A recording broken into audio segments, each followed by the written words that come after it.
Upon awakening from a deep slumber, the time traveler Ning Feng was astounded to discover that the inhabitants of the world he had traversed could enter the second world of Naruto, practicing ninjutsu and becoming ninjas to fend off monstrous beasts.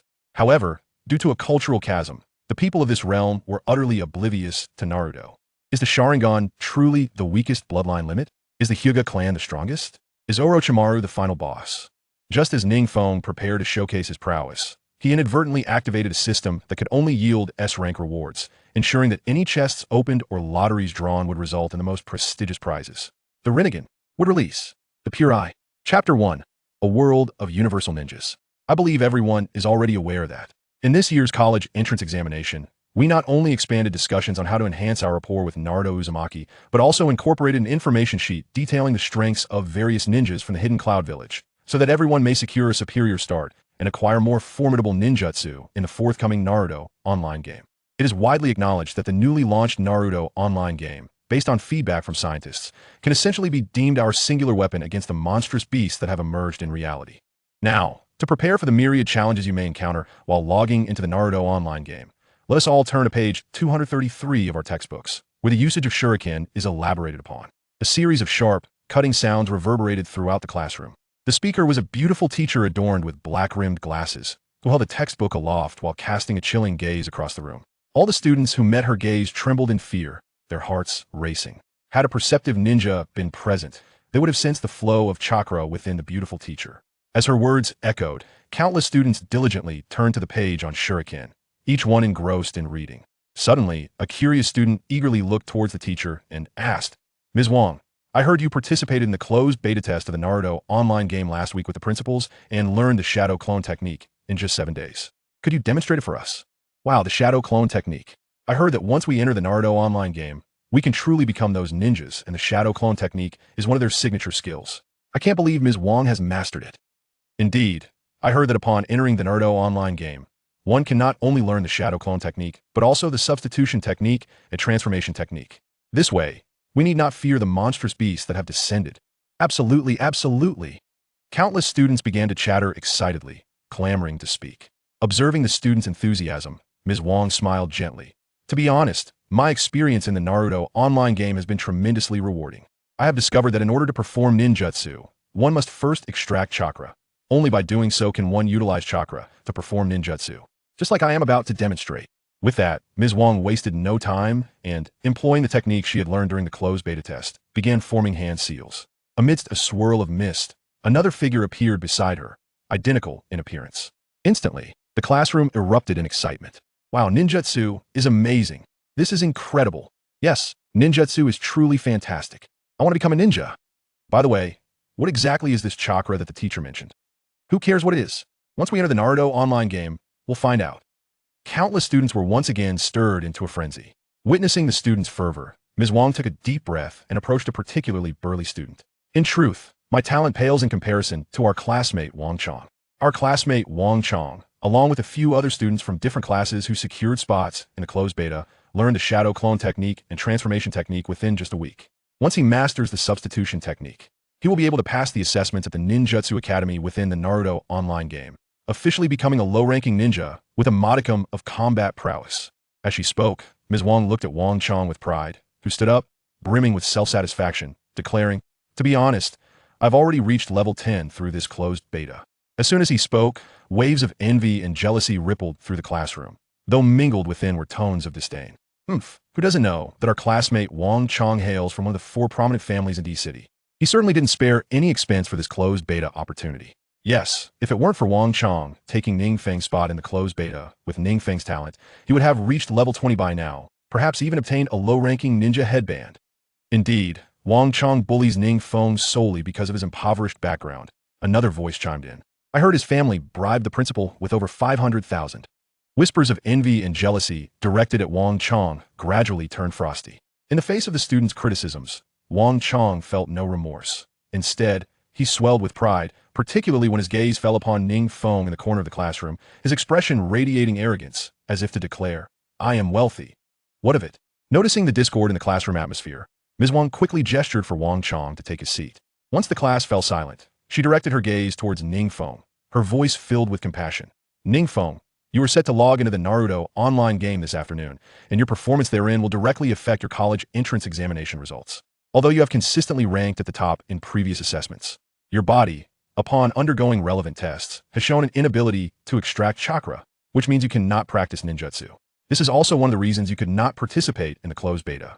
If you're unable to demonstrate your talent by practicing ninjutsu in the Naruto online game, you may very well be unable to participate in the college entrance examination. You are well aware that without the ability to wield ninjutsu, it is utterly impossible to vanquish demons.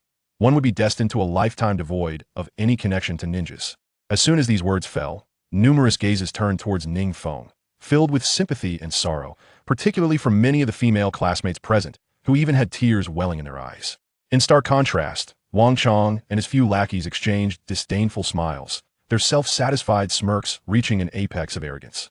Teacher, I have heard that in the online game Naruto, there are ninjas who have honed their physical techniques to perfection. Is it truly the case that Ning Feng has no opportunity?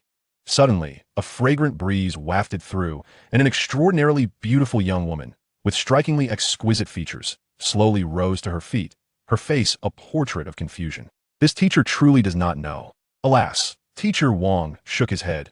In the exploration of the Naruto online game, the entire world has had merely a week. Other teachers are genuinely unaware. A taijutsu ninja?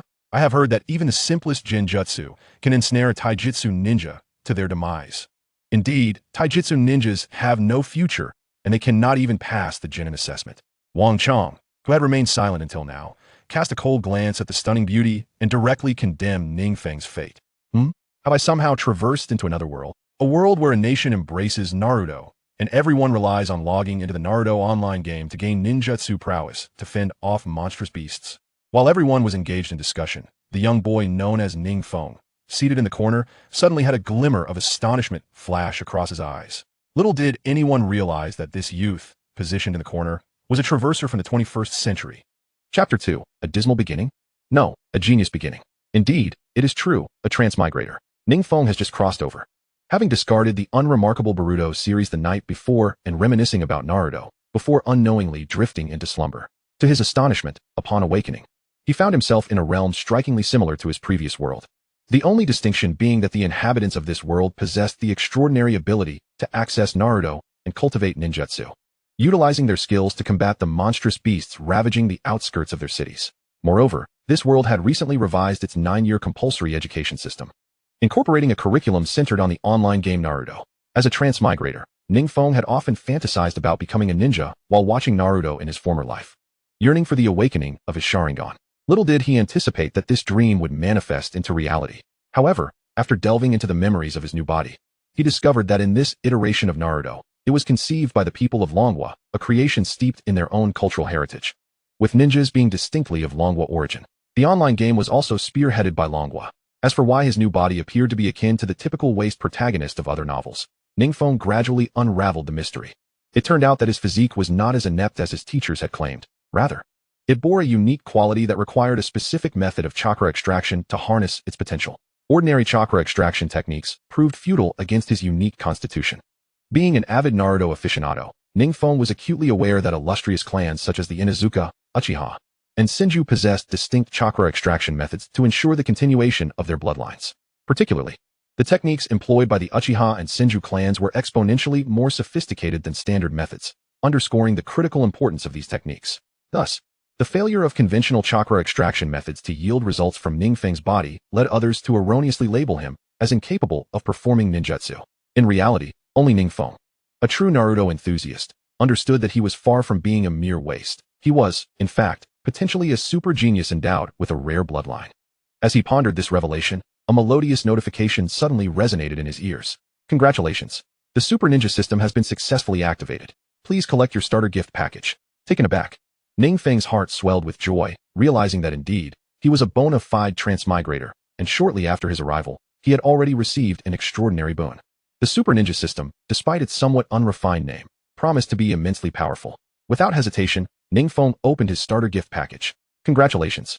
You have acquired a unique ability. You can only draw S-rank rewards. This reward is effective only within the online game. Stunned, Ning Feng could hardly believe that such a formidable advantage was bestowed upon him within a mere starter package.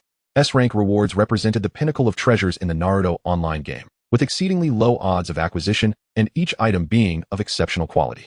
Activating this unique ability meant that no one understood its implications better than Ning Feng himself. Regrettably, this unique ability was limited to the online game and could not be applied in reality, yet even so, it was a formidable advantage. Taking a deep breath, a faint smile graced Ning Feng's lips. As the saying goes, with a cheat in hand, the world is mine.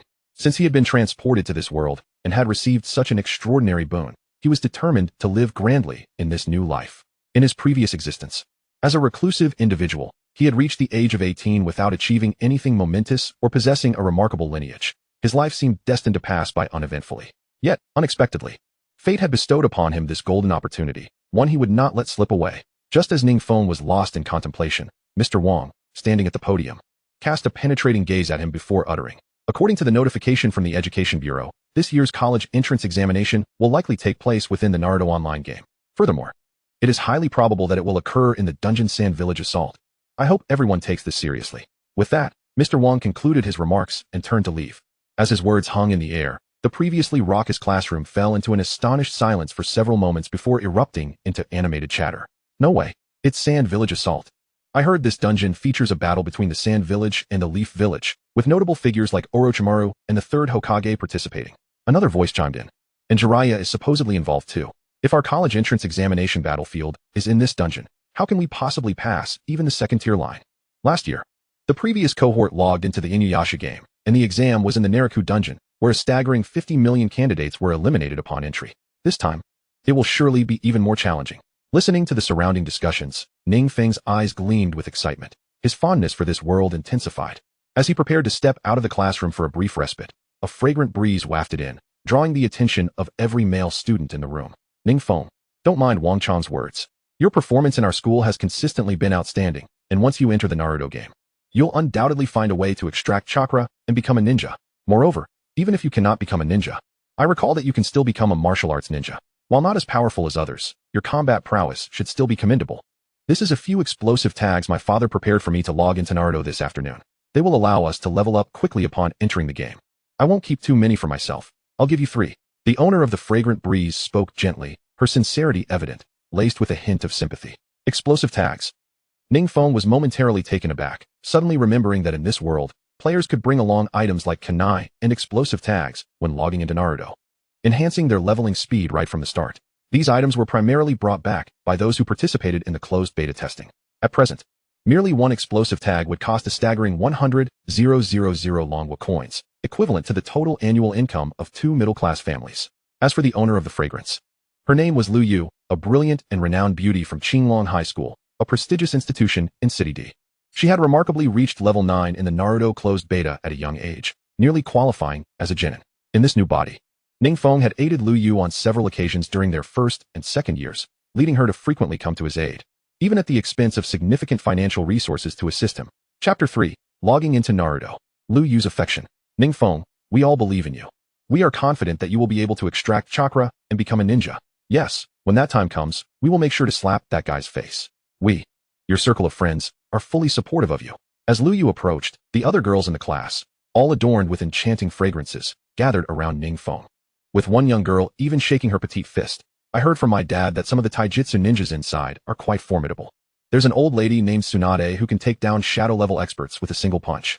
Noticing the group of girls rallying in his defense, Ning Feng realized that the previous owner of this body had often assisted many classmates in achieving academic excellence, thus earning a commendable reputation. Consequently, seeing him disheartened, these girls were merely attempting to uplift his spirits. However, it appeared that this very popularity among the girls had inadvertently irked several hormone-driven classmates. "I appreciate your goodwill, and I shall remember it all. Lu Yu, especially your explosive tags. It is a debt I find exceedingly difficult to repay. Nevertheless, have faith in me. Even without these items, I can effortlessly pass the exam." As Ning Feng spoke, he returned the explosive tags that Lu Yu had offered. What a jest! With his extraordinary abilities, there was no need for such trifles to start off. Observing Ning Feng's unwavering confidence, the girls began to feel reassured, particularly Lu Yu, who gradually relaxed her previously anxious heart. She genuinely worried that Ning Feng would suffer a significant blow from the situation. In the distance, Wang Chang cast a cold glance over, brimming with anger and frustration. His irritation escalated upon witnessing Lu Yu bestowing such a precious item upon Ning Feng, stirring an inexplicable resentment within him. After all, who was unaware that Lu Yu was the belle of Qinglong High School and the very target of Wang Chang's persistent affections.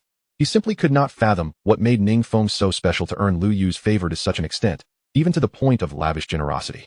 Not just Wang Chang, many boys in the class felt their hearts shatter, their gazes towards Ning Feng laden with envy and resentment. How could Ning Feng not notice the multitude of envious stares directed at him? Yet, for Ning Feng, a traveler from another world, these were merely a bunch of hormone-driven youngsters, hardly deserving of his concern. It must be said, the wait to log into Naruto was exceedingly torturous. Time seemed to stretch indefinitely until, under Mr. Wang's guidance, the entire class made its way to the playground to prepare for the login. With the impending college entrance exams, Principal Long's exhortations were, of course, inescapable. After enduring the lengthy speech from the principal, the homeroom teachers finally distributed the login devices to each student present. Naturally, Ning Feng received his share as well. The device bore a striking resemblance to an electronic wristwatch, with a needle steadily pointing towards Naruto. Furthermore, it seemed that the world for logging in could be switched. Beneath Naruto, Ning Feng even spotted options for One Piece, Bleach, Inuyasha, and Dragon Ball. Regrettably, these other worlds appeared dim and inaccessible for login. Alright, I believe everyone has mentally prepared for our imminent login to Naruto. The device in your hands, known as the login device, will enable you to successfully enter the second world, the Naruto realm. Within this world, you will exist as foreign beings, capable of befriending the locals. The ratio between reality and the online game world is 14:1. 4 days spent in the Naruto world equates to just 1 day in reality.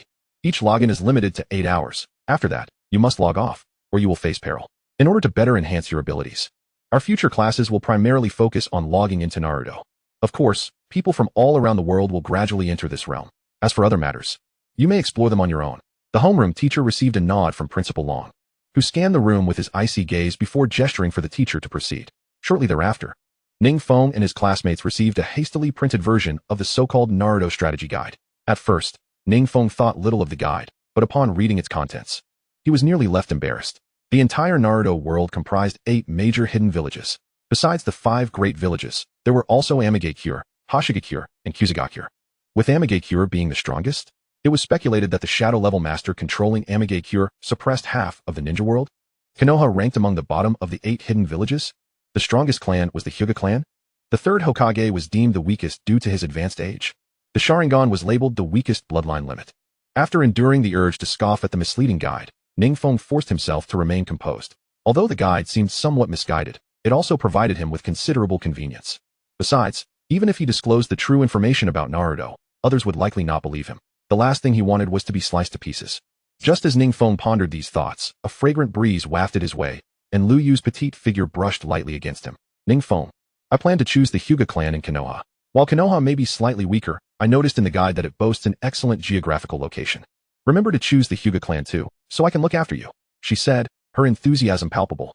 Alright, it sounds soft, Ning Feng instinctively replied, only to realize the implications of his words and quickly shook his head. Thank you, Lu Yu, but for now, I prefer to rely on myself. Rather than feeling disheartened by the rejection, Lu Yu's eyes sparkled with admiration. Fine, since I'm destined for Konoha, I hope you choose it too, so I can take care of you. Okay, Ning Feng mumbled, agreeing half-heartedly. Regardless, once they arrived in Konoha, he could certainly lend Lu Yu a hand. Seeing Ning Feng acquiesce, Lu Yu's face flushed a delightful mix of red and white, rendering her even more adorable. Meanwhile, Wang Chang, standing nearby, simmered with anger, sneering, humph. You choose such a weak village? When I arrive in Sunagakure and learn the puppet technique, the first person I'll eliminate is you, Ning Feng. Unfortunately for him. At that moment, Ning Feng and Lu Yu were lost in their budding romance, completely oblivious to Wang Chang's words. Chapter 4. Choosing a ninja village and clan. After exchanging sweet nothings, Ning Feng and Lu Yu finally heard the login device on their wrists emit a chime, signaling that it was time to log in. Before logging in, Lu Yu couldn't help but reiterate her insistence on choosing Konoha and the Hyuga clan before returning to her seat. Ignoring the envious gazes that seemed to devour him, Ning Feng focused intently on the login device on his wrist, taking a deep breath. Although, as a traveler, he possessed omniscient knowledge of the Naruto universe and had the advantage of his abilities. One could only wonder if this so-called Naruto online game was indeed the same as the one he was familiar with. That remained a significant question mark. However, at this juncture, there was no choice but to muster the courage to log in. Just as Ning Feng pondered this, a melodious and crisp notification echoed unexpectedly. Detected Level 3 World Naruto World has been activated. Initial activation time, 8 hours. Would you like to proceed with the login? Upon seeing the prompt, a slight smirk curled at the corners of Ning Feng's mouth. Even if those beta testers had gained a head start, what of it? With that thought, Ning Feng nodded firmly, silently affirming, "Login." Detected the host will in the login device, proceeding with the login. Successfully connected to Naruto World. Preparing to descend. Please wait at the character creation platform. Another series of melodious notifications followed, and Ning Feng was momentarily taken aback, only to feel a powerful force drawing him in, as if he were being pulled through the fabric of time and space. When he reopened his eyes, he found himself in a platform-like space, surrounded by numerous players poised to enter the Naruto world. Awakens, we still need one more teammate. Hurry and join us. A student clad in another school's uniform called out to his classmates, evidently logging in at the same time as Ning Feng from a school akin to Qinglong High. What estate are to us? We're about to descend into Odogakure and learn ninjutsu directly from the strongest boss in the Naruto world, Orochimaru. Another high school student interjected, his words dripping with provocation. Indeed, as the two continued to shout, many classmates rushed over, eager to join their expedition team. Ning Feng, however, remained stationary, even suppressing the urge to scoff. Any true Naruto fan knew that Deidara had betrayed Awakens to become a member of Akatsuki, not to mention Orochimaru, who was solely interested in Sasuke's body. Those players were essentially throwing themselves into a futile endeavor. Nevertheless, Ning Feng couldn't be bothered to offer any advice. Instead, he approached the character creation platform, ready to craft his avatar. Just then, a disdainful voice from Wang Chong floated over. Ning Feng, don't think I won't dare to confront you. As long as I see you with Liu Yu in the game, I'll take action against you. Liu Yu is mine, got it? As he spoke, Wang Chong's sycophantic followers cast haughty glances at Ning Feng, as if being Wang Chong's lackeys elevated their own status far above his. Indeed, our young master Wang Chong will undoubtedly be the first ninja from Qinglong High to become a genin. His potential is immense. You're not someone Ning Feng can provoke. Our young master Wang Chong has already acquired the strategies for the Inuzuka, Nara, and Akimichi clans. Becoming a ninja of the Yamanaka clan is well within reach. You'd best tread carefully, Ning Feng. The Inuzuka, Nara, and Akimichi clans? Genin? Unfortunately, Ning Feng couldn't be bothered to pay attention to someone as hormonally charged and intellectually lacking as Wang Chong, instead turning to the character creation platform. Sure enough, in the next moment, a vast map reminiscent of the Naruto universe materialized before him. Within this map, numerous hidden villages awaited selection for descent. Please choose the hidden village to which you shall descend. Another melodious notification chimed in, and without hesitation, Ning Feng selected Konoha village. Any Naruto enthusiast was acutely aware that among the many hidden villages, Konoha was truly the most formidable. Whether in the First or Second Ninja World War, Konoha had consistently triumphed against multiple adversaries. Each time a war erupted, legendary figures from Konoha emerged, be it Tsunade, Jiraiya, Orochimaru, or Minato Namikaze. Simply descending into this village and taking on a mentor would guarantee a swift rise to power. Successfully selected Konoha village. The melodious notification rang out, and before Ning Feng, the enormous Naruto map gradually shrank, ultimately converging on Konoha village, evoking a distinctly animated sensation. Detected player S choice of Konoha village. The player may now select the clan to which they will descend. 1. Hyuga clan. 2. Yamanaka clan. 3. Akimichi clan. 4. Namikaze clan. 5. Orochimaru clan. 6 more. Scanning through the options, Ning Feng furrowed his brow. Undoubtedly, these clans were all reputable within Konoha, yet to become a powerful ninja. Merely descending into these clans would likely prove insufficient. Not to mention, while the Namikaze clan appeared promising, it had only produced the single figure of Minato Namikaze, lacking familial depth. As for the Orochimaru clan, they had birthed only the prodigy of Orochimaru himself, with no other talents emerging thereafter. Without hesitation, Ning Feng opted for more. Selected more. You may choose from the following clans to descend. 7. Uchiha clan. 8. Senju clan. 9. Sarutobi clan. 10. 11. Upon seeing the Uchiha clan, Ning Feng's eyes lit up. The Uchiha clan had been establishing its familial power within Konoha since the village's inception, boasting formidable lineage and political clout. Even after the tragic night of the Uchiha massacre, the clan's legacy had not faltered. The Naruto world he was about to enter would likely be set before that fateful night. After all, if it had occurred, the Uchiha clan would not exist. As for the Senju clan, since the era of Hashirama and Tobirama Senju, it had already begun to decline. Despite Tsunade's efforts, it struggled to withstand the tides of time. Otherwise, the Sarutobi clan would not have risen to prominence. As a true Naruto fan, Ning Feng understood all too well that this seemingly small Konoha village was a battleground filled with power struggles and political maneuvering. Whether considering strength or politics, the Uchiha clan was undoubtedly the most suitable choice. I choose the Uchiha clan. A subtle smile graced Ning Feng's lips. Chapter 5. The Supreme Uchiha Bloodline. The Sharingan Bloodline. Indeed, as this thought crossed his mind, the next moment, a melodious notification resounded. Congratulations. You are about to descend into the Uchiha clan, installing your identity within the Uchiha clan. Ning Feng waited quietly, and soon various identities appeared before him, such as Uchiha main branch member, Uchiha branch member, Itachi Uchiha's brother, Sasuke Uchiha's older brother, and so on. These identities spun like a wheel of fortune. Suddenly, another melodious notification chimed in. Congratulations.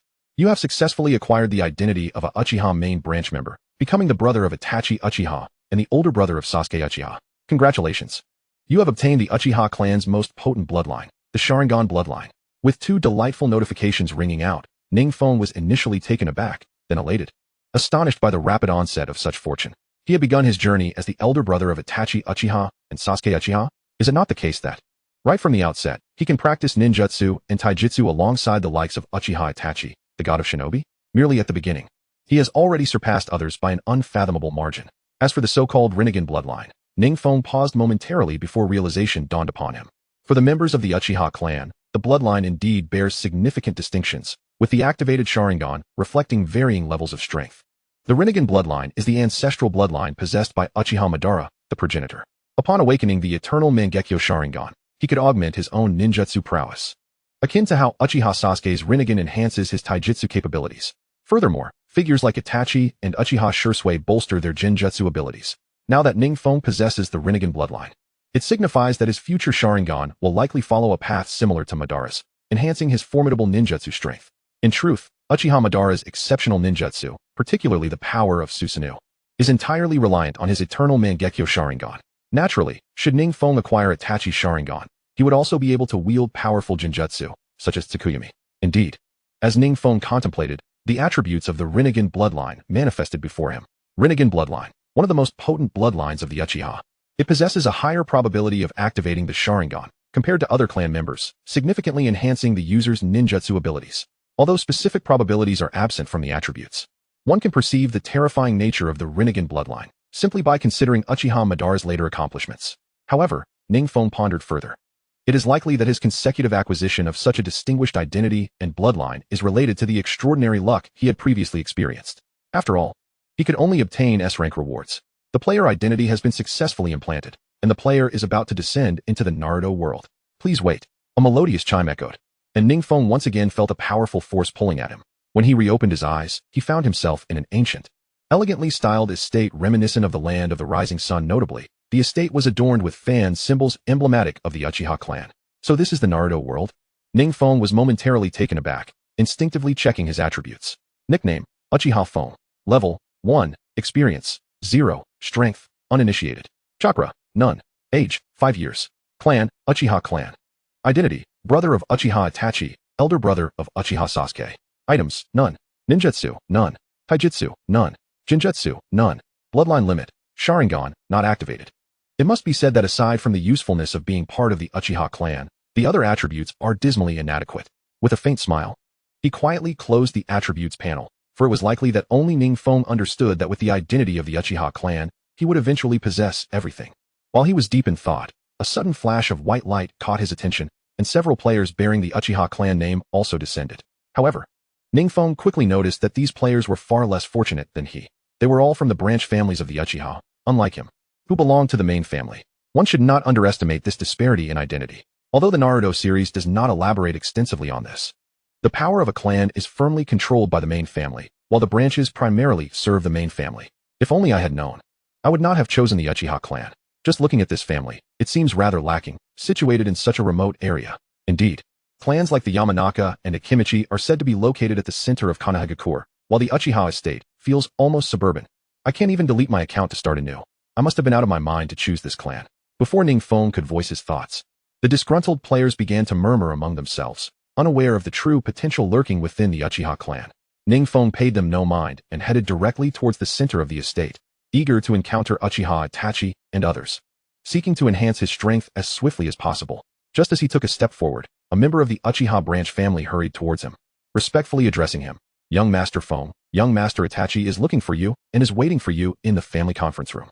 As he spoke, the branch family member gestured invitingly. Seeing this, Ning Feng felt a surge of excitement. Truly, being a member of the main Uchiha family carries weight.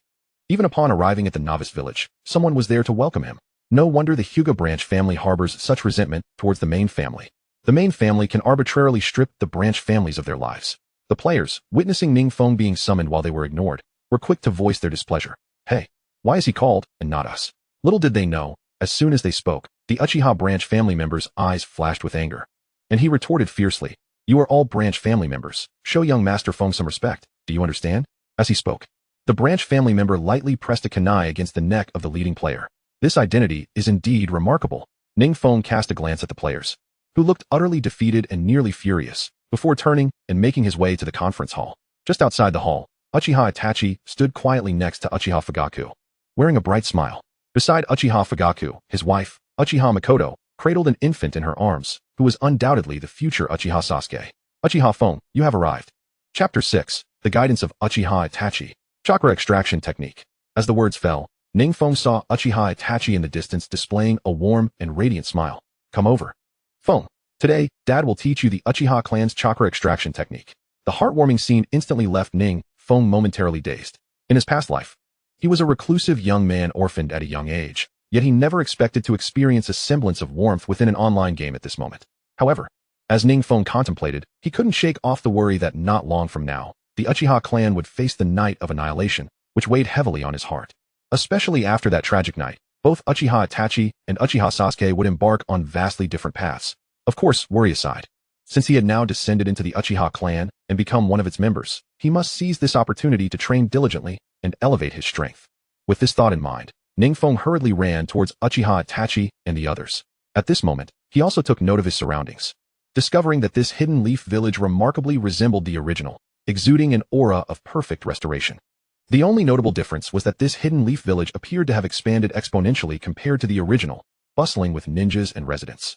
Even as the players descended like beams of light, it did not make the village feel crowded at all. Upon reaching Uchiha Itachi's side, the current head of the Uchiha clan, Uchiha Fugaku, smiled and said, "Uchiha Feng, you have now reached the age at which you can begin training in ninjutsu. We, the Uchiha clan, are a venerable lineage, having established the hidden leaf village alongside the esteemed first Hokage, Senju Hashirama, several decades ago. The name of the Uchiha clan resonates throughout the entire shinobi world. It is my fervent hope that you, after honing your ninjutsu, will uphold the honor of our clan." As he spoke, Uchiha Fugaku extended an object resembling a scroll toward Ning Feng. A melodious chime rang out immediately. "Congratulations. By choosing the Uchiha clan, you have successfully activated your personal main quest, ninjutsu training. Do you accept the quest? The quest will automatically determine activation and completion based on player performance." Before Ning Feng's eyes, an animated scroll appeared in the quest section, detailing the mission and rewards akin to those in contemporary games. "Thank you, Father Fugaku." Ning Feng promptly accepted the scroll. If his assumptions were correct, the system judged based on his actions. Indeed, upon receiving the scroll, the system's crisp voice echoed once more. "Congratulations. You have successfully accepted the quest, ninjutsu training." Ignoring the system prompt, Ning Feng eagerly opened the scroll handed to him by Uchiha Fugaku. Uchiha Chakra Extraction Technique. This is an exclusive extraction technique unique to the Uchiha clan, allowing for rapid extraction of 1,000 points of chakra within 5 seconds, while simultaneously enhancing the user's chakra limit by 2,000 points. The ordinary chakra extraction technique can only extract 500 points of chakra in 5 seconds and provides a limit of 1,000 points. Without the comparison of the Uchiha clan's extraction technique, Ning Feng could not fathom its true prowess. Yet, the mere attributes laid bare the sheer might of the Uchiha chakra extraction technique. Without hesitation, Ning Feng carefully activated the Uchiha chakra extraction technique. As a seasoned player, he was well versed in utilizing such abilities. Indeed, as he clicked use, an unprecedented surge of memories surged into Ning Feng's mind like a thunderbolt. In mere moments, the entirety of the Uchiha chakra extraction technique and its usage methods materialized in his consciousness. "Congratulations. You have successfully learned Uchiha chakra extraction technique. Your chakra limit has increased to 2,000 points. Your chakra has reached 2,000 points." Amidst the melodious announcement, Ning Feng noticed an additional bar resembling a law scroll next to his health points, inscribed with the word chakra. Clearly, to unleash any ninjutsu, a requisite amount of chakra must be expended. Soon, he observed further annotations beside the chakra indicator. Chakra limit. This value will directly influence the quantity of ninjutsu you can perform. Training in ninjutsu and enhancing your physique will rapidly elevate your chakra limit. Upon reaching 3,000 points, you will possess Genin chakra. At 30,000 points, you will attain Chunin chakra. At 300,000 points, you will achieve Jonin chakra. At 1,000,000 points, you will wield Kage level chakra. After reading the notes, Ning Feng was initially taken aback, followed swiftly by elation. He mused that the chakra extraction technique devised by the Uchiha clan was indeed formidable. Having completed the technique, he had directly attained 2,000 points, with only 1,000 points remaining to reach Jinin chakra. It was remarkable to note that he had merely utilized one chakra extraction technique. Yet his chakra limit had surged to such an extraordinary degree.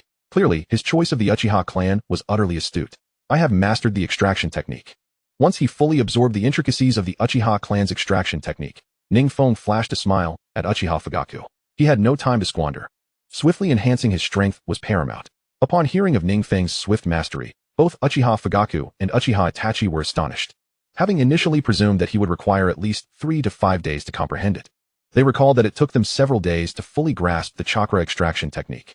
Feng, so soon? Uchiha Fugaku was utterly stunned, pondering whether another prodigious talent was emerging from the Uchiha clan, rivaling Itachi's own genius. Notably, with the support of their online gaming identities, Ning Feng had seamlessly integrated into the Uchiha clan, ensuring that Fugaku and the others did not perceive him as an outsider. A genius indeed. Even Itachi took a full 5 days to master it. Itachi, today you shall remain home and diligently instruct Feng. Chapter 7. The Secret Medicine of the Uchiha Clan. The first to possess Jinin chakra. Upon hearing Fugaku's words, Ning Feng couldn't help but smirk while feeling a slight surprise within. He observed that Uchiha Itachi appeared to be merely 8 or 9 years old, and already he had joined the Anbu. According to the original plotline, it seemed that the Uchiha clan's demise was merely 3 to 4 years away. He needed to accelerate his growth within this limited time frame. With this in mind, Ning Feng promptly urged, "Brother Itachi, let's not dawdle. Take me to train." Meanwhile, the infant Sasuke, cradled in Makoto's arms, seemed to sense something, restlessly squirming, as if yearning to practice ninjutsu. "Sasuke, be still," Uchiha Makoto blushed, casting a shy glance at Uchiha Itachi and Fugaku. Instantly, the group erupted into laughter, charmed by the antics of the baby Sasuke, and even Ning Feng himself wore a broad smile. In his previous life, as an orphan, he had never experienced such a warm atmosphere. "Silly Sasuke, once I teach you, we shall pass on ninjutsu together. How does that sound?"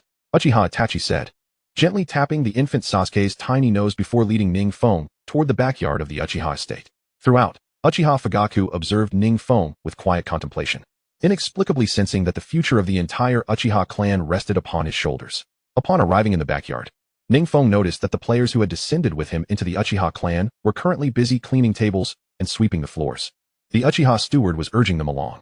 "Although you have reached the age to train in ninjutsu, as members of the Uchiha clan, the path to mastering ninjutsu is not an easy one. First, you must endure demanding physical activities. Cleaning and tidying up are all intended to enhance your physique." The Uchiha steward explained while signaling to the players to ensure the area was spotless. As the players noticed that Ning Feng was following the esteemed Uchiha Itachi, they couldn't help but feel a surge of envy and admiration. Disregarding the plight of the unfortunate players, Ning Feng followed closely behind Uchiha Itachi. Though the original plot did not delve into internal family strife, the reality within the world of Naruto was rife with intense familial conflicts and rivalries. Particularly for those from the branch family, acquiring truly formidable ninjutsu, the essence of the clan's techniques, demanded an extraordinary level of dedication and effort. Indeed, it was the members of the Uchiha main family who predominantly awakened the Sharingan, possessing 3 Tomo or even the Mangekyo Sharingan, as they tightly controlled the clan's resources, making it exceedingly difficult for the branch family to gain access. "Look, we have arrived." As Ning Feng pondered these matters, Itachi's voice resonated gently in the air. Before them lay a magnificent hot spring, billowing with steam. The spring appeared quite inviting, and Ning Feng could discern a hint of medicinal aroma wafting from it. This is the secret medicinal hot spring of the Uchiha clan. Only those with exceptional talent may enter and soak. Come, feel its effects. Itachi smiled warmly. Ning Feng did not hesitate. He shed his garments and plunged into the hot spring with a splash. The enveloping steam instantly dissolved his fatigue, as if it rejuvenated every fiber of his being, invigorating all 180 of his chakra points. "Congratulations. Your overall attributes have increased by 2. Your chakra limit has risen by 34 points. Congratulations. Your overall attributes have increased by 2. Your chakra limit has risen by 45 points. Suddenly, a series of melodious notifications rang out, and Ning Feng was astonished to discover that after merely a few minutes in the hot spring, his chakra limit had surged to 2,200 points. His physical constitution had also strengthened significantly. The secret medicine truly lives up to its reputation within the Uchiha clan. Ning Feng couldn't help but exclaim. At that moment, he finally grasped why ninjas from various clans in Naruto could achieve perfect inheritance. The very existence of such secret medicines could ensure the continuity of a clan's techniques, preventing any interruption. With a systematic approach to training, the clan's jutsu could be preserved without risk of fading into obscurity. This might also explain why, in the original narrative, Jiraiya often took Naruto Uzumaki to soak in hot springs for training. There must be numerous clan secret medicines capable of fundamentally transforming Naruto's physique and strength. While soaking, Ning Feng suddenly felt a peculiar itch in his eyes, as though his vision had dramatically sharpened.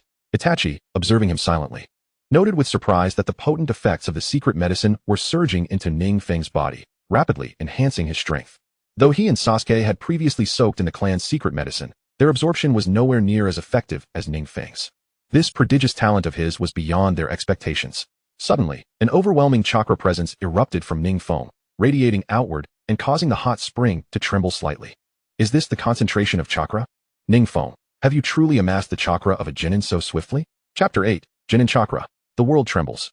Itachi's perception was not mistaken. At that moment, Ning Feng had indeed attained the chakra level of a genin after soaking in the Uchiha clan's secret medicine. A clear, melodious notification chimed in his ears. Congratulations. Your chakra limit has reached the genin level. As you are the first player in the game to achieve genin chakra, you are rewarded with a genin chakra gift pack. Ning Feng was momentarily stunned, then elated. He had not anticipated reaching genin chakra so swiftly, and now he was bestowed with a gift pack. Just as he was about to unwrap the gift, he noticed that the world announcement had begun to resonate. World announcement. Congratulations to player Uchiha Feng for becoming the first player in the game to achieve genin chakra. Unlocking the achievement, genin chakra. You are gifted the genin chakra gift pack. World announcement. Congratulations to player Uchiha Feng. World announcement. Congratulations to player Uchiha Feng. 3 consecutive world announcements flooded the global channel, causing a stir among players who had only recently arrived in the Naruto world.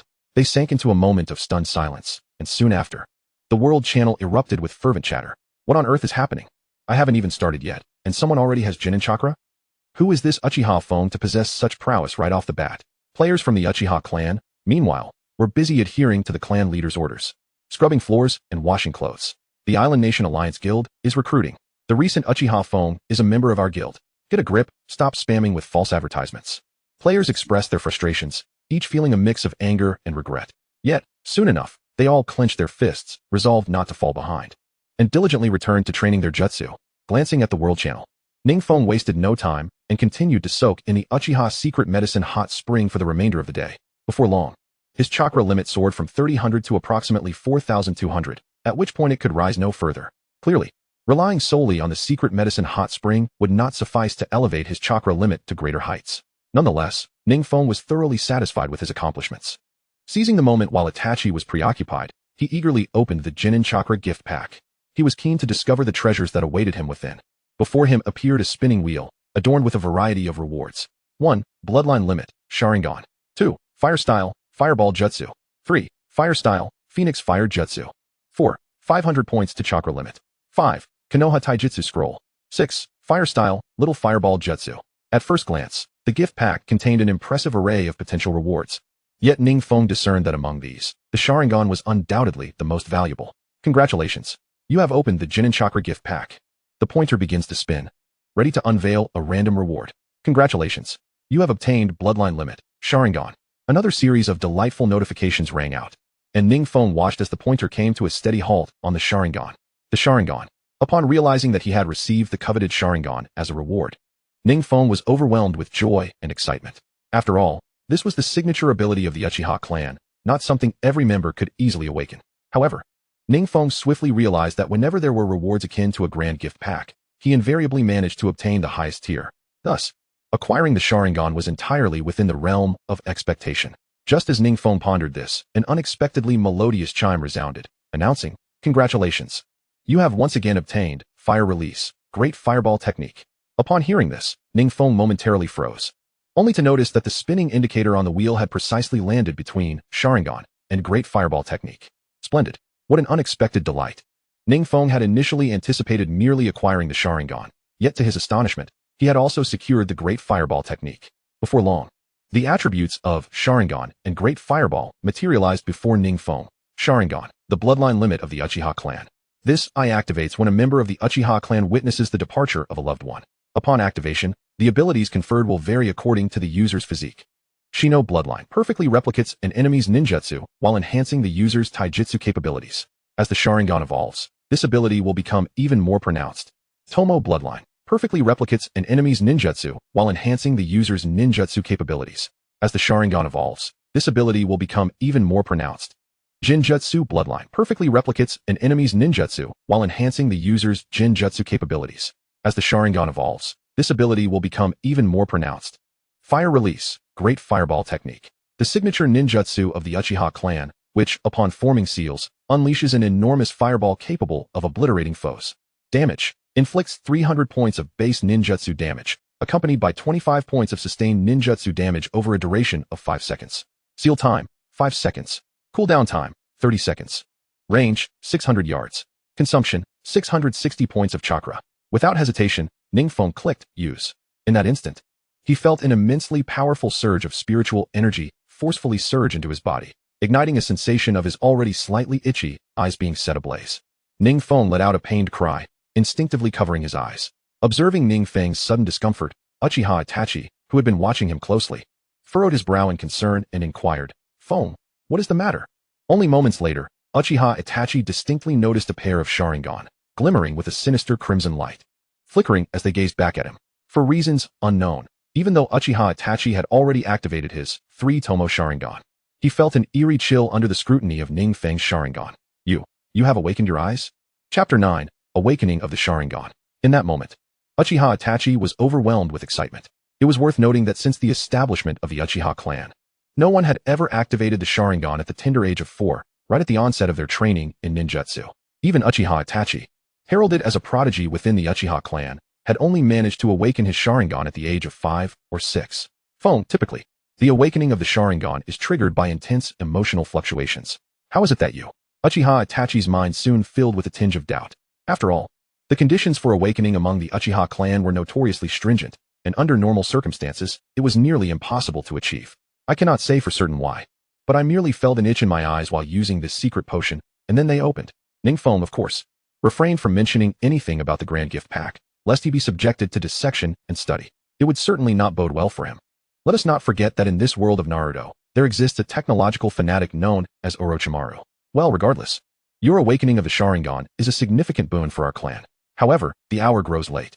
I have a mission with the Anbu tomorrow morning and can only accompany you in the afternoon. Rest well, and tomorrow evening, I shall impart to you the taijutsu of our Uchiha clan. It was evident that Uchiha Itachi was brimming with excitement. His gaze towards Ning Feng filled with admiration and respect. The taijutsu of the Uchiha clan, you say? Ning Feng nodded slightly. The Uchiha clan is a well-rounded family, excelling even in the domain of taijutsu. In the original narrative, Uchiha Madara single-handedly decimated an army with his formidable taijutsu. One can only imagine how powerful the Uchiha clan's taijutsu can be when mastered to perfection. After offering Ning Feng a few simple reminders, Uchiha Itachi vanished from the Uchiha estate in a flash. Seizing the opportunity of Itachi's departure, Ning Feng refrained from resting and instead endeavored to quickly form the necessary seals. It must be said that after the transition to this game-like system, even a technique as challenging for newcomers as the Great Fireball was effortlessly grasped with just a click. With a mere recollection of the Great Fireball technique imprinted in his mind, Ning Feng's hands swiftly and skillfully formed the seals without a single error. Moments later, a resounding whoosh echoed as an enormous Great Fireball erupted from his mouth, instantly vaporizing a significant portion of the nearby pond. In terms of both range and lethality, it surpassed even the version of the technique executed by Uchiha Itachi in the original story. Truly, the Great Fireball, as the Uchiha clan's signature ninjutsu, was exceptionally formidable. Ning Feng was absolutely exhilarated. With the power of the Sharingan and the Great Fireball technique, he could effortlessly surpass all other players. Furthermore, he quickly discerned that although he currently possessed only the 1-Tomo Sharingan, it significantly augmented the potency of his ninjutsu. Otherwise, his Great Fireball could not possibly be larger than that of Uchiha Itachi. This, it seemed, was one of the benefits of Ning Feng's Sharingan. After a brief trial, Ning Feng exited the Uchiha estate. Despite having acquired basic strength and the chakra of a genin, his level remained a mere 1, and he needed to elevate it swiftly. Moreover, having arrived directly in the Uchiha clan, he was utterly unaware of the circumstances surrounding other players. Upon stepping outside the Uchiha estate, Ning Feng immediately noticed, thanks to his Sharingan, that Anbu ninjas were already watching him from a distance. It seemed that the higher-ups in Konoha had grown wary of the Uchiha clan and had begun to take precautions against a potential betrayal. However, due to his youth, the gaze of surveillance lingered only briefly before vanishing without a trace. Feeling a sense of urgency, Ning Feng understood that time was not on his side. Just as he was deep in thought, a commotion suddenly erupted in the distance, filled with panic and fear. The mist spies have arrived. Everyone, hurry and take cover. Oh no, the mist spies have infiltrated the crowd. Quickly, shut the doors. The mist spies are here. This is no jest. Everyone, shut the doors. The once bustling streets fell into an eerie silence as many shopkeepers who had been warmly welcoming customers moments before hastily closed their doors. Even the shopkeepers who had left their doors ajar wore expressions suffused with palpable dread. Through their wary and terrified gazes, one could discern. At the far end of the alleyway amidst the dense throng of shadowy figures, several Konoha shinobi scouring the crowd with furrowed brows, as if in pursuit of something elusive. Ning Feng's acute auditory sense, combined with his Sharingan, immediately singled out several remarkably distinct silhouettes within the masses. Most crucially, the inscriptions hovering above these figures glowed crimson, denoting hostile entities, while all others were bathed in verdant hues. Evidently, spies from Kirigakure had infiltrated Konoha. Ning Feng's eyes flickered subtly as comprehension dawned upon him. Unlike the idyllic portrayal in the original narrative, the world of the Hokage was rife with ceaseless strife and bloodshed. Particularly, these Kirigakure operatives were ubiquitous harbingers of death and despair. As his gaze swept over them, their attributes swiftly materialized. Kakashigama, Genin level 13, bronze tier boss, Kirigakure spy. Momochi Kazan, Genin level 11, bronze tier boss, Kirigakure spy. Hozuki Yamanaka, Genin level 12, bronze tier boss, Kirigakure spy. Upon perusing these profiles, a faint smirk tugged at Ning Feng's lips. He had lamented the lack of opportunities to level up through combat, yet unexpectedly, these Kirigakure spies had presented themselves as willing adversaries. At that moment, several players spotted Ning Feng. Leading them was one named Hyuga Yamakai, whose face curled into a sardonic sneer. Kid, judging by your appearance, you must be the young master of the Uchiha clan, right? I bet you've acquired quite a treasure trove. How about sharing some of it with us? As he spoke, he waved his hand, summoning several players who swiftly converged, encircling Ning Feng in an impenetrable ring. A cursory glance revealed that these players were mostly level 2, with their leader, Hyuga Yamakai, barely at level 3. Such scenarios were commonplace in online games. Is that so? Ning Feng responded with a cold chuckle, disregarding the group. Emboldened by his nonchalance, one of the lackeys stepped forward, attempting to shove Ning Feng aside. Alas, with his Sharingan already activated, Ning Feng perceived the move as sluggish as a snail's crawl. Before the aggressor could act, a sharp bang resounded. An 89 floated above his head as he was flung a considerable distance. The player's form shimmered briefly before collapsing lifelessly, respawning at the fountain. Such formidable power. Could he be from the Akimichi clan? Who would have guessed that this seemingly innocuous youth harbored such strength, especially at merely level 1? Startled, the surrounding players brandished their kunai and lunged at Ning Feng. Their leader, Hyuga Yamakai, did not hesitate to join the fray, assuming the stance of the Hyuga clan's 8 trigrams palms. Yet, no matter how swift or intricate their attacks, they appeared tortuously slow through Ning Feng's Sharingan. With effortless grace, Ning Feng sidestepped Hyuga Yamakai's 8 trigrams palms. Taking a step back, he swiftly formed hand seals, fire release, great fireball technique. Though his hand seals were not executed with haste, to the onlookers, Ning Feng's speed was impressively swift. A blazing inferno erupted from his mouth, a colossal fireball hurtling toward Hyuga Yamakai and his cohorts. The searing heat rapidly elevated the temperature of the entire alleyway. What sorcery is this? They gasped. Can a level 1 player truly wield such power? Regrettably, they had no time to reconsider. Helpless, they watched as the massive fireball surged forward, inflicting over 100 points of devastating damage. In the next instant, Hyuga Yamakai and his companions perished, respawning at the fountain. Though the fallen players did not drop any remarkable loot, Hyuga Yamakai himself yielded several kunai, explosive tags, and a pile of gold coins. Ignoring the wary glances from the nearby shopkeepers, Ning Feng cautiously approached the site of their demise and gathered the spoils. Congratulations. You have acquired 5 kunai. Kunai, essential ninja throwing weapons, capable of inflicting 150 points of physical damage. Congratulations. You have obtained 3 explosive tags. Explosive tag, indispensable for support ninjas, capable of setting timed explosions and traps, dealing a terrifying 300 points of physical damage. Congratulations. You have slain the higher level player, Hyuga Yamakai. You have gained 122 experience points. You have leveled up to level 2. You have leveled up to level 3. Before long, Ning Feng's once sparse inventory brimmed with kunai and explosive tags. Upon completing his organization, he noticed his level had risen to 3, explaining the newfound swiftness in his movements. Moreover, he surmised that the secret elixir of the Uchiha clan, which he had imbibed, had significantly augmented his physical prowess. No sooner had Ning Feng dispatched the players than the Kirigakure spies mingling within the crowd sensed the converging gazes, including those of the pursuing Konoha shinobi. Gratefully, their eyes met Ning Feng's. Seizing the moment, the spies attempted to vanish into the throng and flee. Alas, Ning Feng's keen perception caught every subtle movement. With a swift motion, he silently trailed them, maintaining a considerable distance to avoid detection. Before long, the pursuit led him to a dilapidated hut on the outskirts of Konoha. The ringleader, Kakashigama, had just deposited a scroll inscribed with a message inside the hut and was preparing to retreat when Ning Feng emerged quietly. Who would have thought to encounter Kirigakure spies here? Ning Feng remarked calmly. It's not too late to beg for mercy. The earlier players were but trifles to Ning Feng. Now, he was eager to witness the true might of his Sharingan. Upon hearing Ning Feng's voice, Kakashi-gama trembled, mistaking him for an elite Konoha shinobi. Yet, upon turning and seeing a mere child, the spies exchanged contemptuous glances. A mere child not even worthy of Genin rank. Didn't your clan teach you not to meddle in affairs beyond your station? Kakashi-gama sneered, already preparing to form hand seals. Yet, as he initiated the signs to swiftly conclude the battle, an astonishing event unfolded within an instant. In the midst of the dark night sky, a pair of crimson Sharingan eyes shimmered with a brilliant light, illuminating everything before them. Sharingan, a member of the Uchiha clan? Such a young Uchiha? How could it be Sharingan? The previously disdainful gazes transformed into a serious demeanor at the sight of Ning Feng's eyes. Particularly for the leader of the mist-hidden spies, Kakashi, who instantly realized why this young man was able to detect them while they could not sense his presence. Water style, water dragon jutsu. Kakashi, disregarding everything else, swiftly formed hand seals, and the nearby mist-hidden spies also sprang into action, rushing towards Ning Feng with great speed. Although Ning Feng had not yet mastered the body replacement technique or the shadow clone technique, he believed that with the Sharingan, learning these techniques would merely be a matter of moments. In the next instant, Ning Feng quickly formed hand seals, fire style, grand fireball jutsu.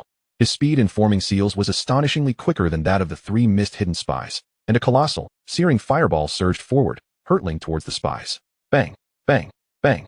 Being mere genin and long accustomed to operating around Konoha, the spies swiftly transformed into wooden logs, evidently utilizing one of the body techniques, the body replacement technique. Meanwhile, Ning Feng, thanks to the incredible insight and replication ability of the Sharingan, quickly learned the body replacement technique as well. Congratulations. You have used the Sharingan to learn one of the body techniques, body replacement technique. The moment the crisp and melodious notification echoed in his mind, Ning Feng felt as though a wealth of knowledge regarding the body replacement technique had been infused into his consciousness. Instantly, he grasped the usage of this body replacement technique. As he saw several mist-hidden spies charging toward him, Ning Feng swiftly formed hand seals and transformed directly into a piece of wood, his speed in forming the seals surpassing that of the spies. Incredible. It is unimaginable that this young boy possesses such speed. The leader of the mist-hidden spies, Kakashi, grew anxious as he realized that Ning Feng had yet to be struck. They were not far from Konoha, and if they made too much noise, they would attract the attention of the Konoha guard, resulting in a significant loss for them. With this thought in mind, Kakashi signaled to the two nearby spies and quickly began forming seals again. With a resounding clink, the river nearby surged violently, rising up ferociously to engulf Ning Feng. This technique was none other than the water-style technique that only elite mist ninjas could master, water dragon jutsu. Although Kakashi was merely a genin, his talent was commendable. From a distance, Ning Feng felt the terrifying pressure of the impending attack. As a fan of the Hokage series, he understood that techniques like water-style, water dragon jutsu were difficult to perform without water on the ground. However, once there was water nearby, their power was immensely formidable. Perish. Kakashi sneered, a cold smile creeping onto his lips. In his view, Ning Feng had already become a cold corpse. But soon, the smile on Kakashi's lips faded as he witnessed Ning Feng forming the same hand seals as he did. Indeed, during the battle, Ning Feng had utilized the terrifying replication ability of the Sharingan to replicate Kakashi's jutsu, water-style, water dragon jutsu. The effect was undeniable, especially under the enhancement of his Sharingan bloodline. The water-style, water dragon jutsu he unleashed was even more powerful than Kakashi's. Boom. Behind Ning Feng, a massive wave of water surged dramatically, reminiscent of crashing tides, each wave rising higher than the last, relentlessly crashing towards Kakashi. The other mist-hidden spies, witnessing Ning Feng's actions, were left utterly astonished, their eyes wide in disbelief at the prowess of this young boy. In no time, the two, water-style, water dragon jutsu, collided violently, the explosive chakra erupting in a frenzy, unleashing a whirlwind of raw power in all directions. No, at that moment, the leader, Kakashi, found himself overwhelmed by Ning Feng's might, knocked to the ground by the colossal wave, sustaining over 300 points of damage, transforming into a shower of golden light that scattered an abundance of equipment, coins, and materials. The remaining two mist-hidden spies exchanged horrified glances, preparing for a desperate last stand. In their estimation, even if this young lad was incredibly powerful, after casting a grand fireball and a water dragon jutsu, he would surely exhaust his chakra. In reality, however, as the two spies rushed toward Ning Feng, they were startled to find two detonation seals had mysteriously appeared before them. Boom. The detonation seals detonated instantaneously, and the remaining 2 mist hidden spies had yet to react before being obliterated into a cloud of blood mist. In the next moment, golden light filled the air once more, and an immense trove of equipment, coins, and materials littered the ground, creating a striking visual spectacle. No, to be precise, the items that had exploded forth were all orange in color, legendary-grade equipment. Indeed, legendary-grade equipment. Ning Feng chuckled, approaching the fallen bodies of the mist-hidden spies, hastily gathering the equipment and coins. At this moment, anyone observing would be astonished to realize that Ning Feng's chakra had dwindled to just over 1,000 points. If he were to continue engaging with the remaining 2 mist-hidden spies, he would surely be the one facing defeat. However, in truth, Ning Feng had already calculated everything before the battle. After eliminating the leading spy, he would utilize the detonation seals he had just acquired to dispatch the remaining 2. Under the formidable insight of the Sharingan, Ning Feng executed everything with fluidity and precision, devoid of any errors. Glancing at the system prompt, he was met with a series of delightful notifications, confirming his triumph over the 3 mist-hidden spies. Congratulations. You have gained 231 experience points. Congratulations. You have leveled up. You are now level 4. Congratulations. You have leveled up. You are now level 9. Congratulations. You have leveled up. You are now level 10. You have earned the qualification to enter the Ninja Academy. This was astonishing. Ning Feng himself was taken aback. He had not anticipated that defeating 3 genin would elevate him straight to level 10. It was worth noting that during the closed beta, many so-called genius players struggled for an entire week just to barely reach level 10. Congratulations. You have successfully slain a bronze-level boss. Completing the achievement for defeating a bronze-level boss. You have received a bronze-level boss gift pack. Please check it. Before Ning Feng could fully process this, another series of delightful sounds rang out as various items rained down upon him as if they were free. Neglecting to open the bronze-level boss grand gift pack, Ning Feng soon turned his gaze to the shimmering orange equipment at his feet. White Fang Ninja Garb, legendary equipment. This novice ninja attire was personally crafted by the White Fang of Konoha. It enhances chakra capacity by 10, increases hand seal speed by 10, and boosts ninjutsu power by 10. White Fang Ninja Boots, legendary equipment. These novice ninja boots were also personally crafted by the White Fang of Konoha. They augment movement speed by 10, attack speed by 10, and physical damage by 10. White Fang Ninja Belt, legendary equipment. This novice belt, crafted by the White Fang of Konoha, can carry up to 100 kunai, 20 explosive tags, and 30 ninja shurikens. To say the least, the mere mention of the word legendary sent waves of excitement coursing through Ning Feng. He had struck gold, truly struck gold. Chapter 12, Shadow Clone Technique. The attention of the 4th Hokage. However, Ning Feng quickly realized that the reason he had obtained such legendary items was undoubtedly linked to his unique ability to receive S-rank rewards. It is well known that in online games, the probability of acquiring legendary equipment is exceedingly low. Often, one must defeat hundreds of bosses without a single drop. Yet, here he was, having gained such a plethora of legendary gear as if it were mere cabbages. What an exhilarating sensation. Finally, Ning Feng's attention shifted to the bronze-level boss kill reward pack, which he promptly opened. Congratulations. You have received an S-rank reward, obtaining the scroll for Shadow Clone Technique. Would you like to use it? Taken aback, Ning Feng was astonished to find that he was granted the Shadow Clone Technique so swiftly, even before he had learned the basic clone technique. Within the realm of Naruto, while the Shadow Clone Technique may not rival Naruto Uzumaki's forbidden technique of multiple shadow clones, its power is nonetheless formidable, capable of bewildering adversaries. The basic clone technique, while also a form of replication, can only deceive lesser ninjas at best. With the acquisition of the Shadow Clone Technique, Ning Feng's combat prowess would undoubtedly see a significant enhancement. Without hesitation, Ning Feng mentally commanded its use. In an instant, a golden light flowed into his body, flooding him with memories of the Shadow Clone Technique, prompting him to instinctively close his eyes. Upon reopening them, he found that he had fully mastered the Shadow Clone Technique. Shadow Clone Technique. This is an evolved version of the basic clone technique, allowing the user to create indistinguishable shadow clones through hand seals that can confound opponents. Each shadow clone possesses 50 of the user's physical attack power and can utilize any of the user's ninjutsu. Training with shadow clones also yields remarkably efficient results. Hand seal time, 8 seconds. Cooldown time, 24 seconds. Chakra, 1,000 points. Indeed, the Shadow Clone Technique demands a far greater chakra reserve than the Fireball Technique. Yet its effects are equally pronounced.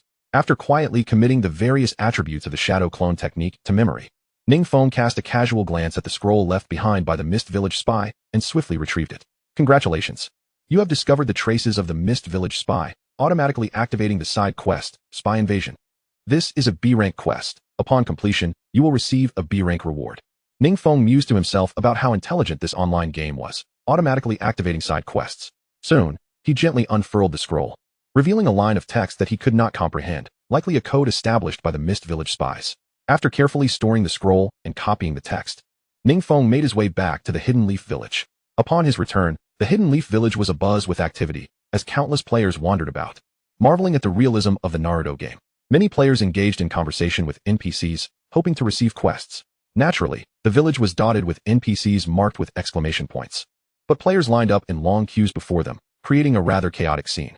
In addition, some players had already formed parties and ventured outside the Hidden Leaf Village to embark on monster hunting expeditions. With each new player joining, the village became more lively than ever. As Ning Feng stepped into the village, his appearance, adorned in legendary gear, starkly contrasted with the novice attire of the other players. Many players were astonished to notice that, despite the game having only recently commenced, Ning Feng had already reached level 10, whereas they hovered around levels 3 or 4. Ignoring the curious glances of the players, Ning Feng proceeded directly to the Hokage's office, the designated place for issuing ninja missions. At that moment, the Hokage's office was packed with numerous high-level players. Whenever a C rank or higher mission was announced, these players would swarm in competition to claim it. Ning Feng noted that, in less than half a day's time, many players had formed their own guilds, with some boasting impressively bold names. Wow, there's already a level 10 player. His attire looks exquisite. Wait, it's all legendary gear. Is he cheating? This guy's attributes surpass those of several players combined. Is he really a player? Curious players eagerly opened Ning Feng's attribute panel, only to gasp in astonishment. The sight of his legendary equipment ignited their envy and desire. Yet, throughout this, Ning Feng remained oblivious to their stares, continuing his ascent to the second floor of the Hokage's office. Several Anbu ninjas promptly blocked his path. However, upon presenting the scroll from the Mist Village spy, the Anbu ninjas allowed him to pass. Goodness, he's actually going to meet the village leader, the Hokage. Are you sure he's a player? The players erupted in excitement once more. Meanwhile, within the Hokage's office, the not yet fallen Minato Namikaze, the fourth Hokage, sat upright in the Hokage chair, rapidly reviewing submitted documents. As the youngest Hokage in the history of the Hidden Leaf Village, Minato took his responsibilities quite seriously. Suddenly, Minato let out a long sigh, a flicker of unnoticeable exasperation crossing his features. Although he had previously employed a few underhanded tactics to oust Orochimaru, one of the legendary Sannin, from Konoha and drive him into defection, all of it was made possible with the backing of the former Hokage, Hiruzen Sarutobi. However, although he had ascended to the position of Hokage with Sarutobi's support, Minato soon found himself bewildered, realizing he was no different from a mere puppet Hokage. Most personnel adjustments were still being orchestrated by Sarutobi from the shadows, despite having the support of the Uzumaki clan. Recent events had seen the downfall of the Uzumaki village at the hands of a mysterious organization, raising concerns that Sarutobi may have had a hand in it. In summary, in terms of political acumen, Namikaze Minato is no match for his predecessor, the third Hokage, Sarutobi Hiruzen. Despite exhausting all his efforts to liberate himself from Sarutobi's control, Minato found himself at a loss for a viable solution. Just as he was engulfed in worry, an Anbu ninja appeared without warning. Lord Fourth Hokage, a young member of the Uchiha clan, has eliminated several Mist spies that have been troubling us for quite some time. He has also obtained some valuable clues left by these spies, which we can leverage to eradicate the infiltrators within our Hidden Leaf Village. Chapter 13. The Ambition of Namikaze Minato. Uzumaki Kushina. What? That's splendid. At these words, the fourth Hokage, Namikaze Minato, sprang to his feet, his eyes gleaming with excitement. Since the conclusion of the Third Shinobi World War, the Mist Village had dispatched numerous spy ninjas to lurk around the Leaf Village, constantly seeking opportunities to cause chaos.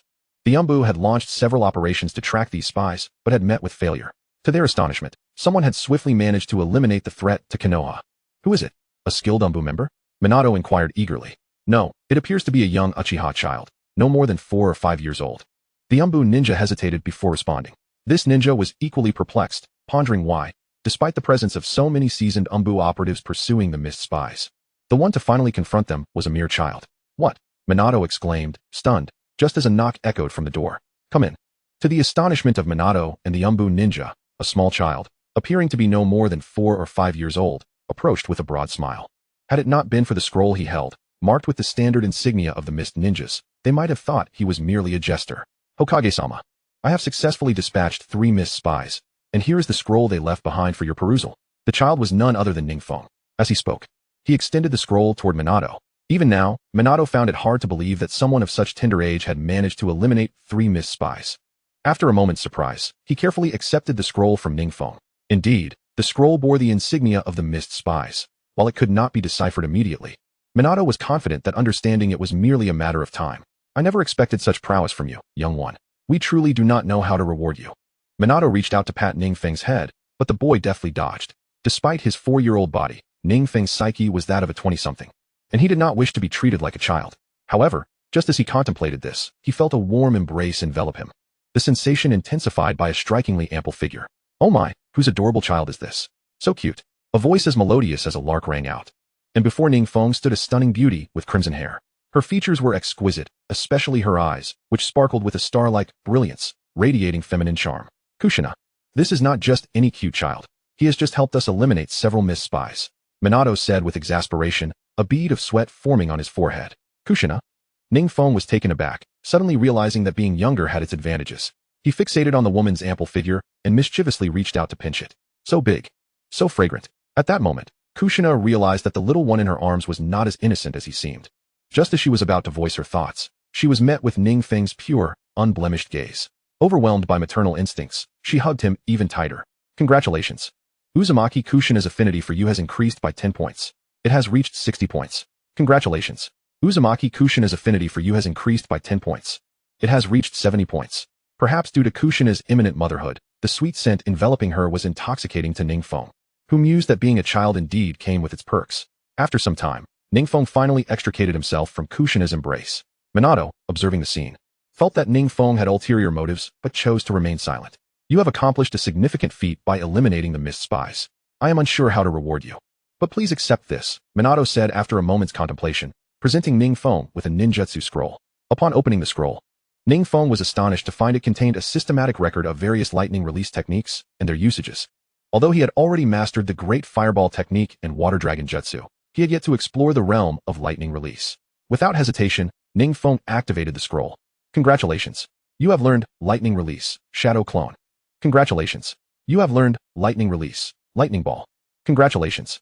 You have learned Lightning Release, Angry Lightning Tiger. Several lightning release techniques were instantaneously imprinted in Ning Feng's mind, granting him a fresh perspective on ninjutsu. Thank you, Hokage-sama. Ning Feng beamed, revealing his charming little white teeth, exuding an aura of innocence. The Anbu ninja nearby could only watch in envy. At 4 years old, he had yet to even attend the ninja academy, while this child had already dispatched multiple missed spies. Truly, comparisons could be disheartening. After receiving his reward, Ning Feng bid a friendly farewell to Kushina before departing from the Hokage's residence. As for the subsequent events, they were no longer his concern. After all, he had merely provided the clues about the missed spies' appearances, which sufficed. Just as Ning Feng exited, Minato cast a sharp gaze at his departing figure, sensing a glimmer of the future within him, not just for the Uchiha clan, but for the entirety of the Hidden Leaf Village. Once outside the Hokage's residence, Ning Feng eagerly opened his personal status panel. Nickname, Uchiha Feng. Level, 10. Experience points, 15, 244. Strength, Novice. Chakra, 4, 560. Age, 5 years. Clan, Uchiha Clan. Identity, brother of Uchiha Itachi, brother of Uchiha Sasuke. Items, Kunai X20, Explosive Tags X5. Ninjutsu, Fire Release, Great Fireball Technique, Water Release, Water Dragon Jutsu, Lightning Release, Shadow Clone. Shadow Clone Technique. Taijutsu, none. Jinjutsu, none. Bloodline Limit, Sharingan, activated. Chapter 14. The Astonishment of Might Guy and Kakashi. Competing to be a teacher? Upon witnessing the transformation of his personal attribute panel, particularly the section dedicated to ninjutsu, Ning Feng felt an overwhelming sense of joy as it revealed several ninjutsu techniques that were remarkably similar to those he had aspired to master. However, he was acutely aware that, despite his newfound abilities, he still fell woefully short compared to true ninjas. Furthermore, with the impending arrival of the Nine Tails, the Uchiha clan was destined to face unprecedented challenges and an overwhelming sense of crisis. It was imperative for him to accelerate his growth before that fateful moment arrived. As Ning Feng contemplated this, he observed several figures swiftly darting towards the location where the Mist Village spies had been sighted, vanishing almost instantaneously. It was evident that they were following the leads he had left regarding the Mist Village's espionage activities. With a gentle retraction of his Sharingan, Ning Feng glanced at the darkening sky and realized it was time to return to the Uchiha estate. Just then, he heard distant shouts, and soon spotted 2 silhouettes in the nearby thicket, engaged in a rapid and intense confrontation. One figure was clad in a mask with a specially crafted long sword at his waist, exuding an air of coldness, while the other, dressed in a green jumpsuit, was relentlessly employing taijutsu to assault his opponent. Kakashi, in terms of taijutsu, you are no match for me, the azure beast of Konoha, the green-clad figure proclaimed. Humph, my guy, I've merely been allowing you to take the lead, Kakashi retorted. Ning Feng's gaze was drawn to the scene, and a faint smile graced his lips. These two were none other than Kakashi, the future 6th Hokage and mentor of Naruto Uzumaki and Sasuke Uchiha, and Might Guy, the renowned Azure Beast. Seizing the opportunity presented by their fierce battle, Ning Feng swiftly approached while activating his Sharingan. Such a rare chance to observe the combat techniques of these formidable warriors was not to be missed. As he intently observed their exchanges, he began to replicate their moves with astonishing speed, a testament to the prowess of the Sharingan. Congratulations. You have learned Leaf Whirlwind. Congratulations. You have learned Leaf Great Whirlwind. Congratulations. You have learned Leaf Gale Whirlwind. Congratulations. You have learned the Lotus Blossom. Congratulations. You have learned Shadow Dance Leaf. Thus, Ning Feng absorbed their techniques. Although it appeared they were primarily competing in taijutsu, nevertheless, this was more than sufficient for him. Of course, despite having mastered the Leaf Whirlwind and its variants. Without the 8 gates released, his physical prowess would only manifest a fraction of their true potential. Indeed, the Sharingan is remarkable, Ning Feng mused, marveling at the Uchiha clan's extraordinary ability to replicate any ninjutsu. It was no wonder Kakashi was renowned as the copy ninja. After a prolonged period of observation, feeling the strain on his Sharingan, Ning Feng finally ceased his endeavors. At that moment, both fighters noticed him, particularly Kakashi, who regarded Ning Feng with a mix of astonishment and curiosity, especially due to the attire that seemed reminiscent of his father, the legendary Konoha White Fang, Tsukumo Hatake. In a flash, Kakashi moved with alarming swiftness, positioning himself before Ning Feng with a kunai poised threateningly at his chest. Just as he was about to inquire about Ning Feng's intentions, a sudden burst of white mist enveloped the area, and Ning Feng vanished without a trace, transforming into a shadowy silhouette. Remarkable. Such swift reflexes. He has mastered the shadow clone technique. Kakashi marveled, while Might Guy stood beside him, equally astonished. A mere 5-year-old child had already grasped such a technique.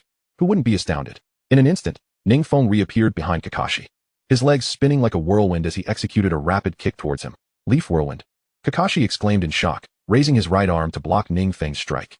Might Guy, too, was flabbergasted, his astonishment reaching its zenith. Did he truly learn my Leaf Whirlwind just by observing for a brief moment? Ning Feng, opting to feign innocence, replied with a cherubic smile. I merely came to observe your duel and learn a few ninjutsu techniques. I meant no disturbance. So I shall take my leave. At these words, Kakashi lowered his guard, his icy demeanor softening considerably. Meanwhile, Might Guy, still reeling from the revelation, exclaimed, Young one, you've mastered my Leaf Whirlwind so quickly. I have never encountered a talent like yours. How about you train alongside me, Might Guy, and experience the power of youth? I will impart to you the formidable taijutsu of the Azure Beast. Though Kakashi was still grappling with the shadows of the loss of his companion Rin, Ning Feng's presence inexplicably reminded him of Obito Uchiha, another member of the Uchiha clan. Young one, your talent is extraordinary. With proper guidance, you will undoubtedly become a formidable ninja. I, Kakashi, am willing to teach you ninjutsu. Would you accept me as your mentor? He declared with a deep breath. For reasons unknown, Kakashi harbored a sense of indebtedness towards the Uchiha clan. Humph, Kakashi, with your daily responsibilities in the Anbu. How could you possibly find the time to teach this child? Leave the youthful pursuits to me, Might Guy, he quipped, casting a glance at Kakashi that sparkled with the fire of youth. Congratulations. Kakashi's fondness for you has increased to 65 points. Congratulations. Might Guy's fondness for you has also risen to 65 points. As the notifications of rising affections echoed in his ears, a smile graced Ning Feng's lips. What had begun as a mere attempt to glean knowledge had unexpectedly led to both Kakashi and Might Guy vying for the opportunity to be his teacher. Moreover, their fondness for him had reached a commendable 65 points. Kakashi, Might Guy, I appreciate your willingness to mentor me. However, my little brother will naturally be taught by me. His elder brother. Suddenly, Itachi Uchiha materialized without warning, his affectionate gaze settling upon Ning Feng. Chapter 15. The Astonishment of Minato Namikaze. The future of the Uchiha clan? At this moment, on the outskirts of Konoha village, several corpses of Mist Village spies lay in tragic disarray. A group of Anbu ninjas stood vigil nearby, with the 4th Hokage, Minato Namikaze, standing with his hands clasped behind his back, his eyes reflecting profound astonishment. It was evident that the Anbu operatives were meticulously extracting information from the bodies of the spies, attempting to uncover critical intelligence. It is noteworthy that since the advent of self-ninjutsu in this world, an increasing number of ancient clans have developed their unique secret medicines to enhance their prowess. Particularly, the Mist Village has been remarkably ahead in this regard. The illustrious 7 ninja swordsmen of the Mist shone brilliantly during the Third Shinobi World War. It is rumored that these formidable individuals were cultivated through various secret elixirs. If we could uncover even the slightest trace of Mist's secret medicines from the bodies of these spies, it would represent a monumental discovery. However, it is evident that the more the Anbu ninjas extracted from the corpses of the Mist spies, the more intense their astonishment grew. Suddenly, one Anbu ninja stood, Carefully presenting a sample of tissue contaminated with water to Minato Namikaze, the Hokage, it appears that the mist has manipulated these corpses. After the demise of these spies, all traces of the secret medicines vanished without a trace, hence we have not uncovered any valuable clues. However, the Anbu ninja hesitated before continuing. However, we discovered that one of the mist spies perished under an exceptionally powerful water release technique, and the body bore signs of high-temperature scorching. As for the other mist spies, they all succumbed to the explosions of explosive tags. Yet, whether it is the leading spy or the other two, all fell prey while utterly defenseless, almost as if their deaths had been meticulously calculated. Although the boy named Uchiha Peak possesses the Sharingan, a powerful eye of insight, such a sophisticated orchestration of combat is terrifying. As the Anbu ninja spoke, Minato initially wore a skeptical expression. However, as he slowly crouched down to extract a sample from the mist spy's body, his astonishment deepened. This is a 5-year-old child, capable of such feats. Minato gasped in shock. The nearby Anbu ninja fell into a profound silence. Uchiha Itachi, as the prodigious scion of the Uchiha clan, was already a source of considerable concern for the entirety of Konoha. Even now, Minato remained uncertain about how to deal with the Uchiha situation. Presently, a new genius had emerged from the Uchiha clan, one who might even surpass Itachi. The turmoil within Minato's heart is easily imagined. It is essential to recognize that the Uchiha clan had grown increasingly discontent with Konoha. It was not until the subsequent incident involving the Nine Tails that this dissatisfaction erupted in full force. While Minato pondered these matters, another flash of light appeared as Kakashi, now a member of the Anbu, knelt before him. Hokage-sama, Kakashi greeted, then noticed the corpses of several mist spies nearby. This was the work of Uchiha Peak. He single-handedly took down 3 mist spies.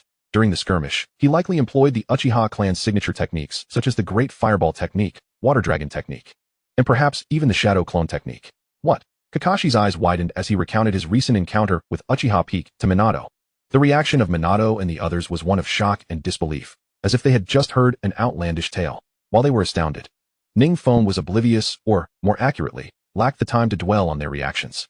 After Uchiha Itachi unhesitatingly took Ning Feng away, he silently returned to the Uchiha clan.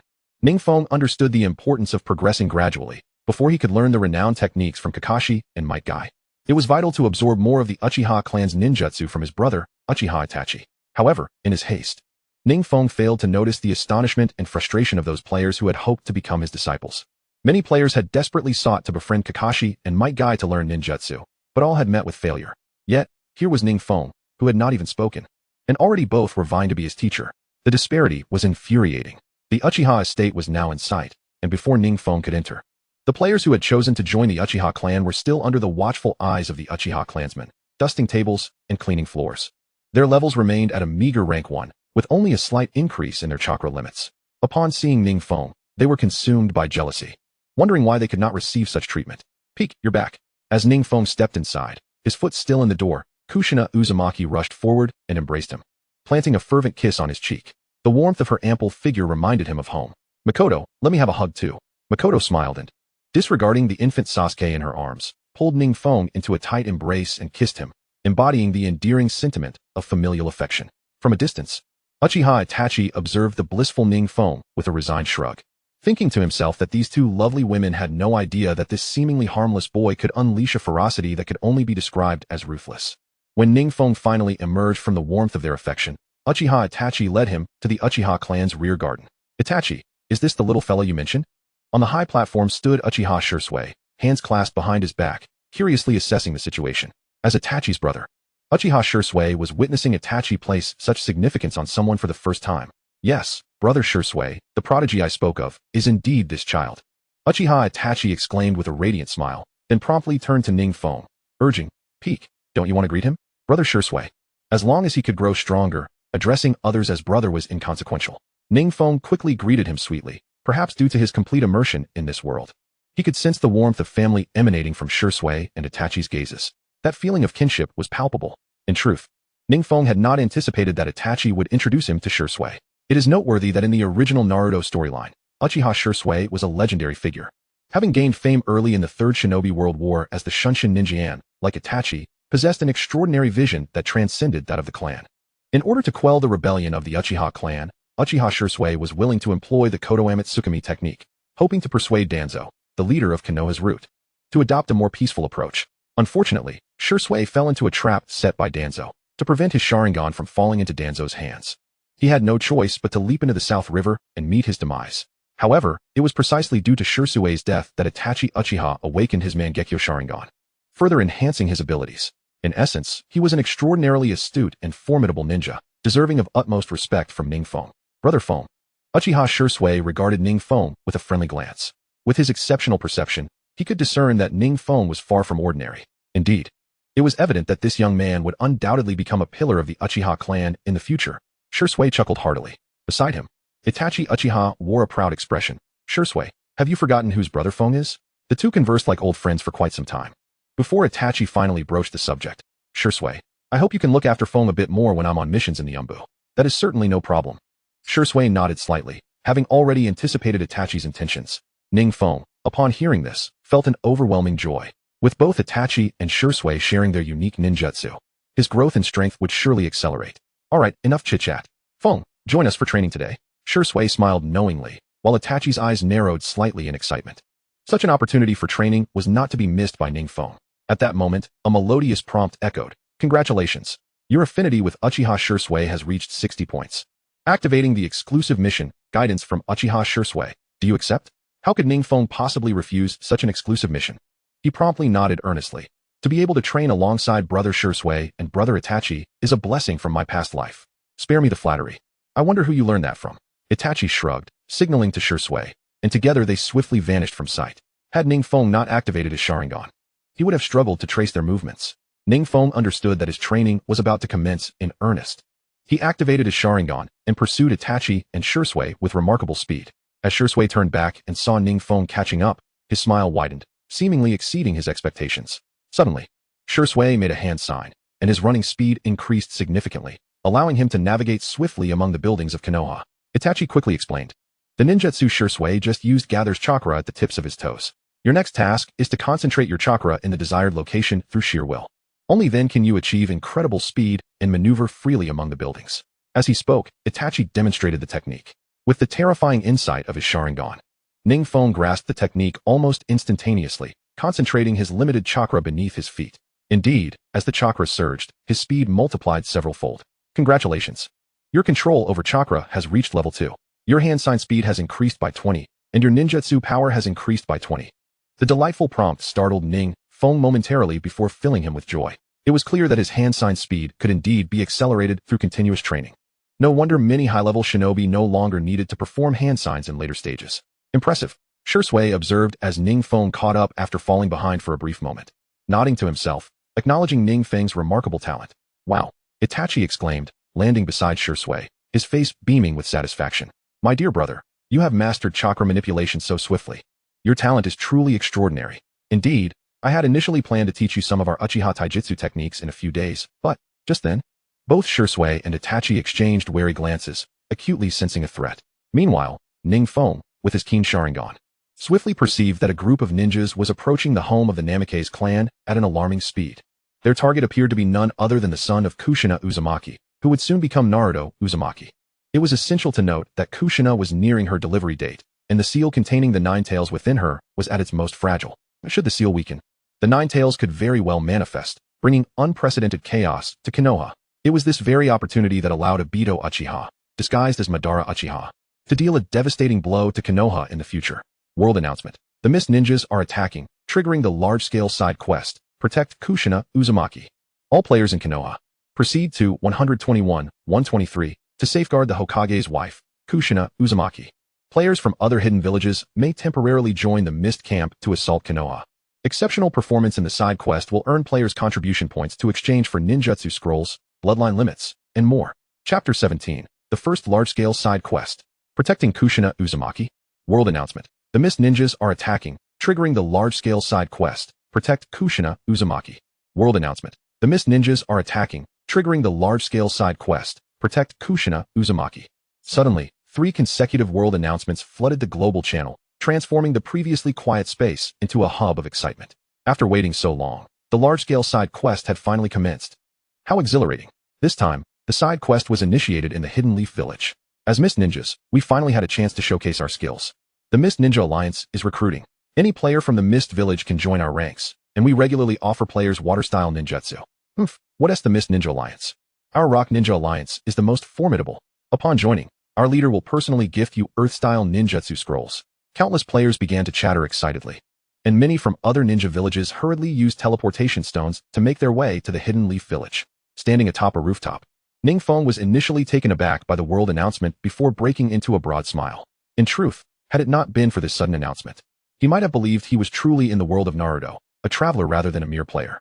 However, compared to the time travelers, it is evident that players have far more avenues to enhance their abilities. Those who indulge in online gaming are well aware that during any significant dungeon quest or daily mission, the rewards are invariably substantial. Not to mention, he is currently ahead of many players, perfectly positioned to seize this opportunity to further amplify his strength and dominate the entire ninja realm. While Ning Feng was deep in contemplation, Uchiha Itachi hastily interjected, "Feng, Shursui and I are heading to the east and west directions of Konoha village immediately to thwart the mist shinobi there. You must rush to protect Sister Kushina at once. Do you understand? Sister Uzumaki Kushina should still be with our mother and the third Hokage's wife." With that, Uchiha Itachi donned his Anbu mask, and Uchiha Shursui followed suit, disappearing without a trace. Upon hearing this, Ning Feng nodded slightly. Even if Itachi and Shursui had not spoken, he would have diligently safeguarded these individuals, seizing the chance to bolster his rapport with them.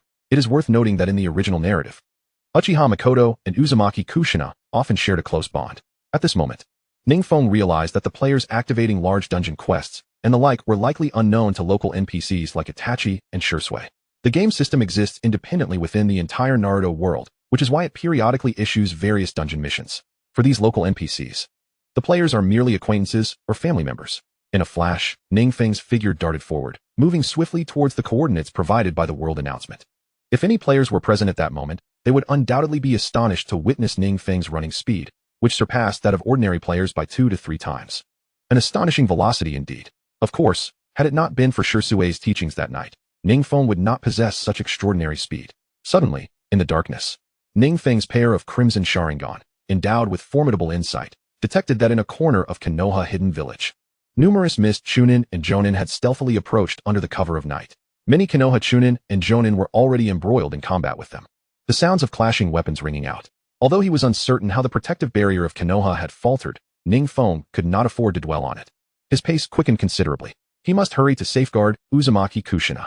At that moment, on the opposite side of Konoha village, several players, equipped relatively decently, led a throng of Konoha players charging forth towards the designated coordinates, evidently eager to seize this opportunity to accumulate dungeon points. Ning Feng noted that the leading players were several from the Hyuga clan, one of whom, named Hyuga Chintian, had awakened the Byakugan, reaching level 9. It appeared that there were indeed some talented players among them. A smile crept across Ning Feng's lips.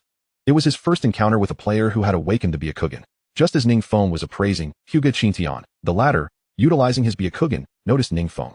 However, while Ning Feng felt a hint of surprise, player Hyuga Chintian was utterly astounded. Through the Byakugan, player Hyuga Chintian could distinctly sense the terrifying chakra possessed by Ning Feng, far exceeding that of a mere genin.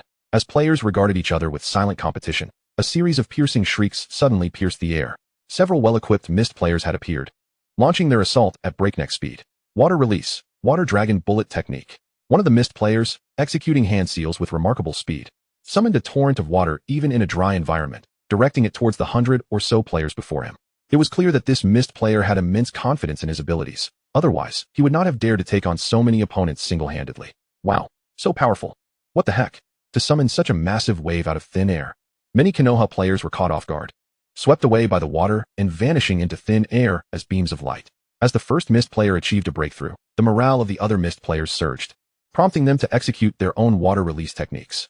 Unfortunately, just as they began their coordinated assault, a chilling wind swept through, and in the astonished gaze of dozens of mist players, a figure leaped into the air amidst the night, executing hand seals with dizzying speed. This player was none other than Ning Feng. What was most astonishing was that while others charged headlong into battle, Ning Feng plunged directly into the midst of the mist players as if he had descended from the heavens. Fire release, great fireball technique. As he swiftly completed the hand seals, a searing flame erupted from Ning Feng's mouth. Initially small, the fireball rapidly expanded to the size of a house, engulfing dozens of mist players in an instant. Chapter 18, Great Fireball. 100 kills. The gratitude of Uzumaki Kushina. At this moment, Ning Feng had allocated a portion of his chakra to his legs, enhancing both his jumping height and running speed to extraordinary levels, making him feel as if he had received a powerful buff. Thus, It was only when Ning Feng's great fireball technique fully materialized and consumed the mist players that they finally reacted. Regrettably, beneath the immense heat of Ning Feng's fireball, the mist players were instantly bombarded with damage numbers in the hundreds, unable to withstand the onslaught, and were all sent back to the fountain. In the blink of an eye, nearly a third of the narrow street had been decimated by Ning Feng. In that instant, 3 consecutive world announcements flooded the entire world channel. World announcement. Konoha village player Uchiha Feng has successfully infiltrated the rear of the mist players, achieving 5 kills. He is dominating the battlefield. Who will stop him? World announcement. Konoha village player Uchiha Feng has successfully infiltrated the rear of the mist players, achieving 10 kills. He is on a killing spree. Who will put an end to his rampage? World announcement. Konoha village player Uchiha Feng has successfully infiltrated the rear of the mist players, achieving 50 kills. He is in a state of frenzy. Who will terminate his onslaught? The once tranquil world channel was instantly set ablaze by Ning Feng's exploits, leaving countless players in astonishment, many of whom expressed their disbelief. What on earth? The large dungeon just opened, and he has already achieved 50 kills? Mist players, are you that pathetic? Come on, try it. Uchiha Feng appeared behind us without any warning. I have never witnessed such a colossal great fireball technique. Ignoring the players' comments in the world channel, Ning Feng's figure flickered, and with a series of clangs, a barrage of shurikens rained down upon him, as if they were being thrown without a care for expense. Among the shurikens, there were even several explosive tags, indicating that there were indeed many skilled and elite players among the mist ranks. Regrettably, no matter how skilled the players may be, or how elite they consider themselves, they are but paper tigers in the presence of Ning Feng. Under the terrifying insight of the Sharingan, all their shurikens were effortlessly evaded by Ning Feng, and in the next moment, several approaching mist ninjas materialized behind him. One of the mist players swiftly formed hand seals with one hand, declaring, Ninjutsu, mist concealment technique. As he completed his seals, a thick fog enveloped the entire alley, obscuring vision entirely. Even Ning Feng, with the formidable perception granted by the Sharingan, found his sight significantly hindered. Observing this, a faint smirk curled at the corner of Ning Feng's mouth, yet he did not display any signs of panic. Although the online game had only been launched for a day, it was not surprising that there were many talented players capable of executing the mist concealment technique. However, no matter how gifted these players were, they remained merely talented individuals. Suddenly, one of the mist ninjas, relying on the dense fog, stealthily appeared behind Ning Feng, thrusting a sharp shuriken towards him. Just as the mist players believed they had cornered the notorious killer Ning Feng, he transformed into a thick cloud of white smoke. Shadow clone. This kid not only mastered the great fireball technique, but also the advanced shadow clone technique. The expression of shock was evident on the faces of the mist players, causing their movements to slow considerably.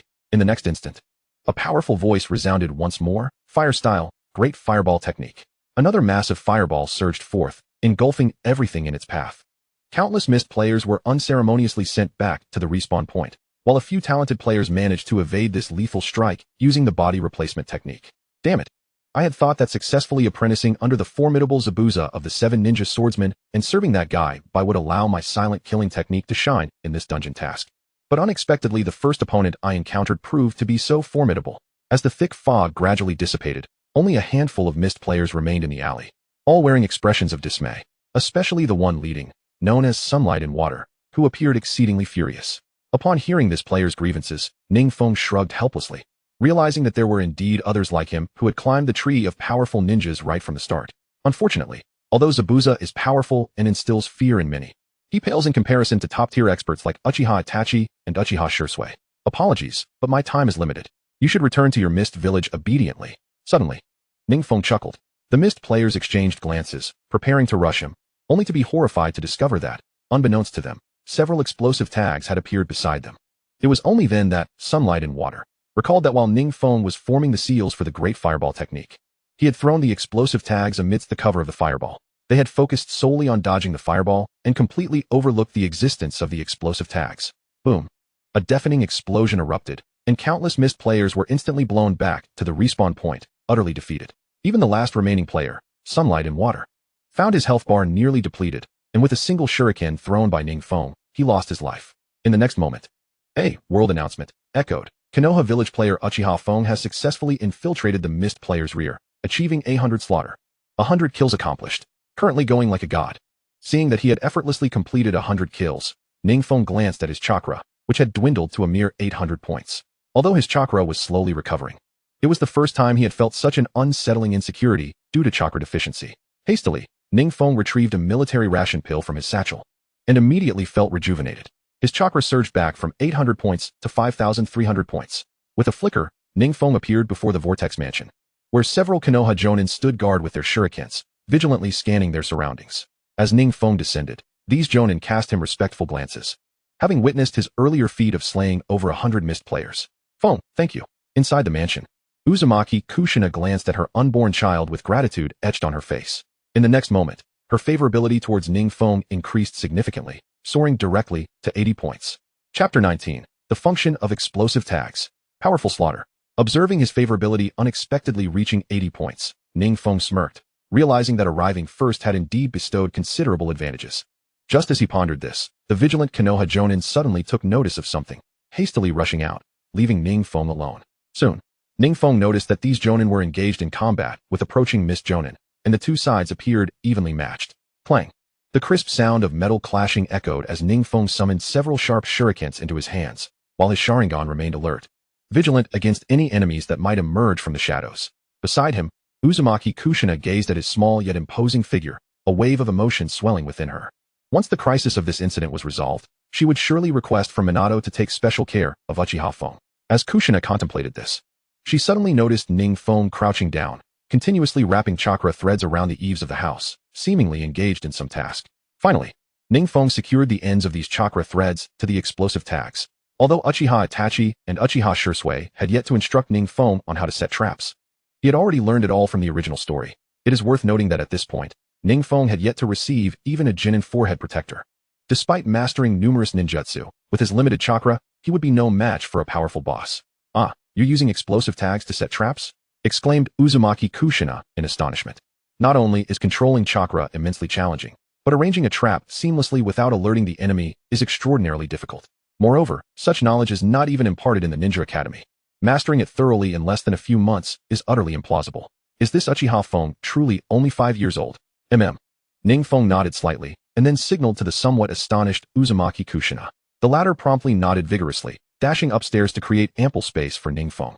With such space secured, Ning Feng wasted no time in utilizing all the explosive tags from his satchel, of course, to prevent any friendly fire. He left a secret sign at the entrance that only Konoha ninjas could recognize. In fact, this sign had been taught to him by Uchiha Itachi and Uchiha Shursui. For a ninja, recognizing the secret signals left by comrades is fundamental knowledge. Before long, Ning Feng had utilized all the explosive tags from his satchel. Once he had completed this task, a sense of reassurance gradually washed over him. However, as Ning Feng prepared himself, numerous Mist Village players began to approach. Despite the resistance from various Leaf Village players along the way, ultimately, they were no match for the Mist players. It is worth noting that, at the outset, due to erroneous intelligence in the real world, the number of players choosing Leaf Village was regrettably scant. The enigmatic Mist Village, alongside Rock and Cloud Villages, has consistently been a popular choice among players, thus resulting in a greater number of players with superior quality. Yet, for Ning Feng, no matter how formidable the opponents, what of it? As he pondered, the distant sounds of Leaf Village players falling to defeat echoed, as more and more Mist players surged toward him at an alarming pace.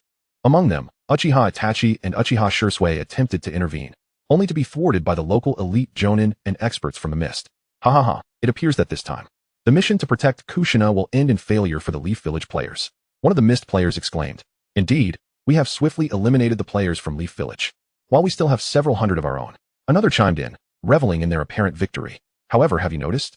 Despite our numerous kills, we have yet to encounter that Uchiha Feng. No matter how powerful Uchiha Feng may be, he cannot withstand our numbers. The recent 100-man slaughter must have drained him. In such a short time, he is surely. A multitude of Mist players eagerly speculated, convinced of their imminent triumph. Oh, even if I stand alone, you shall not necessarily win. Just as a throng of Mist ninjas approached their ultimate target, a mere 100 steps away, Ning Feng's voice abruptly resonated, catching them off guard. Though his words were calm and unassuming, every Mist player present heard him distinctly. Clang, clang, clang. In an instant, countless Mist players brandished their sharp kunai, warily eyeing Ning Feng. In the next moment, a barrage of kunai hurtled toward him, yet under the keen perception of his Sharingan, Ning Feng deftly evaded them without sustaining a single hit. This sight incited fury among the Mist players, dismissing him as just a Leaf player. They surged forth at breakneck speed. However, Ning Feng remained unperturbed by the onslaught, standing resolutely still. Even at death's door, he dares to put on an act, sneered a leading Mist player. Yet, as he and his companions' mocking grins stiffened, they noticed an almost imperceptible chakra thread binding the ground beneath them. An ominous realization dawning upon them. The next moment, a cacophonous explosion shattered the air as the explosive tags Ning Feng had strategically laid out detonated simultaneously. Countless mist players had no chance to react as they were sent soaring, engulfed in blinding light, vanishing without a trace. As the smoke began to clear, it became evident that 3/4 of the mist players had been annihilated by Ning Feng's hand. World announcement. Leaf Village player Uchiha Feng has successfully infiltrated the rear of the mist players, achieving a 200-man slaughter. 200 kills. Entering God mode. Hurry. Someone stop him. However, even after vanquishing these mist players, Ning Feng did not feel elation. His formidable insight revealed the approach of 3 mist bosses, leading the remaining players toward him. Karasuki Tenkyo, level 19, mid-tier Genin, silver grade boss. Kirigakure no Sato, 20th level, mid-tier Genin, silver grade boss. Oni Yuzuki Iroh, level 19, mid-tier Genin, silver grade boss. Chapter 20. The ingenious use of explosive tags. The mist ninjas stood stunned. At this moment, the bosses leading the charge cast wary glances toward Ning Feng. As mid-tier Genin, they possessed ample combat experience, clearly sensing the terrifying aura of death emanating from him, a sensation they had not encountered with other leaf ninjas. Hold on. This area is laced with explosive tags. Everyone, be cautious. Suddenly, the leader, Kirigakure no Sato, spoke, extending his hand to halt the advancing mist players. It was only then that the players recognized the potential applications of the explosive tags, their gazes toward Uchiha Feng filled with profound astonishment. In such a brief span, a player had managed to wield explosive tags with such finesse. They understood better than anyone the implications of this revelation. Meanwhile, noticing the BOSS deceleration as they cautiously assessed the chakra wires connected to the explosive tags, Ning Feng furrowed his brow. In the realm of online games, bosses like those from the mist are typically effortlessly dispatched. Yet, within this Naruto-themed game, Ning Feng was experiencing the intelligence of these bosses. The cunning of mid-tier Genin for the first time. He finally comprehended why the Chunin exams were so notoriously difficult. If mid-tier Genin possessed such wits, how formidable would Chunin and Jonin be? As Ning Feng contemplated, the leader of the mist bosses, Kirigakure no Sato, swiftly formed hand signs, water release, water dragon tornado. One could not help but admire the rapidity of Kirigakure no Sato's hand signs. Accompanying his movements, 2 colossal water dragons surged forth, roaring as they charged toward Ning Feng. It was evident to all that under this water release technique, the explosive tags previously laid for defense would be rendered ineffective, leaving Ning Feng as powerless as a toothless tiger. Many mist players couldn't help but smirk coldly, thinking, what can Uchiha Feng do now? Even the bosses relaxed their vigilance at this moment.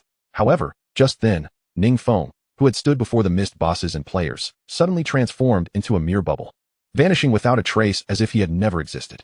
In the next instant, a mist player beside, Kirigakure no Sato, brandished a sharp kunai, plunging it directly into the boss's back. Simultaneously, the remaining explosive tags were flung outwards, erupting in a rapid succession of explosions. What? Transformation technique? PS using shadow clone and transformation techniques in succession. At the forefront, the mist-hidden boss, Kankuro Sweet Pepper, only comprehended the situation when the kunai pierced through his very being. It turned out that Ning Feng, standing not far away, was merely a decoy, designed to divert their attention, while the explosive tags were merely a part of a larger scheme. The true objective was to employ a transformation technique to disguise himself and seize the opportunity to strike. A staggering 3-digit damage erupted, compounded by a surprise attack from behind, causing Kankuro Sweet Pepper's health bar to plummet. Before Kankuro Sweet Pepper could even react, the explosive tag he had thrown detonated. Meanwhile, the other mist-hidden players and boss were primarily focused on Ning Feng in the distance, completely oblivious to his presence lurking nearby. Boom. The explosive tag detonated again, producing a deafening sound that sent numerous mist-hidden players hurtling back to their respawn points. The 3 mist-hidden bosses fared no better, as they were violently blasted away, creating large human-shaped craters in their wake, utterly defeated. With a swift motion, Ning Feng landed atop a nearby building, his crimson Sharingan gleaming with an eerie radiance. The smile gracing his lips was particularly pronounced at that moment. In truth, Ning Feng had devised his strategy long before the mist-hidden players arrived. Having perused the original work of Naruto, he swiftly mastered the art of diversion and deception, executing it with remarkable finesse. It was noteworthy that, despite lying in wait next to several mist-hidden bosses for so long, not a single individual had noticed him. While Ning Feng pondered, a series of melodious prompts rang out. Congratulations! You have successfully slain the mist-hidden boss, Kankuro Sweet Pepper. You will receive 30,000 additional dungeon points. Congratulations! You have successfully slain the mist-hidden boss, Yamabuki Tamamo. You will receive 30,000 additional dungeon points. Congratulations! You have successfully slain the mist-hidden boss, Kage Yuzu Iroha. You will receive 30,000 additional dungeon points. Congratulations! You have successfully completed 300 slaughters. You will receive an additional 20,000 dungeon points. With these delightful notifications, a smirk appeared on Ning Feng's face as he realized that these additional dungeon points amounted to a staggering total of 110,000. Although he was left wondering what they could be exchanged for. Furthermore, having defeated these 3 silver-tier bosses signaled the conclusion of the large dungeon quest. Just as he anticipated, 3 consecutive world announcements exploded across the global channel. World announcement. Player, Uchiha Feng, single-handedly vanquished hundreds of mist-hidden players and repelled the assault of the mist-hidden bosses. The large dungeon quest, guarding Uzumaki Kushina, is about to conclude. Players are advised to approach Uzumaki Kushina for the exchange of dungeon points. World announcement. Player, Uchiha Feng, single-handedly vanquished hundreds of mist-hidden players. World announcement. Player, Uchiha Feng, single-handedly vanquished hundreds of mist-hidden players. The once tranquil world channel erupted once more. Particularly, the mist-hidden players vented their frustrations. Damn it, this is unfair. That Uchiha Feng guy set up who knows how many explosive tags around the mission objective. My friends and I just approached, and we were blown to bits. This guy used so many explosive tags. I'm reporting him. To the fool above, explosive tags are a legitimate ninja tool, so why can't they be used? Moreover, you accidentally triggered the explosive tag.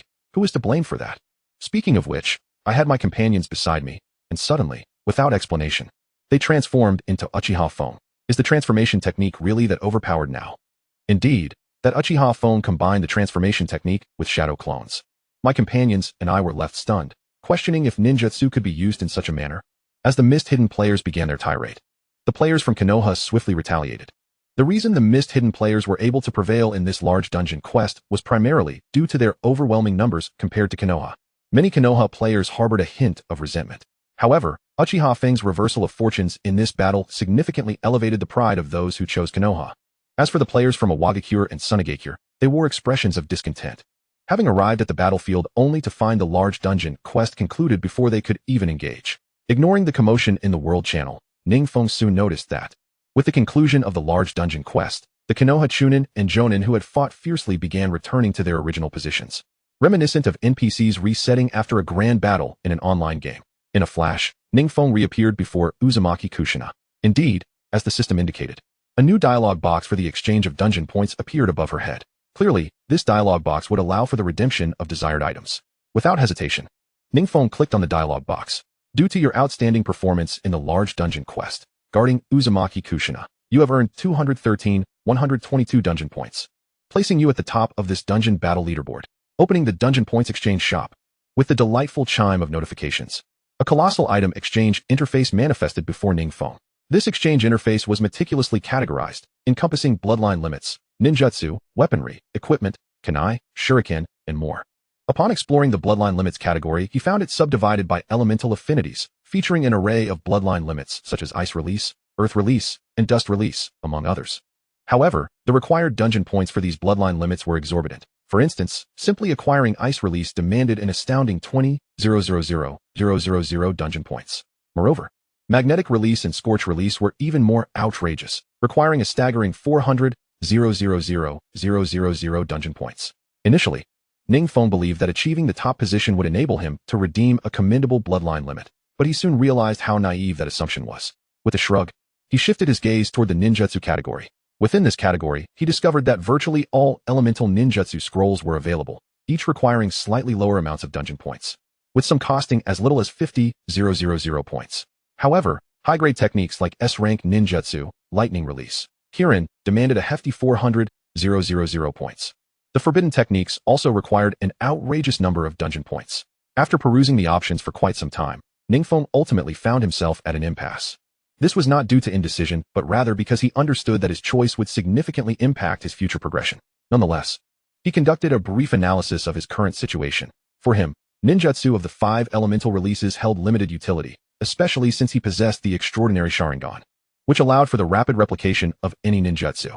As for other bloodline limits, their exorbitant point requirements rendered them unattainable with his current points. Likewise, ninja tools and equipment offered little in terms of enhancement. Ning Feng's brow furrowed slightly as he searched for an appropriate item for quite some time. Yet he found nothing suitable. However, amidst his contemplation, he suddenly stumbled upon several intriguing items within the miscellaneous section of the Dungeon Points Exchange shop. Ninjutsu Upgrade Scroll. This scroll can elevate the overall level of ninjutsu. Required dungeon points, 30,000.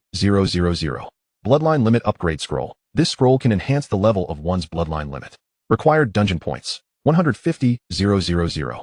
At first, Ning Feng paid little attention to the Ninjutsu upgrade scroll, but upon further reflection, he comprehended the terrifying potential it held.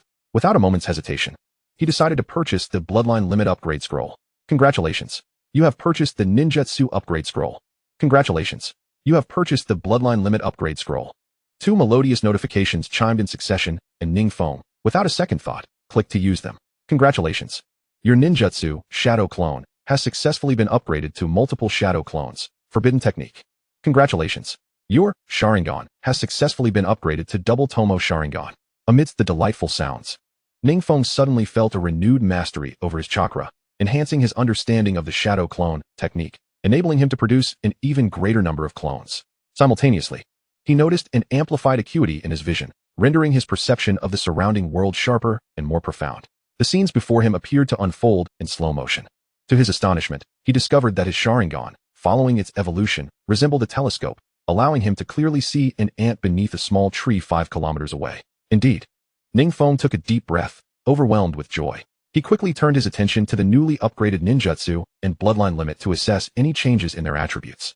Multiple Shadow Clones, an upgraded version of the Shadow Clone technique, capable of producing 3 to 10 clones during hand seals to confound enemies.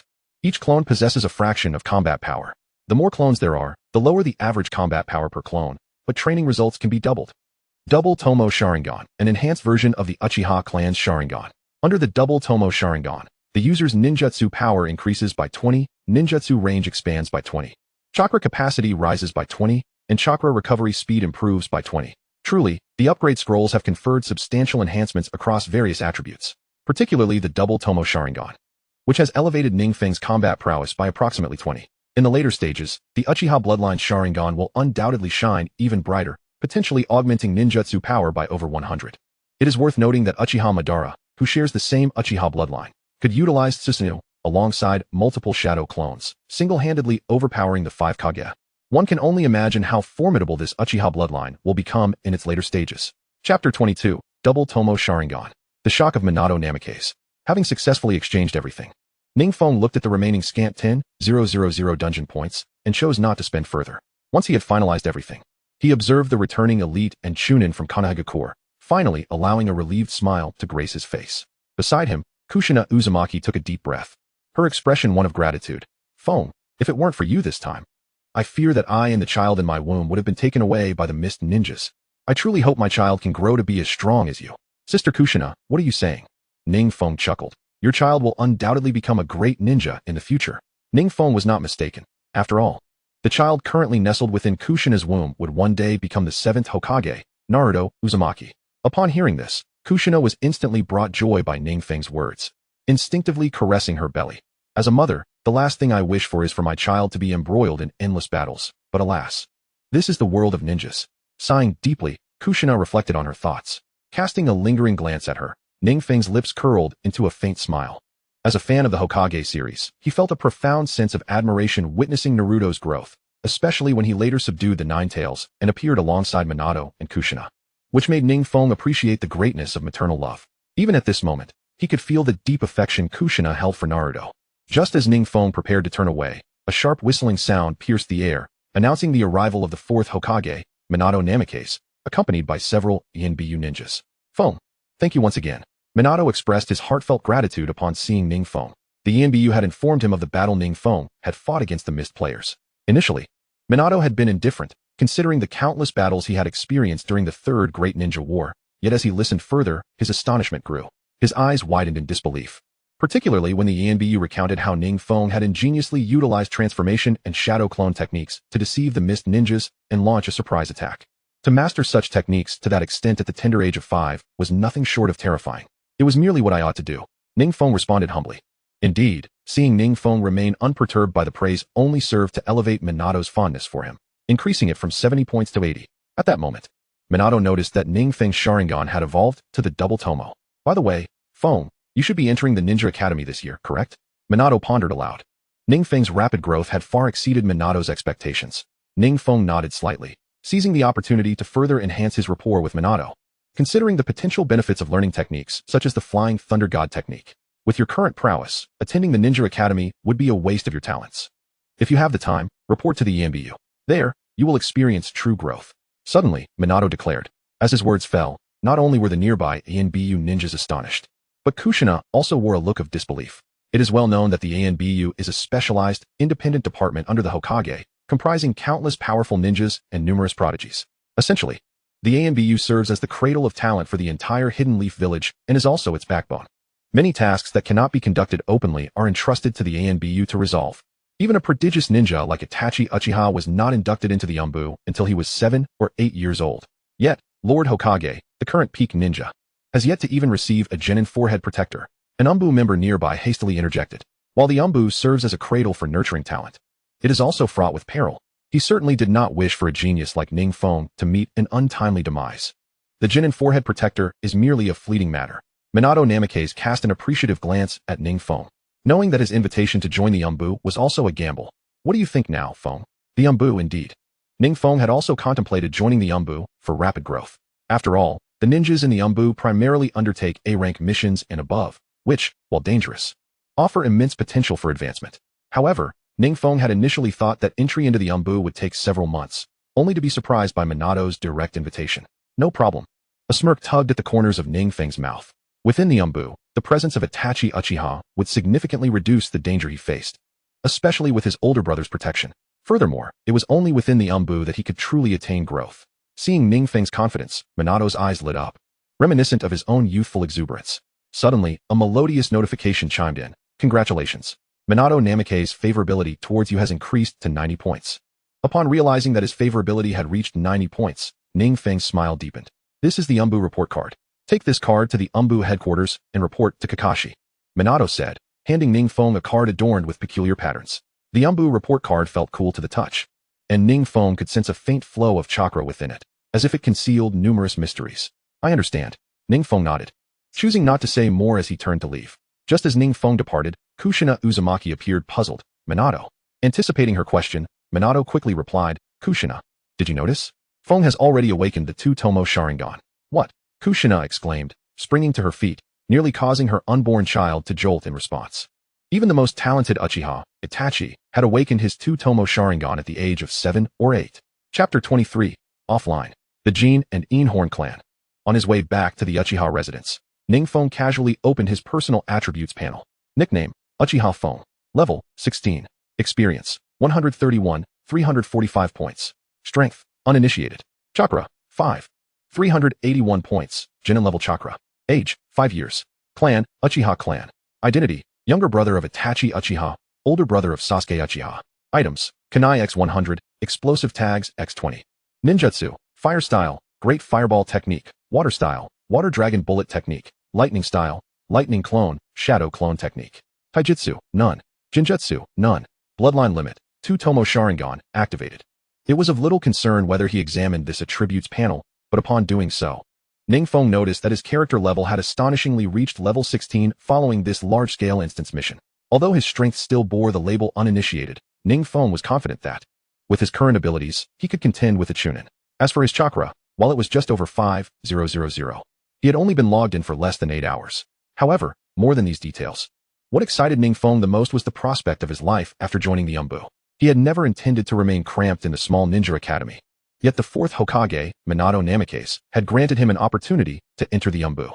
Although Ning Feng understood that Minato's goodwill was likely also aimed at consolidating ties with the Uchiha clan, given the clan's recent instability, it was natural for anyone to feel apprehensive. Before long, Ning Feng arrived at the Uchiha residence. Following this, he would inevitably face inquiries from both Itachi and Shursui. And only after confirming that Ning Feng had not sustained any harm would they allow themselves to relax. Sitting on the tatami mat in his room, Ning Feng was preparing to drift into slumber when he noticed that there were merely a few minutes left before he would log out.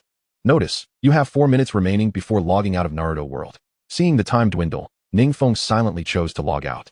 Unlike many players who complained in the world announcements, when he reopened his eyes, he found himself back on the playground of Qinglong High School. Clearly, numerous classmates had also opted to log out at that moment, as beams of white light flickered and many students descended upon the playground.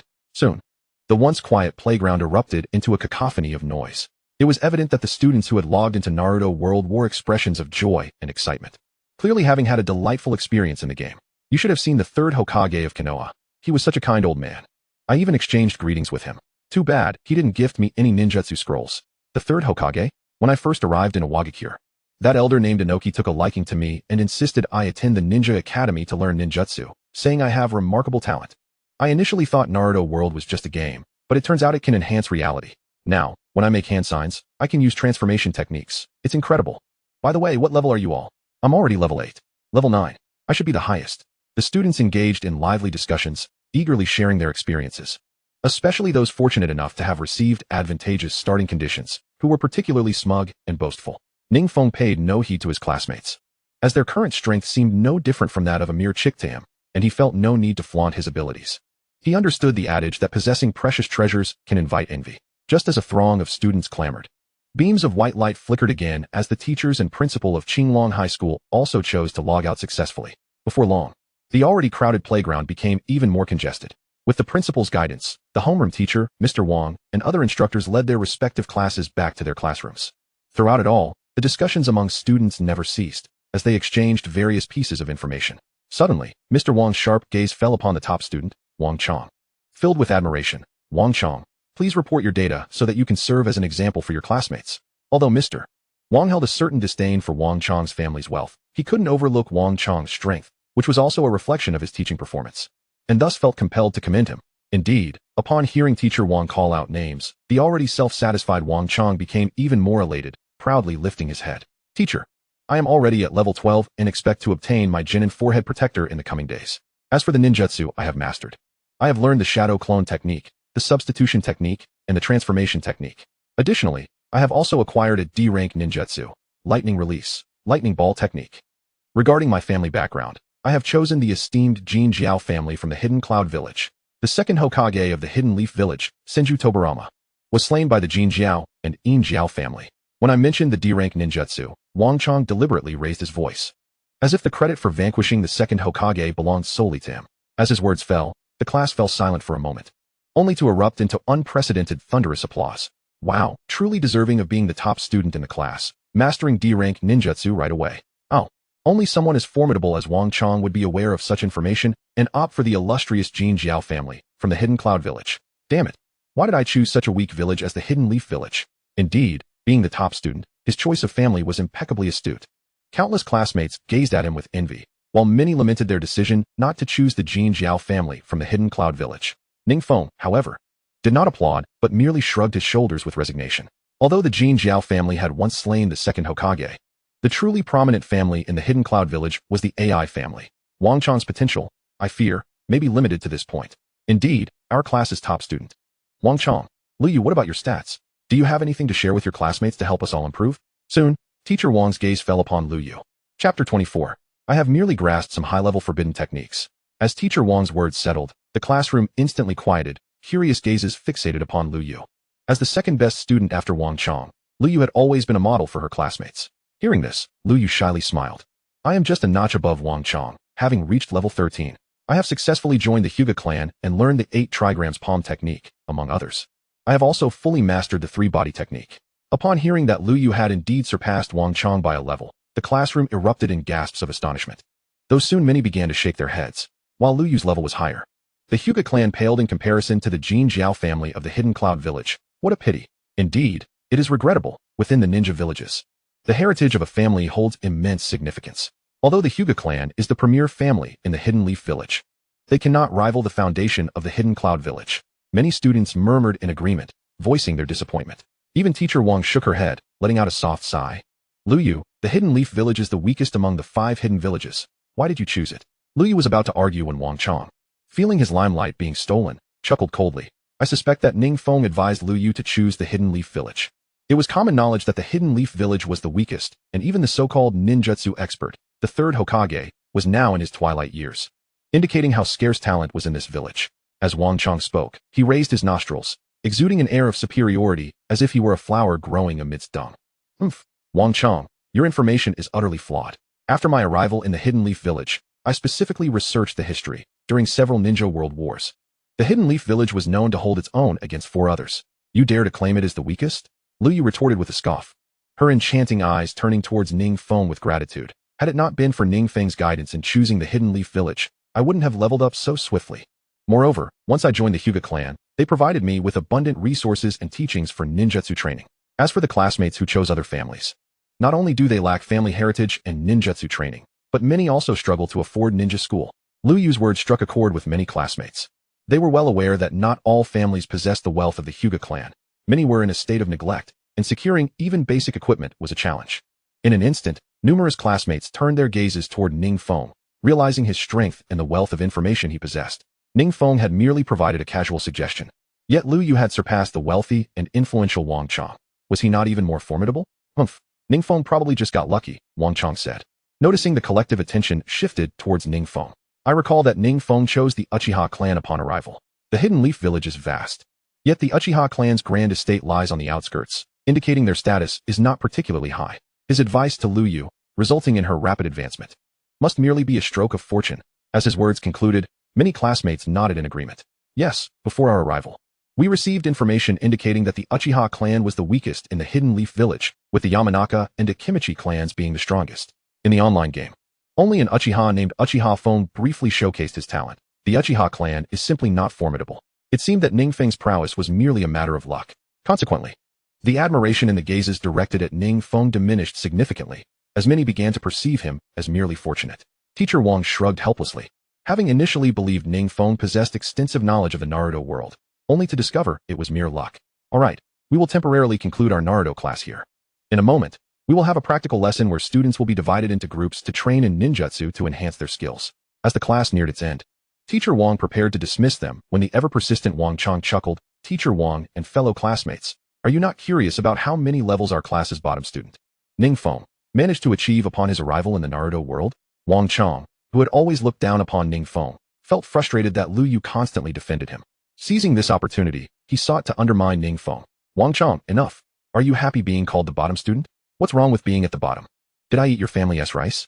Lu Yu retorted, having discerned Wang Chong's intentions, as she immediately took Ning Feng's hand to exit the classroom.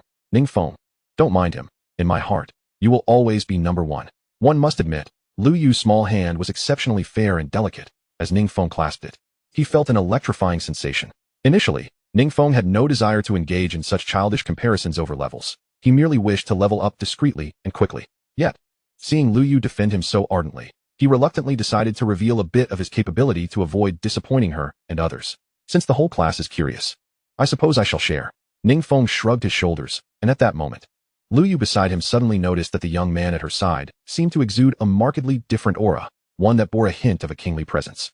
Wang Chong and his sycophants exchanged glances, their eyes glinting with a tinge of mockery, eagerly anticipating Ning Feng's embarrassment.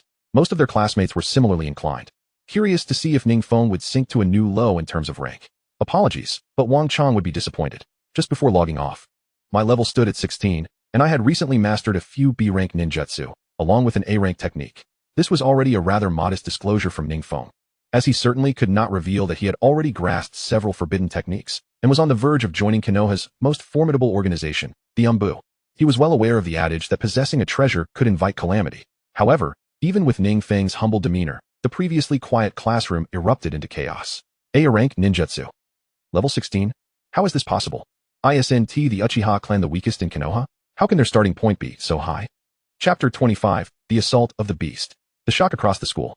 In an instant, the entire class fell into a profound silence, the air thick with tension, where one could almost hear the heartbeat of each individual. How could it not be quiet? Even Wang Chong, the top student, had only mastered a D-rank ninjutsu, while Ning Feng had actually mastered an A-rank. How could this be, let alone the fact that Ning Feng had reached level 16, surpassing Wang Chong by a full 3 levels. It should be noted that Wang Chong had participated in the closed beta and had already started at level 10. Even so, he had only managed to elevate his rank by 3 levels. Lu Yu, who held Ning Feng's hand, now regarded him with a transformed gaze, glimmering with admiration and respect. Ning Feng, despite being at the bottom of the class, surely could not be lying about this. Wang Chong chuckled, entirely disbelieving Ning Feng's claims. In his eyes, this was merely bluster. Indeed, Ning Feng, even if you were genuinely at the bottom of the class, we would not mock you. Ning Feng, your only fault is boasting. Many of Wang Chong's sycophants quickly chimed in. Although Ning Feng's words had initially been rather intimidating, upon reflection, they thought, could acquiring A-rank ninjutsu be so simple? As these classmates voiced their skepticism, those who had previously been shocked began to view Ning Feng with a degree of doubt. convinced he was merely bragging. Even Teacher Wang shared this sentiment, promptly admonishing Wang Chong. Enough, Wang Chong. While Ning Feng may have some minor shortcomings, they are of no great consequence. Seeing that everyone was skeptical of him, the only one still believing in Ning Feng, Lu Yu, immediately spoke up. What Ning Feng said must be true. He has never been one to exaggerate, nor is there any need for him to do so. Faced with the barrage of words, Ning Feng shrugged, uninterested in further explanations. After all, engaging with these children was a mere waste of time. Just as he was preparing to leave the classroom, Wang Chong let out a cold chuckle, swiftly throwing a kunai that flew through the air with remarkable speed. Wang Chong's strike was executed with such alacrity that almost no one had time to react. Even Teacher Wang would have struggled to intervene. As the kunai hurtled towards Ning Feng, Lu Yu instinctively moved to defend him, only to witness Ning Feng effortlessly extend 2 fingers, pinching the kunai with ease. Meanwhile, in the dimly lit classroom, Ning Feng's pair of scarlet Sharingan eyes gleamed unnaturally, inducing a sense of trepidation in those who beheld them. Ah, the Sharingan. I had seen such eyes at the Valley of the End. Many ninjas from the Mist Village warned me that upon encountering such eyes, one must flee at the first opportunity.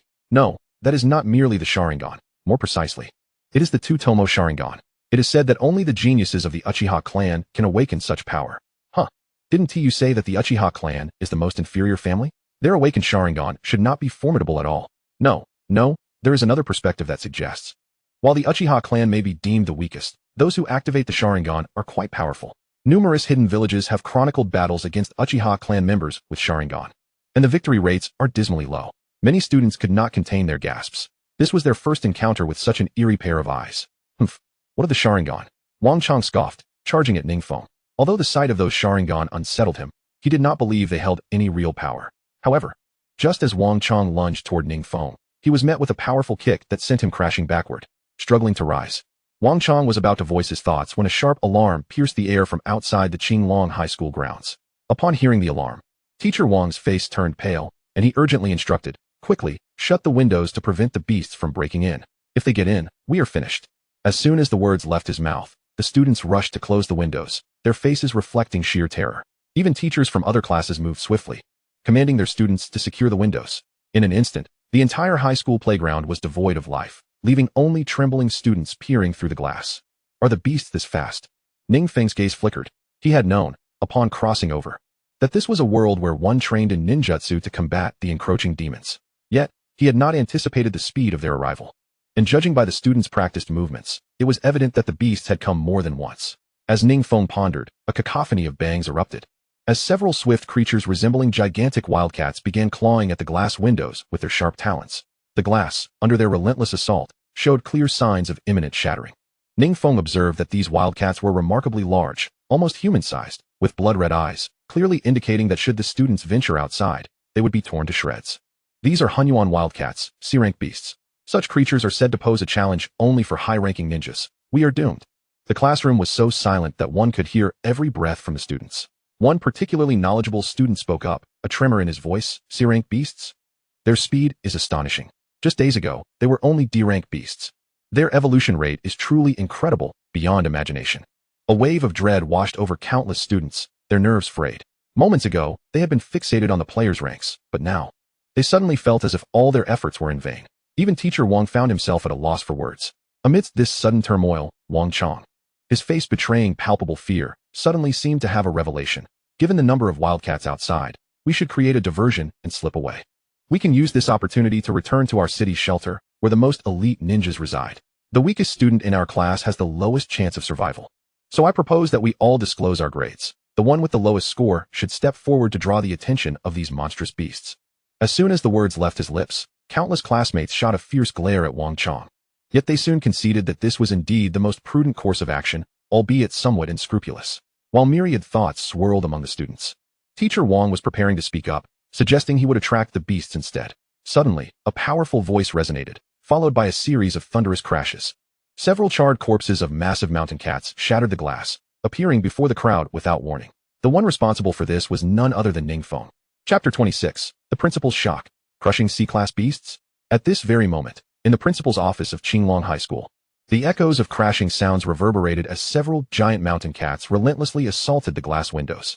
Principal Wang, observing the increasingly bloodthirsty creatures, furrowed his brow. Since the resurgence of spiritual energy, these gigantic mountain cats had proliferated and grown stronger. Just a week prior, They were merely half the size of a person, classified as D-level, but now, they had all attained C-level status. Some of the mountain cat kings had even reached the astonishing B-level. It is essential to understand that once a beast reaches B-level, it possesses the destructive power equivalent to 100 C-level beasts, capable of obliterating half a city in mere hours. Requesting backup from the shelter's guards. Yes, Qinglong High School. At least 100 C-level mixed element mountain cats. Yes, indeed. Our teachers and students have just logged into the Naruto world. Principal Wang, observing the relentless assaults on the windows, swiftly called for reinforcements from the shelter. As the principal, he was acutely aware that if the guards arrived even a moment too late, countless students would perish, students who were the nation's future hope. Although he did not understand why the beasts had evolved at such an accelerated rate, there was no time for contemplation. Carefully securing the numerous explosive tags collected from the Naruto world, Principal Wang prepared to open the door and lead the teachers in a desperate bid for survival. After all, the students were the hope of the nation. The lives of these old bones could be sacrificed without hesitation. Suddenly, several fully armed teachers behind Principal Wang pointed toward the window. Principal Wang, look. Huh. Principal Wang was taken aback, quickly following the direction of their fingers. To his astonishment, he noticed a young boy in a previous class rapidly forming hand seals, accompanied by the eruption of a colossal fireball. Several of the giant mountain cats were instantly incinerated to ashes. Particularly striking were the boy's eyes, which sparkled with a soul-stirring brilliance, sending chills down the spine of anyone who dared to glance in his direction. That is B-level ninjutsu? The Great Fireball technique. Yet, this boy's version of the Great Fireball was clearly several times larger. What is happening? Look at how fast he forms the seals. Even I can barely keep up, exclaimed several teachers, their eyes wide with astonishment. Principal Wang, equally shocked, never anticipated that such a prodigious talent would emerge from Qinglong High School. What is that student's name? Principal Wang urgently inquired. I don't know. He doesn't ring a bell. The other teachers quickly shook their heads. Before long, to the bewilderment of the gathered teachers, they witnessed the young boy rapidly forming seals again, and in an instant, he multiplied into several clones. The multi-shadow clone technique. The multi-shadow clone technique. But that's a forbidden technique, exclaimed numerous teachers in shock, some of them standing dumbfounded. They were well versed in the intelligence of various ninjutsu, yet the more they knew, the clearer it became that techniques like the multi-shadow clone were utterly unattainable, let alone something one could cultivate. Such a genius exists in our Qinglong High School. Principal Wang could hardly contain himself. With a resolute bang, he flung open the door, tossing out several explosive tags before using the substitution technique to evade the onslaught of the giant mountain cats. While his display of ninjutsu was indeed impressive, it paled in comparison to that of the young prodigy in the distance. With a piercing cry, a sharp kunai flashed with a chilling light, suddenly illuminating the dark sky as if it were midday. In the next moment, a young man stood before a giant mountain cat, coming to a halt. The mountain cat glared coldly at Ning Feng, as if attempting to utter something, but its gaping wound spewed forth blood, rendering it incapable of speech. With a heart-wrenching wail, the giant mountain cat succumbed to death. Ning Feng cast a casual glance at the fallen mountain cats around him, a slight smile curling at the corners of his mouth. When the mountain cats had launched their surprise attack on Qinglong High School, he had already resolved to eliminate them. Thus, while his classmates were lost in their own thoughts, he swiftly charged forth and dispatched the beasts. His motivation was not to flaunt his strength, but rather, to protect Lu Yu and others who had supported him. He did not wish for them to come to harm. Of course, he had another objective as well, to ascertain whether the data from the online game truly enhanced reality, and to what extent. After this skirmish, Ning Feng discovered that the online game indeed possessed remarkable power, amplifying his abilities by a full 100. The strength he acquired in the Naruto world seamlessly translated into the real world. The exhilaration was indescribable. However, Ning Feng furrowed his brow slightly. The speed of the mountain cats was alarming, and their intelligence and learning ability were formidable. His initial attacks proved effective, but subsequent attempts yielded diminishing returns. If humanity were to confront such terrifying beasts, it would not be long before they faced a genuine crisis, the threat of rapidly evolving and increasingly powerful monsters. As Ning Feng pondered these matters, he suddenly noticed a dazzling orb shimmering among the corpses of the giant mountain cats. Cautiously, Ning Feng picked up the orb, which transformed into a gentle light that surged into his body, cleansing him from within. In the next moment, he felt an overwhelming surge of power, as if his chakra limit had significantly increased. This orb, Ning Feng realized that slaying these beasts could indeed enhance his own strength. However, it was regrettable that the drop rate of such orbs was exceedingly low. This student, suddenly, a sharp whistle pierced the air as Principal Wang materialized behind Ning Feng. Chapter 27. Lightning Release Ninjutsu, Raikiri. As he spoke, Principal Wang's heart raced with trepidation as he surveyed the lifeless bodies of the colossal bobcats surrounding him. It is crucial to note that these gigantic feline beasts were classified as C-rank monsters, possessing formidable strength that could not be easily subdued by ordinary individuals. Yet, here stood this young boy, single-handedly vanquishing them all. Could it truly be that these were the students of Qinglong High School? While Principal Wong pondered this, a sudden pop echoed, and the boy before him transformed in the blink of an eye into a piece of wood, leaving a chilling sensation at his throat. Principal Wong's heart skipped a beat as he realized a sharp kunai had appeared beneath his chin. A mere inch forward would suffice to claim his life. Student. I am Principal Wong of Qinglong High School. Please, do not misjudge. He quickly explained. Only then did Ning Feng notice the middle-aged man before him, and he quietly exhaled, gradually retracting the kunai in his hand. This was not an act of malice on Ning Feng's part. During battle, one must always be prepared for the unexpected. Embodying the qualities of a mature ninja, as the crisis unfolded, Principal Wong turned to find a familiar face before him. What astonished him the most, however, was that even at this moment, the boy maintained the vigilance and acute awareness characteristic of a true ninja. Such alertness could not be acquired merely by entering the world of Naruto. It required genuine skill and experience. Not to mention, just moments ago, this lad had seamlessly executed the substitution jutsu and shadow clone jutsu, an accomplishment beyond the reach of countless classmates. Why, you are Ning Feng? Principal Wong exclaimed in shock, finally recognizing the boy's visage. Had it not been for your timely intervention during the colossal bobcat attack, many of us might not be standing here today. On behalf of the entire school, I extend my heartfelt gratitude to you, Ning Feng. Ning Feng shrugged nonchalantly. It was merely my duty. In truth, he had only wished to prevent those who cared for him from getting harmed. The fates of others mattered little to him. Just then, several teachers descended swiftly, their gazes fixed on the slain colossal bobcats, their expressions a mixture of horror and disbelief. Despite having witnessed the chaos, the sight of a single youth effortlessly dispatching C-rank beasts was still beyond comprehension. At that moment, Lu Yu hurriedly led the rest of the class over, with Wang Chong trembling at the rear. Upon seeing that Ning Feng was unscathed, Lu Yu let out a silent sigh of relief. It was only then that the other students began to realize that Ning Feng had not been exaggerating. Otherwise, a mere level 10 player could not have possibly dealt with so many colossal bobcats. In stark contrast to Wang Chong, who had sought to use others as scapegoats, Ning Feng emerged as a towering figure in their eyes. Realizing Ning Feng's remarkable strength and his humble demeanor, they began to understand that the true champion of their class was indeed Ning Feng. The so-called class leader had, moments ago, suggested that the students ranked lowest in their class distract the monsters. Just thinking that they had once admired Wang Chong left them feeling nauseated. Many classmates grasped the truth. Ning Feng's low profile was not a sign of weakness, but rather a mark of a genuine powerhouse who refrained from boasting. At the back of the class, Wang Chong, witnessing the demise of the colossal bobcats and the furious glares of his peers, scoffed. Humph, I always knew Ning Feng possessed such strength. My suggestion to have the lowest-ranked student lure the beasts was merely a joke. What? Is humor now forbidden? With that, he cast a cold glance at Ning Feng. Don't get too cocky. I was simply disinclined to act. Had I chosen to engage, I would have dispatched those colossal bobcats far more swiftly than you. However, by this point, the other students had all seen through Wang Chong's despicable facade and paid him no heed. Meanwhile, Lu Yu feigned astonishment, exclaiming, Wow, look! A few more colossal bobcats are charging towards us. At her words, Wang Chong, terrified, grabbed a classmate as a makeshift shield. His cowardice drew scorn from countless onlookers, further elevating Ning Feng's stature. Disregarding Wang Chong, a mere clown, Ning Feng turned his attention to Teacher Wang. Teacher Wang, may we dismiss for the day? At this moment, Teacher Wang and the others were still reeling from the beastly encounter. Upon hearing Ning Feng's words, they snapped back to reality and nodded in agreement. Why yes. It is time to leave. Just then, a flurry of footsteps approached as the guard unit from the city shelter rushed in. The lead guard, upon witnessing the sea of colossal bobcat carcasses, exchanged alarmed glances with his fellow officers, all equally astonished. As the guard unit arrived to ensure everyone's safety, Ning Feng shrugged, preparing to depart for his next adventure.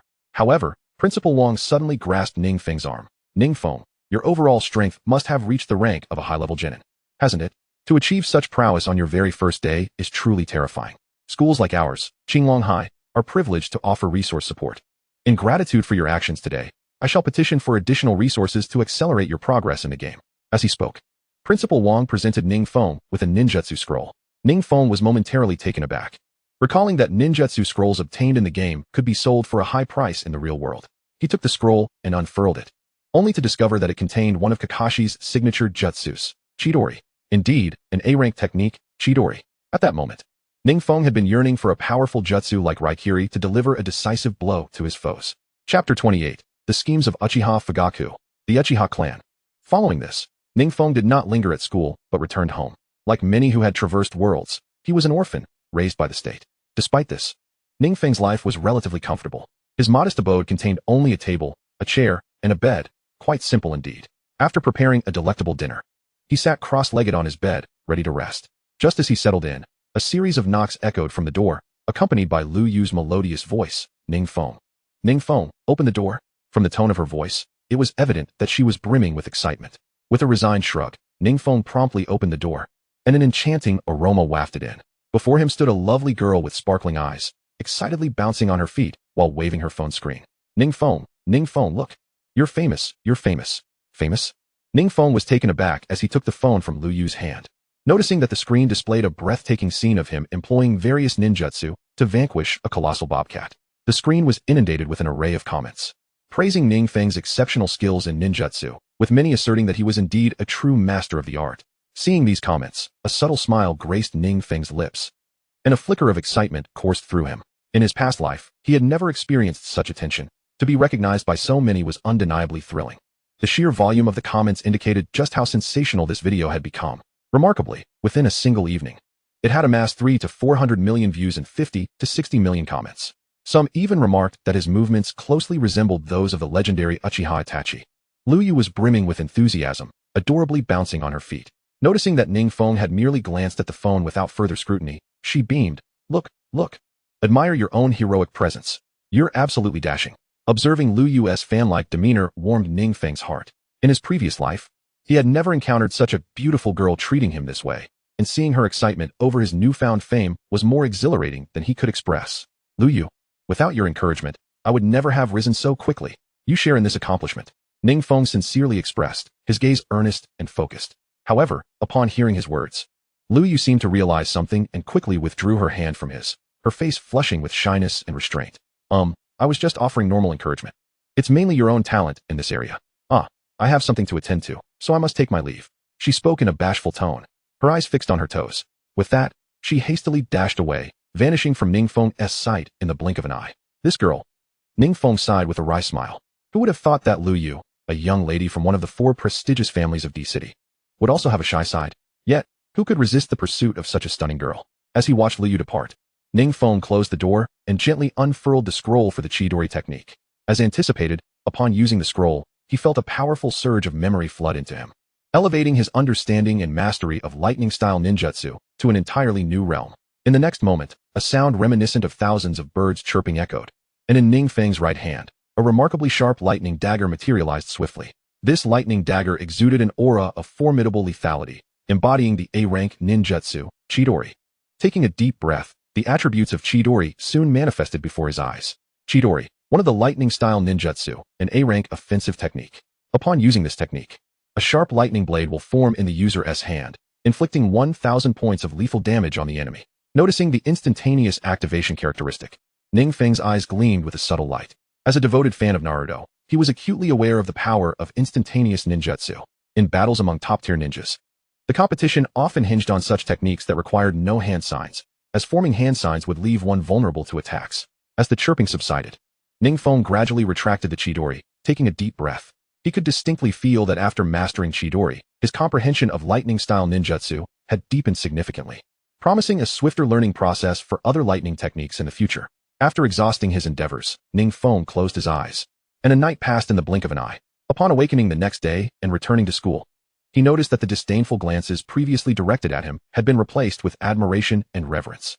Many classmates were acutely aware that without Ning Feng's intervention the previous day, they might not have survived. However, the crisis they faced had also made it abundantly clear that the world of Naruto might become their only means of combating the monstrous threats ahead. They needed to strive harder and be more diligent, for this was no mere drill. It was a matter of life and death. Ning Feng paid little attention to his classmates, engaging in a brief conversation with Lu Yu before logging in.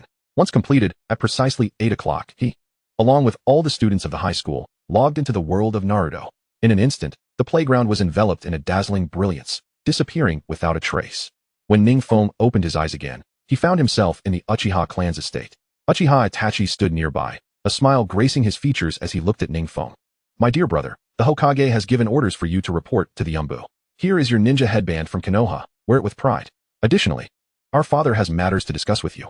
As Itachi affectionately placed the ninja headband on Ning Feng's head, he turned to leave. Upon hearing that their father had something to convey, Ning Feng hurriedly rose, his heart sinking. It was evident even to the dimmest mind that Uchiha Fugaku's summons would not bode well. Chapter 29, Uchiha Fugaku, the future of the Uchiha clan. Rising to adjust the position of the Genin headband on his forehead, Ning Feng was about to exit his room when he noticed that the headband also possessed attributes. Genin headband, a symbol bestowed upon those who have successfully graduated from the Ninja Academy. This headband grants the user an additional 500 points of defense and reduces head damage by 30. Though the attributes of the headband were rather modest, it was better than nothing. Exiting his room, Ning Feng made his way to the Uchiha Estate's council chamber, where Uchiha Fugaku sat quietly, surrounded by several elders of the Uchiha clan. This was Ning Feng's first encounter with the elders, their faces unfamiliar to him. Yet he could sense the palpable aura of lethal intent that only those who had faced life and death could exude, particularly Uchiha Fugaku, whose aura of menace surpassed even that of Uchiha Itachi. This is Uchiha Feng, my son, who recently made significant contributions by slaying a spy from the hidden mist. He has even been promoted to the Anbu by the Hokage. Before Ning Feng could utter a word, Uchiha Fugaku displayed a look of pride and promptly introduced him to the elders. In truth, even now, Uchiha Fugaku's heart was still stirring with disbelief. The reason for his astonishment was rather simple. Since the onset of Uchiha Peak's training in ninjutsu, it had only been a brief period of time. Yet this young lad had not only awakened the double Tomo Sharingan, but had also mastered numerous ninjutsu and taijutsu techniques of the Uchiha clan. Initially, he had believed that Uchiha Itachi was a prodigious genius who surpassed his peers, but to his surprise, Uchiha Peak proved to be even more formidable. At merely 5 years of age, he had garnered such esteemed recognition from the Hokage, being considered for promotion to the Anbu. Truly, a prodigy in his youth. The future of the Uchiha clan's glory now rested on the shoulders of Uchiha Itachi and Uchiha Peak. Indeed, while I once harbored concerns for the future of our Uchiha clan, it now appears those fears were unfounded. If only my children could emulate Peak's extraordinary capabilities. Countless Uchiha elders exchanged fervent discussions, showering praises and admiration upon Uchiha Fugaku, their eyes brimming with a potent mix of envy and unspoken resentment. It is essential to understand that Uchiha Fugaku, as the head of the clan, held dominion over all resources within the Uchiha clan, a fact that had long been under the scrutiny of these branch families. The emergence of Uchiha Itachi and Uchiha Peak had effectively severed any aspirations these branches might have harbored. After all, among their contemporaries, none could rival Uchiha Itachi or Uchiha Peak. Alas, if only Uchiha Obito were still around, perhaps they could have posed a challenge. A lamenting thought echoed in the mind of one elder. Observing the expressions of the elders before him, Uchiha Fugaku couldn't help but smirk, realizing that his position as clan leader was likely secure for a considerable time to come. In truth, his summoning of Uchiha Peak was intended to silence those elders eyeing his leadership, for only in doing so could he effectively maintain control over the Uchiha clan. Haha. Esteemed elders need not lament. Perhaps soon you will witness another prodigious ninja like Peak arise. Uchiha Fugaku declared. Actually, Peak, the reason I summoned you today, aside from introducing you to your uncles, is to discuss another matter. As he spoke, Uchiha Fugaku's gaze grew colder. You are about to join the Anbu, where you will encounter numerous secrets. I hope that you will share these secrets with us when the time comes, just as your brother, Uchiha Itachi, did. No sooner had he finished speaking than the Uchiha elders exchanged knowing glances, clearly conspiring in the shadows. Hearing this, Ning Peak thought to himself, as expected.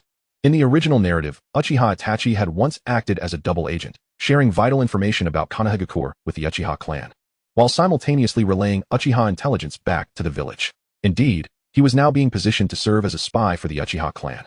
Naturally, these secrets were relatively innocuous, merely aimed at strengthening the Uchiha clan.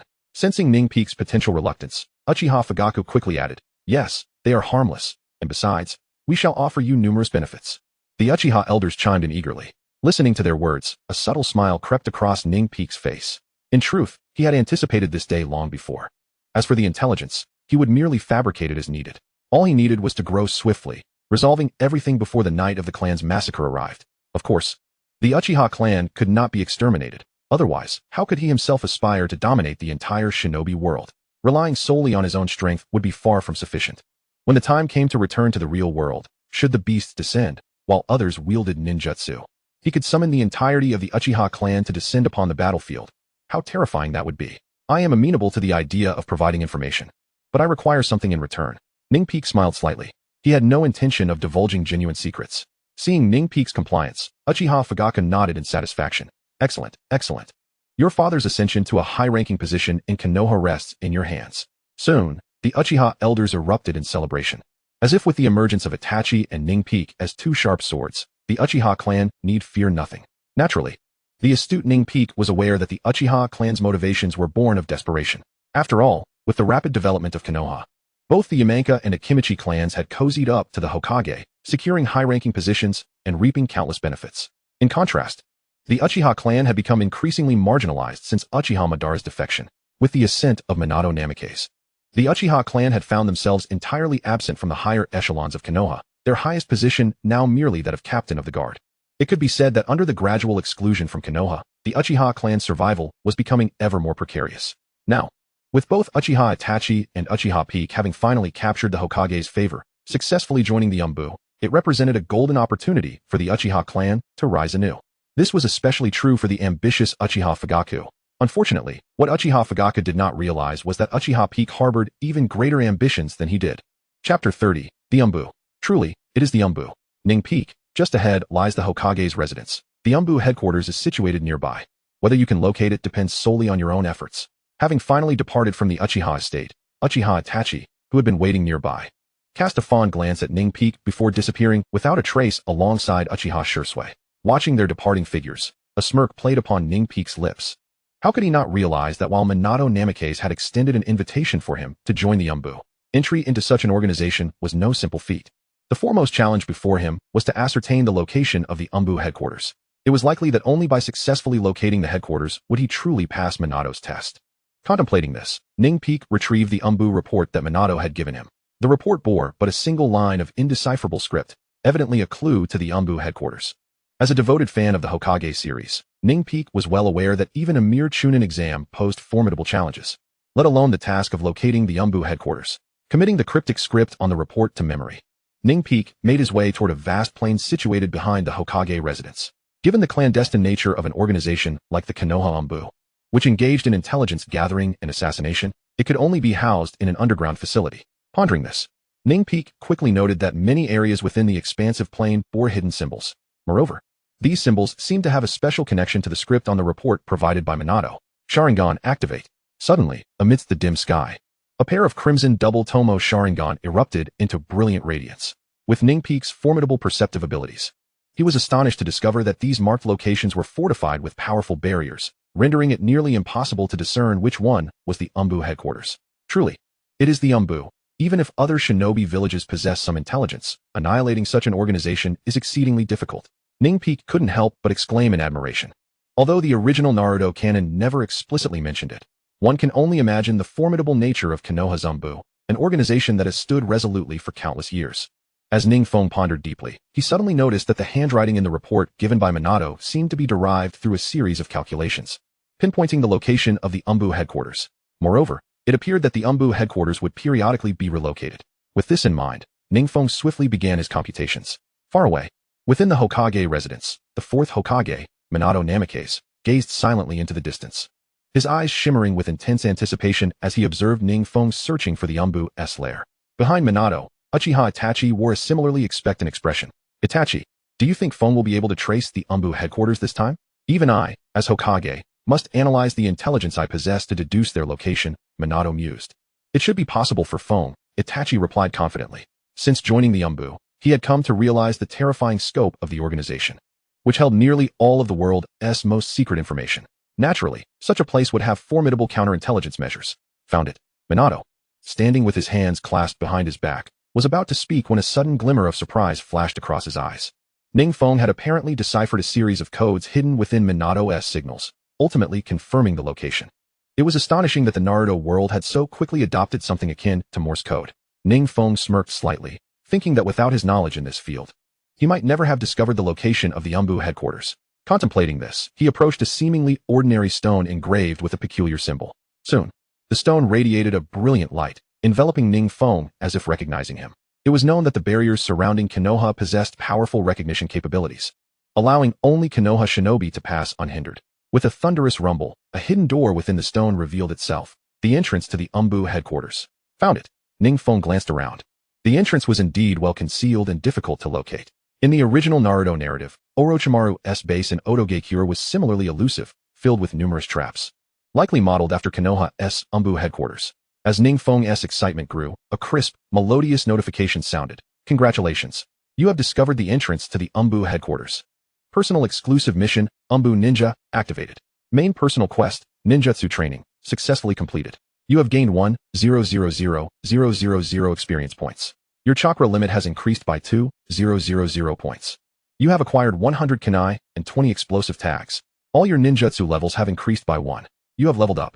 You are now level 17. You have leveled up again. You are now level 19. Multiple harmonious chimes echoed as an overwhelming surge of power flooded through Ning Feng's body, invigorating every fiber of his being. Especially with the 2,000 point chakra limit reward, he felt an unprecedented augmentation of chakra coursing through his cells, a sensation both wondrous and exhilarating. While Ning Feng was immersed in these reflections, a ninja adorned with an Anbu mask slowly approached him. You must be Feng. Recommended by Lord Minato to join Konoha's Anbu. Please follow me. There are a few rules I must inform you of. First, within the Anbu, all operatives go by code names only. Real names are forbidden. Second, no Anbu member may disclose any information regarding missions. Traitors face eternal retribution. Third, in the event of a comrade's death or similar incidents, the mission takes precedence. As the ninja spoke, he took Ning Feng's report book and handed him an Anbu mask. Anbu mask, a mask reserved solely for Anbu members. Wearing it enhances all attributes by 10. Led by this senior Anbu operative, Ning Feng soon witnessed a bustling, highly secretive intelligence organization operating beneath the surface. Chapter 31, The Anbu, a superlative intelligence agency. Remember, within the Anbu, everyone is addressed solely by their titles. True names must never be revealed.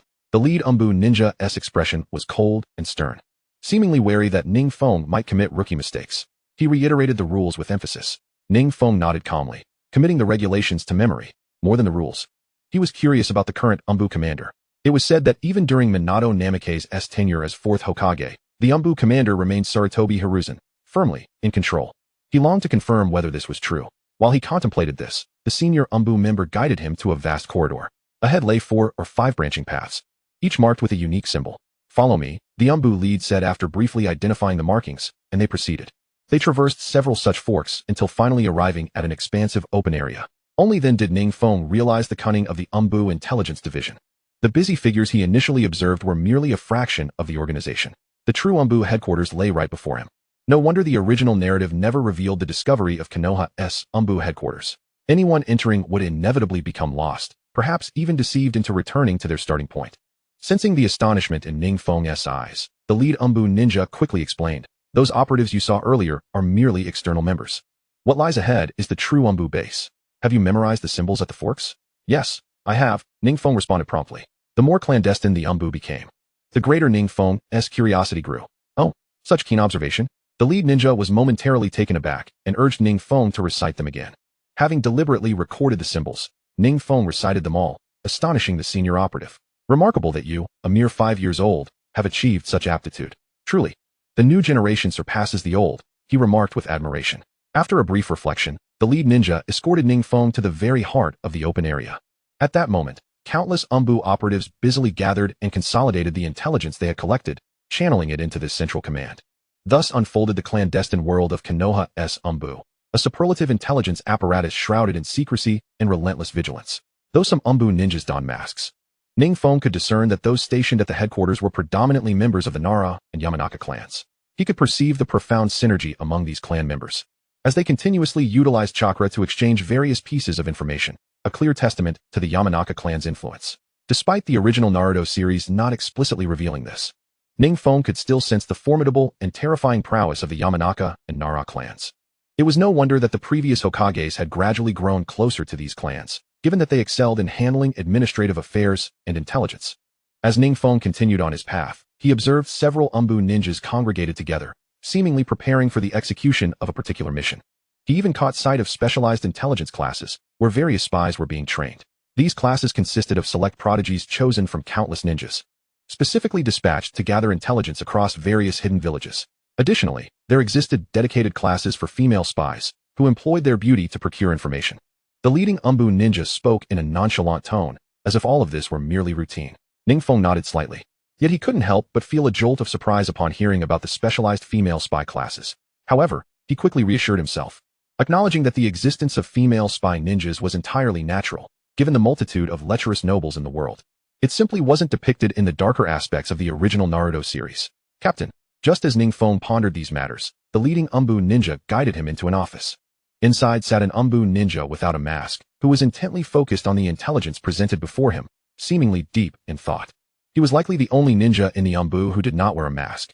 Upon hearing the sounds from outside, the Anbu ninja slowly lifted his gaze, his profound eyes appearing to see through everyone. Even someone like Ning Feng, who had lived 2 lives, felt a shiver under that piercing stare. He could sense that this man, the Anbu commander, had likely endured years of life and death experiences, his strength reaching at least the level of a Hokage. Above him, the title read, Anbu Commander, Sarutobi Shino. At this realization, a glimmer of sharpness flashed in Ning Feng's eyes, as he thought to himself that the Anbu was still firmly under the control of the Sarutobi clan. It was noteworthy that the previous Anbu commander, Hitachi Shimasaku of the Hitachi clan, had been replaced by a member of the Sarutobi clan after Sarutobi Hiruzen ascended to become the 3rd Hokage. Even in the small village of Konoha, political struggles brewed beneath the surface. While Ning Feng contemplated this, Sarutobi Shino cast a casual glance at him and remarked, "So, you must be the new Anbu ninja recommended by Minato? Have Kakashi take you along. He has a mission at hand." With that, Sarutobi Shino dismissed the matter entirely, allowing the leading Anbu ninja to depart. Although puzzled by Sarutobi Shino's attitude towards him, the leading Anbu ninja nonetheless escorted Ning Feng to meet Kakashi. With a fleeting glance at Sarutobi Shino, Ning Feng could easily discern the underlying intentions of the Anbu commander. With the 4th Hokage, Namake's Minato, now in power, it was evident that efforts were underway to undermine Sarutobi Shino's position. By promoting Kakashi, Uchiha Itachi, and others into the Anbu, they were attempting to destabilize the Sarutobi clan's stronghold within the organization. After all, only by doing so could Minato avoid being a mere puppet Hokage. As for Ning Feng, he had already been envisioned by Minato as a pawn to influence the dynamics of the Anbu. Otherwise, he would not have been placed there. Yet, Minato perhaps underestimated the resolve of this young man. "Commander, I joined the Anbu for experience, but that does not imply my allegiance to anyone, or rather, I do not serve under anyone." Ning Feng suddenly spoke up. Chapter 32, The Anbu Commander's Persuasion. The Blood Pact. As Ning Feng's words fell, the leading Anbu ninja was momentarily taken aback, furrowing his brow, utterly perplexed by Ning Feng's declaration. "What are you talking about? I don't understand. Come, let us first find Kakashi." Before the leading Anbu could leave, Sarutobi Shino's voice suddenly rang out sharply. "Wait." At this, the Anbu ninja froze, ready to inquire further. But Sarutobi Shino waved his hand, signaling for the Anbu ninja to depart. Reluctantly, the latter complied and exited the office, leaving only Ning Feng and Sarutobi Shino behind. While others may have struggled to comprehend Ning Feng's earlier remarks, Sarutobi Shino grasped the subtext. Ning Feng was not aligned with Minato, nor was he one of Minato's trusted subordinates within the Anbu. Initially, Sarutobi Shino had been concerned that Minato's people might threaten his position, which explained his earlier cold demeanor. What he hadn't anticipated was that a mere 5-year-old child could discern the intricate power struggle between the Sarutobi clan and Minato. Individuals with such insight were exceedingly rare, especially at such a tender age. "Your name is Uchiha Feng, is it? I did not expect you to be so astute," Sarutobi Shino remarked, a slight smile curling at the corners of his mouth. As he spoke, he extended a ninjutsu scroll towards Ning Feng, adding, "I almost forgot. Every new Anbu ninja is entitled to certain benefits and allowances. This is your subsidy for joining the Anbu. Welcome aboard. Moreover, you will be accompanying your brother on missions from now on, for added safety. Your captain will be Kakashi, which will also enhance your skills." With that, Sarutobi Shino displayed a warm smile, a stark contrast to his earlier icy demeanor. Understood. Ning Feng accepted the ninjutsu scroll and turned to leave. He was keenly aware that Sarutobi Shino was already contemplating ways to win him over, though he sensed it wasn't yet the right moment for a significant commitment. After leaving a favorable impression on Sarutobi Shino, Ning Feng was led by the leading Anbu ninja to Kakashi. Notably, aside from the Anbu commander, no one else was privy to the true identities of their teammates within the Anbu.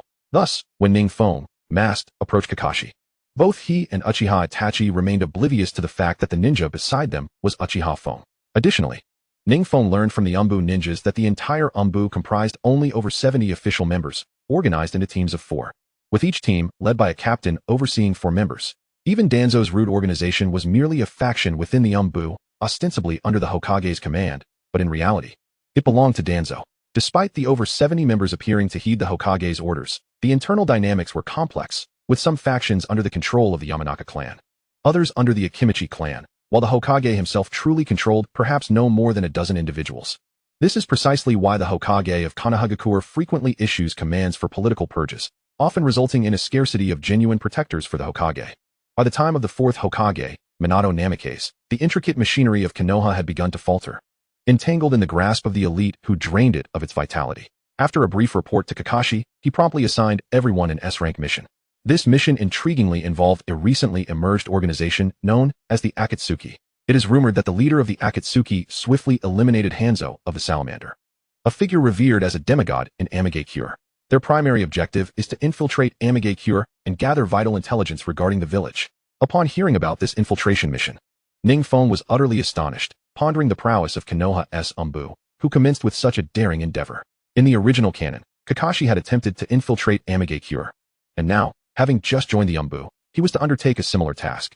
However, what delighted Ning Feng even more than the mission was that, alongside his induction into the Anbu, the system generously bestowed upon him a significant amount of experience points, elevating his level to 21. As the infiltration mission was set to commence the following day, after assigning the tasks, Kakashi allowed Ning Feng to leave the Anbu headquarters and return to the village. At this moment, Konoha was bustling with even more activity than during Ning Feng's last visit. Many of his classmates, having encountered the colossal links, finally grasped the immense value of this Hokage-themed online game and thus exerted themselves with renewed vigor. Ignoring the envious glances from fellow players, Ning Feng seized the opportunity, en route to the Hokage's residence, to unroll the ninjutsu scroll gifted to him by Sarutobi Shinji. To his astonishment, upon unfolding it, he discovered that it was not a ninjutsu scroll at all, but rather a blood contract. By signing this blood contract, he would be able to summon a powerful spirit beast. The stronger his chakra, the more formidable the summoned beast would be. More importantly, this blood contract belonged to the Sarutobi clan, allowing him to summon creatures akin to the Monkey King. It is well known that the Sarutobi clan has maintained a profound friendship with these spirit beasts for generations. Thus, by inscribing his name on this contract, he could effortlessly summon a mighty spirit beast to aid him in battle. Of course, one could also summon spirit beasts using the Sharingan, but at this moment, Ning Feng was in dire need of a worthy spirit beast, making the Sarutobi's offerings the optimal choice. Blood contract. Sarutobi clan. Upon signing this scroll, you may successfully summon powerful spirit beasts to assist in combat. The stronger your chakra, the stronger the spirit beast. Without hesitation, Ning Feng activated the blood contract. In an instant, a massive contract scroll rapidly unfurled before him, revealing at its conclusion the names of Sarutobi Sasuke, Sarutobi Hisashi, and others. It was evident that Sarutobi Sasuke and Sarutobi Hisashi had also signed this blood contract. Chapter 33, Blood Contract, Summoning Technique. It is worth mentioning that Sarutobi Sasuke is the father of the third Hokage, Sarutobi Hisashi, and a ninja of remarkable strength. He was the one who imparted the 5 elemental ninjutsu to Sarutobi Hisashi, enabling him to thrive. Following the birth of Uchiha Mikoto, who wished for her child to embody the heroism of Sarutobi Sasuke, they named him Uchiha Sasuke. Thus, from Sasuke's generation, a profound friendship was forged between the Sarutobi and the Monkey King clans. Contemplating this, Ning Feng unhesitatingly inscribed his name on the blood contract. When offered a gift, how could he refuse? However, just as Ning Feng signed, Sarutobi Shinji, who had just exited the Anbu headquarters, rushed towards him with a look of regret etched across his face. It was evident that Shinji was filled with emotions of remorse, anger, and frustration. This was not due to an insurmountable challenge he faced, but rather because he had inadvertently handed Ning Feng the contract he had intended to sign for the blood contract while presenting the ninjutsu scroll. This was a precious treasure of the Sarutobi clan, an exceedingly important document, now in the hands of another. Sarutobi Hisashi would undoubtedly be furious upon discovering this. Unfortunately, by the time Sarutobi Shinji reached Ning Feng, the latter had already inscribed his name. As Ning Feng's signature glimmered on the blood contract, ripples coursed through the parchment, and a profound connection flooded his mind. Inexplicably, he felt an extraordinary sensation, as if a bond had been firmly established. This feeling was both wondrous and exhilarating. Congratulations! You have successfully signed the blood contract, Sarutobi. You may now use the summoning technique to summon your spirit beast. 2 melodious notifications rang out, and Ning Feng noticed a new section labeled Spirit Beast in his personal status panel, allowing him to effortlessly command and manipulate his summoned beast. Additionally, within the Spirit Beast section, various attributes displayed the Spirit Beast's techniques, characteristics, summoning duration, and location, among others. In the original narrative, the combat prowess of Spirit Beasts was formidable, akin to having a trusted companion. At this moment, Ning Feng was eager to discover what Spirit Beast he would summon. Just as he prepared to attempt the summoning, Ning Feng noticed that the world channel had erupted in chaos. World announcement. Player Uchiha Feng has successfully obtained the blood contract, Sarutobi, and signed a contract with the Monkey King clan, enabling him to summon spirit beasts to assist in battle. Please congratulate him, fellow players. World announcement. Player Uchiha Feng has successfully obtained the blood contract, Sarutobi. World announcement. Player Uchiha Feng has successfully obtained the blood contract, Sarutobi. A flurry of world announcements flooded the channel, igniting a frenzy among players. The previously tranquil world channel was now abuzz with excitement. Wow, I haven't even acquired anything yet, and Uchiha Feng has already secured a spirit beast? Incredible. Yet, some were puzzled as to why a member of the Uchiha clan had signed a contract with the Sarutobi clan. The Monkey King clan was reputed to be among the mightiest of the spirit beasts, surpassing even the frogs of Miyaboka Mountain and the snakes of Ryuichi Cave. Perhaps this is the mark of a true prodigy. Disregarding the chatter on the World Channel, Ning Feng swiftly formed hand seals, biting his finger gently before firmly placing his right hand on the ground. Initially, there was no response from the earth, but soon, a massive summoning circle materialized beneath him. In an instant, amidst a swirl of mist, a colossal spirit beast, towering at 2 meters and wielding a massive staff, appeared before Ning Feng. Little Ape Demon, a summoning beast endowed with formidable physical prowess, capable of wielding a staff to inflict devastating damage upon adversaries. This ape demon has also mastered the art of shadow clones and basic elemental ninjutsu, rendering it a remarkably versatile summoning creature. The attributes of this little ape demon alone reveal that its strength is quite commendable. The only lamentable aspect is its limited chakra reserve, otherwise, summoning the mighty Ape King, as called forth by Sarutobi Hiruzen, would not be beyond the realm of possibility. As he pondered this, indeed, the entry for his summoning beast, Little Ape Demon, had materialized. Concurrently displayed were the details of his chakra quantity and the corresponding rank of the summoned Ape Demon. The Ape Clan, upon reaching a chakra level of 2000, one may summon the Little Ape Demon, which possesses the techniques of shadow clones and basic elemental ninjutsu. At 30,000, the Great Ape Demon can be summoned, wielding the technique of shadow clones and intermediate elemental ninjutsu. At 50,000, the Ape Captain can be summoned, commanding the art of multiple shadow clones and advanced elemental ninjutsu. Upon attaining 100,000, the long-armed Ape Demon can be summoned, which masters even higher levels of multiple shadow clone techniques and top-tier elemental ninjutsu. At 200,000, one can summon the Ape King. At 400,000, one may call forth the Four-Tails Beast, Sun Wukong, provided the Four-Tails Beast is first subdued. The earlier attributes seemed rather standard, but upon seeing the latter, the prospect of summoning the Four-Tails Beast left Ning Feng momentarily stunned, then elated. In the original Naruto series, although the Four-Tails, Sun Wukong, pales in comparison to the Nine Tails, it remains one of the most powerful tailed beasts, possessing the bloodline limit of lava release, thus serving as a formidable ally. Closing the summoning beast section, Ning Feng smirked. The potential enhancements from these summoning beasts only grew as one progressed. However, he simultaneously realized that although his level had increased, his chakra limit had not followed suit. He must dedicate some time to elevate his chakra capacity. Indeed, being able to summon the Little Ape Demon right from the start demonstrated exceptional talent. After all, even the third Hokage, Sarutobi Hiruzen, initially summoned nothing more than a non-combative monkey. This is a special elixir from the Sarutobi clan that can enhance one's chakra limit while allowing the summoning of higher-tier beasts, with a certain chance of summoning creatures 2 tiers higher. Just as Ning Feng contemplated this, Sarutobi Shino suddenly spoke up, revealing a bittersweet smile. Originally, this blood contract scroll was meant for him. Since this young man had already utilized it, he had no choice but to extend a favor. Ning Feng was taken aback. Then he read the inscription. Sarutobi clan secret elixir. Increases chakra limit by 10,000 points. Enhances summoning beast rank by 1 tier, with a certain chance to summon a beast 2 tiers higher. Upon seeing this, Ning Feng's spirit soared. Did this not mean he had the potential to summon the long-armed Ape Demon, which commands higher-level multiple shadow clone techniques? Chapter 34. The Sarutobi clan's secret elixir. The Sarutobi clan's enticement. Thank you, Senior Shino. Ning Feng promptly expressed his gratitude, refraining from addressing him by his position as the Anbu captain, as that identity remained confidential to many in Konoha. Observing Ning Feng's remarkable strength coupled with his humility, Shino's regard for him increased significantly. No need for excessive thanks. Just focus on your duties. With that, Shino gently patted Ning Feng's shoulder before turning to leave. As he watched Shino depart, Ning Feng seized the opportunity, and with a swift motion, returned to the Uchiha residence, arriving home. The moment he stepped in, he eagerly activated the Sarutobi clan's secret elixir. In that instant, an overwhelming surge of power coursed through his body, filling every cell with chakra energy. Congratulations. Your chakra limit has been increased by 10,000 points. Congratulations. Your blood contract level has risen by 1 tier, allowing you to summon stronger beasts from the Sarutobi clan.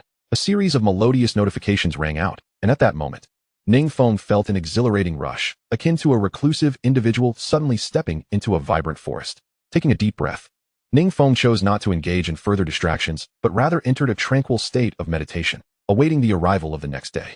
For Ning Feng, the life of an Anbu ninja was a novel experience, and he was filled with anticipation. Unbeknownst to him, his presence, and more specifically, his entry into the Anbu, had sent ripples of concern among the higher echelons of Hokage. Among those stirred, aside from the Hokage advisors, was a man named Danzo, the leader of the Root organization. The reason for Danzo's agitation was straightforward. Ning Feng's induction into the Anbu signaled to him that Minato Namikaze was determined to break free from the influence of the third Hokage, Sarutobi Hiruzen. Only through the rift between the two could Danzo maneuver his schemes. At that very moment, in a shadowy corner, a Root ninja responsible for intelligence knelt silently on the ground. So, Sarutobi Shino assigned Kakashi and the others an Anbu mission to infiltrate the Rain Village. Just receiving this intelligence, Danzo gazed thoughtfully at the kneeling Root ninja. Yes, and we have also learned that not only is Kakashi the captain this time, but his team includes Uchiha Itachi, Uchiha Fugaku, and a medical ninja, essentially all trusted confidants of Minato Namikaze. The Root ninja spoke with a cold glint in his eyes. Indeed, it is time for you to take action. Danzo smirked, casting a frigid glance at the several Root ninjas behind him. Those Root ninjas nodded in agreement, then vanished without a trace, as if they had never existed. Watching his subordinates depart, Danzo's smile grew ever more pronounced. Since that day, when Senju Tobarama faced the formidable Gold and Silver Horn Brigade, confronting a grave life-threatening situation while seeking to determine the next Hokage, Danzo had been filled with regret for not stepping forward when Sarutobi Hiruzen did. He lamented why he had not taken the opportunity to assert himself. Otherwise, the position of third Hokage would have been his. Over the years, he had bided his time. And now that he had the chance to exploit the rivalry between Minato Namikaze and Sarutobi Hiruzen, he could not afford to miss this opportunity. It is known that within the Anbu, Kakashi's team primarily comprises Minato Namikaze's trusted allies. Should he eliminate them all, Minato would undoubtedly cast suspicion upon Sarutobi Hiruzen. At that point, the position of fifth Hokage would rightfully belong to Danzo. And just as Danzo was lost in such delightful dreams, another Root member knelt before him. Lord Danzo, the Sarutobi clan just bestowed the blood contract upon Uchiha Fugaku and the others yesterday, raising suspicions that the Sarutobi clan seeks to ally with Uchiha Fugaku. Danzo's eyes flickered with intrigue, his expression filled with contemplation. The Sarutobi clan, with its unparalleled pride, is willing to go to such lengths to win over this individual named Uchiha Peak. Could it be that Uchiha Peak possesses some extraordinary qualities that surpass the ordinary? Contemplating this, Danzo quickly ordered, annihilate Kakashi's Anbu squad, but leave Uchiha Peak alive. Understood. The Root member who delivered the message vanished without a trace. Unbeknownst to Danzo's machinations, Ning Feng, either ignorant or indifferent, continued his training until the break of dawn. It must be said that training yields tremendous benefits for the body. In just one night, Ning Feng significantly increased his chakra limit by over 150 points. Seizing the moment when no one was paying attention, Ning Feng vanished from the Uchiha estate. When he reappeared, he was already at the gates of Konoha. Before the gates, several comrades clad in Anbu masks awaited him, standing silently. The leader, of similar stature to Kakashi, appeared to wear a mask beneath the Anbu mask, while the other teammates varied in height. Had it not been for the crimson names displayed above them, Ning Feng would have undoubtedly assumed they were his own Anbu members. Hyuga Rainbow, level 29, Chunin, Root Preparatory member, silver level boss. Akito Nene, level 27, Chunin, Root Preparatory member, silver level boss. Orochimaru Water, level 26, Chunin, Root Preparatory member, silver level boss. Casting a fleeting glance at their attributes, Ning Feng was taken aback, realizing Danzo had devised a cunning scheme. Before they could infiltrate the Rain Village, he had stealthily arranged for their assassination. It was likely that among these three, at least one was a Jinjutsu user. Otherwise, he would not have appeared before them unnoticed. Kakashi and the others probably encountered a similar situation. Code. Just as Ning Feng pondered, the faux Anbu captain slowly spoke. Among Anbu members, a code is essential to confirm whether one is a comrade. Although it was Ning Feng's first time going through such a process, he feigned familiarity and recited a false code. Indeed, the three counterfeit Anbu ninjas, hearing the incorrect code, remained oblivious to the discrepancy, with the leader hastily affirming, "The code is correct. Let us commence our mission." With that, the imposter Anbu captain and his companions swiftly took to the skies, heading into the distance. They remained blissfully unaware that Ning Feng's Sharingan glimmered with a sinister light. Ready to strike. Chapter 35, The Ambush of Root. Uchiha Itachi's concern. At this moment, on the opposite side of Konoha village, Uchiha Itachi had effortlessly dispatched the three ninjas before him and was about to lower his gaze to examine one of their corpses when it suddenly exploded, releasing a dense cloud of toxic gas. With no choice, Itachi quickly retreated a step.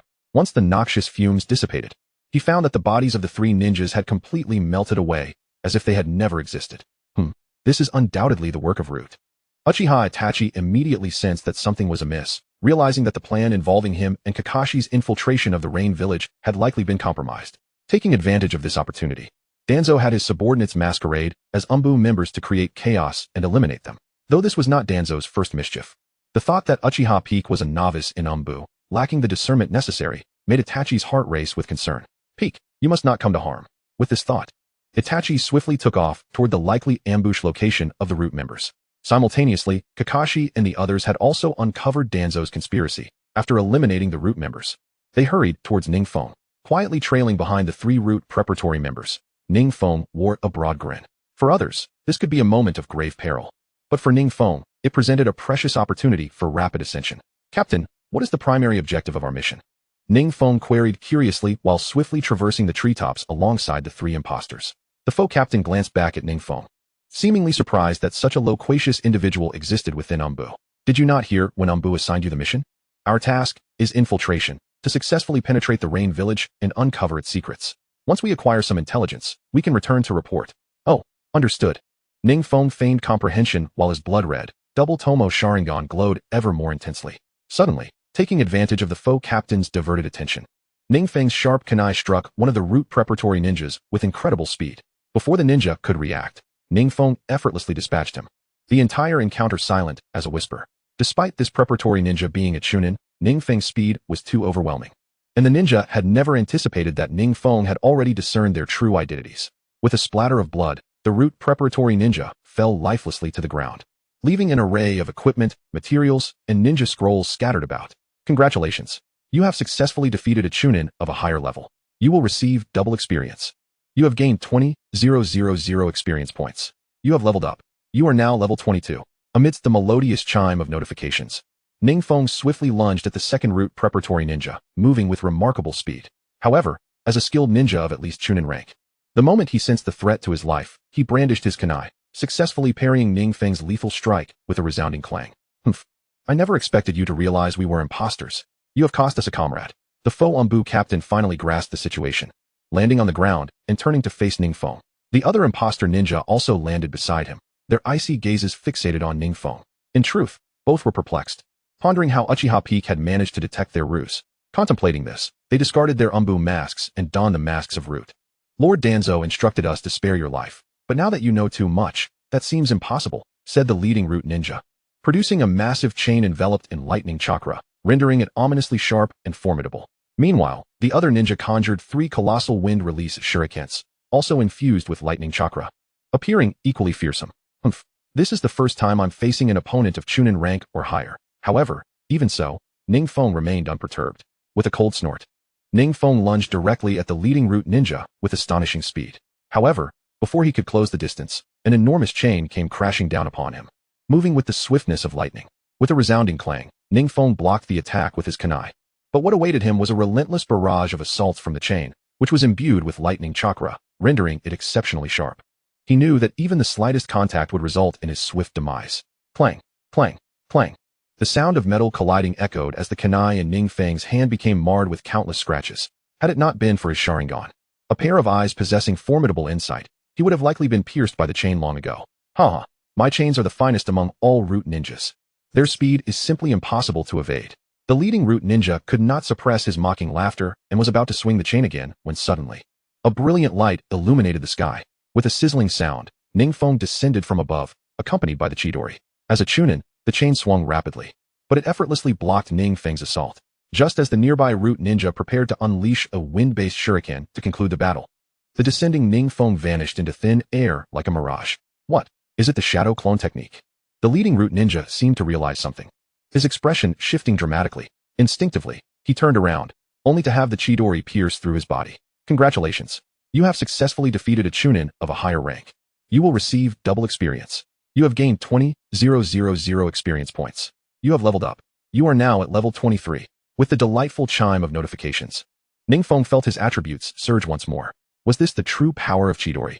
As he gazed at the formidable lightning ball in his hand, he finally comprehended the terrifying potential of Chidori. Chapter 36, Jinjutsu, the Art of Naraka's Gaze. Having successfully dealt with 2 chunin, Ning Feng took a moment to assess his remaining supplies and let out a silent sigh of relief. The remaining chunin, though still a member of the Root, was significantly less formidable than the others. Is your Root organization truly so insidious, masquerading as Anbu members? Aren't you afraid that the 4th Hokage will find out? Ning Feng chuckled, deliberately raising his voice. The remaining chunin, however, paid Ning Feng no mind and instead grinned. Kid, your strength is indeed impressive. To have joined the Anbu at such a young age speaks volumes about your abilities. But alas, this is where your journey ends. Ninjutsu, Serpent's Hand. With that, the Chunin's arms transformed into several white serpents, darting toward Ning Feng with incredible speed. Utilizing his unparalleled Sharingan, Ning Feng clearly sensed that these serpents possessed remarkable intelligence. Yet, even so, what of it? The sharp kunai flickered with a glint of cold light, and with the terrifying insight of his Sharingan, Ning Feng evaded all the serpents unleashed by the Chunin. As he pierced through his opponent, the Chunin dissipated into a mist, vanishing without a trace. Moments later, 3 identical shadow clones of the Chunin charged at Ning Feng, hurling explosive tags with wild abandon. The entire skirmish unfolded in the blink of an eye, showcasing the formidable prowess of this Chunin from the Roots reserve team. Nevertheless, Ning Feng observed every move with keen eyes. Retreating swiftly, he formed hand seals, fire style, great fireball technique.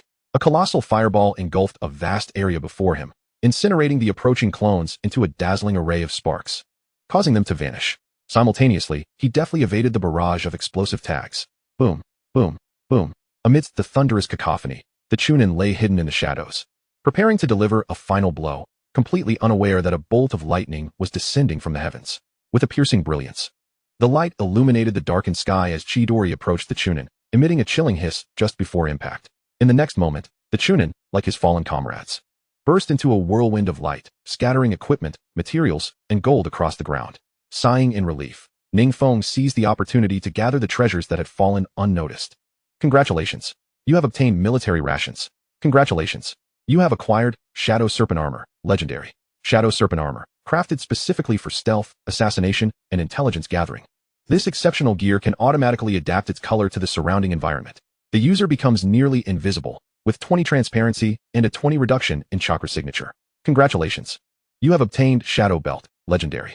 Shadow Belt, specifically designed for stealth, assassination, and intelligence gathering. This exceptional belt offers 10 transparency and a 10 reduction in chakra signature. Congratulations. You have obtained Shadow Boots, Legendary.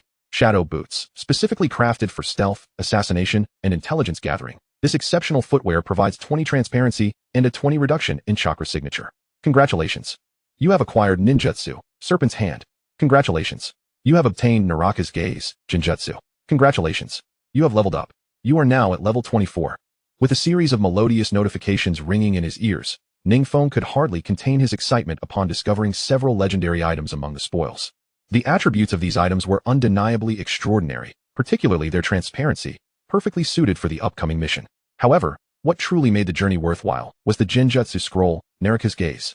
In the original story, this Jinjutsu was an exclusive technique of Orochimaru, instilling fear in Sakura and rendering her combat ineffective. Now he possessed offensive jutsu capable of breaching defenses, large-scale attacks, and defensive, disorienting techniques, yet he had lacked skills in the realm of Jinjutsu. The Naraka's Gaze effectively filled that gap. Moreover, the Sharingan was inherently adept at casting Jinjutsu. While Ning Feng's Sharingan was not particularly potent in this aspect, it was still formidable. Without hesitation, Ning Feng activated all the equipment. In an instant, adorned in the shadow gear, he felt as if he had merged with the environment, his form becoming somewhat translucent. The nearby wildlife seemed utterly oblivious to his presence. Truly, the shadow gear was remarkable. Ning Feng noticed that this outfit appeared to absorb the user's chakra, utilizing it to achieve transparency and concealment of presence. Ninjas lacking strong insight would find it nearly impossible to detect him. That old schemer Danzo, masquerading as an Anbu ninja, intended to eliminate me. Yet, he likely never anticipated that I would emerge from this encounter significantly strengthened. Ning Feng was eager to see the expression on Danzo's face at this moment. However, Ning Feng was acutely aware that Danzo's machinations were not a recent development. The third Hokage, Hiruzen Sarutobi, and others likely had long been privy to Danzo's sordid deeds, yet they chose to overlook them, even fostering his actions. It seems that the third Hokage regarded Danzo merely as a tool in the political arena, utilizing this instrument to orchestrate various schemes. In the original narrative, the night of the Uchiha clan massacre was perhaps inextricably linked to Hiruzen Sarutobi. After all, within the Hidden Leaf village, the Uchiha clan was the only family that defied Sarutobi's authority, making them a thorn in his side. The more he contemplated this, the more Ning Feng understood the urgency of his need to grow stronger. As he pondered, 3 figures descended with swift grace. The foremost figure, despite donning an Anbu mask, bore the insignia of a team leader, Kakashi. The other 2 figures were Itachi Uchiha and Han Inuzuka. Han Inuzuka, the sister of Kiba Inuzuka? Ning Feng was momentarily taken aback, but quickly deduced that Han likely served a supportive role within the Anbu squad. It is well known that the Inuzuka clan possesses an extraordinary sense of smell, enabling them to locate enemies with remarkable precision. In the original work, Kiba's Nin Akamaru often sought out his sister Han for healing when injured. Chapter 37. Infiltration of the Rain Village. Anbu. While Ning Feng was deep in thought, the masked Kakashi spoke in a calm tone. It appears you have encountered some trouble as well, though I wonder where these Anbu operatives hail from. They seem to possess knowledge of our infiltration mission into the Rain Village. Indeed, I too encountered ninjas masquerading as Anbu during my arrival, but fortunately, I detected their ruse in time, thereby avoiding their deadly intentions. Han Inuzuka nodded in agreement. Though she wore an Anbu mask, it could not completely conceal her beauty beneath. Itachi Uchiha remained silent, merely fixating on the corpses before him, which suddenly erupted into a cloud of toxic mist, leaving no valuable clues or evidence behind. Noticing the silence among the group, Ning Feng allowed a faint smile to grace his lips. Although they did not mention Danzo, it was evident they suspected him, for only Danzo could possibly be aware of their movements. Very well, let us not dwell on this matter. Since we have been assigned a mission, we must execute it with diligence, Kakashi declared, leaping ahead towards the distance. We have little time. We must hasten to the Rain Village. As for other matters, we shall discuss them en route. As his words fell, Itachi Uchiha and Han Inuzuka transformed into streaks of light, swiftly pursuing Kakashi. Ning Feng marveled at the professionalism of the Anbu ninjas, who wasted no time in their endeavors, and soon followed suit. This mission falls under the category of infiltration, conducted in teams, with each squad typically comprising a support or sensory ninja, an illusionist, and an offensive ninja. I will be leading this operation, and my temporary code name is Number 6. I specialize in lightning release techniques, possess the Sharingan, and can replicate any jutsu. I have 8 years of experience in the Anbu.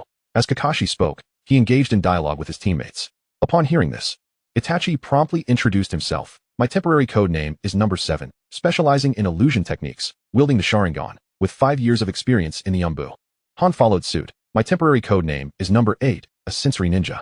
After utilizing chakra, my sense of smell can enhance sensitivity by thousands of times. I consider myself quite proficient in tracking by scent. I have 3 years of experience in the Anbu. Listening to his teammates' introductions, Ning Feng nodded silently. In Anbu missions, roles are not fixed, and thus operatives refer to each other by their code names, sharing their specialties to maximize the squad's potential. My temporary code name will be Number 9. I excel in lightning release techniques and have just mastered the multi-shadow clone jutsu. I possess the Sharingan.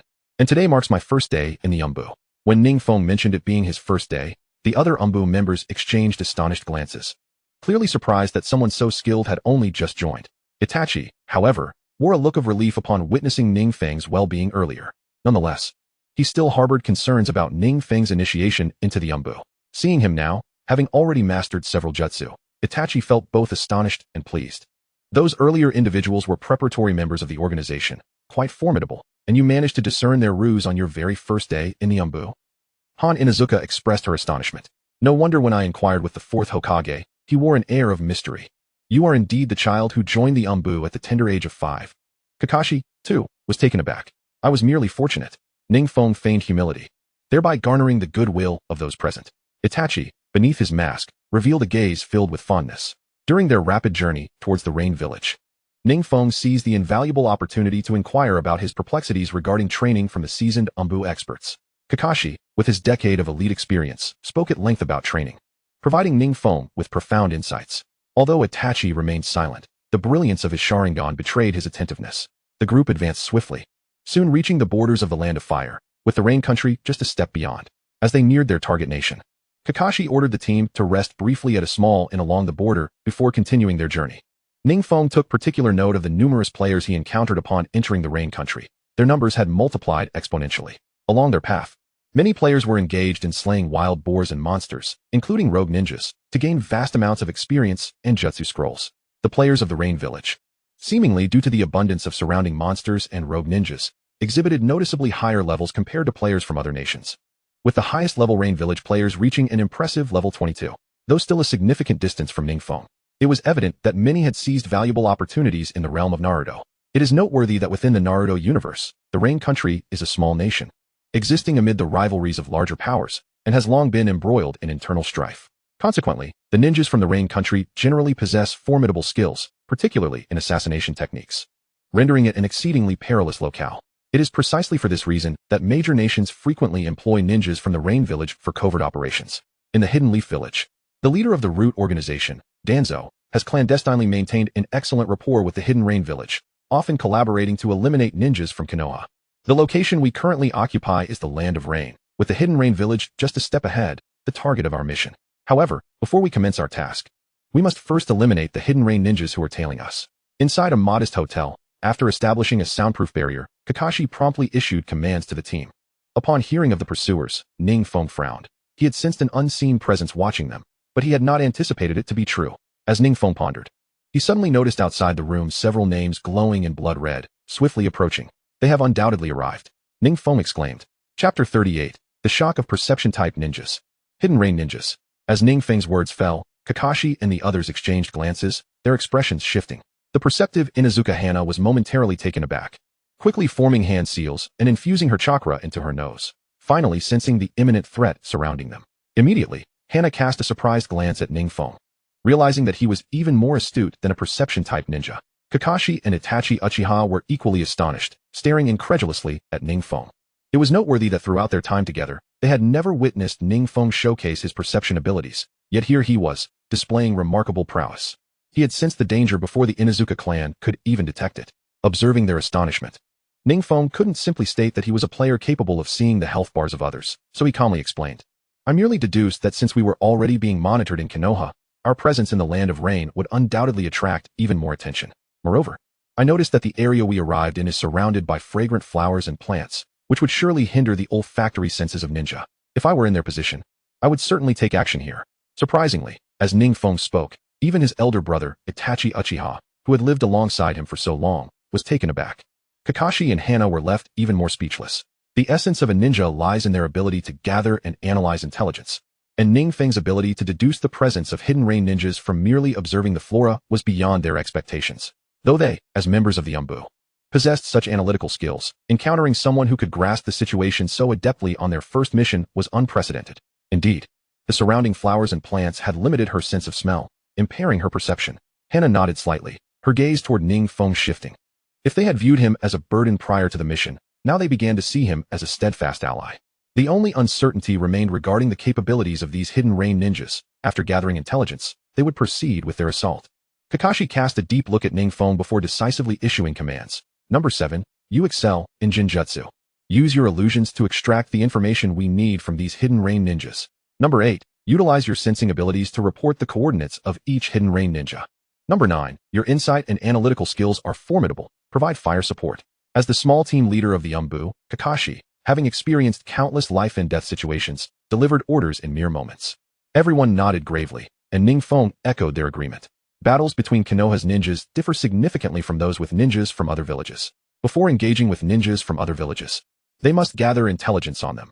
In the contest between ninja villages, the crux lies in the depth of their intelligence.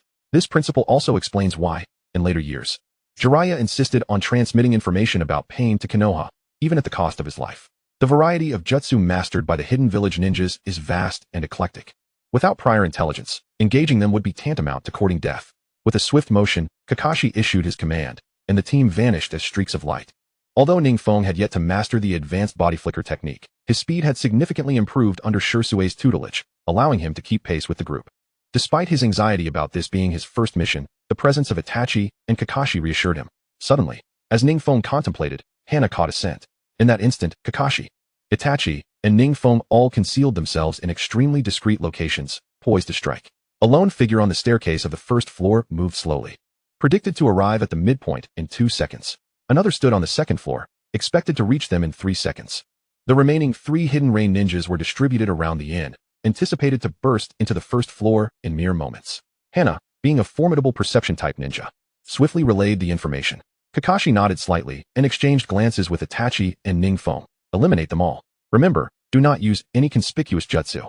In the next moment, Ning Feng, following Kakashi's command, flickered into action, descending upon the hidden rain ninja just as he reached the second floor, swiftly ending his life with a kunai. Congratulations. You have successfully slain a level 34 hidden rain shunin. You have earned 40,000 experience points. Congratulations. Your teammate has successfully slain a level 37 hidden rain shunin. You have earned 20,000 experience points. You have leveled up to level 25. You have leveled up to level 26. In almost an instant, the oncoming hidden rain ninjas were all stealthily dispatched by Kakashi and the others. Feeling the surge of experience points, Ning Feng was momentarily stunned, then elated. He hadn't anticipated that he would gain such substantial experience from Kakashi and the others' kills. This was far more exhilarating than teaming up with a group of players. However, Ning Feng understood that these approaching hidden rain shunin were merely the vanguard, serving to extract intelligence. Once they displayed any special jutsu during the skirmish, the hidden rain ninjas lurking in the shadows would likely analyze their personal information and tailor their strategies accordingly. Having effortlessly dealt with the hidden rain ninjas, Ning Feng and the others returned to their previous hiding spot. Through Ning Feng's powerful two-tomo Sharingan, he observed the swiftly approaching hidden rain ninjas had come to a halt. The leading hidden rain ninja had even reached the high tier of Jonin, a mere step away from the rank of Kage. These hidden rain ninjas had stopped, and the leader among them was named Kemizuru Tenrai. The others were likely ninjas from the Kemizuru clan, Ning Feng mused. As the words fell, both Uchiha Itachi and Kakashi were taken aback, astonished that Ning Feng not only possessed remarkable vision, but also had an acute awareness of his opponent's identities. Chapter 39, Kakashi and others' renewed astonishment. The leader of the Anbu squad has become Ning Feng. Beside them, Inuzuka Hana suddenly felt as though her status as a sensory ninja was rendered insignificant. For the first time, her brilliance within the squad was overshadowed. It is worth noting that during every mission, Inuzuka Hana had significantly enhanced the team's safety, earning praise from several captains. This time, while infiltrating the Rain Village, she had anticipated showcasing her skills, only to be surpassed in perception by a newcomer to the Anbu. Ning Feng, of course, would not disclose that he could see the names above their heads as a player. He merely smiled mysteriously without elaborating. Observing this, neither Kakashi nor Inuzuka Hana pressed further. Fully aware that many ninjas adept in secret techniques often maintained an air of enigma, understanding the principle that possessing hidden talents can be a liability. Number 9. Since you can sense others' positions from such a distance, I shall entrust you with the responsibility of this infiltration into Rain Village, Kakashi suddenly declared. Whether during earlier encounters or at the onset in Konoha, Number 9, namely Ning Feng, had consistently demonstrated an extraordinary combat aptitude, making him ideally suited to lead the squad. In fact, Kakashi's decision was also driven by a desire to uncover just how much potential this young man had yet to reveal. Uchiha Itachi cast a fond glance at Ning Feng and nodded approvingly. Inuzuka Hana, too, wore an expression of curiosity. Am I truly in charge? Ning Feng was taken aback by Kakashi's delegation of command. However, he suspected that Kakashi's intention was to expedite his own growth through this experience. Contemplating this, Ning Feng did not hesitate. Very well, I shall take the helm of the Anbu squad for our operations. Earlier, I sensed the presence of members of the Salamander clan 5 kilometers away, and judging by their chakra flow, they should be of Jonin caliber, the strongest among us. Much like the so-called demigod Hanzo of the Salamander clan in Rain Village, they wear thick armor on their heads, suggesting they possess similar techniques capable of unleashing the Salamander's toxins. The remaining 4 sensory ninjas are positioned 2 kilometers away, while the other 8 are 3 kilometers distant. Their chakra focused beneath their feet, indicating they are likely assassination-type ninjas with a speed-oriented specialty. Upon hearing Ning Feng's analysis, Kakashi, Uchiha Itachi, and Inuzuka Hana were left astounded. Particularly Kakashi, whose astonishment reached unprecedented heights. What sort of secret techniques did this young man possess to discern the flow of the enemy's chakra? Yet, the most remarkable aspect was that Ning Feng could deduce the enemy's capabilities based on the chakra's movement. Typically, such intelligence-gathering tasks are perilously undertaken by swift sensory ninjas. Ning Feng, however, managed to analyze so much without even stepping outside. This was indeed extraordinary. Kakashi suddenly shrugged. Exchanging glances with Uchiha Itachi and Inuzuka Hana, the new generation surpasses the old. Clearing his throat, Kakashi quickly added, the intelligence analyzed by Number 9 is immensely valuable. Additionally, Konoha has previously engaged with the demigod Hanzo of the Salamander clan. This individual has been known to extract and store the Salamander's toxins in his internal sacs since childhood. Consequently, with every breath, he releases a surge of toxic gas, causing immense trouble for many Konoha ninjas during the Second Shinobi World War. Even formidable figures like Orochimaru and Jiraiya found themselves powerless against Hanzo's toxins, nearly falling victim to him. This is precisely why he is regarded as one of the legendary Sannin. Given that the leading ninja is also a member of the Salamander clan, he likely possesses the same techniques, and we must exercise caution. Kakashi inhaled deeply, acutely aware that this Anbu mission had encountered a significant challenge. I've heard of the Salamander clan. Their weakness lies in their toxin sacs. Once destroyed, they lose all their advantages. Moreover, after releasing toxins, they require 5 minutes to replenish. Now allow me to outline our strategy, Ning Feng asserted resolutely. Following his proclamation, Kakashi, Uchiha Itachi, and Inuzuka Hana were further astonished. This young man even knew the weaknesses of the Salamander clan? Initially, Inuzuka Hana had reservations about Kakashi handing command to Ning Feng, but upon hearing his words, she fell silent, her eyes brimming with admiration. For reasons unknown, she suddenly felt that a new hero was about to emerge. Kakashi, Uchiha Itachi, and the others nodded in serious agreement. If they had previously been curious about Ning Feng's capabilities, they were now entirely reassured. An Anbu squad armed with intelligence on the enemy was unstoppable. With the strategy set, Kakashi, Uchiha Itachi, and Inuzuka Hana transformed into beams of light, vanishing without a trace to execute the tasks assigned by Ning Feng. Watching their departing figures, Ning Feng's smile deepened, knowing that his battle would surely be etched into the annals of the shinobi world. As he pondered this, he noticed the world channel erupting once more due to his actions. World announcement. The mysterious player has garnered unanimous recognition from the Konoha Anbu members for his outstanding performance, successfully becoming the captain of an Anbu squad. Please extend your congratulations. World announcement. The mysterious player has garnered unanimous recognition from the Konoha Anbu members for his outstanding performance. Though the world announcement referred to him merely as a mysterious player, this only intensified the excitement among all players. What the hell? I haven't even enrolled in the Ninja Academy, and I've already become the captain of an Anbu squad. I specifically inquired with local NPCs, who informed me that the Anbu is the most elite force in the entire village, and the difficulty of becoming a captain of an Anbu squad is exceedingly high. However, that is not the crux of the matter. The most crucial point is that every Hokage in the village has generally held the position of Anbu squad captain, commanding numerous operations. Could it be that the next Hokage of Konoha might be a player? Chapter 40. The Salamander Clan. The Ace of Rain Village. At this moment, not far from Rain Village, in a hidden location, Lord Rinnegan declared, the Konoha Anbu ninjas have been completely targeted by our Rain ninjas. As soon as they make a move, they will be met with an onslaught akin to a tempest. The essential intelligence regarding these ninjas has been disseminated to every Rain Village ninja present.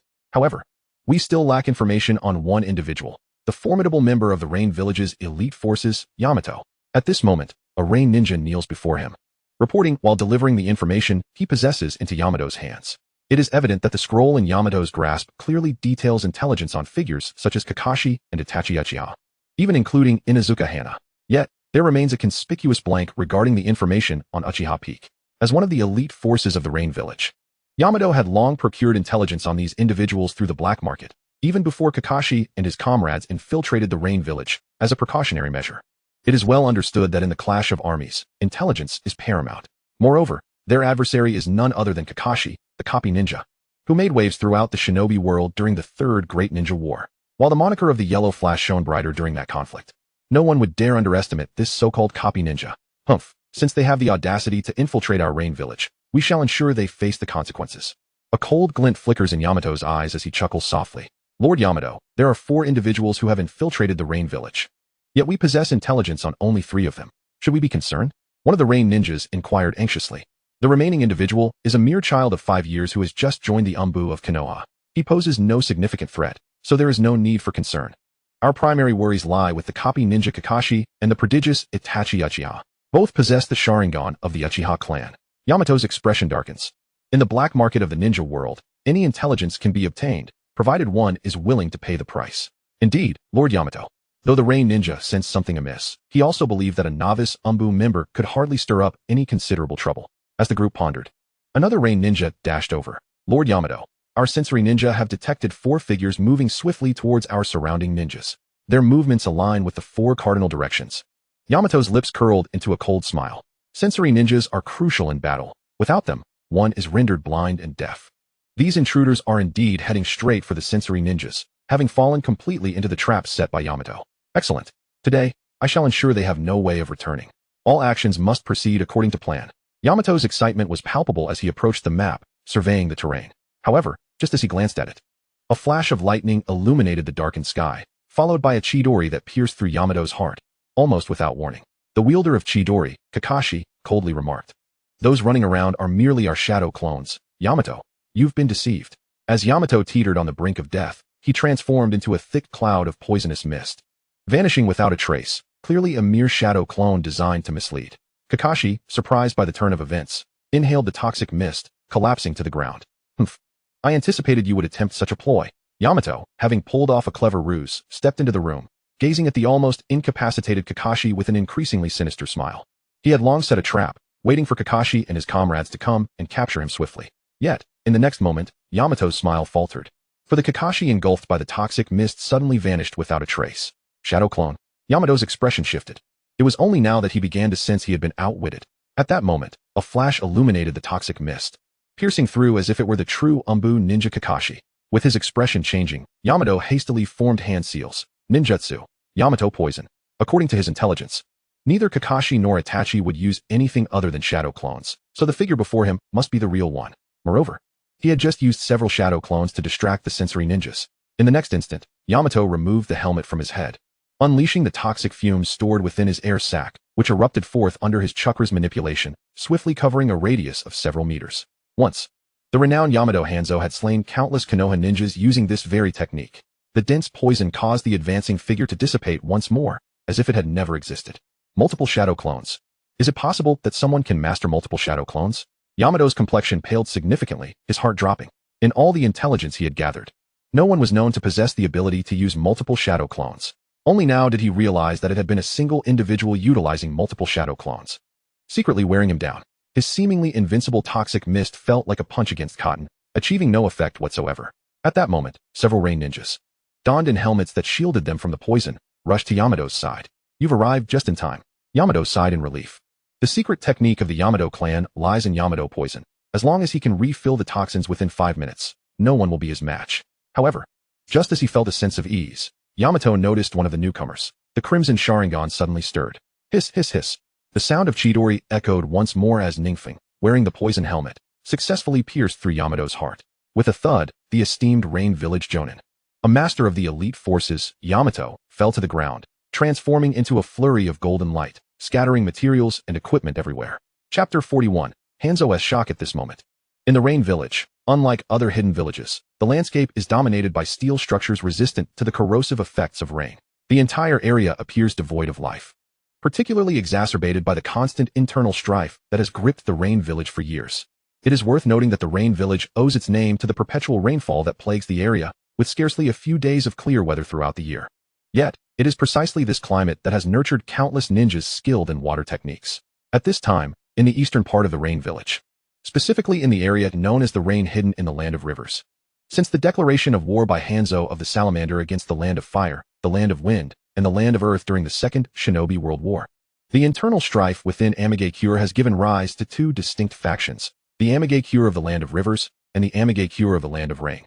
These two factions have frequently engaged in civil wars, resulting in the tragic loss of countless innocent lives. It was not until Pain of Akatsuki rose to power that a formidable military force unified them. In the residence of the Rain Shadow, the situation has escalated, as Konoha's Anbu ninjas are attempting to infiltrate our Amigakure. One can only wonder about the preparations made by Hanzo of the Salamander and whether they have succeeded in repelling the Konoha Anbu. An elite shinobi clad in the garb of the Rain Shadow spoke quietly, his brow furrowed in deep concern. It was evident that this formidable figure shared the same imposing helmet and breathing apparatus as Hanzo. This man was none other than Hanzo himself, revered in the shinobi world as a demigod. Regrettably, at this moment, Hanzo was unaware that the Akatsuki organization, which had swiftly risen during the Third Shinobi World War in the Amigakure of the Land of Rivers, had grown exceedingly powerful. Now over 50 years old, Hanzo had lost the youthful vigor of his past and had become exceedingly cautious, with his guards providing round-the-clock protection. However, more than these concerns, Hanzo was deeply troubled by the possibility that the assassination of Konoha's Anbu would escalate into a full-blown shinobi war, a consequence too dire to contemplate. Lord Rain Shadow, there is no need for alarm, one of the Amigakure shinobi reassured him. Lord Hanzo of the Salamander has inherited your techniques. His poison alone is beyond the capability of those Konoha ninjas to contend with. Moreover, I have heard that among the infiltrating Anbu members is a remarkably young child. Merely 5 years old. It is likely that they will expend considerable time merely tending to him. Suddenly, from behind Hanzo, an Amigakure shinobi hastily interjected, Lord Hanzo, bad news. Lord Hanzo of the Salamander has fallen. It appears he was killed by a 5-year-old Anbu ninja. This child seems to possess the forbidden technique of Konoha, the multiple shadow clone technique. As he spoke, the tremor in the shinobi's voice was palpable. 5 years old. Even our own children at that age are merely attending the ninja academy. How can they be so young? Hanzo gasped in disbelief. Furthermore, it appeared that command of this Anbu squad rested with this child, who had orchestrated the entire operation. The Amigakure shinobi took a deep breath and continued. Hanzo fell into an unprecedented silence, grappling with the news. Hanzo of the Salamander was his brother, and since he had been honored as a demigod of the shinobi world, he had ensured that his brother also concealed the Salamander's poison within a gas mask. With such a terrifying poison at his disposal, Hanzo of the Salamander had achieved numerous victories and earned the fearsome title of Poison Maniac within Amigakure. Yet now, such a formidable individual had been defeated by a mere child of 5. This revelation left Hanzo astounded. I once believed that the likes of Yahiko and Nagato from the Akatsuki were unparalleled geniuses, he lamented, his gaze sharpening with newfound intensity. Meanwhile, Ning Feng, engrossed in his path to fortune, paid little heed to the turmoil within Amage Cure.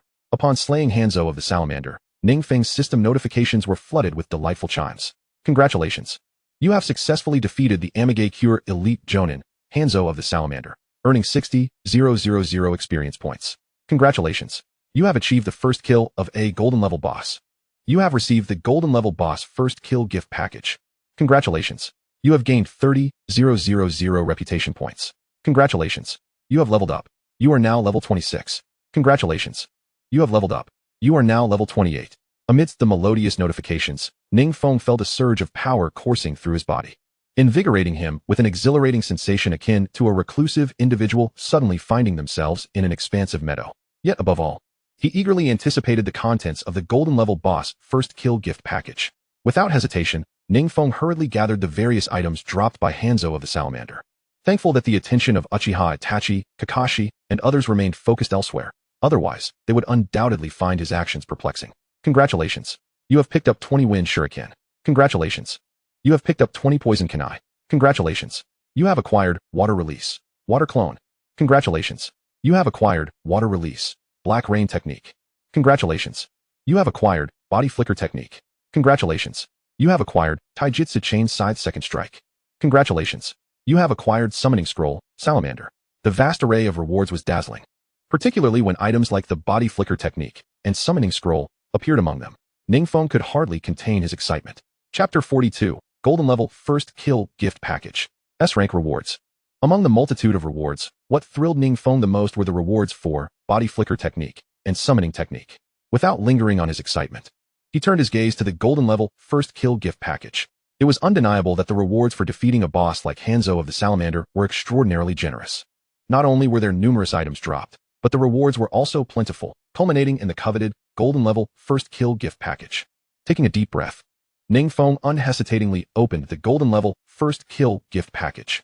As anticipated, the package unfolded in a spinning wheel format, reminiscent of the previous gift he had received.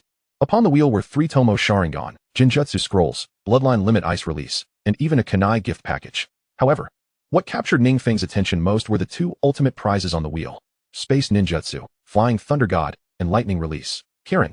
Lightning Release, Kirin, was renowned as an SS-rank ninjutsu, famously wielded by Sasuke and Itachi during their battle, harnessing the weather to unleash devastating attacks that nearly inflicted lethal damage on Itachi. As for Space Ninjutsu, Flying Thunder God, it was the signature technique of the Yellow Flash, capable of manifesting anywhere with terrifying precision. Ning Feng had not anticipated that the Golden Level First Kill gift package would be so extravagantly generous. The brilliance of the 3 Tomo Sharingan was overshadowed entirely. In truth, had Ning Feng not already possessed the 2 Tomo Sharingan, ascending to the 3 Tomo Sharingan would merely be a matter of time. Otherwise, his gaze would undoubtedly linger longer upon the 3 Tomo Sharingan. Should he activate the roulette? Just as Ning Feng pondered this, a melodious and crisp notification resonated. Without hesitation, he nodded slightly, and before him, a roulette began to spin rapidly, featuring techniques such as Flying Thunder God and Lightning Release, Kirin, in swift rotation. In fact, Ning Feng knew without deliberation that, under the influence of his system, regardless of how the roulette turned, he would inevitably obtain the finest outcome. As he had anticipated, the pointer of the roulette ultimately settled upon Flying Thunder God. However, just as Ning Feng believed he was about to acquire Flying Thunder God, the roulette made a slight turn, and the pointer came to rest directly between Flying Thunder God and Lightning Release, Kirin. Congratulations! You have obtained the Ninjutsu Scroll, Space Ninjutsu, Flying Thunder God. Congratulations! You have obtained the Ninjutsu Scroll, Lightning Release, Kirin. Within the already brimming package, 2 additional Ninjutsu Scrolls appeared. Without a second thought, Ning Feng clicked to use them, and in the next moment, he distinctly felt a newfound understanding and awareness regarding both Lightning Release and Space Ninjutsu. This fresh comprehension filled him with immense joy and exhilaration. In his mind, he suddenly bore an imprint of Space Ninjutsu and Lightning Release, as if he could summon them effortlessly at the mere flicker of a thought. Once Ning Feng had fully assimilated this knowledge, he reopened his eyes. Of course, despite Ning Feng's prolonged deliberation, to Kakashi and Itachi Uchiha, it appeared to be but a fleeting moment. Yet, precisely in that instant, both Kakashi and Itachi could palpably sense a shift in Ning Feng's aura. As if a king had returned, even a hint of subservience surfaced in their hearts. Ahem, now that Hanzo of the Salamander has perished, We should be able to execute our infiltration plan into the Rain Village and acquire the intelligence we seek. Number 9. Why don't you take the lead this time?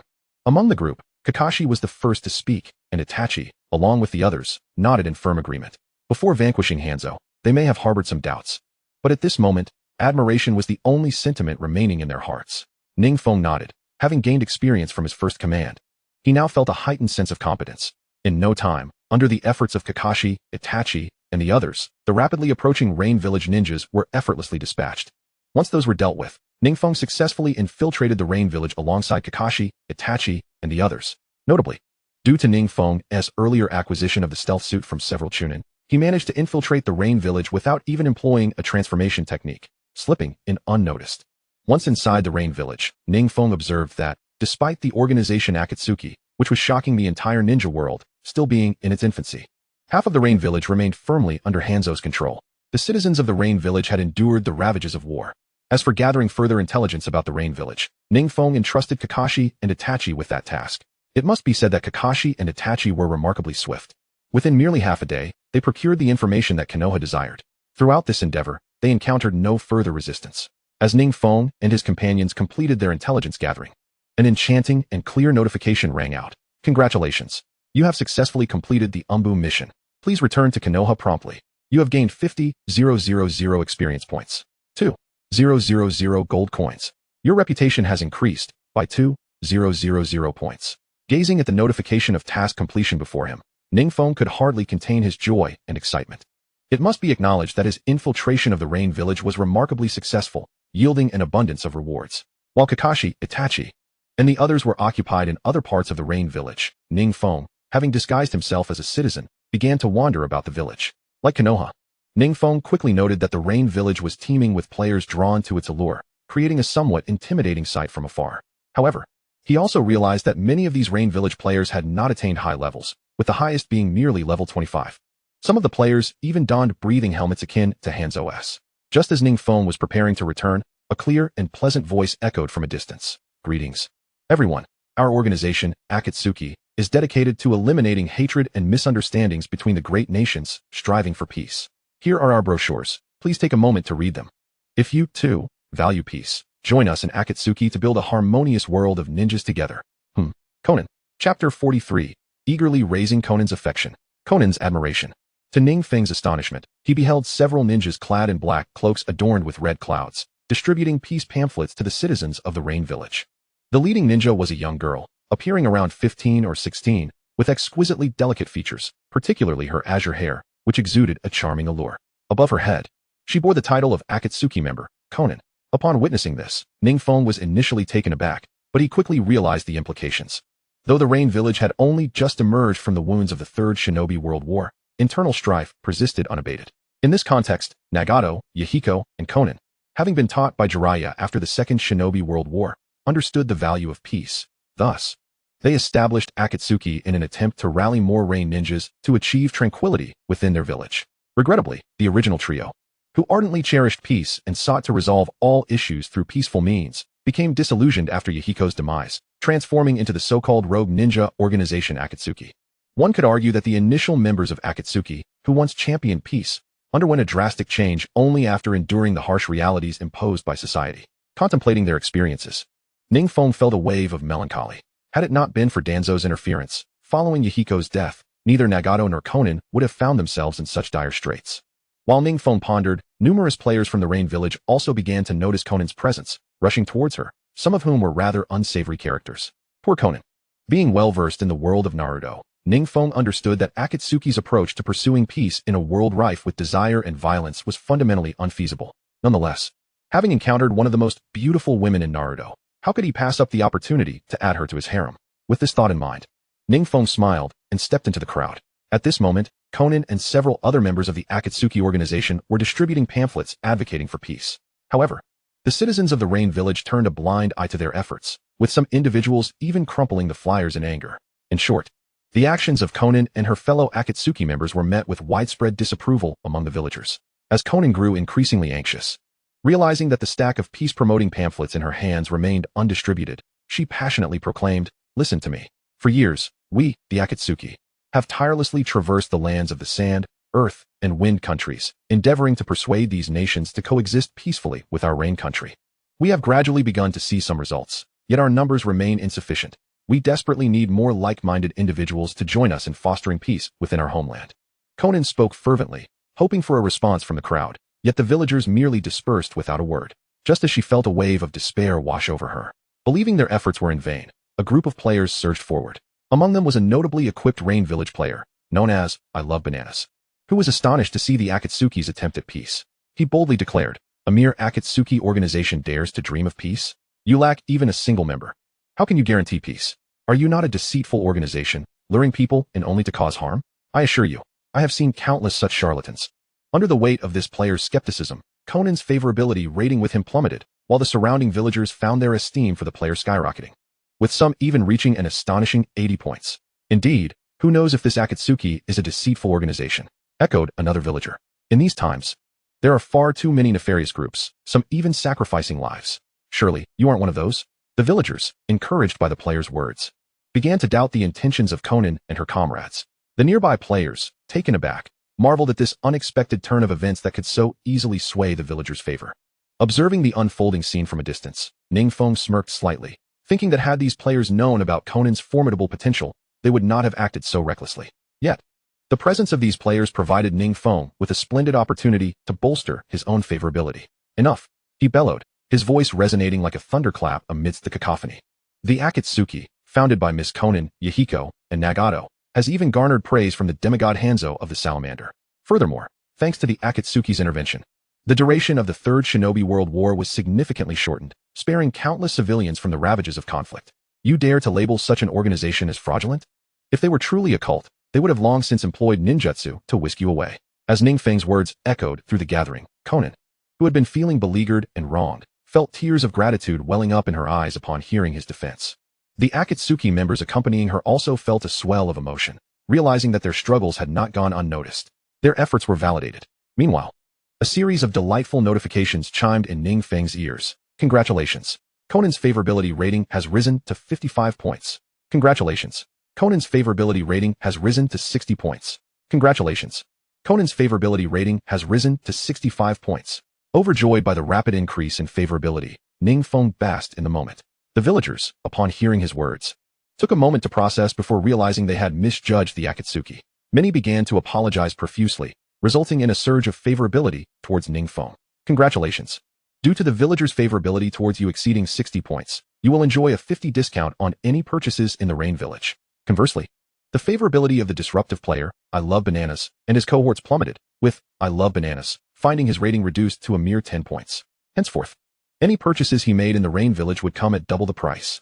As Ning Feng contemplated the unfolding events, Conan, regaining her composure, cast a grateful glance at him before eagerly resuming her distribution of the peace pamphlets.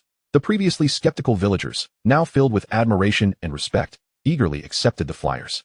This scene deepened Conan's gratitude towards Ning Feng.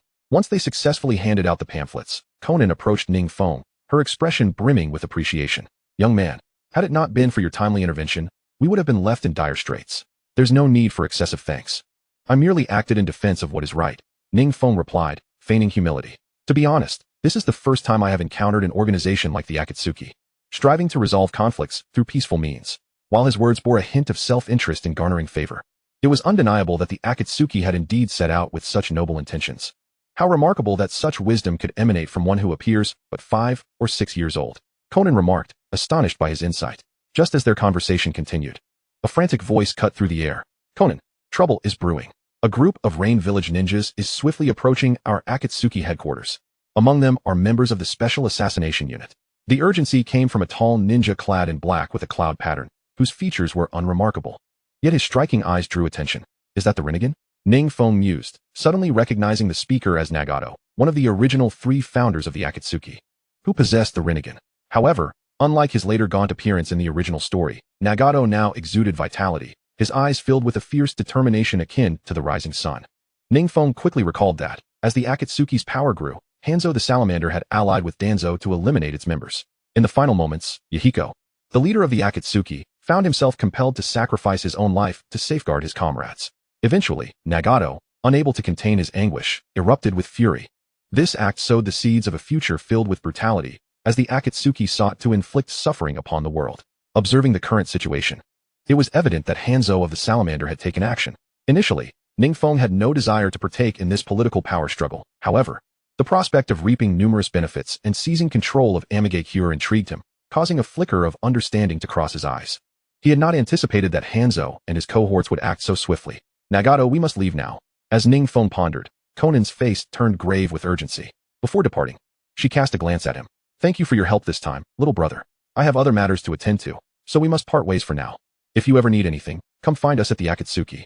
With that, Conan deftly conjured a paper crane, placing it into Ning Feng's hand. Looking down, he saw the address of the Akatsuki inscribed upon it, indicating he could seek their assistance at that location. A warm current surged through his heart. Among the many members of the Akatsuki, even in later times, Conan remained the most caring towards her companions. At that moment, Nagato cast a deep gaze at Conan, about to inquire further, when she quickly interjected, "Let us discuss it on the way," as both of them, accompanied by their subordinates, made their way toward the Akatsuki stronghold. Ning Feng hurriedly followed at a respectful distance, ensuring he remained unnoticed. The Akatsuki's headquarters was not too far from their location. When Conan and Nagato arrived in a state of urgency, they found the stronghold already surrounded by several Amigakure ninjas, including members of the Amigakure's Anbu. Within this encirclement, Yahiko, the founder of the Akatsuki, stood resolutely with several companions, armed with sharp kunai, poised for confrontation. The impending battle seemed imminent.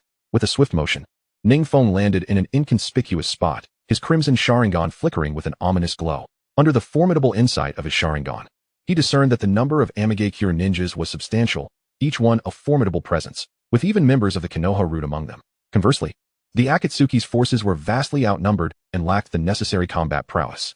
Even a fool could perceive that the Akatsuki was on the brink of an unprecedented massacre and political purge. A subtle smile crept across Ning Feng's lips. In the original narrative, it was precisely here that events transpired, irrevocably altering the fates of Conan and her peers. However, having stumbled upon this moment, he would not let it pass without seizing the opportunity to become the unseen master orchestrating the Akatsuki. As he contemplated this, Hanzo of the Salamander, a figure renowned as a demigod in the shinobi world, approached Conan, Nagato, and Yahiko with a disarming smile. I have long heard of your Akatsuki's dedication to peace and your efforts to persuade other nations to coexist harmoniously. I must say, I greatly admire your youthful idealism. However, I am also quite fond of talent. If your Akatsuki chooses to align with me, Hanzo of the Salamander, I will permit you to pursue your endeavors as you wish. But should you refuse, do not blame me for turning hostile. As Hanzo's voice trailed off, his gaze turned frigid, laden with an unprecedented chill. At that moment, confronted by the encircling ninjas, Yahiko and Nagato, despite their naivety, understood that Hanzo's seemingly inviting proposition was, in truth, an attempt to fully subsume the Akatsuki under his dominion. From this day forth, the peace-loving Akatsuki would cease to exist, and they would become prime targets under Hanzo's covert surveillance. Lord Hanzo, we have made it abundantly clear that we do not wish to serve under anyone. Yahiko retorted coldly, his brow furrowed. He was acutely aware that the internal strife within Amigakure was largely due to Hanzo's oppressive rule. Joining him would be a complete betrayal of their original ideals. Chapter 45. The triggering of the second dungeon quest. Hanzo vs. Akatsuki. Just as the battle was about to begin, Ning Feng prepared to make his move when suddenly, a series of melodious and crisp notifications resonated throughout the World Channel.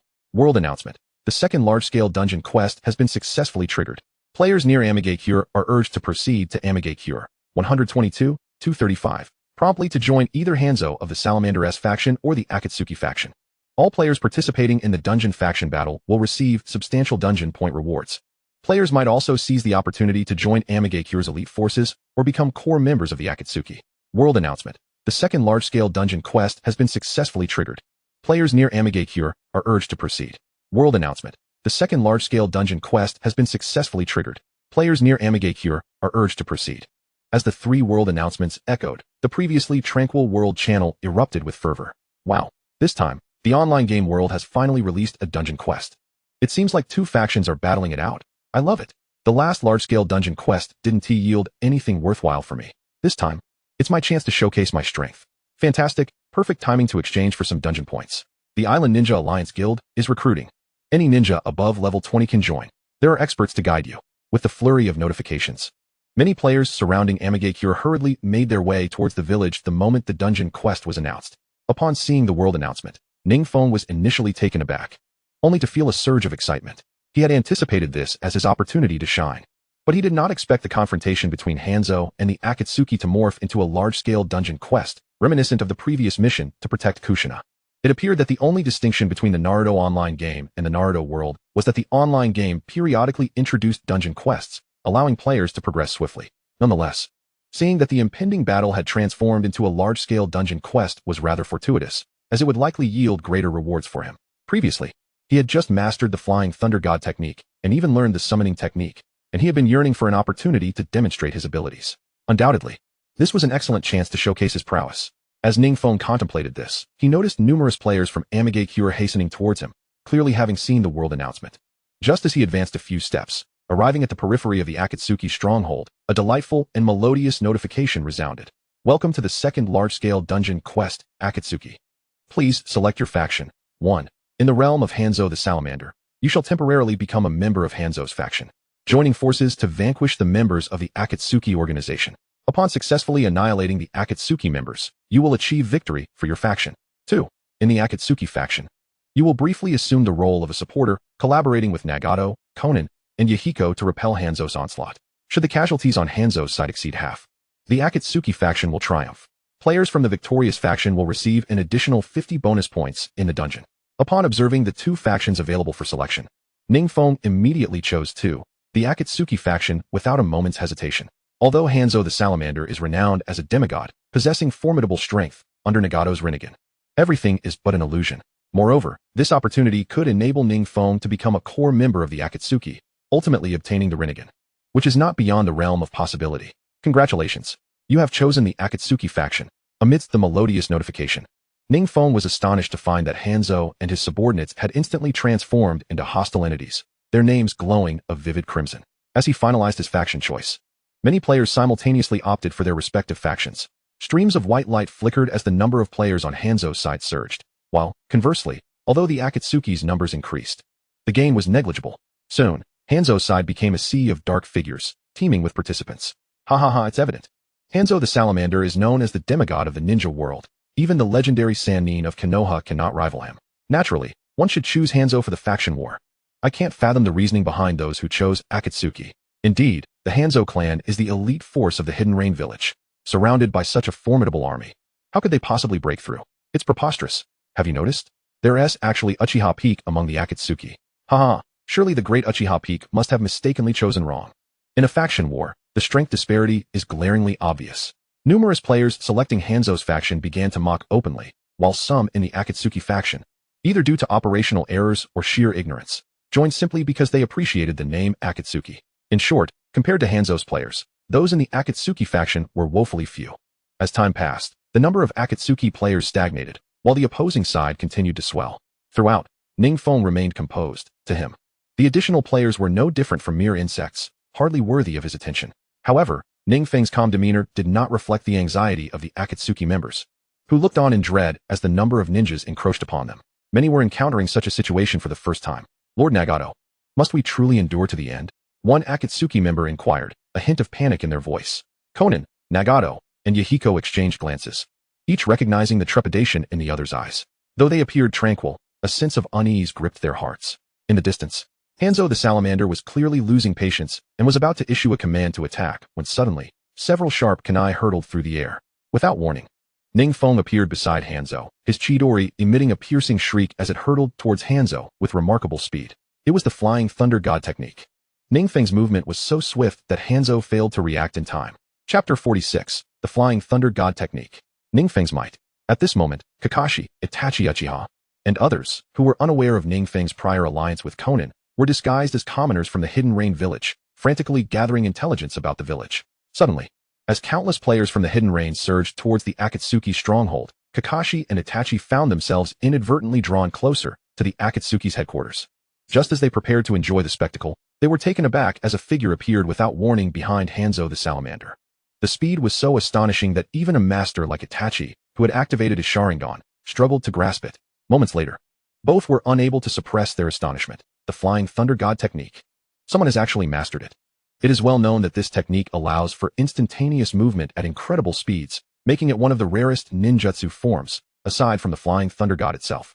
Although the advanced body flicker technique can achieve rapid movement, it pales in comparison to the Flying Thunder God. Even in the illustrious Hidden Leaf Village, only the fourth Hokage, Minato Namikaze, had mastered it. As they gazed in disbelief, the figure's hand swiftly unleashed a piercing sound, releasing the Chidori, a technique renowned for its formidable penetrating power. In that instant, not only were Kakashi and Itachi astonished, but the ninjas surrounding Hanzo were equally taken aback. Who could have anticipated that the legendary demigod of the ninja world would be ambushed by a ninja from miles away? Even Hanzo, at that moment, felt the Chidori mere inches from him. Unfortunately, despite being a powerhouse in his youth, Hanzo's full attention was directed towards the Akatsuki's Yahiko and the others, especially with Nagato possessing the Rinnegan, which posed an immeasurable threat. Little did he expect to be ambushed at such a critical moment. In an instant, under the onslaught of the Chidori, Hanzo's armor was shattered, and the attack pierced through him. The next moment, this man, heralded as the demigod of the ninja world, found himself grievously wounded, his health bar reduced to a mere sliver. Indeed, the prowess of the Chidori is undeniable. The assailant was none other than Ning Feng.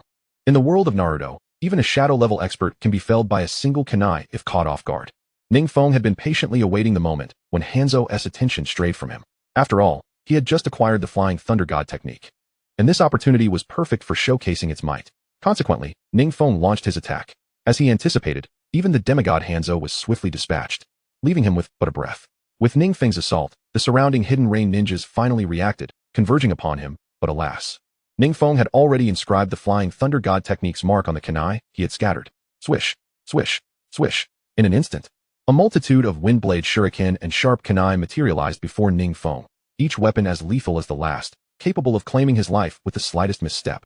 Regrettably, despite the formidable insight of the two-tomo Sharingan and the assistance of the Flying Thunder God technique, Ning Feng found himself standing upon a kunai that soared towards Hanzo of the Salamander. At that moment, Hanzo was gravely wounded and was preparing to perform hand seals for the body flicker technique to escape. However, Ning Feng was not about to afford him any opportunity. In the midst of Hanzo's slightly horrified gaze, Ning Feng executed his hand seals with remarkable speed. Fire release. Great fireball technique. The colossal fireball illuminated the dim sky as if it were daylight, enveloping Hanzo in its intense, searing light, swiftly consuming him within. Amidst the piercing screams, this man, who had once dominated the Second Great Ninja War and boldly declared war upon the three great nations, was effortlessly dispatched by Ning Feng. Indeed, dispatched. Under normal circumstances, with Ning Feng's true power, it would have been impossible for him to slay Hanzo. Yet, by a stroke of fate, he had seized the perfect moment to deliver a fatal blow. In the next instant, Hanzo transformed into a brilliant golden light, scattering countless materials, coins, and equipment across the ground. A plethora of items exploded forth, littering the area. Seizing the opportunity presented by the great fireball, which had repelled numerous range shinobi, Ning Feng hastily activated the function to collect items. Instantly, a vast array of equipment, materials, and coins flew into Ning Feng's satchel. Congratulations. You have acquired Fire Release, Explosive Flame Array. Congratulations. You have acquired Hanzo, Poison Mist Ejection. Congratulations. You have acquired Water Release, Water Barrier. Congratulations. You have acquired Hanzo's Hide. Congratulations. You have acquired Swordsmanship, Flash. With no time to examine the treasures, Ning Feng swiftly retreated, slamming his hand onto the ground. Summoning Technique. Immediately, a thunderous roar echoed, and from the sky descended a colossal figure over 20 meters tall, clad in armor and wielding a long staff, the Great Ape Demon. As the Great Ape Demon emerged, it swung its staff, sweeping away a multitude of ranged shinobi who dared to threaten Ning Feng's life. Many ranged kunai and shuriken were effortlessly blocked. The Great Ape Demon? Upon witnessing this towering figure, Ning Feng was momentarily stunned, then elated. He had unexpectedly summoned the most powerful summoning beast he could invoke at that moment. The Great Ape Demon. It was known for its ability to perform the multi-shadow clone technique and possessed formidable strength. Though it could not rival the power of Sarutobi Hiruzen's Ape Demon, it was still incredibly potent. However, Ning Feng soon realized that with the continuous use of the Flying Thunder God technique, Chidori, and the Great Fireball technique, his chakra reserves were severely depleted, dwindling to merely 1/6. This meant that if he could not transport Hanzo away, it would likely be him who was taken instead. Nonetheless, Ning Feng remained exceedingly exhilarated. The abundant rewards he had just obtained were more than enough to justify his daring venture. Chapter 47. The Great Ape Demon. A one-sided massacre? As Ning Feng showcased his prowess, the ninja on the battlefield were rendered utterly stupefied, standing frozen in disbelief. Even from a distance, figures like Itachi Uchiha and Kakashi were left gaping in shock. How could they not be? The illustrious demigod of the ninja world, Hanzo of the Salamander, a being that no one dared to provoke, had fallen to the hands of this seemingly mere child. Who could have imagined that such an innocuous-looking individual harbored such terrifying power? They could also discern that the child, despite appearing to be around 5 or 6 years old, was not exceptionally strong. The most formidable aspect was his elusive space-time ninjutsu. Without such capabilities, Hanzo, a supreme figure among elite ninjas, would not have met such a disastrous defeat. Amidst the crowd's astonishment, someone suddenly cried out, "Lord Hanzo is dead. Everyone, avenge Lord Hanzo." With that, the Rain Shinobi, finally regaining their composure, surged towards Ning Feng. However, awaiting them was the gargantuan Great Ape Demon, which, with a few sweeping strikes, obliterated a considerable number of Rain Shinobi, showcasing its tremendous strength. From a distance, Konan, Nagato, and Yahiko of the Akatsuki exchanged astonished glances, utterly taken aback by the scene before them. Especially Konan, who was in complete shock, having never anticipated the child she had just witnessed to be so formidable, possessing such fearsome space-time ninjutsu as the Flying Thunder God technique. Nevertheless, Konan understood that defeating a top-tier expert like Hanzo was no easy feat. The child must have expended a significant amount of chakra. Thus, as soon as she regained her senses, Konan hurried to Ning Feng's side, her face filled with concern. "Little one, are you all right? I never imagined your strength to be so formidable. Our Akatsuki truly owes you a debt." As she spoke, she cast a deep glance at the great ape demon Ning Feng had summoned, taking a breath to steady herself. She suddenly realized that her concern might have been somewhat unwarranted. "I am fine. I simply did not wish for an organization as noble as the Akatsuki to be brought down by conspirators." Ning Feng feigned innocence. Indeed, upon hearing these words, Konan, who was already touched, found herself at a loss for words, feeling a swell of gratitude towards this little one who had shown her kindness. In an instant, Ning Feng sensed the rapid increase in Konan's affection for him, soaring from 70 points to 90 points in mere moments. Such favorability could easily lead to a proposal of marriage. Seeing this, Ning Feng could hardly contain his joy, relishing the feeling of having such allies to bolster his favorability. However, just as he was lost in thought, a series of melodious notifications erupted across the global channel. World announcement. A mysterious player has successfully defeated the shadow-level expert, Hanzo of the Salamander, single-handedly turning the tide of battle, thereby altering the canon of the Naruto storyline. With a change magnitude of 60, and is rewarded with double instance points. World announcement. A mysterious player has successfully defeated the shadow-level expert, Hanzo of the Salamander. World announcement. A mysterious player has successfully defeated the shadow-level expert, Hanzo of the Salamander. The already fervent global channel erupted with these repeated announcements, sending shockwaves through countless players. How long has it been since the server opened, and yet a player has managed to defeat a shadow-level expert? To think that it was not just any ordinary player, but Hanzo of the Salamander, the most powerful figure in the Rain Village. Who is this player who could vanquish such a titan? They must be using hacks, surely? Indeed. How could anyone possibly triumph over such a formidable figure without some form of cheating? Countless players engaged in fervent discussions, many even speculating that Ning Feng had resorted to cheating to eliminate his foes. However, players who were present on-site quickly interjected, stating, "Cheating? As someone who witnessed it firsthand, I do not believe that to be the case. It appeared more like a surprise attack, though I remain perplexed as to how that player managed to evade to Hanzo's rear." Ignoring the player's chatter, Ning Feng smiled faintly, surprised that altering the original plot of Naruto could yield such substantial reward points. If this were the case, with his profound knowledge of all Naruto's storylines, would he not soar to new heights? Moreover, merely achieving a score of 60 granted him double the dungeon points. Soon, he redirected his attention to the throng of Rain Shinobi charging towards him. With the protection of the Monkey King and Konan, Ning Feng retrieved a military ration pill from his satchel and swallowed it.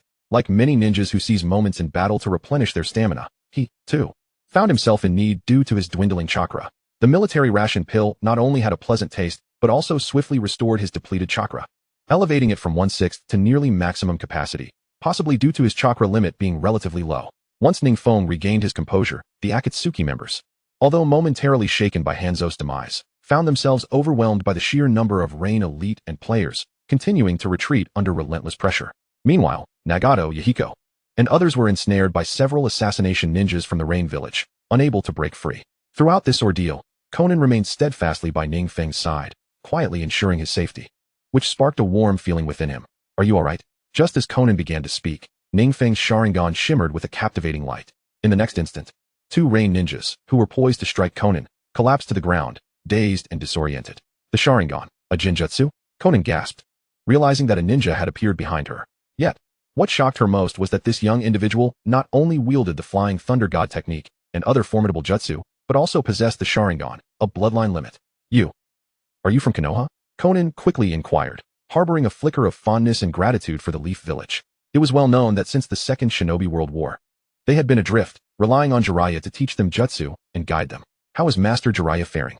Ning Feng, fully aware that revealing his Sharingan would expose his allegiance to Konoha, decided to embrace transparency in order to earn more dungeon points. Hearing Conan's question, he smiled reassuringly. Master Jiraiya is living quite comfortably in Konoha, indulging in hot springs and admiring beautiful women. At this remark, Conan couldn't help but chuckle, her admiration for Ning Feng increasing from 90 to an impressive 95 points. Master Jiraiya is still as lecherous as ever, unable to resist the allure of beautiful kunoichi. Conan's smile illuminated her already delicate features, making her appear even more endearing. If anyone were present at that moment, they would undoubtedly feel a sense of exasperation. For this was a battlefield, not a venue for flirtation. Realizing the ongoing brutal combat, Conan quickly steeled herself and turned to confront the oncoming rain ninjas. They had long harbored a deep-seated animosity towards these foes, knowing all too well how many Akatsuki members had fallen at their hands. Had it not been for the greater good, they would have already vanquished these rain ninjas. As soon as Conan departed, the rain players swiftly took notice of Ning Feng's presence and rushed towards him, intent on eliminating him. They had witnessed the downfall of Hanzo, and it was clear to them that defeating Ning Feng would yield an extraordinary amount of dungeon points. We must not give Uchiha Feng any chance. Let's attack together. The leader of the rain players declared coldly, charging toward Ning Feng while employing the advanced body flicker technique. Ning Feng noted that the leading player from the rain village was already at level 25 and executed the body flicker with remarkable proficiency, indicating he was a seasoned player. However, to Ning Feng, even an elite player was merely a slightly stronger insect. Before the leading player could close the distance, Ning Feng swiftly launched a kunai, propelling himself behind the elite player. Even before the player could utilize the substitution technique, Ning Feng's kunai had pierced through him effortlessly. The entire exchange transpired in the blink of an eye, leaving many of the rain players astonished as their leader lay defeated. In the next moment, Ning Feng swiftly formed hand seals, then struck the ground forcefully with his right hand, causing intricate markings to rapidly spread outward. Fire style, exploding flame formation, he intoned. And as he spoke, explosive tags materialized beneath the feet of the advancing rain players, encircling them at an astonishing speed. The ensuing cacophony of explosions was deafening as countless rain players were obliterated, reduced to mere remnants. Even those who attempted to evade from afar were not spared from the devastation. Should anyone have been present at that instant, they would have been astonished to witness that the exploding flame formation exceeded the range of the great fireball technique by an immense margin and possessed a much more formidable power. One should not underestimate this exploding flame formation. It was one of Hanzo's signature techniques. During the Second Shinobi World War, Hanzo had nearly claimed the lives of Tsunade, Jiraiya, and others with it, and had it not been for Jiraiya's desperate defensive jutsu, they would have surely perished. Moreover, in the subsequent clash with the Akatsuki, Hanzo had also utilized this technique to severely injure Nagato's leg. Thus, one could only imagine the sheer might of the exploding flame formation. As the delightful sounds of notifications flooded his ears, Ning Feng realized that the number of players he had just eliminated exceeded 300, completing his 300-person slaughter. Notably, he had acquired the exploding flame formation technique from the scroll after defeating Hanzo. Seizing the opportunity to recover, he had utilized all the jutsu scrolls he had obtained, including this one, exploding flame formation. Isn't this Lord Hanzo's jutsu? Has this kid mastered it so quickly? From a great distance, several members of the Rain Village's special assassination unit were taken aback, realizing that the explosion's radius had nearly consumed them as well. Until this moment, the members of the Anbu had only just become aware of the immense trouble presented by Ning Feng. In a flurry of swift movements, several Anbu ninjas from the Rain Village transformed into streaks of light, racing towards Ning Feng, intent on eliminating this significant threat as a priority. Unfortunately, Ning Feng, already possessing the power of the double Tomo Sharingan, had long since detected their presence, and with a swift motion, deftly evaded the combined assault of two Rain Village Anbu ninjas. In the next instant, as two flashes passed by, those two Anbu ninjas found themselves lying defeated at Ning Feng's feet. It turned out that at the very moment Ning Feng engaged with the Rain Village ninjas, he had cleverly inscribed a temporal ninjutsu mark on them. Uchiha no. This kid number 9 has indeed made considerable progress in strength. Outside the battlefield, Uchiha Itachi, who had not intervened but was ready to assist at any moment, suddenly paused in his intent to help and could not refrain from speaking. Indeed, compared to our previous battle against the salamander Hanzo, he has improved significantly. Kakashi nodded in agreement, though secretly astonished. How much time had passed for this young man to have grown so powerful? If he were to continue on this path, what kind of genius would he become? Unbeknownst to them, due to Ning Feng's defeat of the enemy commander Salamander Hanzo and the subsequent slaying of numerous Rain Village players, the relentless assault by the Rain Village ninjas was swiftly quelled. As for the players from Rain Village, they stirred up little chaos and quickly retreated alongside their fellow ninjas. Witnessing their ultimate victory in battle, the three leaders of the Akatsuki could hardly contain their elation. However, Their grateful gazes soon fell upon Ning Feng. In particular, Yahiko, the leader of the Akatsuki, regarded him with admiration. "Young man, what is your name? Had it not been for your intervention, we might not have survived this ordeal." Chapter 49, Nagato's Rinnegan. A new member of the Akatsuki. Uchiha Feng. Welcome, and let us learn from each other. Ning Feng displayed a harmless, yet vibrant smile. Though this expression seemed at odds with the extraordinary prowess he had just exhibited. Beside him, Konan hurriedly recounted her earlier distribution of flyers to Nagato and Yahiko, prompting even greater admiration from them. The enthusiastic Yahiko exclaimed, "I had thought our efforts were in vain, but it appears there are those who recognize our struggle." Indeed, the number of companions who support our Akatsuki organization is rather scant, especially young talents like you, Uchiha Feng. You are truly a savior for our cause. Nagato echoed with fervor. Upon witnessing the joy radiating from them, Konan couldn't help but laugh, feeling an immense weight lift from her heart. Ning Feng cast a deep gaze at Nagato and Yahiko, reflecting on how, in the original narrative, had Yahiko not fallen victim to the combined schemes of Hanzo and Danzo, the Akatsuki would not have wandered down a misguided path. At this moment, Nagato and Yahiko, filled with hope and warmth, truly embodied their potential. "There is no need for such flattery. I merely acted in defense of the unjust." Ning Feng shrugged, intending to continue his discourse when Yahiko exchanged glances with Nagato and Konan. Upon receiving their silent consent, Yahiko ventured, "Uchiha Feng, would you have an interest in joining our Akatsuki?" "Of course. We are aware that you are a ninja of Konoha and cannot join other organizations without becoming a rogue ninja. However, our Akatsuki operates merely as a mercenary group, making it feasible for you to join us." At this point, not only Yahiko but also Nagato and Konan gazed at him with eager anticipation. Nagato, seemingly anxious that Ning Feng might refuse, quickly added, "If you have any reservations, we shall not press you. However, should you choose to join us, you would undoubtedly become one of our core members. The benefits are plentiful, and you need not traverse the nations as we do, merely don the title. After all, you saved our organization, and we must show our gratitude." Seeing the earnestness in Nagato and Yahiko's expressions, Ning Feng shrugged and nodded in agreement. For someone well-versed in the narrative of Naruto, the advantages of joining the Akatsuki were substantial. Moreover, should he ever become a rogue ninja, he would have a place to belong. Very well. Ning Feng feigned reluctance. As expected, upon his acquiescence, Konan, Yahiko, and Nagato erupted into joyous laughter, with Konan even embracing Ning Feng tightly. One must admit, while Konan may not possess the ample allure of Kushina or Uchiha Makoto, she certainly had her own charm. Seizing the opportunity, Ning Feng took a discreet glance. "Little one, you mustn't gaze so freely. Those who look must be prepared to make a formal proposal for marriage." Naturally, Konan would not associate Ning Feng's innocent demeanor with any lecherous intent, and her cheeks flushed as she playfully pushed his hand away. Nagato and Yahiko, witnessing the exchange, felt envy wash over them. Their feelings for Konan had lingered for quite some time, yet they had never dared to confess. "Then I shall marry Sister Konan in the future." Ning Feng pretended to be naive, causing Konan to giggle and blush profusely. For Nagato and Yahiko, it was the first time they had seen Konan in such a light. They were momentarily entranced. Cough, cough. Fortunately, a nearby member of the Akatsuki, feeling the awkwardness, cleared his throat. The group, pretending nothing had transpired, hastily dispersed. Soon, Konan signaled to Yahiko, who straightened himself and produced a striking outfit from a scroll. The attire, a black cloak embroidered with red clouds, was the signature Akatsuki garb, exuding an air of coolness and superiority. Alongside the outfit lay a blue ring inscribed with the character for void. "This is the attire for our Akatsuki members, Uchiha Feng. You may don it whenever you wish. The ring signifies your affiliation with our organization, and this void denotes your esteemed status. Should you encounter other Akatsuki members, you may command them with it." Yahiko continued, taking a deep breath. "However, today has reminded us of the paramount importance of strength. Without it, true peace remains unattainable." As he spoke, Yahiko grasped Nagato's hand and stepped forward to face Ning Feng. "I have always believed that Nagato, possessing the Rinnegan, will be the bridge to peace in the ninja world. Uchiha Feng, if possible, I hope you will assist Nagato to the best of your abilities. In dire situations, you may even take Nagato's Rinnegan, so long as it serves to perpetuate the ideals of our Akatsuki." Yahiko sensed an inexplicable trust in Ning Feng, resulting in a tone of earnest delegation. "Rest assured." Ning Feng shrugged, feigning compliance. For those who pursue ideals like Yahiko, he harbors deep admiration in his heart. Thus, Nagato, Konan, should I one day cease to exist, seek out Uchiha Ningxing in the Hidden Leaf Village. Yahiko cast his gaze upon the two, who nodded solemnly in agreement. The various displays of Ningxing had undoubtedly captured their hearts. They were not fools. A mere 5-year-old child exhibiting such prowess. What might he achieve at 6, 7, or 8 years old? In truth, they, the Akatsuki, were also aligning themselves with a formidable ally, particularly given that Ningxing was of the Uchiha clan.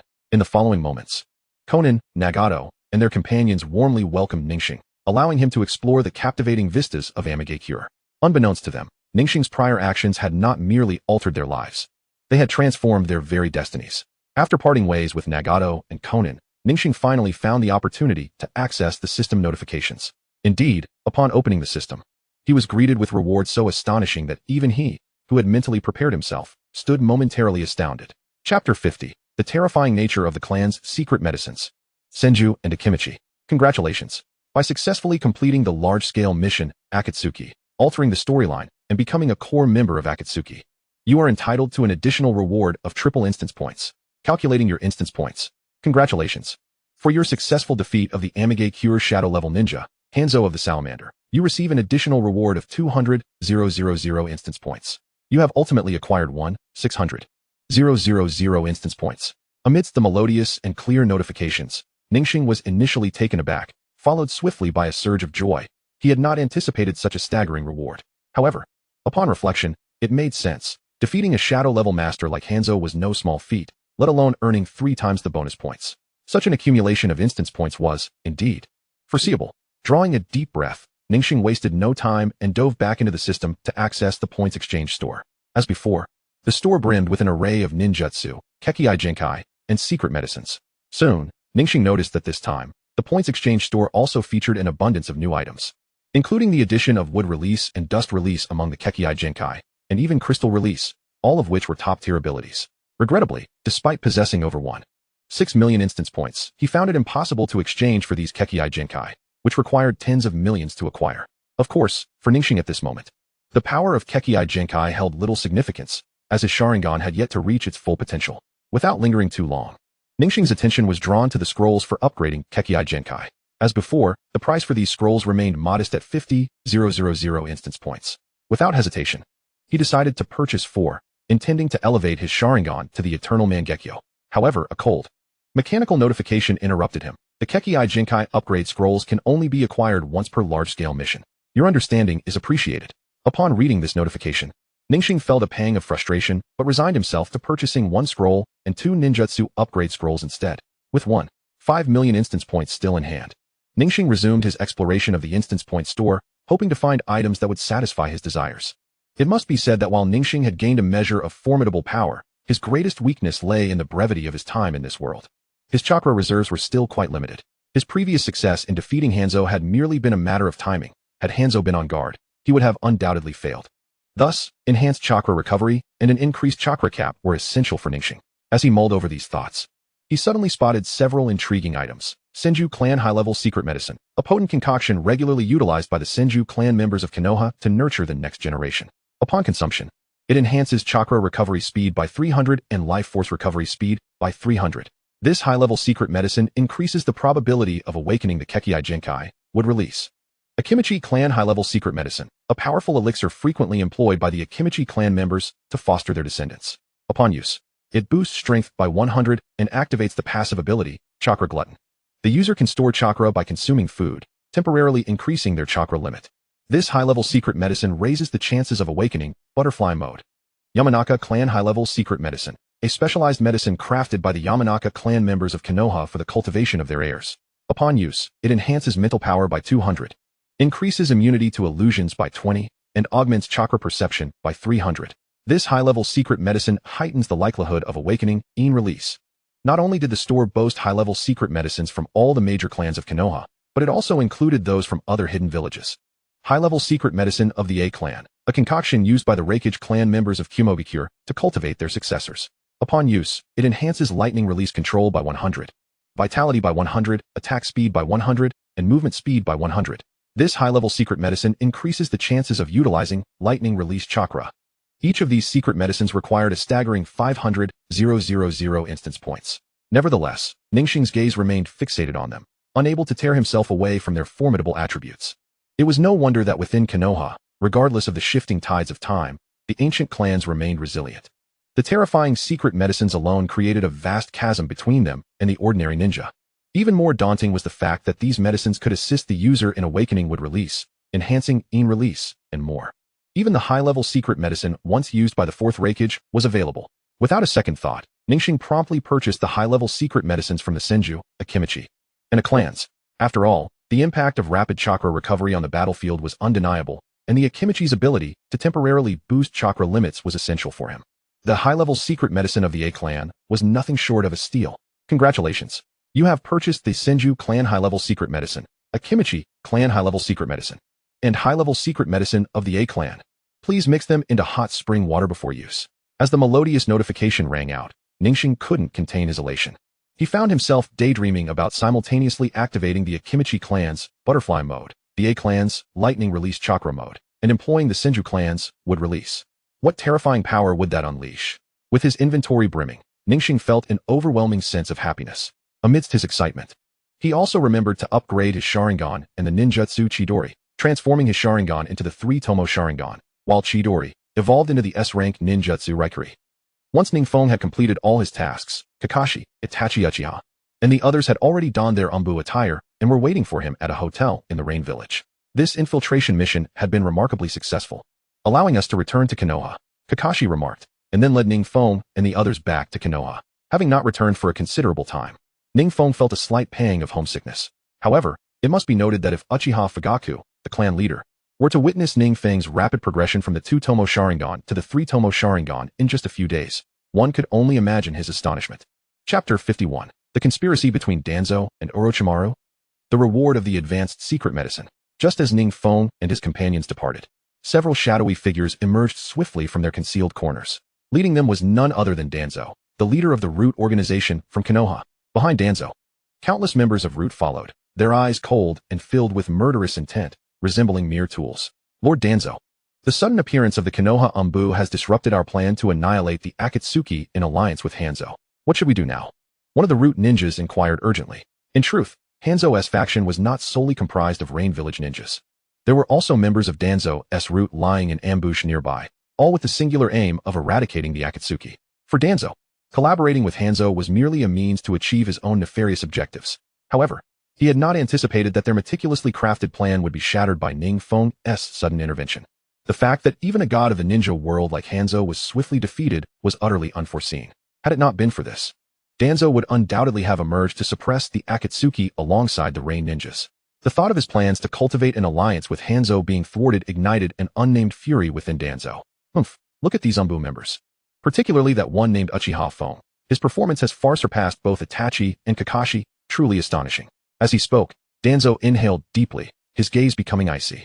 Oh, from now on, we shall withdraw more surveillance personnel from the Uchiha clan and reallocate them to focus on Uchiha Feng, Itachi, and Shursui. With these three present, dealing with the Uchiha clan will not be an easy task. With this, Danzo cast a sidelong glance behind him. Orochimaru, it seems your scheme has failed. A figure, cold as a serpent, materialized behind Danzo, its tongue flickering like that of a snake. No, I have seen greater potential in Uchiha Feng regarding the Sharingan. The Uchiha clan holds even more possibilities. Although Danzo was accustomed to Orochimaru's fanciful ramblings, he instinctively questioned, Orochimaru, are you implying? My recent experiments have yielded success. Through my extensive research, I have discovered that the Uchiha clan's bloodline limit, the Sharingan, can be transplanted to others, much like Kakashi. Moreover, I have made groundbreaking advancements in the study of wood release. Esteemed Lord Danzo, would you care to visit my laboratory? With that, Orochimaru vanished without a trace. Watching him leave, the frustration in Danzo's eyes dissipated. The memories of his past, a time when he lost the position of Hokage due to his inability to match Sarutobi Hiruzen in ninjutsu, filled him with resentment and rage. Yet, the news of Orochimaru's successful experiments ignited an unprecedented hope within him. Sharingan and wood release. Danzo chuckled darkly, quickly disappearing alongside the Root ninjas.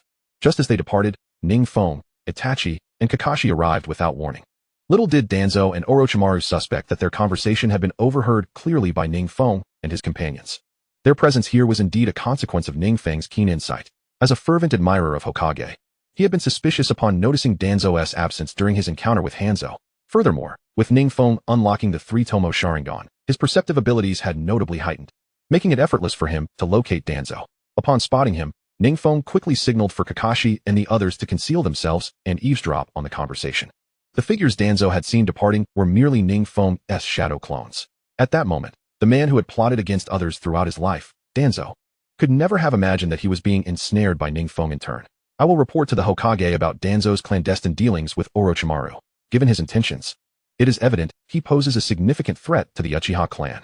Itachi furrowed his brow, finally uncovering the reason behind the growing rift between the Uchiha clan and Konoha. Though Kakashi remained silent, his icy gaze revealed his thoughts. Congratulations. You have altered the original plot. Degree of change, 30. Congratulations. You have received the reward of Advanced Secret Medicine of the Nara clan. Just as Ning Feng was about to speak, a clear and melodious notification echoed, leaving him momentarily stunned before joy surged within him. He had not anticipated that even such an event could yield a reward.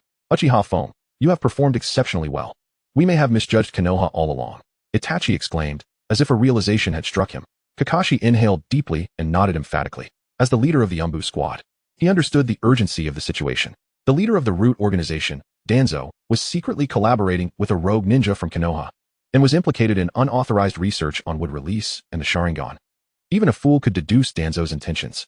In the time that followed, Ning Feng and Kakashi encountered no further dangers on their journey, and before long, they had returned to Konoha. The village was as bustling as ever, teeming with players from Konoha, albeit notably fewer than in the Rain Village. After parting ways with Kakashi, Ning Feng seized the opportunity to return to the Uchiha estate unnoticed, promptly using the advanced secret medicine of the Senju clan and immersing himself in the hot spring. Upon entering the water, Ning Feng was immediately struck by an overwhelming vitality, as if his very essence had been rejuvenated. Is this the terrifying power of Senju Hashirama, the god of the ninja world? Chapter 52, Rapid Wound Healing? The terrifying nature of the Senju secret medicine. As he immersed himself in the advanced secret medicine of the Senju clan, Ning Feng found himself thoroughly enlightened. He began to comprehend why the Senju clan remained so resilient during the Warring States period, prior to the establishment of Konoha. Merely soaking for a brief moment, he could distinctly feel an exuberance of vitality coursing through him. The complete absorption of the Senju clan's potent elixir would undoubtedly yield unparalleled results. Thus, Ning Feng reclined comfortably in the hot spring brimming with the Senju's advanced secret medicine, allowing his body to absorb this invaluable essence. Time slipped away unmeasured as he soaked, and when Ning Feng finally regained consciousness, he discovered that his limbs gleamed like jade, radiating a vibrant luster reminiscent of a newborn. The sensation was nothing short of exquisite.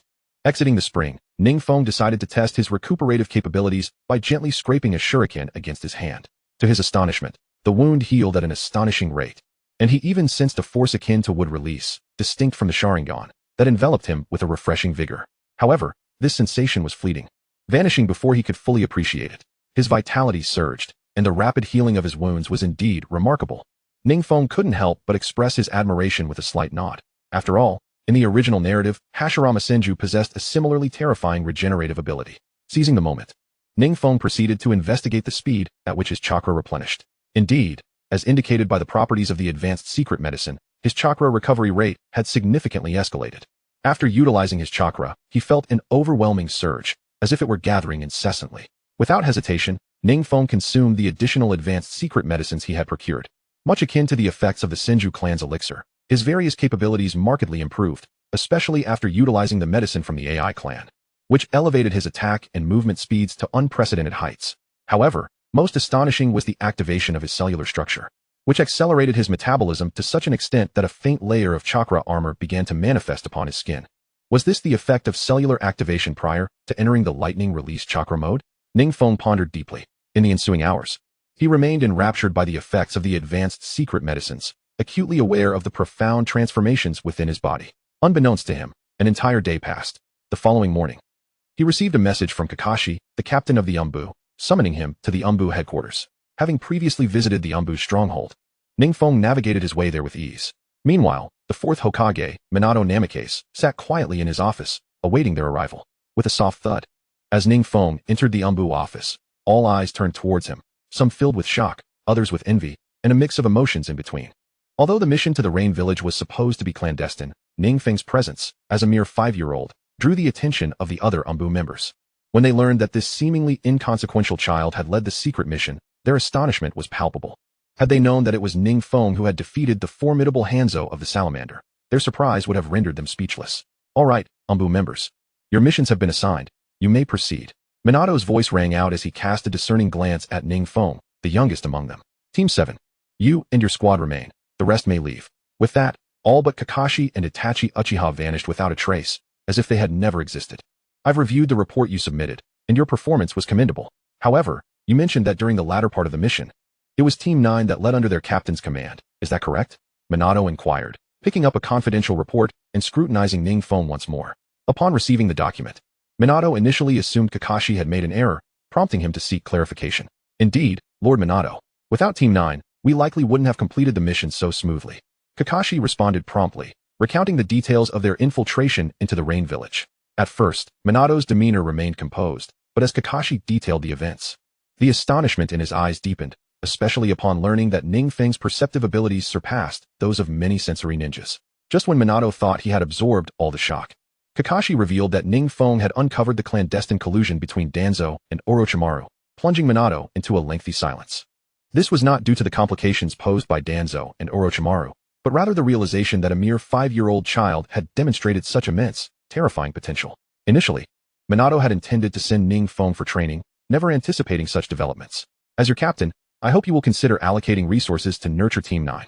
Given time, I believe he will surpass me and become your most formidable ally.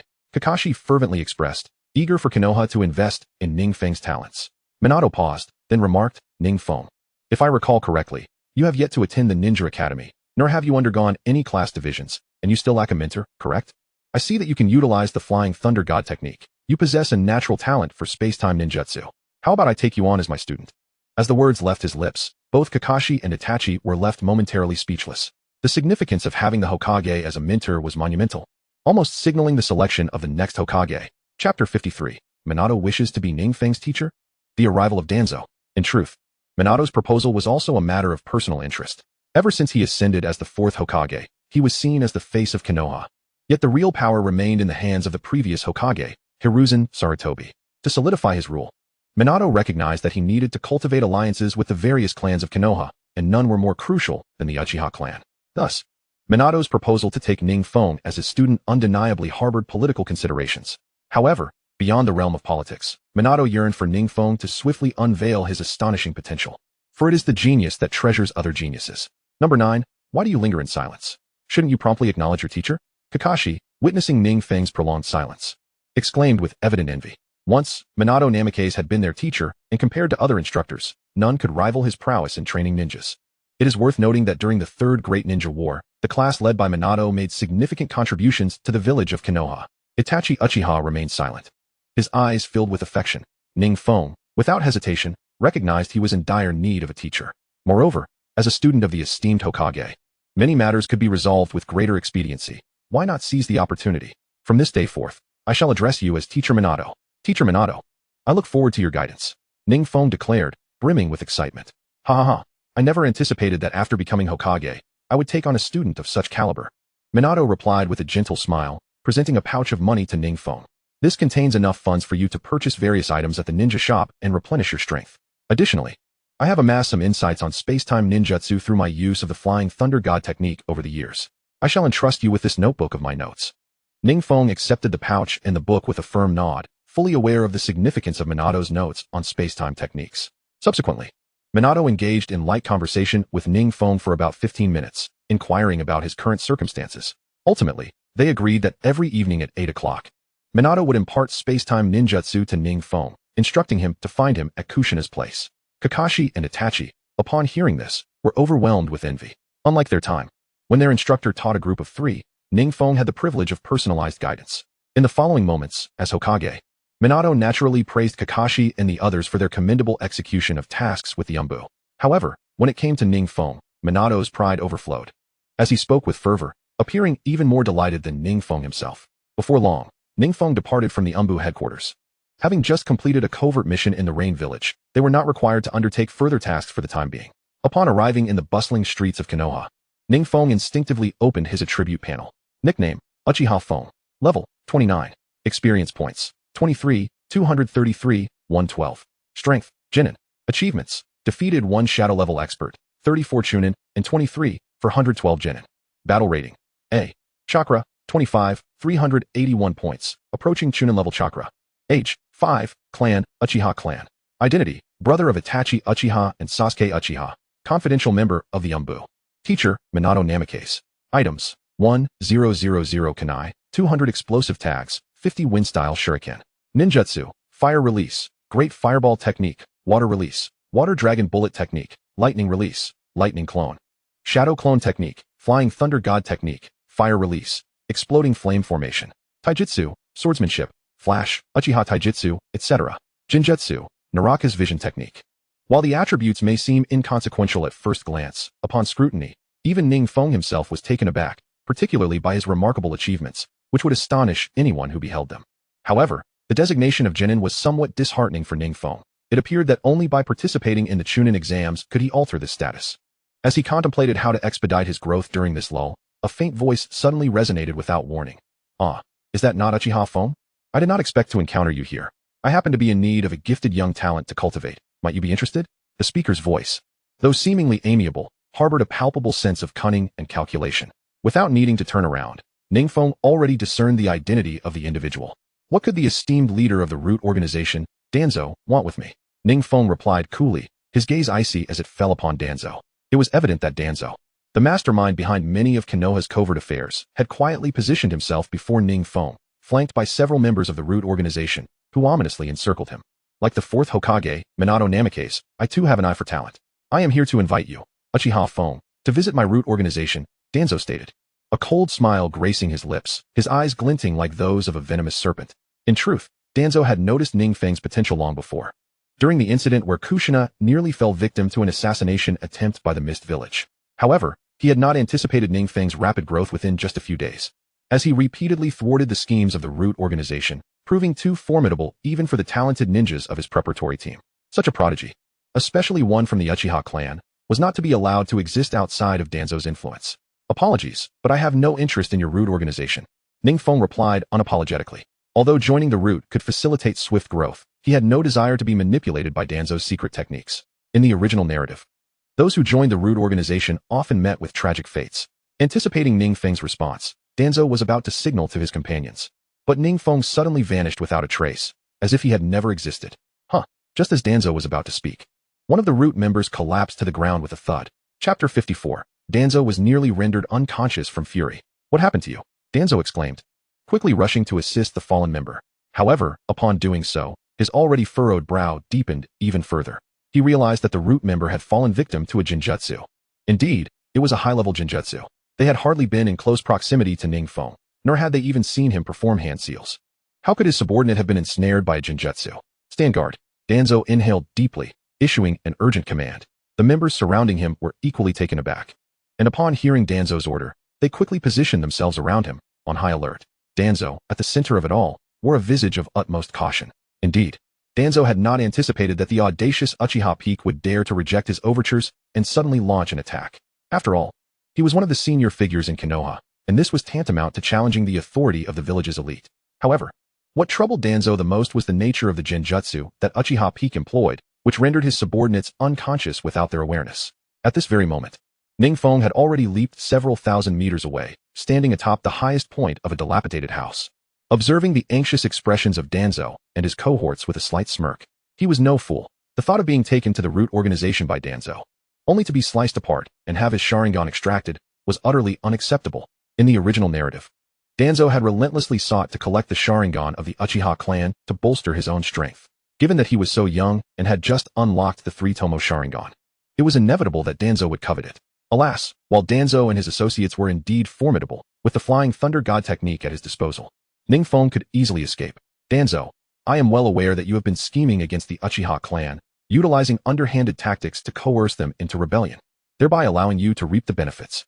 It is astonishing that, at the tender age of 6, with only recently awakened Sharingan, I have already drawn your attention." With this thought in mind, Ning Feng stood atop the structure, feigning innocence and cuteness, and proclaimed loudly.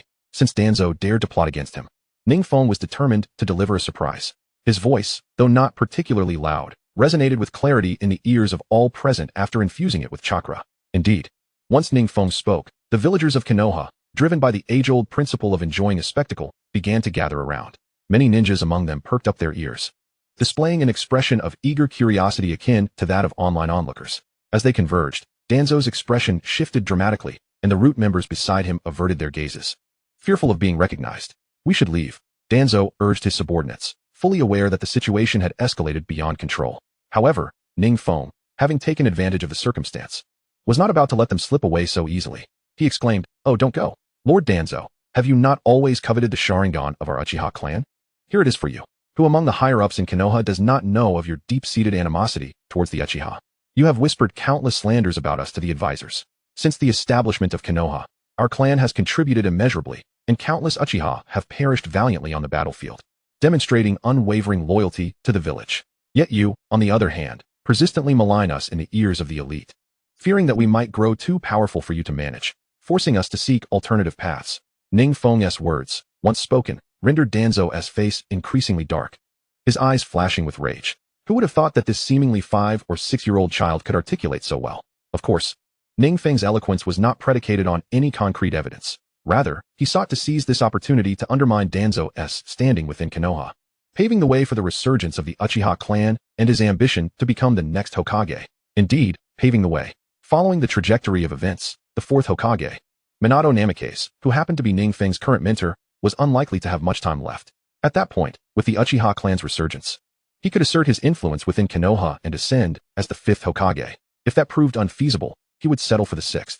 In any case, how could Ning Feng let such a splendid opportunity to bolster his reputation and diminish that of others slip by? You speak nonsense. The typically cunning and ruthless Danzo had never before been so openly chastised by a child. He was momentarily rendered speechless, merely pointing an accusatory finger at Ning Feng, muttering accusations of falsehood. Meanwhile, the surrounding villagers, hearing Ning Feng's impassioned words, began to reconsider the perceived threat posed by the Uchiha clan. Some even began to advocate for the Uchiha's cause. Am I speaking nonsense? Ha ha ha. Your rude organization is part of Konoha. Yet what contributions have you made to the village? Oh yes, you allied with Hanzo the Salamander to eliminate the Akatsuki, who sought to resolve matters through peaceful means. You conspired with Orochimaru to study the bloodline limit of wood release and the transplantation of the Sharingan. Ning Feng unleashed a torrent of accusations. After all, Konoha would eventually send people to investigate and verify these claims. Danzo again found himself at a loss for words, staring blankly at Ning Feng, wishing to offer an explanation but unable to articulate one. Even he had not anticipated that so many of his secrets would be laid bare in such a manner. What do you mean? I am merely a loyal Uchiha who cannot help but express my indignation. Ning Feng shrugged, feigning a pitiful demeanor. If I hadn't dodged quickly just now, my Sharingan would have long since been taken by you. As he spoke, Ning Feng intentionally feigned tears, his voice trembling with emotion. The onlookers were increasingly incensed, perceiving Danzo as a wolf in sheep's clothing. In the distance, Itachi Uchiha and Shisui Uchiha could hardly contain their laughter at the ludicrous sight of Danzo. Chapter 55. The Astonishment of Fugaku Uchiha and the Future of the Uchiha Clan. You shall not insult Lord Danzo. If you continue in this manner, we will take action. Observing Danzo's humiliation, the leader of the Root members grew increasingly agitated. Oh dear. The Root organization is threatening to strike a 5 or 6-year-old child. Ning Feng feigned a pitiful and terrified expression, shrinking into a ball. Given his young age and innocent appearance, this act made him seem harmless and youthful. The onlookers quickly rallied around Ning Feng, shielding him from harm. How disgraceful for a high-ranking official of Konoha to threaten a child. What if word spreads? Will you not fear ridicule? Several villagers stepped forth, their faces radiating righteous indignation. The Root member, who had prepared to act, suddenly realized he had stirred a considerable uproar and stood frozen, unsure whether to proceed or withdraw. Enough. Fall back. Danzo shot a vicious glare at Ning Feng. It was only then that he fully comprehended the terrifying nature of this child. Not only that, but the crowd surrounding them was growing larger and larger. If mismanaged, Hiruzen Sarutobi would have every reason to dismiss him. On the surface, it appeared that Ning Feng was merely causing a ruckus, yet in reality, he presented a formidable challenge. After the Root operative retreated, Danzo swiftly adopted a conciliatory expression and addressed Ning Feng with a gentle tone. Little one, you must have been misled by others. Haven to you? I, Danzo, have not committed any of these acts. Surely someone is slandering me. Yes, absolutely. Observing Danzo's attempt to deflect blame, Ning Feng feigned innocence and retorted, but Lord Danzo, your secret base is clearly conducting experiments on the Sharingan. In the original narrative, Danzo had repeatedly conducted Sharingan experiments within the covert facility he co-established with Orochimaru. In any case, the priority was to confront Danzo first. Impossible. My secret base conducting Sharingan experiments? Danzo instinctively denied, but as the words slipped out, he realized he had inadvertently revealed a secret. A high-ranking Konoha official having a secret base? I always suspected Danzo Shimura was up to no good. Sure enough, he has his own secret base. Such a ninja is among Konoha's leadership? Are all of Konoha's senior officials fools? For a moment, the common folk of Konoha buzzed with whispers, utterly taken aback that Danzo possessed a clandestine facility. Even the most naive could discern that a high-ranking Konoha official owning a secret base inevitably arouses suspicion. Just as Danzo attempted to speak and struggle, several figures clad in Konoha's guard uniforms suddenly charged forward. They were members of the Uchiha clan. Leading them was none other than Uchiha Fugaku. Lord Danzo, you have been reported for infringing upon Konoha's interests and even for colluding with the rogue ninja Orochimaru. Please come with us, Fugaku declared, casting a piercing glance at Ning Feng. The Uchiha clan had long harbored resentment toward Danzo, yearning to eliminate him. Yet, Danzo's influence was deeply entrenched, and as a high-ranking Konoha official, he wielded considerable sway over many decisions concerning the Uchiha. Hence, the clan had exercised great restraint until now. With Ning Feng's public disruption, the Uchiha seized the opportunity to act against Danzo, and as members of Konoha's guard, they intended to teach him a lesson. Of course, Fugaku's rank as captain of the Konoha guard was insufficient to arrest Danzo outright, but it did not preclude him from making a show of force. Uchiha Fugaku, are you truly determined to apprehend me? Danzo furrowed his brow, thinking to himself that he had only intended to win over the boy Ning Feng and perhaps study his Sharingan. Yet the boy had managed to summon even Uchiha Fugaku and his comrades. Judging by Fugaku's demeanor, they had come to fiercely protect their own, fearing any delay in intervention. I dare anyone to try? As Danzo pondered, his subordinates suddenly spoke sternly, brandishing kunai and shuriken. Swiftly, not only Fugaku but all the Uchiha present activated their Crimson Sharingan, several displaying the formidable 2 and 3 tomo forms. The sharp, piercing cries of activation echoed as more Uchiha with awakened Sharingan surged forward, led by Uchiha Shursui and Uchiha Itachi. It was evident they frequently glanced toward Ning Feng, clearly grateful for his earlier words. Since the Third Great Ninja War, the Uchiha clan had increasingly suffered ostracism from Konoha, with many shinobi avoiding association with them. Yet, despite their unwavering loyalty and sacrifices, what had they gained in return? Only suspicion, exclusion, and scorn. The prime culprit behind these grievances was none other than the ambitious Danzo. Ning Feng's remarks not only spoke on behalf of the Uchiha, but also gave voice to their long-suppressed anger. Indeed, Itachi and Shursui now realized the unprecedented unity among the Uchiha, all rallied around Ning Feng alone. Impressive young man, Danzo felt cornered, his cold gaze fixed on Ning Feng. This was the first time he had witnessed such solidarity within the Uchiha. Fugaku shot Danzo a cold glance and extended his hand to block Danzo's view of Ning Feng. Lord Danzo, if you dare lay a hand on Uchiha Feng, our clan will pursue you relentlessly, even to the ends of the earth, until neither of us remains. Itachi remained silent, but stepped forward, his 3 tomo Sharingan coldly fixed on Danzo, as if to say, should you harm him, I will hunt you across the world. Meanwhile, Shursui drew his sword. Yes. Even if we become fugitives and traitors, we will hunt you if you dare harm a single hair on Uchiha Feng. Chapter 56. The Young Uchiha Clan Leader. The command of the young clan leader. Confronted by the palpable wrath of the Uchiha, Danzo, who had previously contemplated eliminating Uchiha Feng, was utterly intimidated. Especially since Fugaku had already activated the legendary Mangekyo Sharingan, and Itachi and Shursui both bore the 3 tomo forms.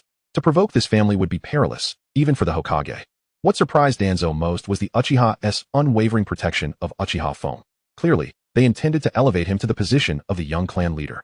It must be noted that the Uchiha had yet to appoint a young clan leader, awaiting the emergence of a worthy successor. Fugaku, we shall settle our accounts another time. Danzo scoffed, preparing to depart alongside Fugaku. Fugaku cast a deep glance at Danzo's root operatives, his brow slightly furrowed. In truth, he had learned at once of Uchiha Feng becoming Minato Namake's disciple. Otherwise, he would not have mobilized the clan. Yet, despite swearing vengeance against Danzo, Fugaku could not guarantee that Danzo might not resort to other means to eradicate Uchiha Feng's future within the clan. Uchiha clan, heed my command. Suddenly, Fugaku's resonant voice rang out, his eerie crimson Mangekyo Sharingan spinning into motion. The Uchiha present stepped forward attentively, including Itachi and Shursui. Fugaku then produced a command token emblazoned with the Uchiha clan's fan emblem. Henceforth, Uchiha Feng shall temporarily assume the position of our clan's young leader, overseeing the affairs of the younger generation. As he spoke, Uchiha Fugaku directly handed the young clan leader's emblem to Ning Feng, his eyes gleaming with profound anticipation. Uchiha Feng, though you are still youthful, your father believes in your potential. Upon his words, many Uchiha clan members momentarily paused, before being jolted into alertness, with several expressing uncontainable joy.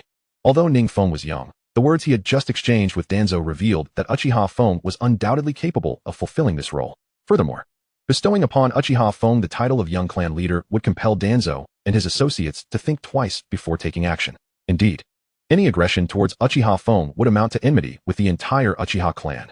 Thank you, father. I will strive diligently.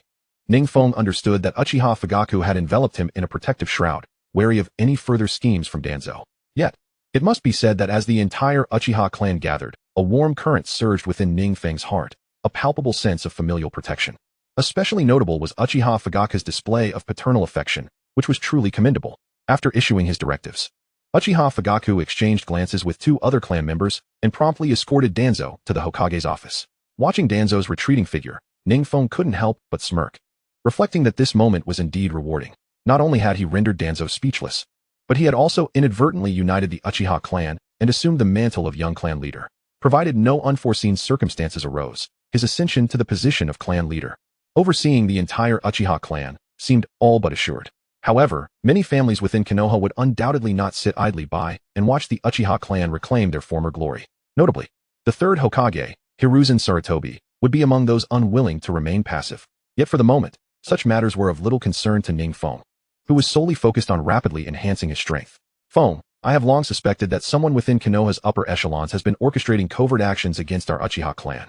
I sought traces of these schemes, yet you, my boy, have uncovered them.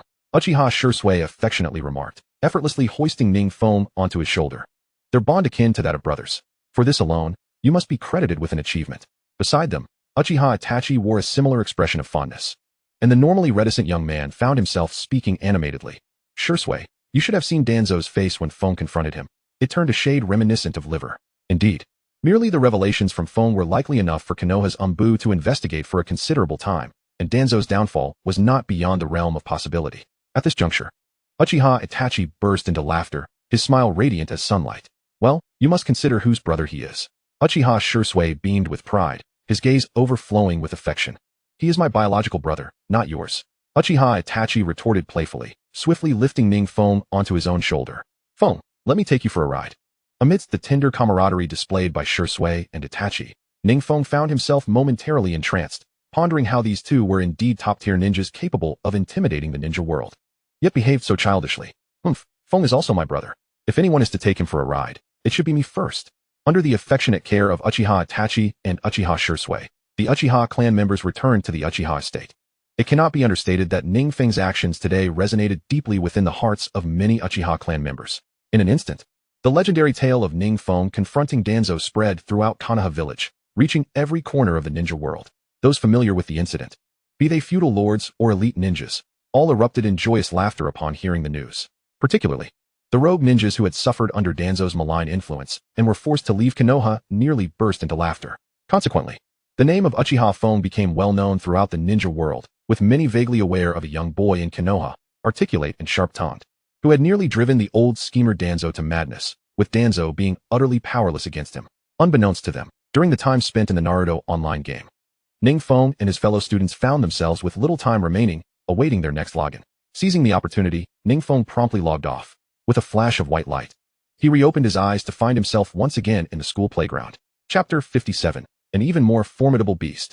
The crisis of reality. Soon, countless beams of white light flickered as numerous students exited the Naruto online game, returning to reality. Within moments, the playground was filled with students materializing from the game. It was evident that many had logged off still clad in the ninja attire of various hidden villages, some even wearing the forehead protectors of lower ninjas, exuding an imposing aura. This time in the Naruto game, I successfully gained the recognition of the Mist Village teachers through my personal abilities and have been accepted into the Mist Village's Ninja Academy. My classmates include none other than one of the future 7 ninja swordsmen, Zabuza. Wow, one of the 7 ninja swordsmen? You're in the same class as Zabuza? How exhilarating. I've heard he is quite handsome and proficient in various water techniques. Old Wong, seeing you so happy, your level must be quite high, right? Level 20. No, I've reached level 21. When we log in next time, I'll be sure to befriend Zabuza. A throng of students buzzed with excitement, with those who had performed admirably in the game beginning to boast, their faces alight with joy. The surrounding classmates, upon hearing their chatter, could hardly contain their envy. Ignoring the students' discussions, Ning Feng quickly sought out a secluded area upon returning to the playground, swiftly entering a state of training. For him, rapidly enhancing his power was of utmost importance. Although he had mastered numerous ninjutsu, the challenge lay in executing these techniques with optimal efficiency. As the students discussed animatedly, a girl's voice suddenly broke through, drawing many pairs of eyes toward Ning Feng. Ning Feng, you were already at level 16 last time. I presume you've made significant progress this time. What level are you now? Even now, many students vividly recalled the awe-inspiring moment when Ning Feng single-handedly defeated a C-rank beast. Even the classmate who had been boasting moments ago now quieted down, the anticipation palpable as they awaited to see Ning Feng's level after his second login. My level isn't particularly high, and my strength remains quite weak, so there's no need to inquire. Ning Feng shrugged, dismissing the idea of flaunting his abilities to these children. Rather than squander time boasting, he preferred to devote himself to diligently practicing his ninjutsu. Indeed, upon hearing Ning Feng's words, those who had initially felt envy towards him released a collective sigh of relief. If Ning Feng's power remained as terrifying after this second login, their efforts would have been in vain. Ning Feng, do tell us. Alas, the trees desire tranquility. Yet the winds refuse to relent. Just moments ago, the student who had been boasting extensively before others, having chosen to join the hidden mist, approached feigning curiosity. This time, I have enrolled in the Ninja Academy, sharing a class with the already appointed member of the 7 Ninja Swordsmen, Zabuza Momochi. My abilities will undoubtedly soar after this. Let us engage in more exchanges to expedite our improvement. As he spoke, his voice was notably loud, seemingly anxious that others might not recognize his association with Zabuza. Ning Feng cast a dispassionate glance at this oblivious individual, shaking his head. Apologies, I'm not available. It is crucial to note that in the original Naruto series, Zabuza Momochi, being one of the 7 ninja swordsmen, had a notorious reputation for slaughtering an entire class. It can be said that anyone sharing a school with Zabuza was destined for misfortune. This grim reality is precisely why the Hidden Mist Village is often referred to as the Village of Bloody Mist. The student was about to continue his boastful remarks when Principal Wong, observing the tumultuous crowd of students, kindly inquired, "How was your experience with the expedition, everyone?" Just as the Hidden Mist student raised his hand to brag once more, a group of security personnel, who had been stationed at the school entrance, rushed in. Panic-stricken, Principal Wong, just like last time, a beast is attacking the school again. This time, the creature is even larger than before, seemingly reaching B rank. As the security officer spoke, a series of thunderous roars echoed from afar, and the ground began to tremble violently, reminiscent of a significant earthquake. What? B rank? Principal Wong was left utterly astonished. A B-rank beast possesses the terrifying capability to annihilate an entire school, far surpassing the threat posed by the previous C-rank beasts. Ning Feng furrowed his brow, activating his Sharingan, which glimmered with a crimson light. Indeed, amidst the tremors, colossal beasts resembling giant cougars raced towards them with alarming speed. It dawned upon Ning Feng that each time they logged off, these beasts were drawn to attack. Could it be that there lies some secret hidden within Qinglong High School? As Ning Feng pondered, a gigantic cougar, easily the size of a 2-story building, materialized before the astonished eyes of Principal Wong and the security personnel. Towering humans appeared as mere ants in comparison to these colossal creatures. What on earth is happening? Why are the beasts attacking Qinglong High School again? Indeed, could it be that Qinglong High School conceals some dark mystery? Just after logging off, they were already faced with such a trial? Countless students were now in a state of panic, each preparing to flee, terrified that if they lingered too long, they might be crushed underfoot by the suddenly appearing giant cougars. Although they were aware from their first expedition that the Naruto online game was designed to combat real-world beasts, witnessing such colossal creatures now, their anxiety was palpable. Everyone, please remain calm and evacuate in an orderly fashion. The city's security forces have already been dispatched and will protect us shortly. Principal Wong hastily sought to reassure everyone, fearing that any misstep at this moment would lead to dire consequences, making it impossible to explain to the parents. He was even prepared for the worst. The teachers behind Principal Wong mirrored his demeanor, their faces composed despite the chaos. As the giant cougar drew closer to the students, it suddenly lunged towards Principal Wong and those present. In the blink of an eye, a calm voice resonated, summoning technique. In the next instant, the giant cougar, mid-leap, was firmly pinned to the ground by an even larger ape-like creature, the magic ape. Chapter 58, The Order of the Young Clan Leader. The arrival of Itachi Uchiha and Shisui Uchiha. At this moment, nearly all students were trembling in fear, unable to resist covering their eyes. Even Principal Wong, who had steeled himself for demise, bore an expression filled with trepidation. However, after what felt like an eternity, the students and faculty no longer felt the tremors, but instead were met with an unprecedented, sorrowful wail echoing in the air. As they instinctively opened their eyes to witness the unfolding scene, they were left in shock. Before them stood a magic ape, towering over 20 meters, clad in battle armor and wielding a staff, having ruthlessly crushed the already massive cougar into a puddle of mud. What kind of monster is this? It appears incredibly powerful. Many students secretly let out sighs of relief, their hearts, which had been lodged in their throats, finally settling. Some students seemed to recall something and suddenly exclaimed, "This is the summoning technique. I senti it." Many elite shinobi have employed it. The third Hokage of Konoha, Hiruzen Sarutobi, once summoned a formidable magic ape to assist in battle. Once this was said, several students instinctively turned their gaze towards Ning Feng. They suddenly remembered that Ning Feng had seemingly executed the summoning technique in the blink of an eye. However, upon looking towards Ning Feng, they noticed he had vanished and reappeared on the shoulder of the magic ape, his crimson eyes scanning the surroundings. 3 Tomo Sharingan. A student familiar with the Uchiha clan stuttered in disbelief. Ning Feng has awakened the 3-tomo Sharingan after only 2 expeditions? Meanwhile, the student from the Hidden Mist, who had been boasting earlier, fell silent, realizing that compared to Ning Feng's current prowess, being in the same class as Zabuza was utterly insignificant.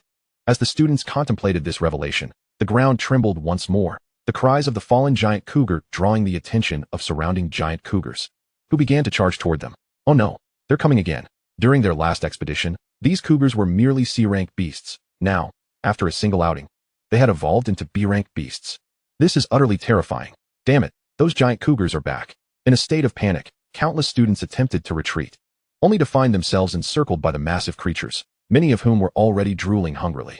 Standing on the shoulder of the magic ape, Ning Feng's brow furrowed slightly. There must be something buried around Qinglong High School, or else these beasts wouldn't evolve so rapidly and repeatedly seek them out. He certainly did not wish for all his classmates to perish at the hands of the giant cougars. As Ning Feng contemplated, 2 giant cougars charged towards the magic ape. In that moment, Ning Feng produced a token. The back of the token bore the emblem of a fan, the insignia of the Uchiha clan. This was no ordinary token. It was the command token bestowed upon him by Uchiha Fugaku, the token of the Uchiha clan's young leader.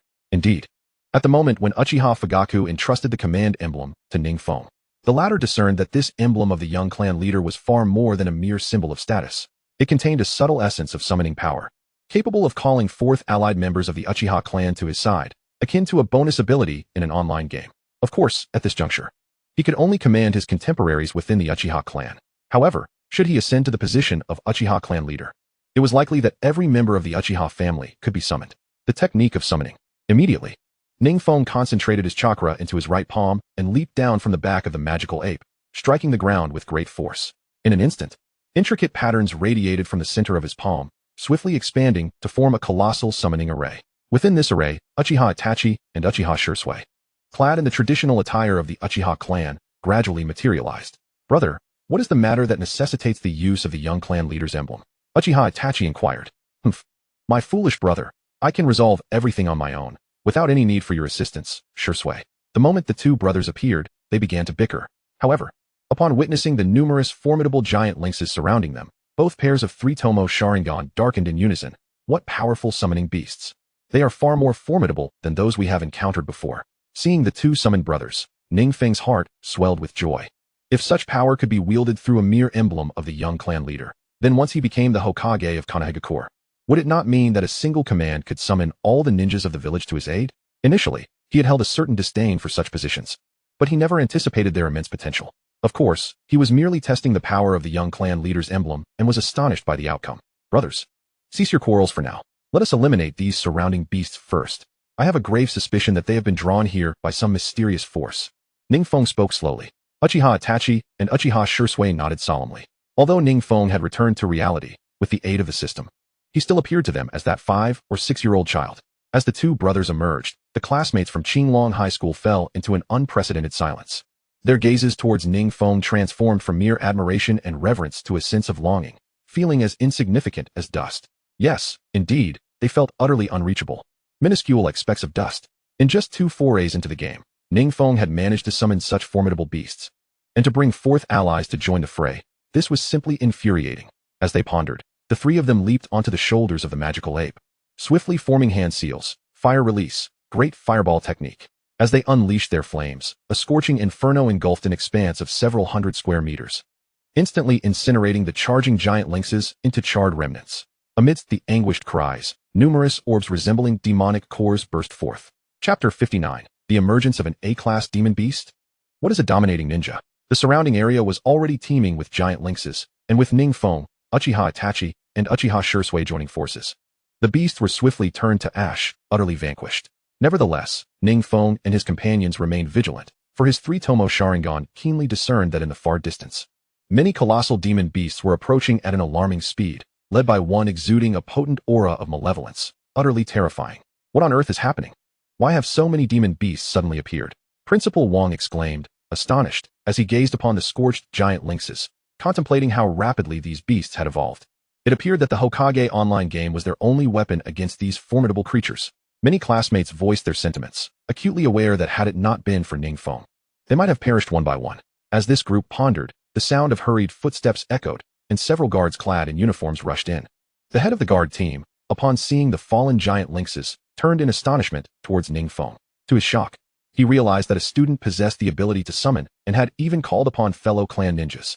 Captain Wang was utterly astonished. It was evident that they were significantly more formidable than the students in terms of equipment and weaponry, with many sporting the headbands of low-ranking ninjas. Had Ning Feng been present, he would have noted that the majority of these individuals were around level 20, already elite players within the Hokage online game. Before Captain Wang could reflect further, one of the guards' expressions shifted. This is bad. The demon beasts have not been entirely dealt with. Even stronger ones are rapidly approaching us. Clearly, this guard was a sensory-type ninja within the game. However, before he could finish, Ning Feng, still perched atop the magical ape's shoulder, along with Uchiha Itachi and Uchiha Shursui, sprang into action. Particularly, Uchiha Shursui spoke nonchalantly, though I'm not sure where we've been summoned to. Since we have demon beasts to fight, let us see who can kill the most. That means I win. Yet, before Uchiha Itachi could finish his boast, Ning Feng had already dashed ahead of them, confronting several giant lynxes. Before the beasts could react, he swiftly formed hand seals, fire release, exploding flame array. In an instant, countless explosive tags shot forth from the ground without warning, ensnaring the giant lynxes before him. The ensuing thunderous explosions obliterated them into a cloud of flesh and bone. Monkey Demon. Having successfully dispatched a significant number of foes, Ning Feng uttered the name with no hesitation. The summoned Monkey Demon nodded vigorously, swiftly forming hand seals, multiple shadow clone technique. Eager to engage in battle, the Monkey Demon unleashed a multitude of clones, each clad in armor and wielding long staffs, surging forth behind Ning Feng towards the giant lynxes. Being massive creatures, the Monkey Demons possessed formidable physical prowess, and although the giant lynxes were strong, they had not mastered any skills. In the face of the ninjutsu and taijutsu of the Monkey Demons, they were utterly crushed. The battlefield resonated with the wretched cries of defeat. So this is the contracted beast of the Sarutobi clan? The prowess displayed was indeed formidable, which piqued my curiosity as to why our Uchiha clan did not forge contracts with a few summoning beasts in the past. Upon witnessing this, Uchiha Shursui shook his head in regret and transformed into a flurry of white light, racing towards the colossal mountain cats. Before those giant felines could even react, they felt a chilling sensation at their necks, and their heads were swiftly severed, showcasing the terrifying speed of Shursui's body flicker technique. Those mountain cats were originally our Uchiha clan's summoning beasts. Seeing the two engage in such swift slaughter, Uchiha Itachi joined the fray, and the distant mountain cats, caught unawares, fell one by one, succumbing to an illusion, rendered lifeless. As the trio activated their bloody massacre mode, the giant mountain cats collapsed like harvested wheat, lifeless upon the ground. Throughout this, Principal Wang and Captain Wang, who had contemplated intervening, stood frozen in place, akin to mere background figures. Even the students eager to showcase their prowess felt profoundly insignificant, akin to dust. How could one not feel diminutive like dust? Initially, they presumed that Ning Feng's first foray was merely a stroke of luck that placed him before them. However, after this second venture, they believed they might emulate Ning Feng. Perhaps not to dominate, but to at least slay a few giant mountain cats. Yet, the moment Ning Feng made his move, they found themselves deprived of any opportunity to act, feeling utterly superfluous. The blow to their pride was undeniably disheartening. Stop dawdling. Let us swiftly clear the battlefield. The materials we acquire naturally belong to Ning Feng. Captain Wang of the security team shrugged. He had initially come here with the intention of showcasing his ninjutsu, only to have that aspiration rudely shattered. Despite their reluctance, the students complied and began to tidy the area. Just then, a thunderous roar resounded, and numerous giant mountain cats were hurled aside as a colossal tiger demon, towering over 30 feet, slowly emerged. Upon its forehead was inscribed the character for king, and the aura surrounding its body was thick with malevolence, a sight to behold. Clearly, this tiger demon was the boss of this vicinity, one of the most formidable beasts. An A-rank beast. The very existence of an A-rank beast, known to possess the power to obliterate a city, sent waves of astonishment through the students. Yet, before the tiger demon could fully manifest, 3 beams of white light appeared, swiftly cleaving it into 4 neat segments. The 3 bearers of these lights were Ning Feng, employing the lightning cutter, Uchiha Shursui, utilizing a lightning property transformation, and Uchiha Itachi. As the trio descended beside the tiger demon, it writhed in agony, letting out a heart-wrenching wail before crashing to the ground, dissipating into a thick miasma of malevolent energy, as if it had never existed. This summoning beast possessed immense strength. Had we not eliminated it immediately, engaging in a protracted battle would have drained our energies. Uchiha Shursui remarked, unable to suppress his admiration. A fighter like him relished the thrill of combat. Indeed, it is starkly different from the summoning beasts we encountered previously. To be precise, it is not merely a summoning beast, but a far more sinister and powerful demon beast. Uchiha Itachi interjected, his brow furrowed. Hearing the mention of a malevolent demon beast, Ning Feng frowned, pondering that with the advent of the Hokage online game, the world was likely undergoing a resurgence of spiritual energy. And these tiger demons were a consequence of that revival. As Ning Feng contemplated, the area where the tiger demon had fallen began to coalesce with malevolent energy, forming a massive demon core, reminiscent of the ones left by the giant mountain cats, albeit much larger. This core seemed to harbor an immense reservoir of chakra. Ning, quickly collect it, Uchiha Itachi urged, picking up one of the enormous demon cores and handing it to Ning Feng. A vast reservoir of chakra, you say? Ning Feng nodded slightly, realizing that slaying these demon beasts yielded significant benefits. Coincidentally, he had previously acquired a high-grade secret medicine from the Akimichi clan, which allowed him to store chakra through consumption. If he were to ingest these demon cores, would he not rapidly enhance his chakra capacity?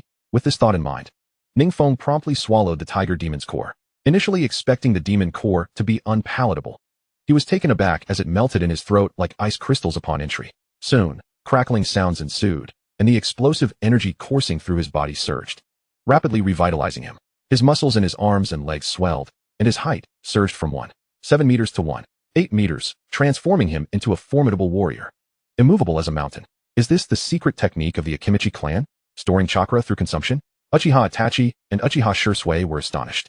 While their Uchiha clan's secret medicines were comparable to those of the Senju clan, the unique methods of other clans in Konoha, particularly the Akimichi, were astounding. In short skirmishes, this was manageable, but in prolonged battles, the Akimichi clan's method would ensure their survival to the end. Not to mention, they possessed a butterfly mode too. This was Ning Feng's first experience of the Akimichi clan's prowess. He distinctly felt that with a single punch, his strength had multiplied several times over.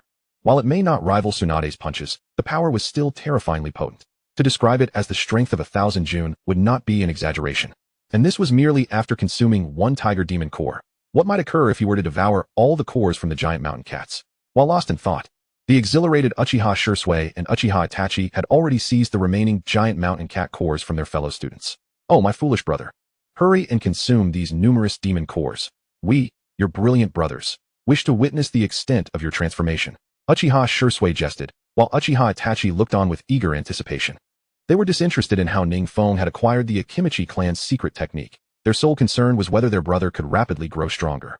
It was as if they were nurturing a prodigy surpassing even the most talented, a source of greater joy than being the most talented themselves. Ning Feng smiled and, without hesitation, devoured the remaining demon cores formed from the fallen giant mountain cats. The effect was akin to that of the tiger demon core. His muscles exploded with newfound power, and he grew from 1.8 meters to an impressive 1.9 meters. Indeed, Ning Feng harbored a trace of apprehension. He feared that consuming these demon cores would transform him into a corpulent figure, akin to many members of the Akimichi clan. Yet, to his astonishment, upon ingesting these cores, he found that they merely amplified his muscular definition, endowing him with an explosive power without the slightest hint of weight gain. The already handsome Ning Feng, now adorned with muscles radiating sheer strength, appeared even more irresistibly attractive, exuding a distinctly masculine charm, one imbued with raw power. From a considerable distance, his female classmates, witnessing Ning Feng in this formidable state, could not contain their excitement and gasps. Some even felt compelled to touch his muscles, only to be thwarted by a fierce glare from Liu Yu. Little did they anticipate the terrifying efficacy of the Akimichi clan's secret techniques. Uchiha Shisui could not suppress his admiration, while Uchiha Itachi promptly urged, "Brother, try throwing a punch at that large tree before you." Ning Feng nodded slightly, inhaled deeply, and unleashed a punch towards the towering tree. To his surprise, this single strike obliterated the tree into splinters, with the ferocious force of his punch continuing unabated, devastating several more trees in the distance. Remarkably, this was achieved without employing any physical techniques. Ning Feng estimated the force of this punch to be at least 5,000 to 6,000 pounds, suggesting that against the likes of Scorpion's puppets, he could dispatch them with a single blow. It seems it is time to impart the physical techniques of the Uchiha clan. Uchiha Itachi mused, stroking his chin with a look of satisfaction. Humph, and he shall also learn my body flicker technique. Combined with such terrifying punching power, it will surely astonish the entire shinobi world. It's merely a matter of time. Uchiha Shisui interjected, with flying thunder god technique at our disposal. Why would we need your body flicker technique? Uchiha Itachi shot Shisui a sharp glance.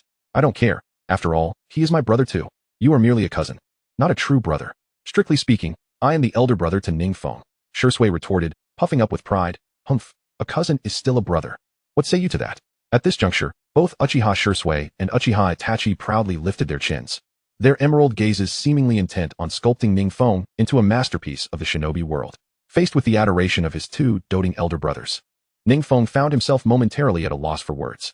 He was, without a doubt, reveling in the delightful experience of having two overly protective brothers. Chapter 61, The Third Expedition. The formidable Ning Feng. After finally managing to send off his two doting older brothers, Ning Feng gently tucked away the order from the clan leader.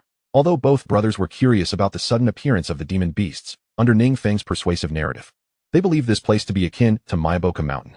As for their classmates, they were merely friends from Miyaboka Mountain. Once he had dismissed his brothers, Ning Feng chose to disregard the classmates and teachers, who remained in a state of shock, and quietly left the school. Following his departure, the astounded Principal Wang and Captain Wang took quite a while to regain their composure. Soon after, Principal Wang and Captain Wang reported the incident to higher authorities. Upon hearing that Ning Feng had single-handedly subdued an A-rank demon beast, the news sent shockwaves through the ranks, prompting the dispatch of personnel to commend Ning Feng. It must be noted that the resources bestowed as a reward were indeed abundant, such as wind demon shuriken and ninjutsu scrolls, though, regrettably, they bore little significance for Ning Feng at this juncture. After expressing his gratitude to the personnel delivering the accolades, Ning Feng entered a state of training, awaiting the arrival of the next day's expedition. Early the next morning, much like the second expedition, the school playground was already teeming with students well before 8 o'clock. It was evident that a formidable wall had been constructed outside the school grounds, seemingly intended to thwart the onslaught of demon beasts. This wall, forged from steel plates, was clearly impervious to ordinary demon beasts. With the presence of such an ironclad barrier, the safety of the school had markedly increased, alleviating the concerns of the previously anxious students. Upon merging into the crowd, Ning Feng quickly became the focal point of admiration and respect. His valiant display in battle the previous day had left a deep impression. Many realized that, without Ning Feng's intervention, they would likely have met with dire fates. As he felt the weight of their gazes upon him, Ning Feng shrugged nonchalantly, preparing to log in when he noticed a significant increase in the number of students present, including several alumni. Due to the success of the previous 2 sessions of the Naruto online game, many students had gained formidable strength through their participation. Consequently, under the auspices of relevant authorities, additional students were allowed to join the ranks for this third login, with hopes that they would swiftly mature into pillars of humanity against the demon beasts. At the podium, Principal Wang delivered the final motivational address for the online game. Upon hearing this, Ning Feng understood the influx of students. This third expedition had welcomed many new participants. It was crucial to note that the world was not solely populated by those logging into the Naruto world. Many sought to venture into other realms as well. The remarkable success of the prior logins had instilled hope in the authorities regarding the rapid enhancement of individuals' abilities, which had led to the increased numbers. Nevertheless, these developments bore little relevance to Ning Feng, who was singularly focused on becoming stronger, and stronger. Congratulations. It has been detected that you may log into the Naruto world. Would you like to proceed? Unbeknownst to him, the login time had arrived, and a melodious prompt suddenly resonated without warning. At the sound, Ning Feng was momentarily taken aback before joy surged within him, prompting him to select the option to log in. Congratulations.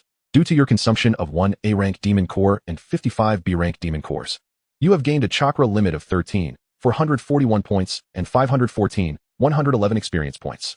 This chakra limit can be further enhanced through continuous consumption. In the midst of this delightful announcement, Ning Feng stood momentarily astonished, instinctively opening his personal attribute panel. He had not anticipated that devouring the demon cores would yield such a quantitative display of his attributes. Level, 31 experience points, 23, 233. 112 strength. Lower ninja achievements. Killed 1 shadow level expert, 34 chunin, 23, for 12 genin combat rating. A chakra, 40. 411 points. Chunin level chakra. Age, 5 years clan. Uchiha clan identity. Brother of Uchiha Itachi and Uchiha Sasuke. Confidential member of the Anbu teacher. Minato Namikaze items. Kanai x 1000.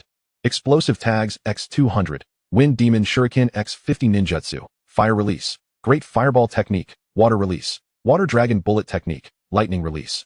Lightning clone. Shadow clone technique. Flying thunder god technique. Fire release. Exploding flame array. Taijutsu. Kenjutsu. Isen, Uchiha Taijutsu, etc. Jinjutsu. Narikomi no Jutsu. As he had anticipated, slaying demonic beasts in the real world indeed contributed to leveling up in the online game realm. However, this was not the crux of the matter. The most pivotal development was the enhancement of his chakra limit, which surged from a mere 20,000 points to over 40,000, effectively doubling. It is noteworthy that both the Flying Thunder God technique and the Shadow Clone technique are substantial chakra consumers. With only his previous 2,000 points of chakra, encountering seasoned ninjas would have resulted in utter defeat. Now, with his chakra doubled, it somewhat compensated for Ning Feng's shortcomings. Closing his personal attribute panel, upon reopening his eyes, Ning Feng found himself once again within the Uchiha estate. He had finally returned. Although it had only been a day, it felt as if months had passed since he last set foot in the world of Naruto. After a moment of reflection, he intended to seek out his mentor, Minato Namikaze, only to discover that the Hokage was already in the Uchiha council chamber, patiently awaiting his arrival. At that moment, within the council chamber, Minato and Uchiha Fugaku were engaged in amicable conversation, perhaps spurred by Ning Feng's presence. It was surprising to see how busy Minato had become since assuming the role of Hokage. Yet he still made time to impart ninjutsu to Ning Feng. Fugaku felt at a loss for words in expressing his gratitude. Not at all. A prodigy like Uchiha Feng is rare. I merely seize moments of leisure to teach him, Minato replied, masking his ulterior motives with a facade of politeness. He sought to leverage this opportunity to ascend within the ranks of Konoha and garner the support of the Uchiha clan. As the two continued their spirited dialogue, Ning Feng appeared, catching their attention in an instant. They exchanged glances of astonishment, for it was evident that Ning Feng had noticeably matured overnight. Most strikingly, his chakra had undergone a remarkable transformation, significantly stronger than before. Ning Feng, has your chakra increased again? Uchiha Fugaku was the first to speak. Each encounter revealed Ning Feng's considerable progress, a sensation that was exhilarating. Minato remained silent, his eyes betraying a hint of jealousy. He, having risen from humble beginnings to become Hokage, understood all too well the formidable nature of familial legacy. Despite his mastery of the Flying Thunder God technique, many powerful ninjas fell short against him due to his limited chakra capacity, which rendered him incapable of executing chakra-intensive area techniques. Naturally, in the original narrative, Minato's circumstances transformed completely after he sealed half of the nine tails within himself. Indeed, my chakra has increased quite a bit. I'm not sure why, but lately, every time I eat, it feels as though my chakra is surging, Ning Feng nonchalantly stated. I estimate I now possess chakra levels equivalent to a chunin. He refrained from mentioning the secret medicine of the Akimichi clan. Upon hearing this, both Fugaku and Minato were momentarily taken aback, their astonishment lingering before they slowly regained composure. After a prolonged silence, Fugaku finally spoke. Since Minato is now your teacher, he will also serve as an instructor for our Uchiha clan. Feng, ensure you diligently train in ninjutsu under teacher Minato. At this juncture, Fugaku turned his gaze toward Minato. Lord Minato, should any matters arise in Konoha, our Uchiha clan will undoubtedly lend our support. Minato's heart swelled with joy at these words, and he nodded earnestly. He could discern the implications of Fugaku's statement. Rest assured, Father. Ning Feng shrugged, feeling that Fugaku's affectionate regard for him was even more pronounced than that of Itachi and Shursui. With that, Fugaku chose to remain silent and departed. Minato, without any formality, instructed Ning Feng to hold on to him as he executed the Flying Thunder God technique, vanishing without a trace. When Ning Feng's vision cleared again, he found himself in a dense forest, standing quietly atop a tree. Although I have taught a previous cohort of students, I still find myself somewhat inexperienced in imparting ninjutsu. However, since you have grasped space-time ninjutsu, learning my techniques should be considerably expedited. Minato began, casting a fond glance at Ning Feng. Now, without further ado, demonstrate your Flying Thunder God technique. Ning Feng nodded, aware that they were about to delve into the heart of the matter. He swiftly retrieved several exceptionally sharp kunai from his waist, each inscribed with space-time markings. Impressive. You've even devised a way to use kunai to establish coordinates for your Flying Thunder God technique, Minato praised. Recalling the effort he had invested to implement such a method, he mused that Ning Feng possessed exceptional talent in this regard. As Minato pondered, Ning Feng flicked his wrist, sending numerous kunai soaring through the air, firmly embedding them in the surrounding branches. In the next instant, Ning Feng's form flickered, appearing at each kunai's location with such speed that it resembled teleportation. Excellent. You have mastered the Flying Thunder God technique remarkably well, particularly your command over space-time energy. However, to unleash its full potential in battle, you must further enhance your control over space-time forces, Minato advised. As he spoke, Minato also tossed several kunai into the nearby branches, subsequently flickering and teleporting himself. At a glance, their actions appeared similar, yet only Ning Feng, with his keen perception, noticed that after each of Minato's teleportations, he would casually toss a few more kunai to different locations. This indicated that Minato, upon completing the Flying Thunder God technique, was simultaneously setting up for its subsequent use. Moreover, what astonished Ning Feng even more was that he could distinctly remember the positions of the kunai Minato had cast. Feng, remember that when your Flying Thunder God technique is countered, skilled opponents will undoubtedly take note of your kunai's positions. While this presents a significant obstacle, it can also create new opportunities. If your space-time markers are left on the ground, they may remain undetected. Overall, the key is to leave your space-time markers subtly and discreetly. Be adaptable. As Minato taught, he simultaneously demonstrated. Although Ning Feng had gleaned some insights from the few battles Minato had fought in the original narrative, nothing compared to the first-hand experience of Minato's demonstration. Under the tutelage of the fourth Hokage, Minato Namikaze, Ning Feng swiftly mastered the art of the Flying Thunder God technique, adeptly leaving spatial markers in his surroundings, particularly in concealed locations. Moreover, he keenly sensed that under Minato's meticulous guidance, the chakra consumed while utilizing the technique was significantly reduced, while his speed saw a remarkable enhancement. Originally, Ning Feng believed that the Flying Thunder God was merely a means for instantaneous strikes against foes. However, Minato's demonstrations unveiled a grand gateway into the realm of space-time ninjutsu, a magnificent portal indeed. As the night passed, the ground was scattered with the spatial markers left by both Minato and Ning Feng. After a night of rigorous practice, Ning Feng found himself capable of keeping pace with Minato. "Feng," Minato said, "you have nearly perfected the Flying Thunder God technique. Next, we will enhance its destructive potential. This is a complementary ninjutsu I developed for my Flying Thunder God technique, the Rising Gan. Familiarize yourself with it. I shall await your return here tonight." With that, Minato rose slowly, casting a fond glance at Ning Feng before tossing a scroll containing the ninjutsu and vanishing without a trace, as if he had never existed. Ning Feng picked up the scroll and discovered that it contained the teachings of none other than the Rising Gan technique. Chapter 63, The Rising Gan Technique. The Arrival of the Seven Ninja Swordsmen. Do not underestimate the Rising Gan technique. In the original narrative, its power surpasses that of the Chidori. Moreover, after Naruto Uzumaki's refinement, the Wind Release Rising Gan Shuriken, created through the combination of Wind Release, possesses unparalleled might, effortlessly obliterating the Akatsuki's Kukuzu. Without hesitation, Ning Feng activated the technique. "Congratulations. You have learned the Rising Gan." A melodious notification echoed in his mind, and he felt a surge of potent memories flooding his consciousness, enabling him to grasp the usage of the Rising Gan in an instant. The next moment, as he concentrated, chakra rapidly coalesced in his palm, forming a colossal Rising Gan. With a decisive thrust, he unleashed it, shattering the distant trees into a flurry of splinters. Although the damage inflicted by the Rising Gan appeared to pale in comparison to Ning Feng's area of effect techniques like the Fire Release, Exploding Flame Formation, he alone understood that even a master of the highest caliber would find it arduous to withstand a direct hit from the Rising Gan. Countless formidable opponents had succumbed beneath the onslaught of the Rising Gan wielded by Naruto and Minato. Having just mastered the Rising Gan, Ning Feng glanced at the sky, now tinged with dawn, and prepared to return to Konoha village. However, as he readied himself to depart, a few swiftly moving figures in the distance caught his attention. These individuals exhibited remarkable speed, advancing toward Konoha. The leader among them was notably clad in crimson, bearing the moniker of the Seven Ninja Swordsmen of the Mist, while the others were similarly adorned in red. Taii Rising Gan, Seven Ninja Swordsmen of the Mist level 48, Jōgan of the Mist, Diamond level boss. Wuliya, level 38. Chunin of the Mist, Silver level boss. Peepa Mountain, level 38, Chunin of the Mist, Silver level boss. Ning Feng was startled upon observing their names. Realizing that powerful members of the Seven Ninja Swordsmen of the Mist had arrived at such an inopportune time, one must not underestimate the Seven Ninja Swordsmen. They had long been the right hand of the Mizukage, assisting in the execution of numerous high-difficulty missions. It is said that an untold number of Konoha ninjas had fallen to their blades. Moreover, each member possessed a formidable weapon, significantly augmenting their combat capabilities. During the Third Great Ninja War, Might Guy's father, Might Dai, had sacrificed his life to unleash the Eighth Gate, vanquishing all but 3 of the 7 ninja swordsmen. The prowess of those remaining 3 was indeed formidable. Yet, regardless of their strength, Ning Feng felt confident, for he possessed the Flying Thunder God technique. Narrowing his eyes, he utilized the keen insight of his Sharingan to swiftly conceal himself in the blind spots of these mist ninjas.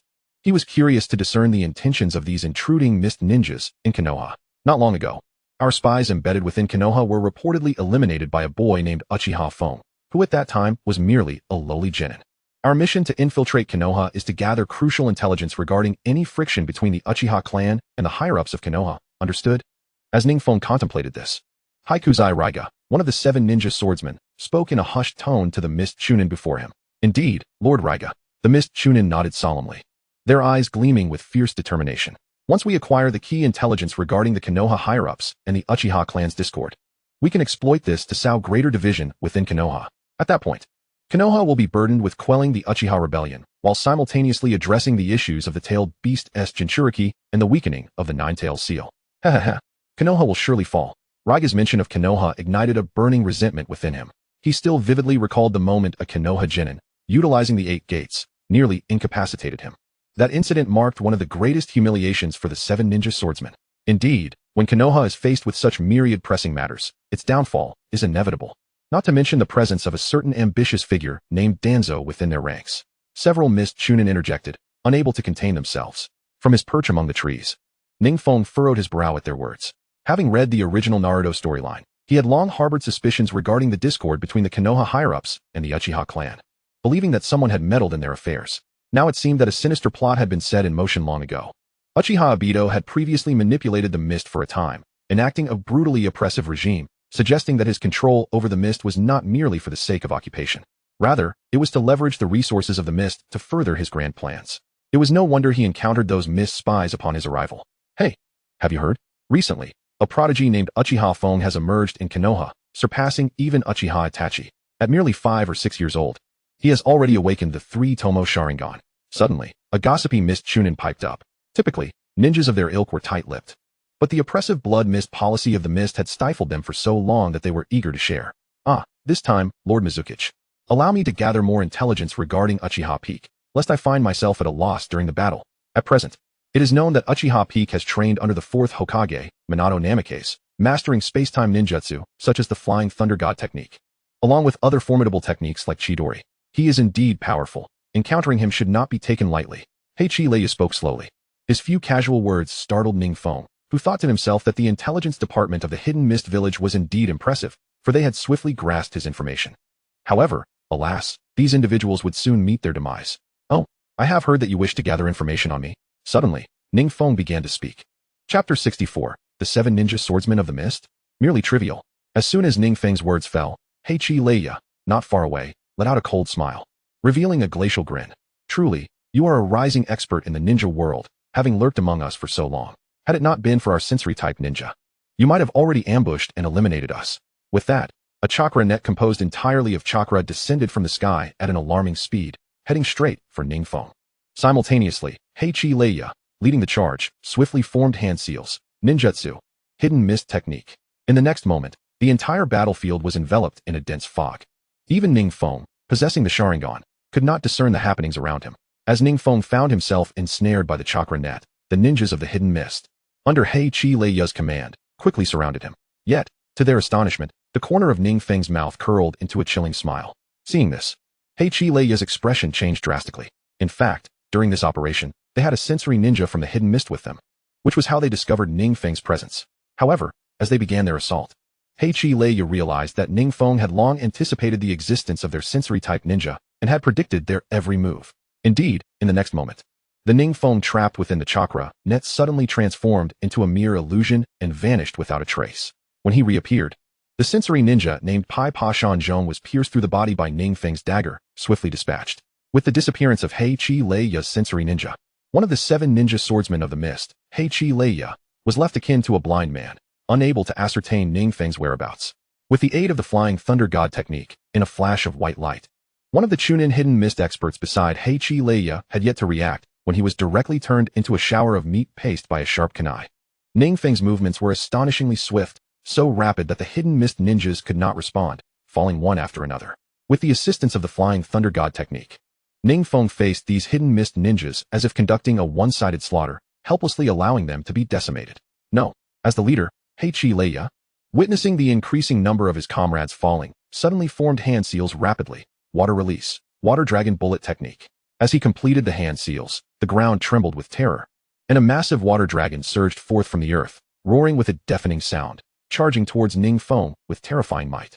Unfortunately, despite the extraordinary prowess of Heiichi Leia's water jutsu, it was still unable to capture Ning Feng's location. Whoosh! A sharp whistling sound pierced the air, and without warning, Ning Feng appeared behind Heiichi Leia, his hand spinning rapidly with chakra, manifesting a Rising Gan. In this critical moment, Heiichi Leia, one of the 7 ninja swordsmen, reflexively swung his ninja blade, Raikiri, to intercept, resulting in a resounding clash as he successfully blocked the devastating attack of Ning Feng's Rising Gan. Raikiri, Ning Feng's eyes flickered. The 7 ninja swordsmen of the mist are among the mightiest teams of Hidden Mist Village, each expert wielding a uniquely unparalleled weapon capable of unleashing tremendous power. One of the 7 ninja swordsmen, Heiichi Leia, wielded the Raikiri, a weapon that perpetually crackled with the power of lightning, enabling the user to command it, even harnessing the strength of heavenly thunder, truly formidable. Yet, to Ning Feng's astonishment, this weapon was so powerful that it could withstand even a Rising Gan. Is this the true might of the 7 ninja swordsmen of the mist? A hint of a smile crept upon Ning Feng's lips as he observed Heiichi Leia successfully cross his dual blades, ninja blade technique, falling thunder, As the words left his mouth, the Raikiri, ya, when swung down, unleashed a tremendous bolt of lightning that tore through the sky, hurtling directly toward Ning Feng. Even before the lightning arrived, Ning Feng felt a tingling sensation throughout his body, as if he were frozen in place. Humph. Allow you to witness the might of the 7 ninja swordsmen. Heiichi Leia grinned, for he knew not how many had perished beneath his blade. However, his smile soon froze in place, and his gaze turned to one of sheer horror, for the Ning Feng who had just attacked him had suddenly vanished, and the bolt of lightning he had summoned struck only empty air, as if it had never existed. Is this an illusion? But when did I fall prey to an illusion? Heiichi Leia was taken aback, suddenly realizing that all of his actions had merely been a ruse. A mere illusion. Rising Gan. And just as Heiichi Leia grasped the situation, a faint voice echoed unexpectedly, and the suddenly reappeared Ning Feng drove his Rising Gan straight through Heiichi Leia's body. With a thud, Heiichi Leia collapsed silently to the ground, dead beyond resurrection. Immediately, his body exploded into a shower of golden light, akin to the vanquishing of a legendary boss, scattering materials and equipment everywhere. Notably, his treasured weapon, the Raikiri, ya, burst forth with a resounding clang, radiating an even more dazzling light than that of legendary equipment. Ning Feng paid no heed to gathering the other items, instead directly seizing the Raikiri, ya. Upon inspecting its attributes, Ning Feng, though mentally prepared, couldn't help but gasp in astonishment. Raikiri, ya, rare grade and unparalleled weapon wielded by one of the 7 ninja swordsmen. The bearer of this weapon can effortlessly command the power of lightning without needing to alter its elemental nature. When the dual blades cross, they can even summon the natural lightning. Indeed. Ning Feng promptly stowed the Raikiri, ya, in his satchel, for with this weapon alone, he could summon natural lightning to deliver devastating blows to his foes. No wonder the 7 ninja swordsmen instilled such fear in all. After securing the ninja blade, Ning Feng soon noticed that Heiichi Leia had also dropped a scroll detailing the usage of the Raikiri, containing numerous techniques related to it, such as lightning release, Raikiri, lightning release, natural lightning, and lightning release, rending sky thunder serpent, all of which were vast area of effect techniques. As Ning Feng searched the body of the Black Hoe, Leia, he found nothing of value. Just as he prepared to make a swift exit, he unexpectedly discovered something at Leia's waist. Chapter 65, The Emergence of the Mist Hidden Assassination Tactical Special Force, the Hyuga clan. Without a moment's hesitation, Ning Feng retrieved the item. It was not a ninjutsu scroll or anything of that sort, but rather an intelligence scroll sealed with a special secret technique. Indeed, it was an intelligence scroll. Clearly, this scroll was intended for certain individuals in Konoha, aimed at sowing chaos to allow the Mist Village to exploit the opportunity. This intelligence scroll must be delivered to Master Minato. Ning Feng took a deep breath. Even a fool could discern that this scroll was likely related to the Uchiha clan and the Nine Tails of Konoha. However, just as he was about to return, a cold voice echoed ominously, "Apologies, but we must take the body of Leia." Upon hearing this, Ning Feng furrowed his brow and turned his gaze toward the source of the voice, where a ninja masked by the mist's Anbu stood silently on a tree. Yes, it was indeed the mist's Anbu. Judging by the figure of this ninja, he appeared to be quite aged, clearly a veteran of many battles. Kagura Hikari, level 36, Chunin, silver grade boss. However, upon inspecting this ninja's attributes, Ning Feng soon realized that this individual was not a genuine member of the Mist's Anbu, but rather an impersonator. Evidently a partner of Leia, left behind as a contingency plan. It was well known that many elite ninjas, like the 7 ninja swordsmen of the Mist, would often set up a backup during missions specifically to handle the bodies of the swordsmen, ensuring no intelligence was left for other ninja villages. Regrettably, this particular contingency could not deceive Ning Feng. "So, you are part of the Mist Village's assassination tactical special force?" Ning Feng feigned astonishment. "Indeed. Leia has long since become a rogue ninja of our Mist Village. Our assassination tactical special force has been pursuing him for a considerable time. And who would have thought he was taken down by someone from Konoha?" As Kagura Hikari spoke, he discreetly glanced over, trying to ascertain whether Ning Feng had indeed taken away Leia's intelligence. "Oh, is that so?" Ning Feng pretended to be genuinely surprised. If it were any other Konoha ninja, upon hearing of the arrival of a Mist Anbu, they would have immediately handed over the body of the 7 ninja swordsmen. Yet, Ning Feng had already seen through everything. Just as Kagura Hikari breathed a sigh of relief, believing he had successfully deceived Ning Feng, the latter suddenly appeared behind him and swiftly took him away. In no time, a plethora of medical ninja supplies and equipment scrolls burst forth from Kagura Hikari's person. Ning Feng then realized that this Kagura Hikari was actually a medical ninja. If he were to hand over Leia, it was likely that Leia would soon be revived, returning to trouble him once more.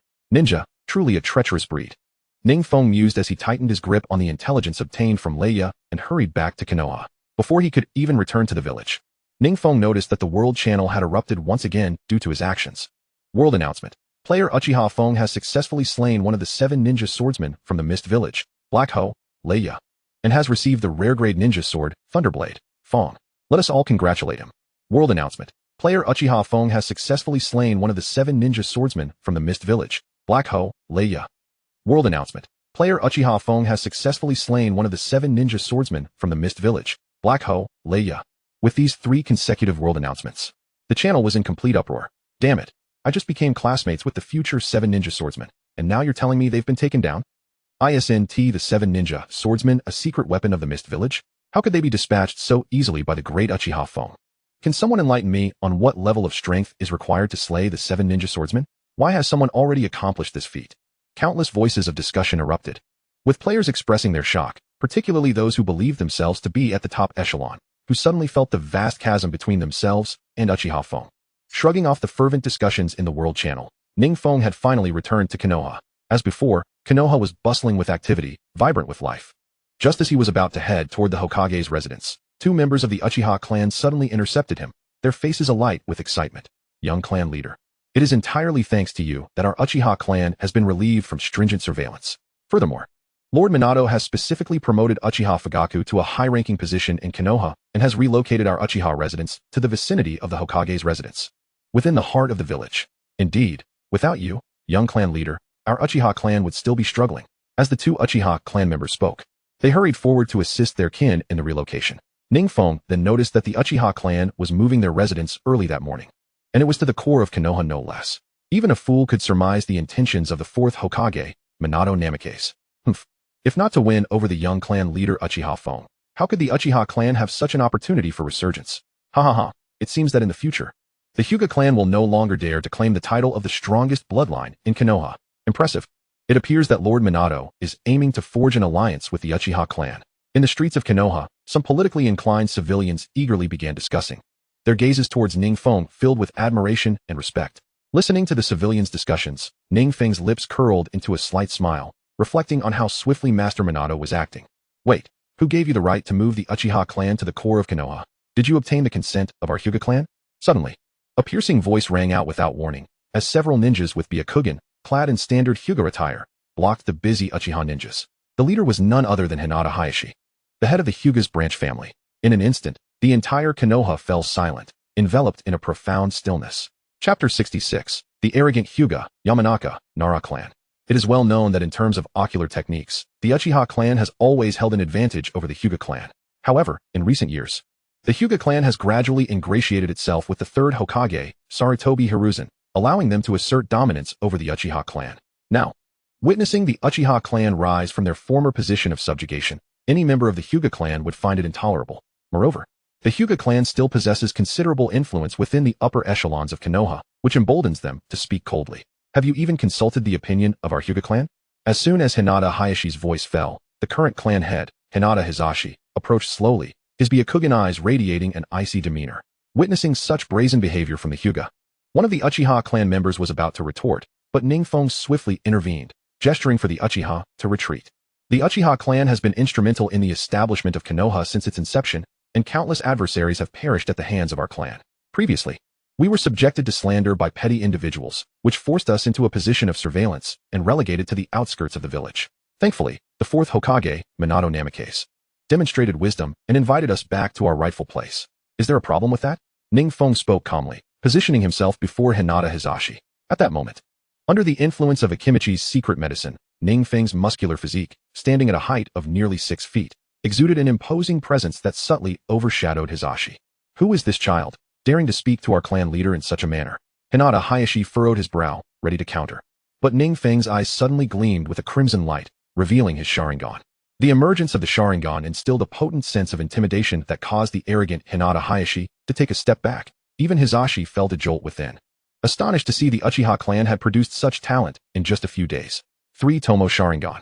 I never imagined your Uchiha clan would possess 3 of them among the younger generation. Hizashi remarked, his own aura noticeably diminished. Only a clan leader like him could truly grasp the implications of 3 Sharingan within the Uchiha youth, which foretold the emergence of 3 Susanoo in the future. Noticing the weakening stance of both Hizashi and Hayashi, Ning Feng couldn't help but smile inwardly. In truth, his feelings towards the Hyuga clan were rather tepid. Save for the later emergence of Hinata Hyuga, The clan leader, Hisashi, had once sacrificed his own brother to curry favor with Konoha, resulting in Niji's resentment towards the entire family. Such a feeble clan had always garnered Ning Feng's disdain. By the way, I am Uchiha Feng, the junior clan leader of the Uchiha clan. Should you have any matters to discuss, feel free to approach me. With that, Uchiha Feng cast a cold glance at Hisashi and Hayashi, gesturing for the Uchiha members to continue their work. The Uchiha clan members, now invigorated, cast admiring glances at Ning Feng, their pace quickening in their tasks.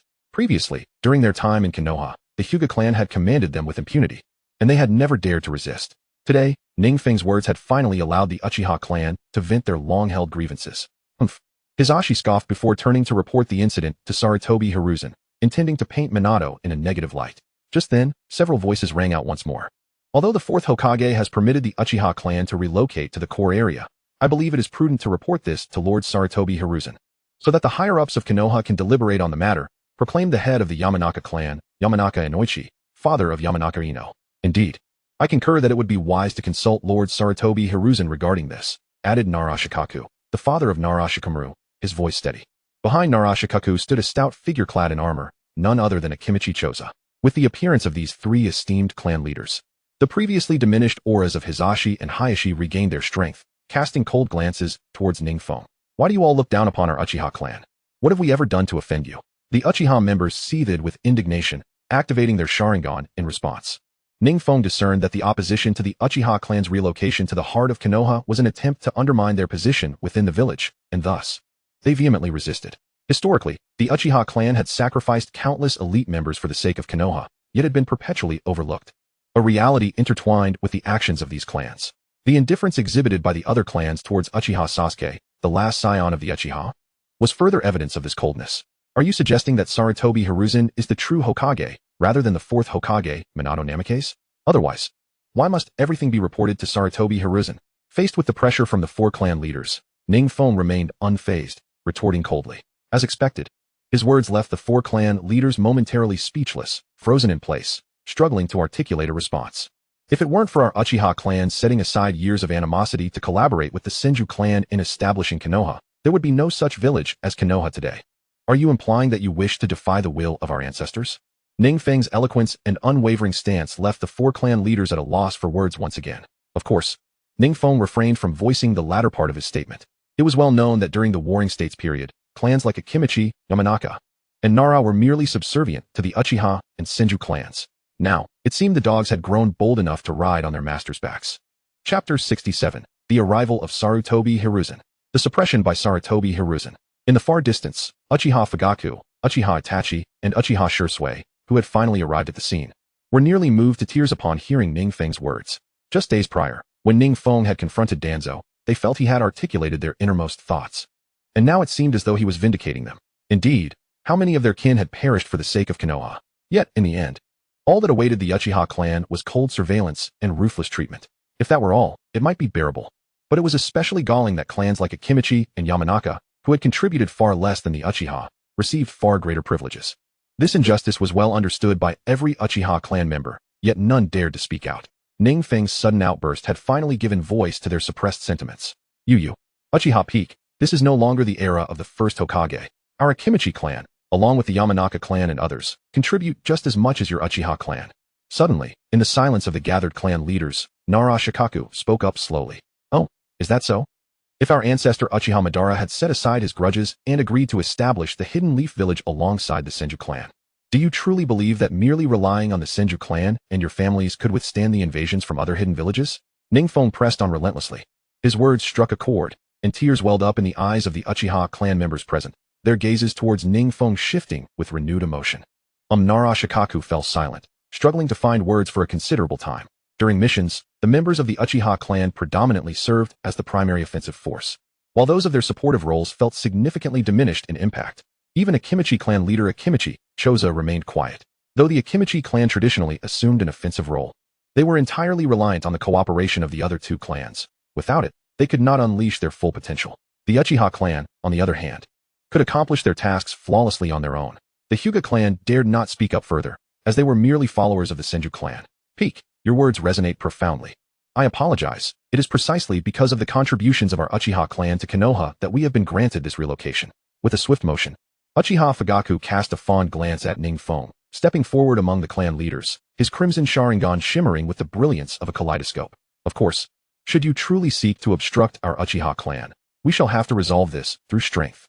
In times past, the Uchiha clan refrained from causing trouble due to their concerns over Konoha's higher echelons. With little influence among the upper ranks, they were easily undermined by the scheming of others. However, now that the Uchiha clan had allied with the formidable Minato Namikaze through Ning Feng, figures like Uchiha Fugaku no longer had to play the submissive role. Furthermore, as the captain of the guard, Uchiha Fugaku had acquired the right to participate in Konoha's upper management, effectively elevating the status of the entire Uchiha clan. What did they have to fear? You, Hyuga Hizashi, Akimichi Choza, and others found themselves rendered speechless once more. They understood that within Konoha, the clan one should never provoke was undoubtedly the Uchiha clan. Swish. The sharp sounds of several figures emerged as Uchiha Itachi, Uchiha Shursui, and others appeared, activating their three-tomo Sharingan, poised to eliminate any opposition among the gathered clansmen. Just as Hyuga Hizashi and Akimichi Choza were at a loss, a soft cough resonated through the air. Fugaku, though your elevation to Konoha's upper echelon has received the approval of the fourth Hokage, Minato, I, along with the two advisors of Konoha, are still deliberating on your formal appointment. Furthermore, while Minato has agreed to your clan's relocation, this matter remains under discussion with me and the Konoha advisors, so for now, disperse. As the cough echoed, Hyuga Hizashi and Akimichi Choza were jolted, eagerly approaching the speaker with renewed enthusiasm. The speaker was none other than the previous Hokage, Sarutobi Hiruzen. He waved his hand dismissively, turning to leave. Even a fool could discern that while Konoha appeared to be governed by the fourth Hokage, Minato Namikaze, every decision required the consent of Sarutobi Hiruzen to be enacted. Did you hear that? Lord Hiruzen has not given his consent. They jeered, mocking the Uchiha clan, their faces alight with derision as they watched Hiruzen's cunning retreating figure. Ning Feng's expression turned icy at the sight. Although in the original narrative, Sarutobi Hiruzen did not directly instigate the Uchiha clan's tragic fate, his cunning nature could not have been oblivious to the unfolding events. If the Uchiha clan had not posed such a significant threat, would he have allowed Danzo to act against them? Ning Feng held no fondness for such a seasoned politician. After all, even Minato's son, Naruto Uzumaki, received scant attention from Hiruzen in the story. Otherwise, Naruto would not have been left to consume expired bread and milk daily. Had it not been for Naruto's latent potential, he might have remained overlooked throughout his life.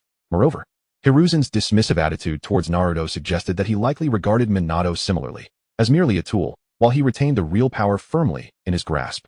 As the Uchiha clan members stood bewildered, Uchiha Fugaku seethed with frustration, resigned to leading his clan away. Suddenly, Ning Feng spoke up. Wait. At his words, nearly everyone turned to him in shock, particularly Sarutobi Hiruzen, who had manipulated Konoha for decades, taken aback. What is it? Hiruzen suppressed his inner fury. It was the first time he had encountered someone daring to speak to him in such a manner since ascending to the Hokage position. Beside him, Uchiha Fugaku furrowed his brow, preparing to intervene, but Ning Feng calmly continued. As a member of Konoha's upper echelon, your role is merely to offer advice to the Hokage. The ultimate decisions rest with the Hokage. If the daimyo of the Fire Country were to discover that many matters require your approval, and that the Hokage is but a puppet, I believe the daimyo's reaction would be quite entertaining. Wouldn't you agree? At this point, a hint of menace seeped into Ning Feng's gaze. Sarutobi Hiruzen, who had initially dismissed him, now stared incredulously, unable to fathom that this youth had the audacity to threaten him, especially under the guise of the Fire Country's daimyo. It is worth noting that although Konoha was the most crucial military base of the Fire Country, many of its resources required support and allocation from the daimyo. The daimyo held a position akin to that of an emperor, while the Hokage served as the general of the military forces. The daimyo could easily undermine the ninja village. Following the Third Great Ninja War, it was Minato's outstanding performance that led to his appointment as Hokage, allowing him to govern Konoha. Should the daimyo realize that Hiruzen clung to power, it would likely result in significant repercussions for him. Instantly, the expression on Sarutobi Hiruzen's face softened considerably. You must be the prodigious Uchiha peak, indeed a youthful hero of exceptional talent. In truth, I was merely jesting with you earlier regarding the relocation of the Uchiha clan and the appointment of Uchiha Fugaku. I am in full agreement with both. At this point, Sarutobi Hiruzen, though filled with an intense irritation towards the impudent Ning Feng, could only acquiesce. He then cast a cold glance at Hyuga Hizashi, Akimichi Choza, and others, stating, "From now on, do not bother me with such trivial matters. Consult Hokage Minato instead." With that, Sarutobi Hiruzen departed, his eyes seething with unbridled fury that had no outlet. Having navigated the ninja world for so many years, being bested by a mere child was a source of mockery for anyone who learned of it. Beside him, Uchiha Fugaku was taken aback by Sarutobi Hiruzen's abrupt exit, astonished at his son's cunning audacity to provoke such a formidable figure. What are you waiting for? Hurry and move to the Hokage's residence. With that, Uchiha Fugaku rallied the Uchiha clan to swiftly relocate. Meanwhile, not far off, the newly arrived Minato Namikaze felt a glimmer of tears welling in his eyes. Heaven knows, as Hokage, he lacked the power typically associated with such a title. Constantly restrained by Sarutobi Hiruzen, which had been a source of profound frustration. Remarkably, his simple intention of fostering a good relationship with the Uchiha clan was met with such formidable resistance. Ning Feng's actions today had undoubtedly provided him with a much-needed sense of vindication. Moving forward, Sarutobi Hiruzen would likely think twice before treating him with such disdain. And with the Uchiha clan at his side, many future endeavors would undoubtedly proceed more smoothly. Though Minato was a teacher, he felt an overwhelming sense of gratitude towards his student. Minato Namikaze could not help but reflect on this. As for the clan leaders of the Hyuga and Akimichi clans, upon witnessing Sarutobi Hiruzen's departure, they dared not voice their thoughts. They simply cast one last glance at Ning Feng before departing. Thus, the dispute was resolved entirely through Ning Feng's resolute stance. Upon arriving at the Hokage's residence, Minato Namikaze was already waiting there, seated in silence for Ning Feng's return. Although he yearned to express his gratitude, he found himself at a loss for words. At that moment, Ning Feng suddenly broke the silence. Teacher Minato, on my way back to Konoha, I happened to eliminate a member of the Mist Seven. This is the intelligence I acquired, though it appears beyond my comprehension. Should anyone have been present to hear Ning Feng's words, they would have been infuriated. Just happened to eliminate a member of the Mist Seven? That is an extraordinary feat. Minato's eyes brightened as he eagerly accepted the intelligence scroll from Ning Feng. It was clear that he was not overly surprised by Ning Feng's claim of defeating a member of the Mist Seven, as if it were something he had expected him to achieve. Indeed, the scroll contained symbols that were exceedingly difficult to decipher, leaving even the experienced Minato baffled. Despite his inability to discern the contents, he recognized their significance. Ning Feng, you have worked hard. I will forward this scroll to Konoha's Anbu Intelligence Division for swift decoding. Minato hesitated briefly, ensuring they were alone before adding, I am truly grateful for your assistance in this matter. Ning Feng responded with a smile. It is only fitting that I return the favor for all you have taught me. Teacher Minato, little rascal. Minato instinctively reached to ruffle Ning Feng's hair, only to realize that Ning Feng had grown to match his height, forcing him to retract his hand. All right, while I still have some free time, let us delve into the mysteries of the Rasengan tonight. I hope you diligently studied the Rasengan technique scroll yesterday. As Minato spoke, he conjured a rapidly spinning Rasengan in his palm, radiating an extraordinary power. Just as he prepared to instruct Ning Feng on the technique, he was taken aback to see Ning Feng smile subtly, summoning a massive Rasengan of his own, swirling with wind. You have mastered the Rasengan? Minato stood frozen in disbelief. It had taken him 4 years to develop the Rasengan technique, and even a genius like Kakashi had failed to master it. Yet Ning Feng had accomplished it in a single night. Chapter 69. The synergy between Ning Feng and Minato Namikaze. Wind release. Taijutsu Rasengan. Minato found himself at a loss for words, astonished by how quickly Ning Feng had grasped the Rasengan. For quite some time, he could not decide what to teach him next. Suddenly, it struck him that sometimes having a less astute student could be beneficial, alleviating the burden of lesson planning. Gazing at Ning Feng, Minato remarked, You are truly exceptionally gifted. I find myself uncertain of what to impart to you. Then, as if struck by inspiration, he exclaimed, However, now that you have mastered the Rasengan, I believe you can collaborate with me to unleash even more powerful ninjutsu. Collaborate? Ning Feng was momentarily taken aback, recalling that many skilled ninjas often developed formidable techniques together to vanquish powerful foes, much like the Inoshikacho trio or the AB combination from the Cloud Village. Minato's mention of collaboration likely stemmed from the anticipation of working alongside Ning Feng on future missions, allowing them to develop a potent technique to overcome formidable adversaries. Yes, collaboration. Just as you now possess the Flying Thunder God technique and have learned the Rasengan, we can synergize to achieve results greater than the sum of our parts. Minato pondered briefly. He recalled his own attempts to find partners for collaboration, only to discover that none of the ninja around him could even master the Flying Thunder God technique, let alone anything else. Then let us give it a try. Ning Feng replied eagerly. This would ensure Minato became increasingly reliant on him, solidifying his position as the next Hokage. Minato nodded in agreement, then handed over the intelligence scroll to the Anbu Intelligence Department before leading Ning Feng to an open area. Follow my lead, Minato instructed. As a fierce wind swirled around him, conjuring a massive Rasengan in his palm, Ning Feng, undeterred, summoned his own Rasengan, which, though smaller than Minato's, was equally dense, brimming with an ominous power capable of annihilating anything in its path. When I originally conceived the Rasengan, I harbored an inkling that if 2 adept practitioners were to simultaneously execute the technique, their combined Rasengans would undoubtedly unleash a formidable power. At that time, it was merely a conjecture, but now, With another individual having mastered the Rasengan, my hypothesis could finally be put to the test. As Minato Namikaze spoke, he directed the Rasengan in his palm towards the one held by Ning Feng. The two turbulent spirals, upon nearing each other, appeared to merge seamlessly, resulting in an orb the size of a human head, spinning at a dizzying velocity, generating gusts of wind. Compared to their original palm-sized Rasengans, the new formation was vastly larger. Minato was taken aback. He had not anticipated that together they would forge a new ninjutsu. Wind release, Taii Rising Gan. Ning Feng exclaimed, suddenly recalling that in the original Naruto film, Naruto and his companions had fallen into a time portal and encountered Minato. Together, they unleashed the Rasengan to confront the ultimate villain, and Lushan, resulting in the creation of the S-rank ninjutsu, Taii Rising Gan, which had obliterated Lushan in a single strike. Despite his ability to resurrect infinitely, the power of the Taii Rasengan they had unleashed was even more potent than Naruto's later developed wind-release Rasengan Shuriken. Ning Feng was astonished. He and his mentor, Minato, had inadvertently created such a terrifying Taii Rasengan. Taii Rasengan. What a splendid name. Indeed, within the Rasengan, he could sense the dual forces of yin and yang release, as if the destructive capability of this technique was hundreds of times greater than that of the original Rasengan. Minato was equally astonished. He had attempted to coordinate with numerous other ninjas without success, yet with Ning Feng, they had achieved it effortlessly on the first try. Feng, try to unleash this Taii Rasengan, Minato urged, transferring the energy into Ning Feng's palm.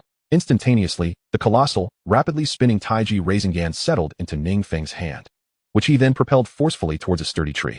As the Taii Rasengan surged forward, it obliterated the robust trunk into a flurry of splinters, reducing the expansive area surrounding the tree to mere dust, leveling it to the ground. As the residual force of the Taii Rasengan waned, both Ning Feng and Minato were left in awe, gazing at the immense crater before them. Incredible, Ning Feng marveled. Achieving such an effect would typically require an enormous expenditure of chakra. However, the chakra consumed by their collaboration was merely equivalent to that of a single Rasengan. Minato took a deep breath, his gaze toward Ning Feng transformed entirely.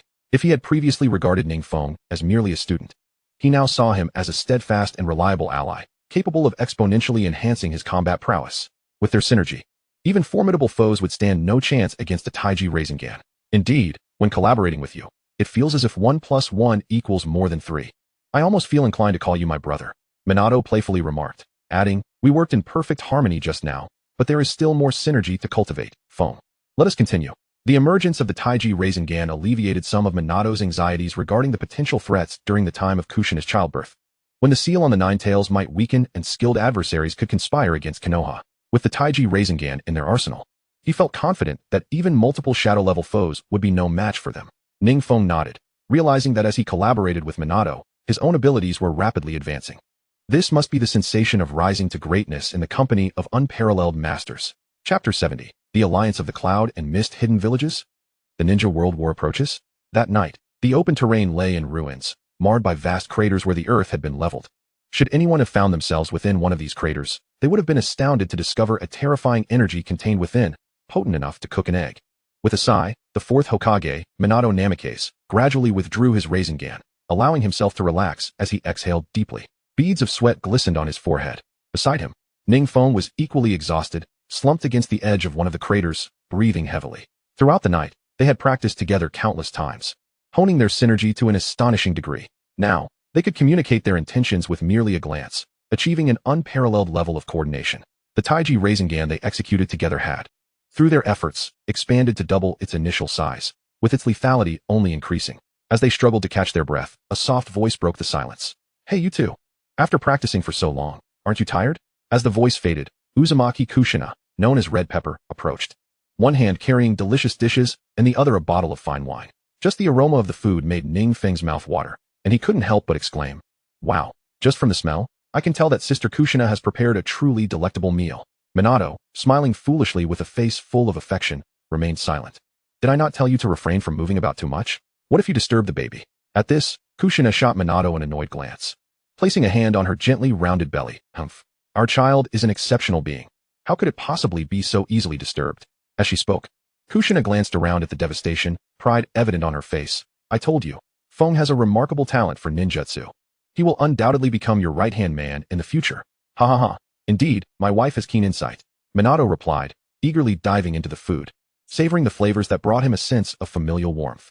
Ning Feng, not wishing to linger and witness their affectionate exchange, cast a lingering glance at Kushina's belly before bidding them farewell and vanishing without a trace.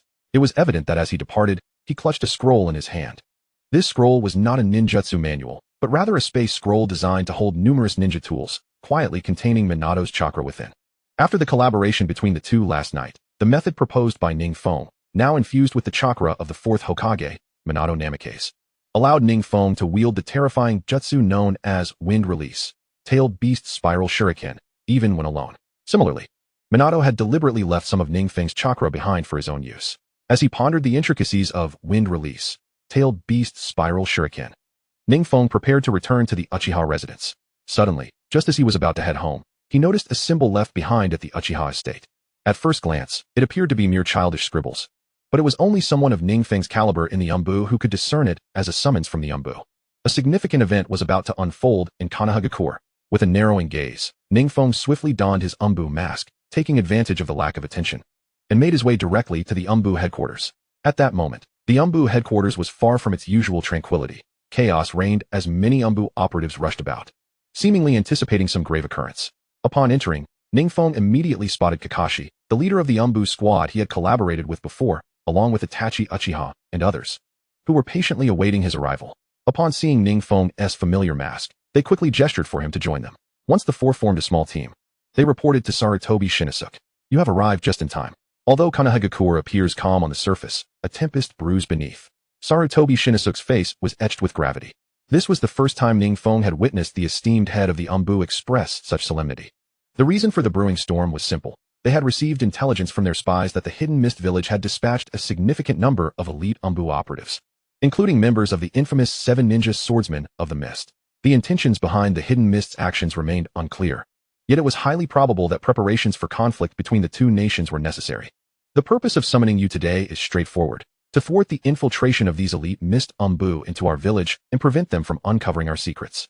Exercise particular caution regarding the 7 Ninja Swordsmen, for each of them is a ruthless killer. As Sarutobi spoke, he could not help but take a deep breath. The Hidden Mist?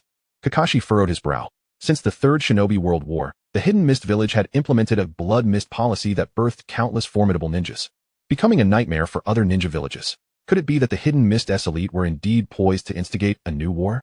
Ning Feng, however, was not particularly taken aback. Rather, he remained remarkably composed. His earlier encounter with one of the 7 ninja swordsmen, Reiga Kurosaki, had already led him to suspect that the Hidden Mist would not relent easily. After all, the moment of Kushina Uzumaki's impending childbirth and Naruto's birth, which would weaken the seal of the 9 tails, was fast approaching. Fear not.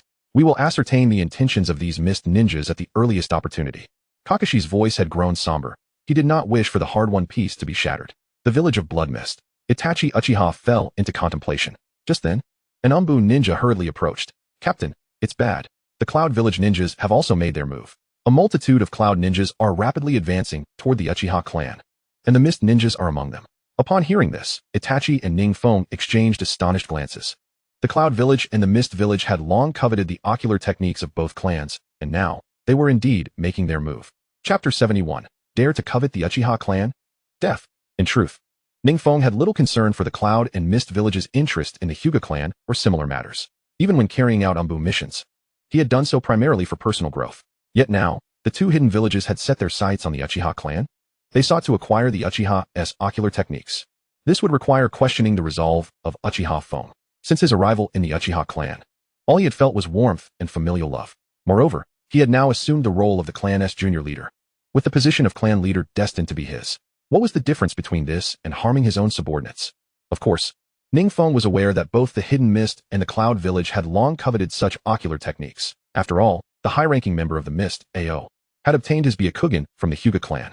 "Feng, go. I will handle matters here in the Anbu." In the midst of Ning Feng's fury, Itachi placed a reassuring hand on his shoulder, giving him a knowing look. Previously, Itachi had worried for Ning Feng's safety, but ever since the infiltration mission in the Hidden Mist, his concerns had lessened.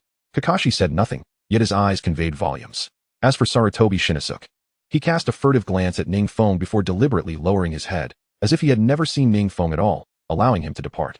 It was understood that once an Anbu member received a directive, they were bound to carry it out and obey the higher-ups' commands.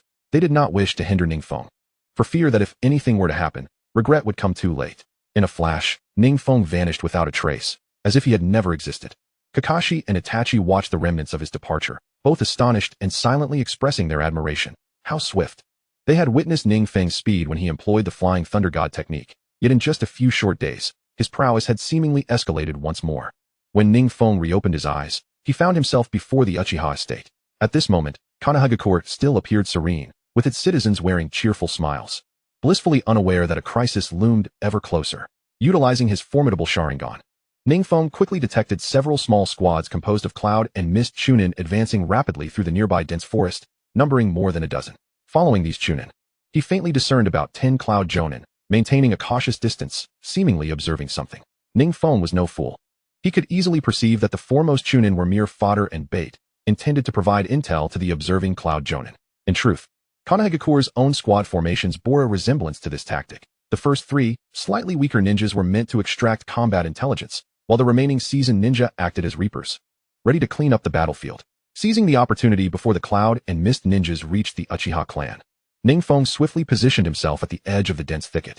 Here, he had already inscribed his Flying Thunder God seals, allowing for rapid engagement and disengagement from the battlefield. With the enemy yet to arrive, he deftly conjured a series of explosive tags linked by chakra threads, placing them in locations unnoticed by the adversary, some even being decoy explosive tags. This time, Ning Feng's actions were evidently swifter than during the previous assault on Kushina by the Mist Shinobi. In no time, he had installed a full 30 to 40 explosive tags. Once this task was completed, Ning Feng retrieved a set of kunai from his waist and inscribed each with the Flying Thunder God technique, ensuring that every kunai bore the technique flawlessly, leaving no room for error. It is worth noting that this was Ning Feng's first endeavor to confront such a multitude of chunin and jonin by himself. Thus meticulous preparation was imperative for his safety. As Ning Feng conducted his checks, suddenly, a chakra thread surged to life. The leading cloud shinobi, caught off guard, barely had time to react before the explosive tags on either side erupted, scattering him into a myriad of fragments, utterly lifeless. The unforeseen event caused the faces of the leading cloud shinobi to shift in alarm. They had not anticipated that someone had already been aware of their presence. Seizing the opportunity in such close proximity, Ning Feng quickly assessed the situation and discovered that the ranks of these cloud shinobi were predominantly around level 35, while the jonin hovered around level 45, with the team leader at approximately level 50. It was evident that they were formidable adversaries. Utilizing the mist technique, Ning Feng swiftly formed hand seals amidst the chaos of the cloud shinobi. As anticipated, with his seals completed, the previously clear forest was shrouded in mist, obscuring vision for everyone present. In the next instant, with a casual flick of his wrist, countless kunai inscribed with the Flying Thunder God technique were sent soaring to every conceivable location within the dense woodland. Be careful, it's the Flying Thunder God technique, one exclaimed, realizing that their opponent possessed formidable instantaneous movement capabilities, capable of launching attacks at any moment. As seasoned chunin, they had amassed considerable combat experience, having overwhelmed numerous genin in the past. Several cloud shinobi immediately communicated, urging their comrades to remain vigilant against the kunai that might appear from any direction, fearing that a moment's carelessness could lead to their demise. Regrettably, these cloud shinobi were entirely unaware that this was merely a diversion crafted by Ning Feng. Engaging the multi-shadow clone technique, Ning Feng formed hand seals once more, and a multitude of his clones dashed toward the cloud shinobi at incredible speed, while his true self remained hidden within the thick fog, never revealing his hand. In the distance, the cloud jonin, who had sent the chunin into battle as fodder, huddled together, fixated on the mist. Based on the chunin's reactions, it was evident that the attacking ninja had mastered both the mist technique and the Flying Thunder God technique, space-time ninjutsu. Consequently, they deduced that this individual belonged to the agile type of ninja, likely the Uchiha clan's Uchiha Feng. They surmised that his space-time ninjutsu would struggle to find efficacy in such a confined terrain. Thus, they reasoned that their tactics could unfold within such limited spaces, ensuring that no matter where he used the Flying Thunder God, he would remain confined. Furthermore, the moment he initiated his attack would be his vulnerability. Truly, as jonin, they devised a countermeasure in mere seconds. Unfortunately, before they could implement their plan, a voice resonated, clear and commanding. Wind release. Taijutsu Rising Gan. Chapter 72. Taijutsu Rising Gan. Ning Feng's personal showcase. Ning Feng's speed was astonishing. By the time his voice echoed, the cloud jonin had scarcely a moment to respond. Watching helplessly as a ninja wielding a Rasengan the size of a sand table charged towards them with relentless fervor. As expected of the Cloud Village's elite, they instinctively retreated, attempting to evade the onslaught. One of the jonin even resorted to the body flicker technique, teleporting 10 meters away while launching a massive wind-infused shuriken. It was clear that as Ning Feng's Taijutsu Rising Gan obliterated several cloud jonin, they were also capable of inflicting significant damage upon him. However, just as the distant jonin, poised to claim Ning Feng's life, exchanged sardonic glances, their smug expressions abruptly faltered. Before them, Ning Feng, with the Taijutsu Rising Gan, burst apart in a shower of foam, merely one of his shadow clones. The remaining Cloud Jonin exchanged alarmed glances, realizing the tenacity of their opponent. Only a highly experienced ninja would refrain from using their true self to inflict harm on the enemy, often employing shadow clones to divert attention. As this realization dawned, the Jonin instinctively scanned their surroundings, oblivious to Ning Feng descending upon them with the Taijutsu Rising Gan. Boom. This was Ning Feng's first time employing the Taijutsu Rising Gan, an S-rank ninjutsu. Upon contact with the remaining Cloud Jonin, they had no opportunity to react, as the Taijutsu Rising Gan pulverized them into a cloud of blood mist, leaving no survivors. The few remaining Cloud Jonin quickly darted into the dense foliage, concealing their presence. It was evident that the remaining Cloud Shinobi were still wide-eyed with horror. Their fear stemmed from the fact that they had not even caught a clear glimpse of their assailant before succumbing to their fate. Even the elite of Konoha did not possess such astonishing speed. However, what truly unsettled the remaining Cloud Jonin was the immense crater left behind, a testament to the catastrophic destruction wrought by the earlier attack. Swish! The sound of slicing air filled the atmosphere as the remaining Cloud Jonin's swords crackled with lightning chakra, transforming them into weapons of formidable sharpness. They hastily sought Ning Feng's whereabouts, hoping to locate him swiftly and eliminate him in unison. Alas, after the lethal strike of the Taijutsu Rising Gan, Ning Feng had seemingly vanished, as if he had never existed. The only sounds echoing through the forest were the heartbeat of the remaining Cloud Jonin, reverberating ominously. Swish! Utilizing the Flying Thunder God technique, Ning Feng had concealed himself in an unnoticed corner, a cold smile gracing his lips. His earlier Taijutsu Rising Gan had drawn chakra from the space-time scroll of the fourth Hokage, creating a devastating force. While the chakra expenditure was minimal, Ning Feng understood that the combined strength of the Cloud Jonin was formidable, prompting him to take a brief respite.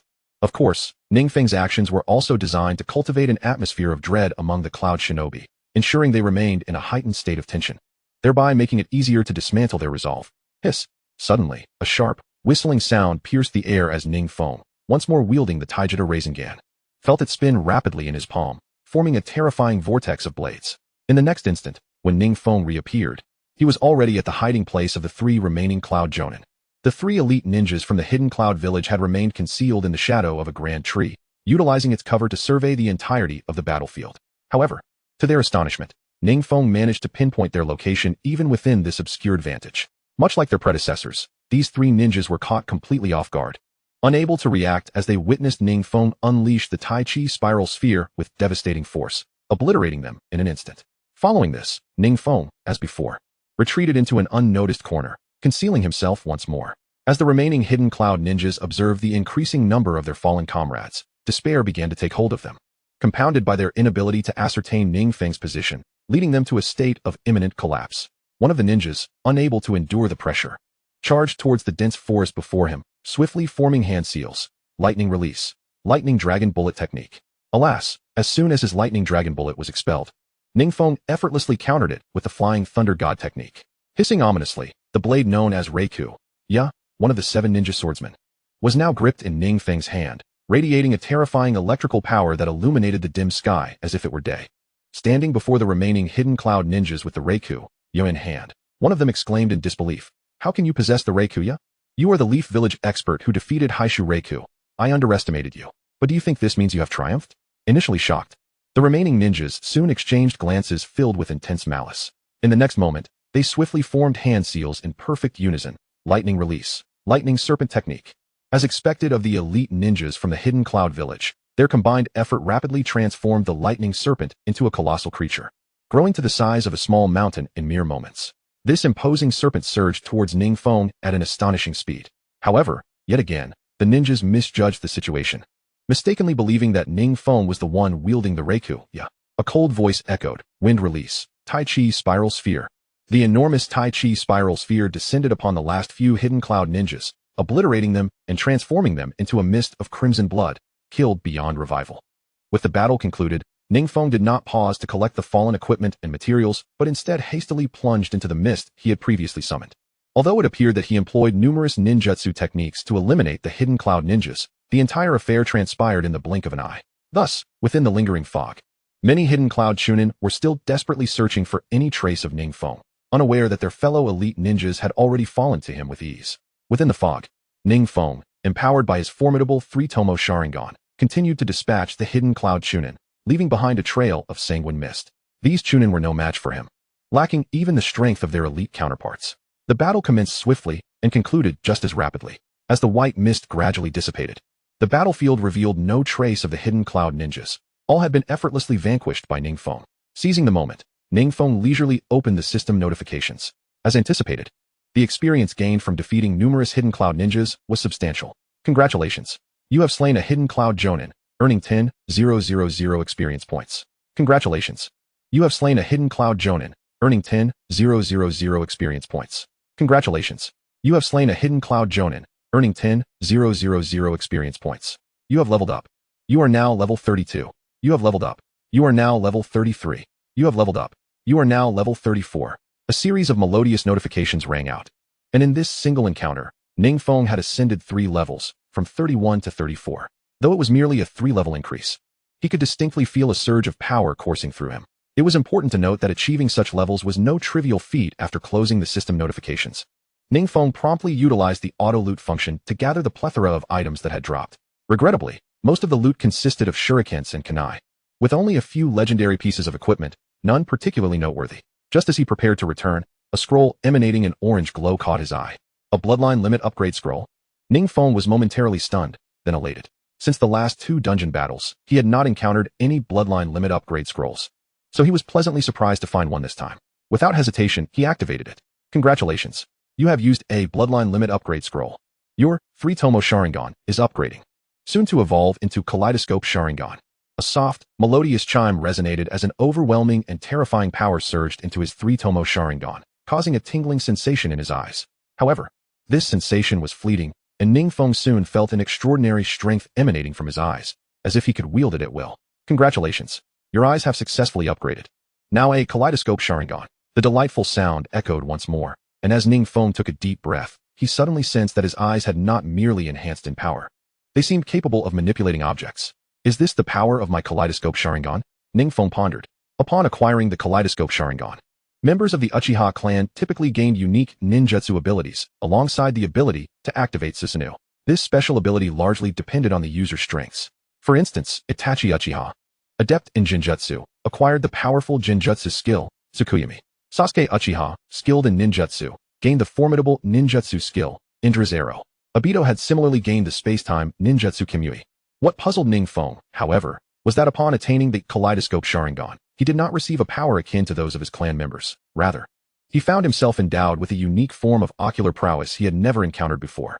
As he contemplated this, his eyes subtly moved, causing nearby kunai and shurikens to soar rapidly, suspended in midair under his command. What? My Kaleidoscope Sharingan grants me the power to manipulate all objects? Ning Feng was astounded. It was only then that he suddenly recalled his remarkable proficiency in the use of bladed weapons prior to activating the Kaleidoscope Sharingan. It seemed that he had thus acquired abilities in this domain, akin to the object manipulation skills exhibited by Shin Uchiha in Boruto, Naruto Next Generations. One should not underestimate the prowess of such manipulation. With merely a subtle movement of his eyes, Ning Feng could render his opponent's weapons uncontrollable, turning them against their wielders. More alarmingly, with a mere flicker of his Kaleidoscope Sharingan, countless kunai and shuriken would heed his command, allowing him to strike down foes at his whim. In the original narrative, even the 7th Hokage, Naruto Uzumaki, and Sasuke had suffered significant setbacks under the influence of Shin's ocular techniques. As Ning Feng pondered this, he suddenly realized that this was merely the power of his left eye. His right eye concealed a unique ocular technique, which he currently could not unleash. This technique appeared to be related to the Samsara, outer path, of Madara Uchiha's Rinnegan, though he would need further exploration to discern its specific application. Taking a deep breath, Ning Feng promptly ceased his inquiry into the ocular techniques and instead endeavored to invoke Susanoo. It is worth noting that Susanoo represents the true trump card of the Uchiha clan, a genuine divine power. Amidst his contemplation, he heard a cacophony of bones shattering, and behind him surged a golden, ominous light. Soon after, a colossal arm and ribcage emerged, enveloping Ning Feng in protection. Was this the initial form of Susanoo? Ning Feng was taken aback. Chapter 74, The Power of Susanoo. An extraordinary talent. Ning Feng had not utilized Susanoo for long before hastily retracting it.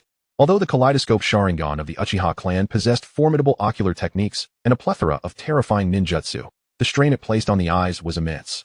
In the original tale, countless members of the Uchiha clan had succumbed to blindness after activating their Kaleidoscope Sharingan. Nevertheless, Ning Feng was not overly concerned. After all, He could utilize upgrade scrolls to enhance his kaleidoscope Sharingan, and acquiring an eternal kaleidoscope Sharingan should not prove to be overly challenging. That said, this was Ning Feng's first foray into the power of Susanoo, and he had to admit it was indeed extraordinary. Reflecting on his recent battles against the Cloud Village Jōnin, had he possessed Susanoo, he would not have needed to employ the Flying Thunder God technique repeatedly. He could have charged in headfirst instead. Casting a casual glance over the battlefield littered with corpses, Ning Feng let out a cold smile and turned to leave. Suddenly, a series of sharp, whistling sounds pierced the air as Itachi Uchiha, accompanied by several Uchiha clan members and members of the Hyuga clan, made their appearance. Their arrival was met with stunned silence, their eyes wide with astonishment. Particularly, the leader of the Hyuga clan, Hayashi Hyuga, spoke with a quiver in his voice. You killed all these Cloud Village Jōnin, Uchiha Feng. The members of the Hyuga clan bent low to inspect the corpses, and from the wounds left behind, they discerned the unfathomable strength of the assailant. Itachi remained silent, his gaze fixed intently on Ning Feng's eyes. After a moment, he finally recognized something and exclaimed, "The kaleidoscope Sharingan?" "What? The kaleidoscope Sharingan? The ultimate Sharingan of the Uchiha clan?" Hayashi was taken aback, his already trembling voice now quaking with intensity. Although they belonged to the Hyuga clan, they were well aware of the significance of the Uchiha clan's heritage. The most powerful Sharingan within the Uchiha clan was indeed the kaleidoscope Sharingan. Throughout history, those possessing this ocular power had instilled fear in the hearts of elite ninjas from other hidden villages. Indeed, the kaleidoscope Sharingan. Ning Feng had no intention of divulging that it was the effect of the upgrade scroll. Instead, he feigned ignorance and activated the kaleidoscope Sharingan. "That's wonderful, brother," Itachi exclaimed, his admiration genuine. Although he still possessed the three-tomo Sharingan at that moment, he felt an overwhelming pride for his younger brother. "I, as your older brother, am truly proud of you. It seems this ambush from the Cloud Village has instead paved the way for your success." The higher-ups of Cloud and Mist Village would surely be infuriated to learn this. Itachi, filled with excitement, found himself speaking more than usual. Meanwhile, Hayashi Hyuga remained silent for a long while, his face gradually betraying a look of regret. He thought to himself that had he known Uchiha Feng would attain the kaleidoscope Sharingan so swiftly, he would never have dared to provoke the Uchiha clan. It was crucial to note that at that moment, only the Uchiha clan leader, Fugaku Uchiha, had activated the kaleidoscope Sharingan, with Uchiha Feng's awakening. The entire Uchiha clan's combat prowess would see a significant increase. Should Itachi and Shursui Uchiha subsequently awaken their own kaleidoscope Sharingan, no other clan in Konoha would stand a chance against the Uchiha clan's might. Offending such a powerful clan was akin to courting death. Ahem, Feng, my brother. We of the Hyuga clan have been remiss in our behavior. I implore your magnanimity. Just as Hayashi was about to express his apologies, Ning Feng swiftly interrupted him. In an instant, he leaped to the top of a tree and coolly stated, "Let the Hyuga clan handle these corpses." As the leader of the Hyuga clan, Hayashi had never endured such indignity, particularly at the behest of a mere child of 5 or 6 years. Enraged, he felt the heat of fury rising within him. Yet the terror of the Uchiha clan forced him to restrain his anger. "What are you all just standing there for? Hurry and clean up the battlefield." Hayashi could only unleash his frustration upon the gathering of Hyuga clan members. As he returned to the Uchiha estate, he listened intently to the information shared by Itachi. Ning Feng learned that the Cloud Village Jōnin he had decisively defeated were indeed the true backbone of the Cloud and Mist Village's forces. The so-called Anbu ninjas attempting to infiltrate Konoha were merely a diversion meant to distract from their true objective. This time, the target of the Mist and Cloud was the Hyuga clan's Byakugan or the Uchiha clan's Sharingan. Little did they know that their attempt at subterfuge would lead them to encounter Ning Feng. Of course, while Ning Feng had thwarted the main force of the Cloud Village, this did not encompass the entirety of their strength. They merely sought to achieve the greatest gains with the least expenditure. Yet even so, the main force of the Cloud Village was not something just anyone could withstand. What a formidable Cloud and Mist. After hearing Itachi's intelligence, a flicker of astonishment coursed through Ning Feng's mind. He had not anticipated that the forces of Cloud and Mist would employ such a diversionary strategy. Had he not acted promptly, the Uchiha clan would have undoubtedly faced considerable losses. "Brother Feng," a resonant voice echoed as Uchiha Shursui approached, accompanied by several members of the Uchiha clan, ready to return to the Uchiha estate. Uchiha Itachi remained oblivious to the peculiarities surrounding Uchiha Shursui and his companions. But only Ning Feng discerned the truth. These so-called Uchiha Shursui and his clan were, in fact, adversaries marked by red, all transformed into their current forms by the Hidden Cloud's elite shinobi. "Brother Shursui, you are remarkably swift," Ning Feng thought with a cold smirk, knowing that these Hidden Cloud shinobi were unaware of his keen insight, allowing no one to escape his scrutiny. As he drew near to the impersonator of Uchiha Shursui, his Sharingan suddenly whirled into action. In the next moment, amid a magnificent golden glow, an indomitable Susanoo enveloped Ning Feng and Uchiha Itachi. simultaneously crushing the false Uchiha Shursui into a mist of crimson mist. Only then did Uchiha Itachi sharply realize that enemies had infiltrated their ranks, masquerading as members of their clan. Chapter 75. The Hidden Cloud Village, Chakra Cannon. Space-time technique. In a distant, concealed corner, a woman clad in standard kunoichi attire, her skin slightly tanned, stood together with several hidden cloud ninja, her icy gaze fixed on the far-off scene. It was unmistakable that in the direction of their focus, Ning Feng had summoned his Susanoo to protect his brother. If anyone had been present at that moment, they would have been astonished to discover that this kunoichi was none other than the secretary to the fourth Raikage, Mabui. During the fourth Great Ninja War in the original narrative, she had utilized the space-time technique to transport the fifth Hokage Tsunade and the fourth Raikage A to the battlefield to thwart Uchiha Madara. It can be said that she is one of the most cunning and experienced kunoichi in the Hidden Cloud Village. Chakra Cannon. Prepare. Suddenly, at Mabui's calm command, an enormous cannon-like device gradually emerged, locking onto Ning Feng, who was far away within his Susanoo. Several hidden cloud jonin were diligently channeling chakra into this formidable cannon. Do not underestimate this chakra cannon. It is one of the fruits of many years of research by the Hidden Cloud Village, capable of unleashing a shinobi's chakra in the form of explosive projectiles to obliterate enemies. In the original film, the Hidden Cloud nearly succeeded in bringing down the moon with this very weapon, illustrating the terrifying power it possesses. Of course, the current iteration of the chakra cannon lacked the overwhelming force seen in the film. However, it was more than sufficient to deal with any formidable adversary from the Leaf Village. In fact, the chakra cannon is one of the Hidden Cloud's trump cards, albeit rarely deployed. Mabui-sama, our Hidden Cloud jonin have converged with Uchiha Feng and Uchiha Itachi. We are poised to strike.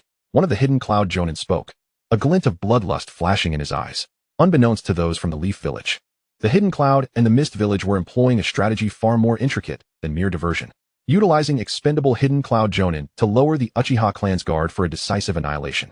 Though Uchiha Feng possessed remarkable combat prowess and intelligence, he likely could not fathom that he had unwittingly fallen into the Hidden Cloud's trap. Proceed as planned, Mabui sneered. Ever since Uchiha Feng began to rise in notoriety, the Hidden Cloud had been observing him, crafting a tailored snare awaiting his unwitting entry. Particularly, Uchiha Feng's activation of the Mangekyo Sharingan during battle had heightened their sense of threat. Mabui-sama, that Uchiha Itachi from the Leaf Village displayed only excitement upon witnessing his brother activate his Mangekyo Sharingan. He did not question it. I suspect. Suddenly, a Hidden Cloud jonin frowned, sensing something amiss. Are you implying that, given Uchiha Itachi's intellect, his reaction should not be so? Mabui's brow furrowed but quickly shook her head. With the cunning of Uchiha Feng and Uchiha Itachi, they could hardly anticipate the mantis stalking the cicada, unaware of the oriole behind. Go ahead. Upon hearing this, the jonin, though perplexed, complied, loading the chakra projectile into the cannon, preparing to annihilate Uchiha Feng and Uchiha Itachi from afar. In his mind, he believed that even Susanoo would be reduced to ashes in the face of such firepower. As the chakra cannon locked onto its target, the counterfeit Uchiha Shursui and the other Hidden Cloud jonin lunged toward Ning Feng and Uchiha Itachi, revealing an array of explosive tags affixed to their bodies. Do not underestimate these Hidden Cloud jonin. They were members of the Hidden Cloud's special suicide squad, bred from a young age to fearlessly embrace death, transformed into living bombs. Then, the long-prepared chakra cannon roared to life, unleashing a thunderous explosion towards Ning Feng and his companions. Amidst the deafening cacophony, the distant forest was flattened in an instant, the ferocious shockwave leveling a corner of the Leaf Village, causing even the far-off Hokage residents to tremble violently. Space-time technique. Witnessing the success of the assassination, Mabui quickly executed her space-time ninjutsu, intending to return the chakra cannon to the Hidden Cloud Village. They were exceedingly pleased with this assassination mission. After all, the Uchiha clan would undoubtedly suffer a significant blow without Uchiha Feng and Itachi, thereby reducing their threat substantially. However, before Mabui and her companions could depart, a calm voice interjected, Susanoo. Mabui had no chance to react as Ning Feng's Susanoo ensnared her in its grasp, anguish etched across her face. Then, to Mabui's astonishment, the figures of Uchiha Feng and Uchiha Itachi, who had been supposedly obliterated by the chakra barrage, dissolved into a flurry of bubbles, revealing them to be mere shadow clones. In truth, while dispatching those Hidden Cloud jonin, Ning Feng had noticed the presence of other Hidden Cloud ninja lurking in the distance. Subsequently, when he had eliminated the jonin and his brother Uchiha Itachi arrived, Ning Feng had deliberately signaled to him, utilizing the Flying Thunder God technique to vanish, leaving behind the shadow clones created from his jutsu. One must understand that it was not merely excitement that colored Uchiha Itachi's expression upon witnessing his brother activate the Mangekyo Sharingan. The two had already extricated themselves from the battlefield. What? How is this possible? Mabui's complexion paled. Their plan had been seamless. And even if the fourth Hokage were to arrive, he would likely struggle to unravel their scheme. In this moment, Ning Feng's own heart was filled with astonishment. He realized that the hidden cloud village had employed a convoluted strategy, yet under the broader vision afforded by the Mangekyo Sharingan, all enemies were laid bare. Their schemes rendered futile. I merely predicted your prediction of my prediction. Uchiha Feng's lips curled into a smirk. Throughout this ordeal, Uchiha Itachi had remained silent. His intelligence, of course, would not be so low as to fail to recognize the transformations others employed. However, even with his sharp mind, he could never have anticipated that the hidden cloud village would orchestrate a complex scheme specifically for the two of them. Yet, what perplexed him the most was how his younger brother had managed to awaken the Mangekyo Sharingan. It is well known that members of the Uchiha clan require an emotional upheaval to trigger such an awakening. The evolution from the Sharingan to the three-tomo Sharingan, he could attribute to Ning Feng's anger, but the Mangekyo Sharingan.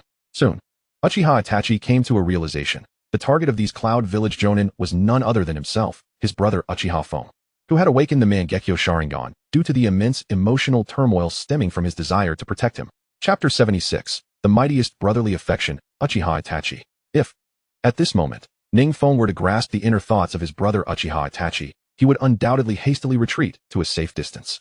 Our strategy in the hidden cloud was designed to ensnare you, yet unexpectedly, it was we who fell victim. As Mabu spoke, his gaze towards Ning Feng was imbued with admiration.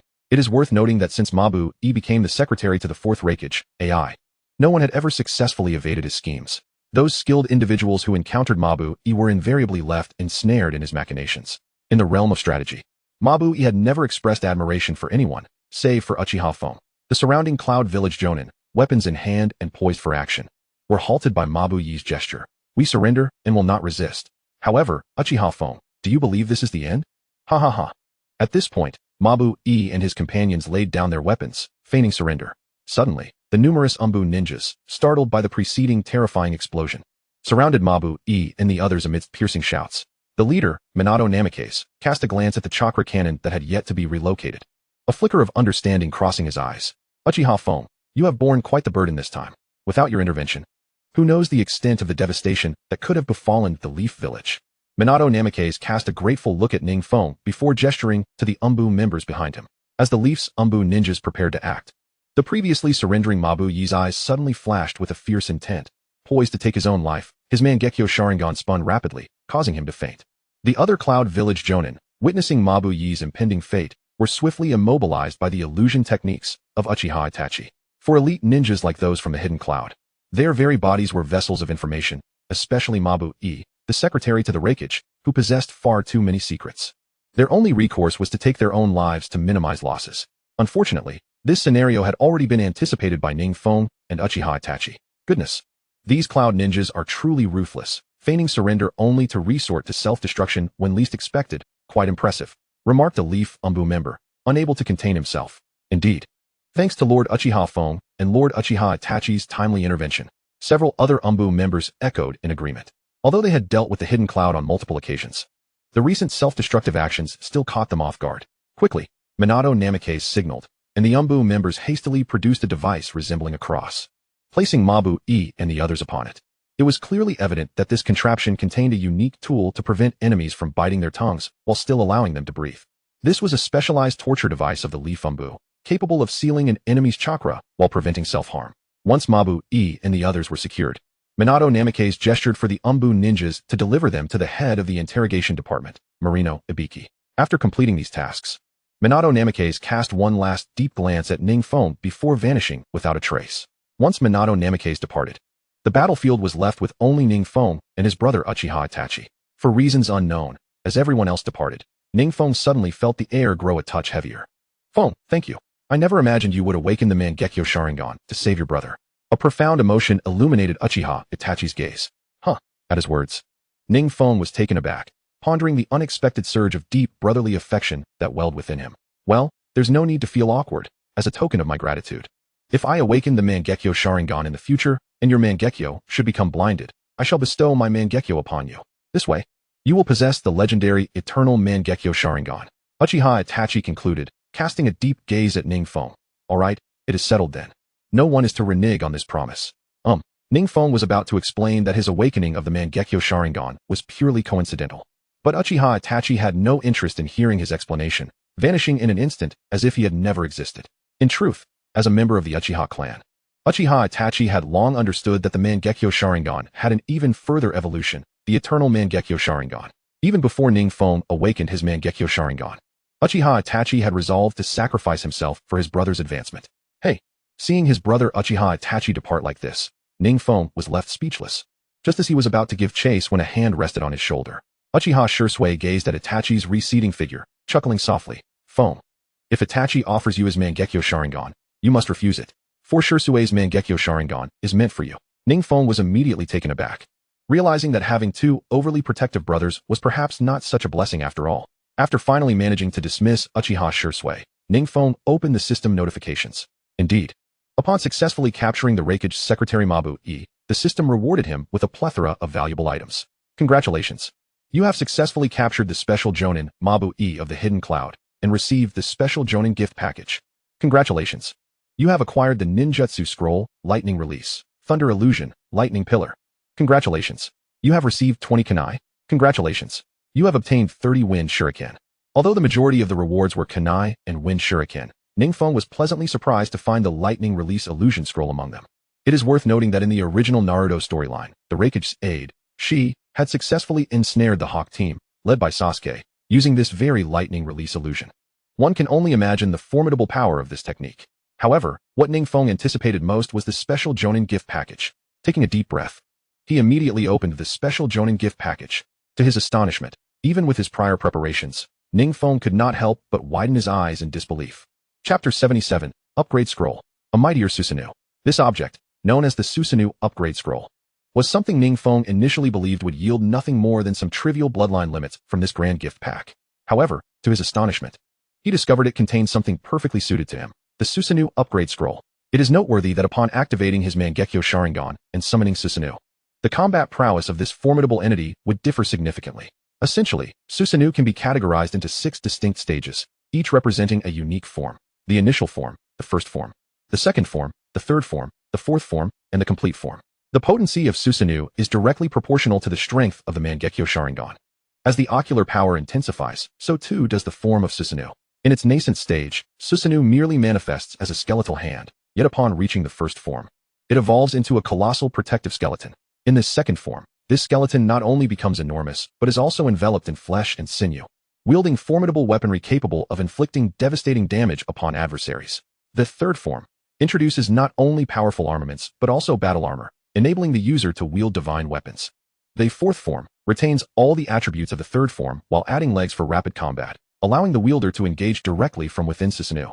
The complete form is regarded as the true Susanoo, wherein it expands to an extraordinary size, stabilizing its chakra and granting the power to effortlessly cleave mountains and meteors. Alongside the ability to fly, most crucially, it can perform hand seals to unleash techniques favored by the user, akin to an enormous ninja executing ninjutsu. Presently, Ning Feng's Susanoo, having just been initiated, remains at the first stage, a mere skeletal hand, barely adequate for deflecting ninjutsu. However, with the utilization of the Susanoo Upgrade Scroll, Ning Feng would not need to enhance his ocular power to attain the second form of Susanoo. The potential enhancement this scroll offers him is indeed profound. Without a moment's hesitation, Ning Feng activated it. Congratulations! Your Susanoo has been upgraded. Your Susanoo has evolved to the second form. The melodious notification resonated, and Ning Feng felt an overwhelming surge of power infusing his eyes, elevating his comprehension and mastery of ocular techniques to an entirely new echelon. The exhilarating sensation was utterly delightful and invigorating. Nevertheless, Ning Feng refrained from hastily employing the second form. He understood that after activating his Mangekyo Sharingan, he must proceed with caution. After all, within the original narrative, the Mangekyo Sharingan is often referred to as the cursed eye. Excessive reliance on it could ultimately lead to blindness. Figures such as Uchiha Madara, Uchiha Itachi, and Uchiha Sasuke all encountered near blindness at some point. Itachi, in particular, suffered from an ailment at a young age, potentially linked to his Mangekyo Sharingan. Nonetheless, Ning Feng harbored no concerns, knowing that if worst came to worst, he could always transplant the Mangekyo Sharingan from the likes of Uchiha Obito and others in the future. There are plenty of antagonists around. With a deep breath, Ning Feng swiftly returned to the Uchiha estate. The battle with the Cloud Village had drained him mentally, so he did not engage in any training and simply retired for the night. During his slumber, both Uchiha Itachi and Uchiha Shursui visited him, but upon seeing him fast asleep, they chose not to disturb him. The following morning dawned with splendid weather, and Ning Feng awoke at the break of day. As before, he performed a simple chakra extraction technique, and after gathering chakra, He made his way to the Uchiha estate's conference hall. Thanks to his efforts, the Uchiha clan had already relocated to a new estate, vastly larger than their previous abode. The designated conference area was also significantly more spacious and opulent, adorned with paintings, rare tea bowls, and other exquisite items. Upon entering the conference hall, Ning Feng keenly sensed a palpable tension enveloping the Uchiha clan. With the clan members he encountered displaying eyes filled with rage and indignation. Although he was unaware of the exact cause, an instinctive sense of foreboding gripped him. Just as he pondered the situation, Uchiha Fugaku, the clan leader, emerged with a grave expression. Upon noticing Ning Feng's presence in the conference hall, he quickly masked his seriousness. "Feng, I didn't expect to see you here," Uchiha Fugaku remarked awkwardly. "What has transpired? The atmosphere within the Uchiha clan feels rather off today." Ning Feng cut to the chase, knowing that given his recent triumph over the Cloud Village's Jōgan, the entire Uchiha clan should be celebrating. While Uchiha Fugaku struggled to find the right words, a brazen voice echoed from outside the Uchiha estate. "Fugaku, the reason the higher-ups of Konoha are deliberating is to consider the future of the Uchiha clan. If a war erupts between Konoha and the Cloud Village because of this incident, countless innocent lives will be lost. Moreover, they merely intend to use Uchiha Feng as leverage, holding him in the Cloud Village for 5 years. Sacrificing one Uchiha Feng for the peace and stability of thousands of lives in Konoha and the Cloud Village is a small price to pay, is it not?" As the voice faded, a man and woman, shielded by several Anbu ninjas, slowly entered the hall. The pair appeared elderly, with white hair. One wore glasses and exuded an air of sophistication, while the other emanated warmth and kindness. Yet, few would fathom the selfish scheming concealed beneath their refined and gentle exteriors. These two were none other than Konoha's elite advisors, Mito Kazumi and Tsunade. Upon seeing Mito Kazumi and Tsunade, Ning Feng's brow furrowed. He had never held any fondness for these two. In the original narrative, they played significant roles in orchestrating the Uchiha clan's downfall on the fateful night of the massacre, conspiring alongside Sarutobi Hiruzen, both being ambitious politicians adept at manipulating power and politics. Later, Danzo's temporary rise to the Hokage position was also inextricably linked to them. Their sudden presence today could only imply ill intentions. Just as Ning Feng was lost in thought, Uchiha Fugaku cast a deep glance in his direction and calmly stated, "Feng, you may take your leave for now." Hearing this, Ning Feng's brow knitted in confusion. Even a fool could discern that the two advisors from Konoha were clearly here for him. "I am also a key figure of the Uchiha clan and its youngest clan leader. Naturally, I have the right to participate in the discussions." Seeing Ning Feng's insistence, Uchiha Fugaku sighed internally and gestured for him to take a seat nearby. Suddenly, a series of piercing shrieks echoed through the air, and both Uchiha Itachi and Uchiha Shursui appeared in the council chamber, their gazes directed towards the two Konoha advisors, imbued with a chilling coldness. It was as if they were silently awaiting the next move from the two advisors. Ahem, since the parties involved are present, I shall refrain from wasting any more time," Mito Kaden proclaimed, punctuating his statement with a few coughs. At this juncture, he instinctively cast a glance at Uzumaki Kanoharu before resolutely continuing. "Yesterday, your clan's young patriarch, Uchiha Ko, assassinated dozens of elite shinobi from the hidden Cloud Village and even detained the Raikage secretary, Mabuai. This should be a cause for celebration, as it stands as one of the remarkable achievements of our Konoha ninjas in recent years against foreign shinobi. However, last night, the Raikage of the hidden Cloud Village demanded access to the Uchiha estate to search for the detained individuals, threatening to ignite the Fourth Great Ninja War if their demands were not met. After a thorough discussion among several high-ranking officials of Konoha, we concluded that given the current state of our village, we cannot endure another war, especially with the Sand and Mist villages likely to intervene. Thus, we have come today to propose using Uchiha Ko as a hostage to procure a brief period of peace for Konoha, granting us time for development. Rest assured, we shall ensure the safety of Uchiha Ko's life. Fugaku, you are aware that every shinobi in Konoha must possess the resolve to fulfill the missions assigned by our superiors." As he spoke, Mito Kaden feigned a sorrowful demeanor. "Uchiha Ko, do not hold it against us. It is merely your fame that has led us to this unfortunate predicament. Indeed, Uchiha Ko, we recognize you as the rising star of tomorrow. Yet what harm would it bring if your life could secure decades of peace for Konoha?" Uzumaki Kanoharu hastily added. Upon hearing the so-called counsel from the two, Ning Feng finally grasped the situation. They intended for him to become a hostage in another ninja village. In the original narrative of the Hokage, a similar incident had occurred with the Hyuga clan. At that time, the Land of Lightning dispatched elite shinobi to abduct Hinata Hyuga, seeking to seize her Byakugan, but they were discovered and eliminated by the Hyuga clan. Ultimately, the Hidden Cloud Village demanded the capture of the culprit responsible for the death of their shinobi in Konoha, leading to Hinata's brother, Hinata Hayashi, reluctantly taking the blame and heading to the Hidden Cloud Village. After witnessing this, Ning Feng felt that Konoha was exceedingly weak, unable to protect its own. Yet, He never anticipated that after vanquishing so many elite shinobi from the Hidden Cloud, he would find himself in a similar predicament of forced compromise. Go to the Hidden Cloud village as a hostage, and they would ensure his safety? He now understood how such events transpired within Konoha in the original narrative. It was due to the overwhelming presence of weak factions like Mido Kaden and Uzumaki Kanoharu, who were quick to sacrifice their own interests for the sake of appeasement. Moreover, they were adept at moral coercion, always invoking notions of national righteousness and peace for the people. Mido Kaden, Uzumaki Kanoharu, Fugaku, have made my stance abundantly clear. I shall not acquiesce. Not only would I not agree, but even if the fourth Hokage, Minato Namikaze, were to learn of this, he too would oppose it. As Ning Feng contemplated these matters, Uchiha Fugaku forcefully waved his hand, his visage cold as ice. Uchiha Ko is a hero of our Uchiha clan, as well as a hero of Konoha. Your actions will only serve to dishearten countless ninjas. Uchiha Fugaku, are you disregarding the peace of millions of Konoha's citizens? Mido Kaden scoffed, wielding the moral high ground. After a sharp rebuke, he softened his tone. Fugaku, I acknowledge that Uchiha Ko is indeed a hero of Konoha in my eyes, a hero in the hearts of us all. But do you not see that if Uchiha Ko consents to become a hostage for the Hidden Cloud, his image as a hero would only be further exalted? Yes. This would only enhance Uchiha Ko's heroic legacy, ensuring that more people remember the valor of the Uchiha clan. Uzumaki Kanoharu eagerly chimed in. Throughout this exchange, Ning Feng remained silent, merely sneering coldly. He was not oblivious to their ploys. Their facade of promoting his heroism was merely a pretext. Their true intention was to exploit this opportunity to suppress the Uchiha clan. The shadow of Sarutobi Hiruzen undoubtedly loomed behind these machinations. To both esteemed Konoha advisors, I extend my respect in addressing you thus. However, should you persist in this manner, do not blame Uchiha Itachi for his actions. Indeed, both advisors, if you continue down this path, do not be surprised if we are compelled to expel you. Uchiha Itachi and Uchiha Shursui were incensed, their eyes ablaze with fury. Itachi, Shursui, Uchiha Fugaku, concerned that their defiance might jeopardize their futures, swiftly intervened. I trust both esteemed Konoha advisors have noted that our entire Uchiha clan is in unanimous dissent. Of course, should you persist in coercing us, the repercussions of our actions may become unpredictable.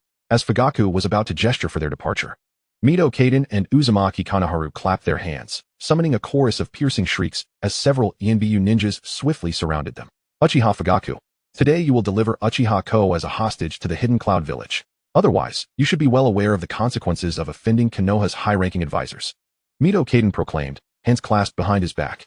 As the atmosphere thickened with tension, Ning Feng, who had remained a passive observer, finally spoke up. What a remarkable Konoha advisor. Submissive to the ninjas of the Hidden Cloud, yet ruthless towards our own. When faced with outsiders, they chose to compromise, but when it came to their kin, they would exploit any opportunity. Is this the true brilliance of Konoha's high-ranking advisors? Chapter 79. Uchiha Itachi and Uchiha Shursui opened their eyes simultaneously. In truth, within Konoha, the divisions extend beyond the Uchiha, Senju, and Sarutobi clans. There exists a dichotomy between the Hawk and Dove factions. The representatives of the Hawk faction, such as Danzo, frequently strike hard against external threats, while the prominent figures of the Dove faction within Konoha are none other than Mido Kaden and Uzumaki Kanoharu. However, Mido Kaden and Uzumaki Kanoharu merely represent the Dove faction outwardly, for internally they remain Hawk faction members. In the original narrative, Ning Feng had already found them distasteful, and now that they dared to insult him, he could not allow it to stand. Mido Kaden and Uzumaki Kanoharu were rendered speechless, their anger leaving them momentarily at a loss for words. This was the first time they had been so openly provoked since ascending to the status of Konoha's high-ranking advisors. What are you all waiting for? Act swiftly. Mido Kaden glared at the nearby ANBU members. To his surprise, one ANBU member furrowed his brow and instinctively took a step back, failing to comply with Mido Kaden's command. Swish, swish, swish, swish. A piercing wail echoed through the air, as several members of the Uchiha clan's guard emerged behind the Anbu members encircling them, effectively surrounding the dark operatives in turn. Witnessing this unexpected turn of events, Mido Kaden and Toko Haru could not help but feel their expressions shift. They had not anticipated such a rapid change in the situation. Cough, cough, cough. Uchiha peak. Young clan leader, we are truly doing this for your own good. After all, should the fourth great ninja war erupt, the casualties among civilians would inevitably fall upon your Uchiha clan. Mido Kaden continued to moralize and manipulate Ning Feng, using the fate of the innocents as leverage against him. Indeed, once the fourth great ninja war breaks out, you would not wish for your brothers and sisters to perish on the battlefield, would you? Toko Haru chimed in with a forced smile. As the two raised their moral banners high, the surrounded Anbu ninjas furrowed their brows, their fighting spirit wavering. And even some of the oblivious Uchiha clansmen found their resolve shaken. You attempt to skillfully shift the blame onto me, Uchiha peak. How astute. Yet, the truth remains that should I become a hostage in the Cloud Village, they would surely taste the sweetness of such a deal and launch an attack on Konoha, igniting the fourth great ninja war. Ning Feng retorted, his words flowing like a rapid barrage, leaving Mito Gate In and Toko Haru speechless. Moreover, if it were not for my actions in eliminating the Cloud Village's Jōgan, inflicting an unprecedented blow upon them, they would not harbor such animosity towards me, demanding I become a hostage. In such a weakened state, how could the Cloud Village even contemplate instigating the fourth great ninja war against Konoha? As he spoke, Ning Feng's voice carried the weight of undeniable truth, rendering Mito Gate In and Toko Haru momentarily speechless. And I must advise you, esteemed elders Mito Gate In and Toko Haru, since the conclusion of the second great ninja war, you have remained stationed in Konoha, directing operations from afar, scarcely setting foot on the battlefield. If you wish to prolong your lives, we hold no objections. However, to use others as a shield is quite unacceptable, is it not? You, Mito Gate In, could only manage a single retort, while Toko Haru stood equally dumbfounded. Realizing that this Uchiha peak was not merely powerful in combat, but possessed a verbal prowess that overshadowed even his might. In mere moments, he had dismantled their moral high ground. Indeed, as they listened to Ning Feng, the Anbu members who had been following Mito Gate In and Toko Haru began to grasp the gravity of the situation, their expressions dimming significantly. The Uchiha clansmen, on the other hand, looked upon Ning Feng with newfound admiration and respect. It is worth noting that in Konoha, few could match the eloquence of these two. While they appeared weak in strength, their words were as sharp as steel blades. The oppression faced by the Uchiha clan over the years was not without their involvement. We are the senior advisors of Konoha, and we possess the authority to command you, Mito Gate In exclaimed, his frustration palpable. At that moment, a cold voice rang out from the distance. Mito Gate In, Toko Haru, you are no longer the senior advisors of Konoha. It was the fourth Hokage, Minato Namikaze, who slowly stepped into view. Moreover, given your actions, which bear the implications of treason, I must ask you to accompany the Anbu ninjas. As his words fell, a surge of Anbu ninjas descended, and Minato Namikaze made his presence known. What? Mito Gate In and Toko Haru stood frozen in place, unable to fathom that their positions had been so abruptly revoked. Furthermore, in light of Uchiha Peak's remarkable achievement in eliminating a Jōgan from the Cloud Village and capturing the Raikage secretary, Maki, it was declared that from this moment on, Uchiha Peak would assume the role of senior advisor to Konoha. Minato continued, his voice steady. In truth, he was suppressing his rage. Just yesterday, he had praised Ning Feng, only to discover today that Mito Gate In and Toko Haru had misused their identities to coerce Ning Feng into becoming a hostage. Upon learning this, Minato immediately sought to have their positions revoked and bestowed upon Uchiha Peak instead. Minato understood that Sarutobi Hiruzen sought to leverage this incident to weaken his trusted aides. Yet, he also recognized that Uchiha Peak was destined to be the star of Konoha's future, and he intended to shield him with all his strength. Is it not a bit abrupt for a 5-year-old to become a senior advisor of Konoha? Toko Haru protested. Before Minato could respond, Ning Feng interjected with a cold laugh. Allowing two weaklings to serve as Konoha's senior advisors is the true absurdity. You, Toko Haru and Mito Gate In were once again left speechless with indignation. Before long, they were escorted away by the Anbu members. As Minato prepared to speak, he suddenly noticed that Uchiha Itachi and Uchiha Shursui had both evolved their Sharingan into the Mangekyo Sharingan. Yes, indeed, the Mangekyo Sharingan. Brothers, you. A warm surge coursed through Ning Feng's heart. At that moment, as they awakened their eyes, he could hardly be unaware of the reason behind it. This was all for him. Peak, I was just thinking that if the senior advisors were to take action, our entire clan would defect for your sake. Uchiha Itachi confessed earnestly. Uchiha Shursui nodded solemnly in agreement. Do not betray, brothers. Rest assured, before you become Hokage, I will ensure that all internal threats to Konoha are eliminated, paving the way for you to become the 5th Hokage. Only you can truly lead Konoha towards prosperity. Minato took a deep breath, noting that there were no others present, and spoke earnestly. Uchiha Fugaku, Uchiha Itachi, and Uchiha Shursui were clearly taken aback, unable to fathom that the illustrious 4th Hokage, Minato Namikaze, would utter such words. In truth, they were entirely unaware that due to Ning Feng's recent experiences, the once sunny and optimistic Minato had begun to darken. Yes, darkening.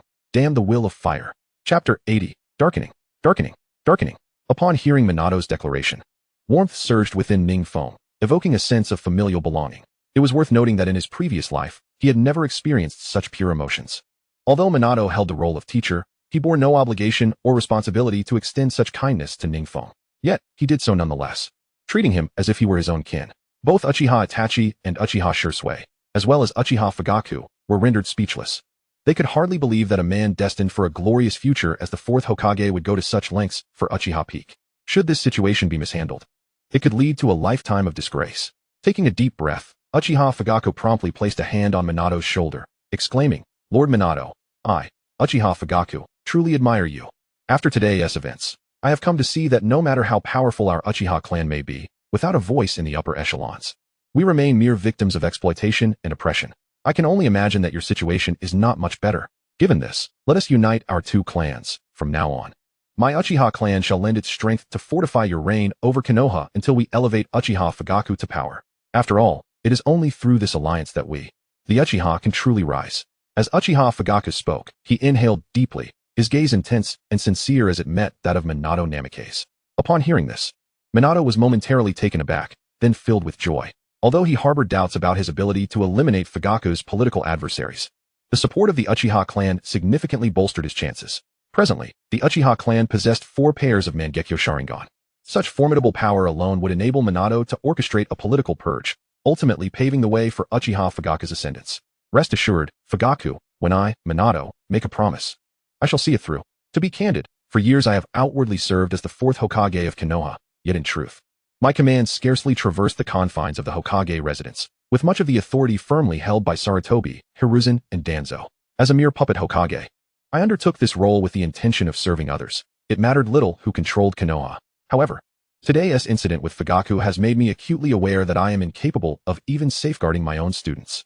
While I am hailed as the Yellow Flash, I could not protect my own pupil and nearly allowed him to become a hostage. The more Minato spoke, the colder his eyes became, filled with a chilling resolve. Uchiha Itachi and Uchiha Shursui, although somewhat aware of the situation, were astonished to learn that Minato was indeed merely a puppet Hokage. After a moment of silence, Uchiha Fugaku and Minato clasped hands firmly. For the sake of Uchiha Fugaku, for the Uchiha clan, and for the future of Konoha, they vowed to work diligently to cleanse the village of its decay, allowing true light to envelop Konoha. It has finally dawned on me why Orochimaru abruptly departed the village, consumed by his obsession with technology. Suddenly, a flicker of understanding crossed Minato's eyes. Listening to the discourse, Ning Feng felt a complex surge within him. His concern was not for Fugaku and Minato's safety, but rather, he had finally grasped the essence of Sasuke's choices in the original narrative. He comprehended Sasuke's path as a so-called revolutionary, seeking to seize control of the world to prevent further conflicts. The decaying Konoha could only be rejuvenated through revolution and political cleansing, ensuring that no one would suffer the massacre of their entire clan due to selfish desires. Nor would children lose their parents. Although Naruto Uzumaki ultimately triumphed in the original story, the sequel, Boruto, revealed that Konoha continued to rot. However, Naruto, Sasuke, and others transitioned from the exploited to the exploiters. The dragon-slaying hero ultimately transforms into a dragon. Taking a deep breath, Ning Feng suddenly found himself with a new ambition, to not merely grow stronger, but to lead the ninja village into an entirely new world. In the following days, after exchanging pleasantries, Minato and Uchiha Fugaku quietly departed. Ning Feng noted the striking transformation in Minato's demeanor, even in his retreating silhouette. Over the next few days, Konoha remained devoid of any explosive news. Even the Cloud Village, which had boisterously threatened to instigate a ninja world war, ultimately refrained from such actions. Yet, Ning Feng inadvertently learned from others that Konoha's senior advisors, Mito Kazumi and Nara Shikaku, both succumbed to sudden heart attacks shortly after being incarcerated, vanishing without a trace. Subsequently, a significant overhaul of the Anbu took place, with many Uchiha members being selected to join the ranks. Moreover, Uchiha Fugaku was promoted to the position of Konoha's new senior advisor, and even Minato's bodyguards were replaced by Uchiha clan members. Initially, the Akimichi, Hyuga, and Yamanaka clans protested to Sarutobi Hiruzen, but Minato must have persuaded Hiruzen in some manner, as all objections were swiftly dismissed. That night, the protesting clansmen were found dead in the wilderness, shocking the entirety of Konoha. Later, it appeared that Sarutobi Hiruzen and Minato had a heated argument, resulting in Hiruzen leaving the Hokage residence in disgrace. As more Uchiha clan members were elevated to positions of power, many ninjas in Konoha sensed a profound change in the air, signaling an impending transformation. Those who had previously been indifferent towards the Uchiha began to forge connections with them. Daily, countless clan members visited the Uchiha estate bearing gifts. Naturally, the attitudes of the Akimichi, Hyuga, and Yamanaka clans gradually shifted as well. They began to flatter and seek favor with the Uchiha. Individuals such as Akimichi Choji and Hyuga Hisashi, who once regarded Fugaku and Ning Feng with arrogance, now greeted them with warmth, as if they were long-lost friends. During this period, Ning Feng seized the opportunity to visit the Anbu and assess the situation. He discovered that many of the older Anbu ninjas had mysteriously vanished, as though they had never existed. These ninjas had previously aligned themselves with Sarutobi Hiruzen. Clearly, Minato was genuinely sacrificing his own prospects and reputation to pave the way for him. Chapter 81. Return to reality, Hashirama Cells. Contemplating this, Ning Feng felt a surge of gratitude, reinforcing his resolve to enhance his strength. Only through power can one secure their own safety without relying on the sacrifices of others. He would not allow Minato to bear the brunt of blame in vain. Days passed in this manner. During this time, Ning Feng diligently focused on leveling up and honing his skills. However, despite his relentless efforts, since his strength had reached its current level, the effectiveness of his training had diminished significantly. To achieve faster advancement, he would need to engage in perilous life and death battles. Only through such trials could he grow at an accelerated pace. Unbeknownst to him, the time remaining for this gaming session was swiftly dwindling, with just 5 minutes left. Casting a fleeting glance at the system notification, Ning Feng opted to log off. Congratulations. You have successfully logged off.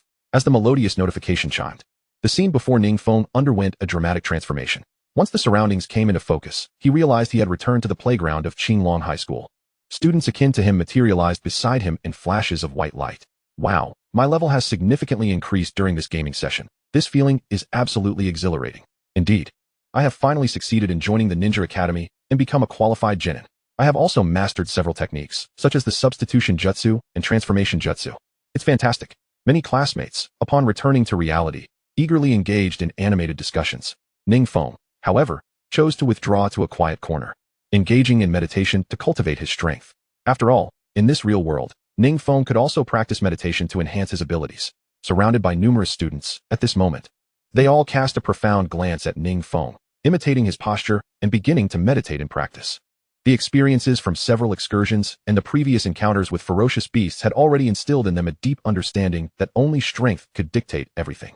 In the distance, Principal Wang, having just returned, observed his students' obedience and could not help but reveal a broad smile, thinking to himself that these students had finally recognized the significance of formidable power. As Principal Wang contemplated, a series of hurried footsteps approached, and several members of the security team arrived, encircling Qinglong High School to fend off any potential beast attacks. It is noteworthy that since the emergence of the Naruto online game, an increasing number of security personnel had mastered advanced ninjutsu to ensure the safety of the city. Presently, the ranks of such security members had swelled to tens of thousands, sufficiently capable of withstanding powerful beasts, thus alleviating the need for Ning Feng's previous interventions. Principal Wang, our security team is fully prepared. There is no need to worry about the threat of beasts. The leader of the police team stated succinctly, his eyes instinctively drawn to Ning Feng with an expression of curiosity. He was eager to ascertain the extent of strength that the young man, who had previously dispatched A-class beasts with ease, had acquired now. Thank you, Captain Wang. Principal Wang felt a wave of relief wash over him. Seizing the opportunity while the students were engaged in their training, he approached Ning Feng. Ning Feng, without your protection in the past encounters, I fear many students present would have perished. I have reported your accomplishments to the Education Bureau, and the relevant leaders there have taken a keen interest. In fact, they have dispatched a team of experts specifically for you, and they should be on their way now. You have performed exceptionally well, and I have secured a place for you as a key nurtured student at Qinglong High School. I hope you will cherish this opportunity. As Principal Wang spoke, he handed Ning Feng a special card that shimmered with a deep black hue. This is a Diamond VIP card, which can be used for purchases at any Ninja Tool store in D-City, with a limit of around 10 million. It has been specially allocated for you by the school. Feel free to use it at your discretion. Diamond VIP card? Ning Feng was momentarily taken aback, a warmth coursing through him at the realization that the school was so intent on cultivating his potential. Could it be that his rate of growth would surpass all expectations? With assistance from both the real world and the Naruto universe, the possibilities seemed limitless. While Ning Feng was lost in thought, a vehicle in the distance came to a stop, and several elderly experts with graying hair stepped down. Upon spotting Ning Feng, their eyes sparkled with excitement, as if they had encountered a precious gem. This must be the outstanding student of Qinglong High School, Ning Feng. Am I correct? Indeed. Just by observing your physique, it is evident that you have gained considerable strength within the Naruto realm. Coincidentally, we have some unique findings from the Senju clan that we would like to test on you. The leading expert gestured for a colleague to produce a vial containing a substance resembling a reagent. This contains cells extracted from the original Hokage, obtained clandestinely from Orochimaru's laboratory within the Naruto online game. Our research indicates that such cells require a host with exceptional vitality, or a ninja from the Uchiha clan, which led us to think of you, Ning Feng. Would you be willing to participate in our experiment? As the chief expert spoke in terms that left the surrounding students perplexed, his face radiated a mixture of excitement and fervor. Cells of the original Hokage? Ning Feng was momentarily stunned, astonished that there were individuals who entered the Naruto online game not to enhance their strength, but rather to engage in scientific research. Yet, Given the appearance of these esteemed experts, it was clear they had aligned themselves with Orochimaru to pursue their studies. Noticing Ning Feng's silence, the leading expert suddenly remembered to introduce himself. "Oh, where are my manners? I am Lu Guang, a leading expert in microbiology, chemistry, and biology globally. After you all logged into the Naruto world, we old-timers followed suit, albeit with the intent of contributing to technological advancement." Staying close to Orochimaru all the while upon hearing Lu Guang's name, the students erupted into exclamations of disbelief. Lu Guang, the renowned Lu Guang, one of the top scientists in our country. Many students were taken aback, as Lu Guang's name had been etched into their textbooks, his legacy known since their childhood. He was, indeed, the father of biology and microbiology. The presence of such a distinguished scientist, especially for Ning Feng's sake, filled the students with envy and admiration. Ning Feng, too, was momentarily stunned. He had assumed that in this world, where monstrous threats loomed and humanity relied on the Naruto game as their weapon, even the top scientists would be driven solely by the pursuit of strength. Yet, he was surprised to find individuals so devoted to scientific inquiry, seeking to unravel the mysteries of the universe amidst the chaos. Ning Feng, you need not be nervous. We have conducted numerous experiments before. As for the origin of these Senju cells, we stumbled upon them when we followed Orochimaru into a secret laboratory. At that time, Danzo, the leader of Konoha's root organization, was also present. However, it seems only a young boy named Daeha managed to successfully wield the original Hokage's bloodline limit. Lu Guang glanced at the surrounding students again. Please, accompany us. We aspire to harness our utmost capabilities to create a weapon capable of safeguarding the world. This has been our lifelong ambition. In truth, Lu Guang and his colleagues poured their resources into creating a formidable entity, yet they harbored concerns about the temperament of such power, fearing it could bring calamity upon the world. However, upon learning that Ning Feng had previously protected his classmates, their anxieties gradually subsided. Of course, we old fellows may be advanced in age, but even with powerful ninjutsu, what good would it do? It is far better to leave our scientific achievements for future generations. Lu Guang added. Ning Feng nodded, understanding that esteemed professors like Lu Guang placed great value on honor. In that case, lead the way, Professor Lu. At this moment, Ning Feng's mind was ablaze with astonishment. It was not merely the prospect of the experiment that surprised him, but the realization that Lu Guang and his team had managed to uncover the existence of Senju cells within only 3 forays into the Naruto online game. If this trend continued, how swiftly might they advance their research into scientific ninja tools and other wonders? However, upon careful reflection, Ning Feng realized that although Orochimaru claimed to possess core technology, he still fell short when compared to the elite scientists of the real world. As these thoughts lingered, Ning Feng found himself departing in a vehicle under the guidance of Professor Lu and his team. Soon, with the thunderous roar of the engine, the research team sped towards the laboratory of Professor Lu Guang and his colleagues. On the journey, Ning Feng quickly observed that the highways bore numerous signs of beastly activity. In several places, the roads had been directly ravaged. Countless highways appeared as if they had been deliberately destroyed. These roads had been obliterated by B-class and A-class beasts, displaying a remarkable intelligence, aware that these routes were vital for human transit, and thus wreaking havoc indiscriminately. The repeated attacks on their school likely stemmed from a desire to thwart humanity's resurgence through the power of online gaming. The pace of evolution among these beasts was accelerating rapidly, and if humanity did not swiftly bolster the strength of its champions, it would undoubtedly face an unavoidable catastrophe. As Professor Lu spoke, his gaze turned anxiously towards the window. The sight of the numerous craters left by the destruction made Ning Feng acutely aware that with the evolution of the monsters, the peril for humanity was intensifying. Having previously resided solely in D-City, he had been oblivious to the urgency of the situation. Just as Professor Lu was lost in thought, their vehicle abruptly came to a halt, as a group of individuals clad in ninja attire, brandishing wind magic shurikens, blocked their path with roadblocks. The leader of the group wore a cold smirk, his kunai glinting ominously, clearly a recipient of formidable powers from the Naruto online game. Apologies, but this road is now a toll route. If you wish to pass, you must pay the toll, he declared, revealing a chilling smile as he prepared to invade Professor Lu's vehicle and plunder it. Unfortunate circumstances had led them to encounter robbers. The driver couldn't help but frown. Drawing out his own wind magic shuriken and kunai, Ning Feng furrowed his brow, taken aback by the emergence of not only beasts but also bandits. Just as he was about to take action, the leader of the robbers suddenly began forming hand seals with remarkable speed. You lot. Can't you hear my words? Before he could finish, a colossal tail, seemingly as large as a group of several dozen people, descended upon the robbers and Ning Feng's party with tremendous force. The ground shook violently, reminiscent of a seismic event of considerable magnitude. As the dust settled, the bandits who had attempted to intercept Ning Feng were instantaneously crushed into a pulp, their blood splattering widely. Yet, Ning Feng stood unharmed, enveloped in a golden aura, safeguarded by a half-embodied Susanoo, the divine power of the Uchiha clan. What an extraordinarily powerful Susanoo. Professor Lu and his companions finally comprehended the narrow escape they had just experienced. Without Ning Feng's protection, they would have met the same grim fate as the robbers. Ning Feng's brow furrowed slightly as he beheld a massive python, over 100 meters in length, coiling before them. Its icy gaze fixed intently on Ning Feng. Its mouth flickering with a forked tongue, emitting a disquieting hiss. An A-class beast, the Starry Sky Blood Python. A-class beast, the Starry Sky Blood Python. Professor Lu's eyes widened as he turned his gaze to the distance, only to recoil in shock upon realizing their misfortune. They hadn't even reached the laboratory before encountering an A-class beast. This creature was several tens of times more powerful than an ordinary A-class beast, with each individual beast measuring at least 50 meters. Suddenly, the Starry Sky Blood Python emitted a pained wail. Unbeknownst to them, Ning Feng had already pierced its vital point with a Rising Gan. The massive serpent's head fell with a thunderous crash. Chapter 83, The Development of New Ninjutsu. The terrifying aspects of expert professors. It wasn't until the battle concluded that Professor Lu and his companions regained composure from their astonishment. Once Ning Feng declared, "Let us continue," they slowly emerged from their state of shock, regaining a semblance of clarity. However, even then, they gazed apprehensively at the colossal body of the Starry Sky Blood Python before casting a deep glance at Ning Feng. They understood the implications of their research on the beasts. An A-class beast possessed the strength to obliterate an entire city. Yet, this formidable creature had been vanquished by Ning Feng in but a single exchange of blows. Ning Feng, if I am not mistaken, you just employed the Rising Gan, correct? A technique of immense destructive capability that requires no hand seals, Professor Lu ventured, unable to contain his curiosity. While he had heard of many ninjutsu from Orochimaru during his time in the Naruto world, he had never witnessed them firsthand.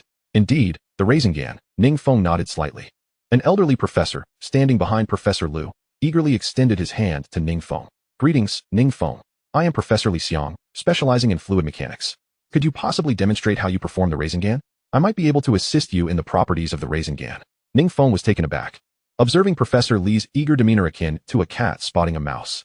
Professor Lu, noticing Li's uncharacteristic enthusiasm, discreetly tugged at his sleeve. Professor Li, you might frighten Ning Feng with such fervor. Realizing his overzealousness, Professor Li awkwardly smiled, gesturing towards the distant vehicle. Ahem, let us discuss this in the car. All right.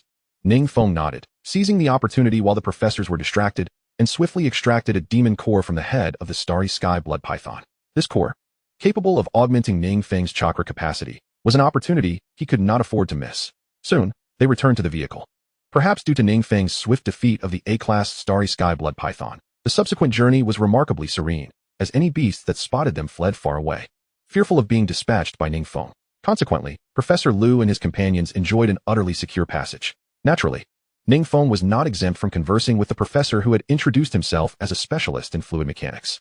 This is my Rising Gan. Ning Feng extended his hand, swiftly condensing a formidable chakra in his palm, resembling a swirling tempest. Professor Li observed the Rising Gan intently for an extended moment before articulating, from the perspective of fluid mechanics. Your Rising Gan is akin to a product of a chakra tornado. When you unleash the Rising Gan, your palm divides into two streams of chakra, rotating rapidly and ultimately generating an explosive effect through friction. Ning Feng nodded in agreement. Within the Naruto universe, many ninjutsu followed discernible principles of trajectory.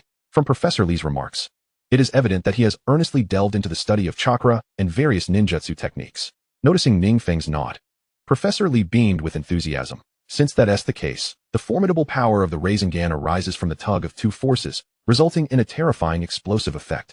Therefore, dear student Ning Feng, if you wish to enhance the potency of your Rising Gan, you may infuse it with greater strength, thereby maintaining the explosive effect while simultaneously unleashing additional capabilities. Professor Li's words initially left Ning Feng bewildered, yet he soon found himself astounded. As Professor Li spoke, he swiftly began sketching on a piece of paper. From Orochimaru, we have also gleaned insights into ninjutsu that manipulate elemental properties, which can seamlessly integrate with your Rising Gan.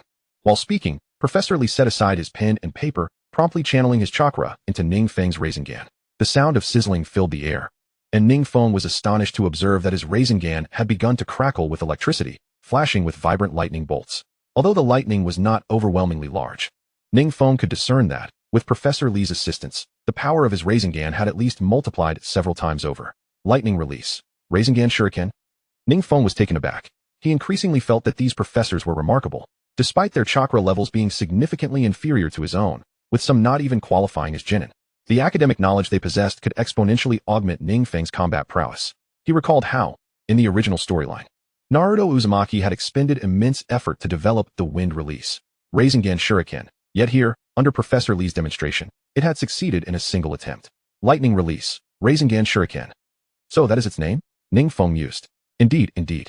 Professor Lee nodded slightly. Ning Feng. Follow my earlier instructions and attempt to infuse your lightning chakra into the Rising Gan.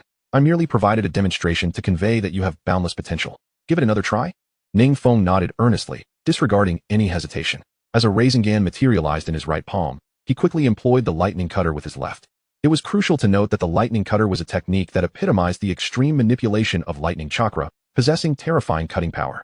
Just imagine the horror if such cutting power were to merge with the Rising Gan. With these thoughts in mind, Ning Feng endeavored to infuse the lightning cutter into the core of his Rising Gan, as Professor Lee had instructed. The central force of your Rising Gan is the most chaotic, yet simultaneously the most tranquil. To inject the lightning chakra's properties into it, one must direct it to the very center of the Rising Gan.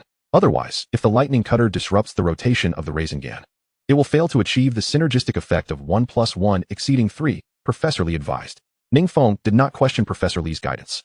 Instead, he meticulously directed the lightning cutter into the core of the Rising Gan. Sizzle. At the instant the lightning cutter was infused, it spun wildly and rapidly, transforming into a razor-sharp projectile. The Rising Gan, which had initially been palm-sized, expanded to half the size of a person, its edges adorned with dazzling lightning, showcasing its formidable power. Lightning release. Rising Gan Shuriken. Did I succeed? Ning Feng exclaimed, astonished, contemplating whether this was the prowess of top-tier scientists in the real world. He recalled that, in the original narrative, Naruto had the support of a ninja like Kakashi and the advantage of the shadow clone technique during his development of the wind release, Rising Gan Shuriken. However, upon reflection, he acknowledged the exceptional expertise of these specialists in fluid dynamics, individuals capable of lifting the earth with a mere fulcrum. Chapter 84. Scorch Release, Light Release, Wood Release. The terrifying power of top-tier scientists. Professor Lee, to be candid, I previously underestimated your significance. Yet now I recognize the formidable nature of technology and the greatness of you top-tier scientists. Ning Feng was thoroughly impressed. He had initially believed that Professors Liu and Li could only assist him in matters pertaining to senju cells. Yet he was astounded to discover their prowess in other areas as well. Humph, merely infusing lightning attribute chakra into the Rising Gan is but an appetizer, Professor Lee declared, lifting his chin with pride, his eyes gleaming with the charisma of a scientist. Observing this, Professor Liu chuckled heartily and patted Professor Lee on the back. Professor Lee, didn't you also devise Scorch Release, Light Release, and Dust Release chakra transformations? Do share them with student Ning Feng. Scorch Release, Light Release, Dust Release. Ning Feng was taken aback. He was somewhat familiar with the bloodline limits of these techniques, but he had never encountered their property transformations before. Actually, this is merely my preliminary concept. In the Naruto online game, aren't there ninjas with ice release bloodlines? Therefore, theoretically, there should be Scorch Release and other elemental transformations as well. If these transformations were to be integrated into your Rising Gan, their power would undoubtedly surpass that of your earlier lightning release, Rising Gan Shuriken. However, this remains purely theoretical due to my limited abilities, Professor Lee explained, adjusting his black-rimmed glasses. But with you, Ning Feng, participating today, I believe my theories will soon materialize into reality. Professor Liu silently observed, adopting a demeanor akin to that of a bystander watching Professor Lee's display of brilliance. Professor Lee, before we reach the research institute, why don't we give it a try? Ning Feng suggested with a smirk. A lightning release Rising Gan Shuriken alone would significantly enhance his strength. If, as Professor Lee suggested, there were also Scorch Release, Light Release, and Dust Release Rising Gan Shurikens, wouldn't that further augment his abilities? Ha, it seems student Ning Feng is even more eager than I anticipated. Professor Lee replied with delight, his smile broadening. However, before we proceed, we need to assess your chakra properties to devise even more potent ninjutsu. From just hearing Professor Lee's words, Ning Feng understood that these professors were exceptionally professional. Though they had only visited the Naruto world 3 times, they seemed to have grasped the fundamental energy dynamics of that realm quite thoroughly. However, it occurred to Ning Feng that he had yet to test his chakra properties, and he was curious to discover which chakra attribute he possessed. Just then, Professor Lee suddenly produced a seemingly ordinary piece of paper from his pocket. This is a special test paper we devised to analyze chakra properties in the Naruto world. Let us see what attributes you possess. Ning Feng cautiously nodded, accepting the test paper, and proceeded to channel his chakra into it. In the original text, every individual possesses a unique chakra attribute. By infusing a testing paper with chakra, one can discern a person's chakra nature based on the paper's reaction. Ning Feng, why don't you give it a try? Professor Lee said, his face alight with anticipation. If the paper ignites, you possess a fire attribute. If it splits in the middle, that indicates a wind attribute. If it crumples, it signifies a lightning attribute. If it becomes damp, that denotes a water attribute, and if it shatters, it reveals an earth attribute. Ning Feng nodded and cautiously infused his chakra into the paper. Soon, the testing paper in Ning Feng's hand erupted into flames. Upon witnessing this, Professors Li and Lu were filled with astonishment. Remarkable. I never expected you to possess a fire attribute, Ning Feng. Professor Li began, if you indeed have a fire attribute, then theoretically, by integrating this nature transformation into your Rising Gan. Suddenly, Professor Lu interjected, wait, the testing paper not only caught fire, but its edges are also crumpling. A dual attribute ninja? The professor's previously calm expressions transformed dramatically. Typically, ninjas possess a singular primary attribute, with dual attributes being exceedingly rare, signifying an even greater potential for the ninja's future. But that was not all. The other side of the paper had also split and was slightly dampened. At that moment, the driver, who had been quietly observing, noted the paper's extraordinary characteristics. With those words, Professors Li and Lu, who were already in shock, fell into an unprecedented silence. Suddenly, both leapt up with excitement and exhilaration. A four-attribute ninja. This is astonishing. Even Ning Feng was momentarily taken aback. Could it be that apart from the earth attribute's nature transformation, he could manipulate the nature transformations of all other elements? As Ning Feng pondered this, the testing paper in his hand suddenly crumbled into pieces. Earth attribute. He possesses the earth attribute too? A universal attribute ninja? The way Professors Li and Lu regarded Ning Feng had irrevocably changed. Their gazes were akin to those beholding an inexhaustible and boundless treasure. And that treasure was none other than Ning Feng himself. Universal attributes? Ning Feng initially believed himself to be a dual attribute ninja, only to discover that he was in fact a universal one. Yet, upon reflection, it made sense. After all, his body had been infused with countless family secret medicines, fundamentally altering his constitution, making it entirely plausible to possess universal attributes. It seems, Ning Feng, that you can now validate my theory, Professor Li exclaimed, his face brimming with excitement. Try to merge the earth attribute's nature transformation with that of the water attribute, just as you did with the lightning attribute earlier. Ning Feng nodded. Although he was unfamiliar with the nature transformations of the other attributes, he swiftly grasped the essence of these techniques, inspired by his experience with Raikiri. Before long, he summoned a spring of water and a mass of rock into his palms. In the next moment, the water transformed his arm into a fluid form, while the rock encased his entire arm in stone. This was the manifestation of both water and earth attribute transformations.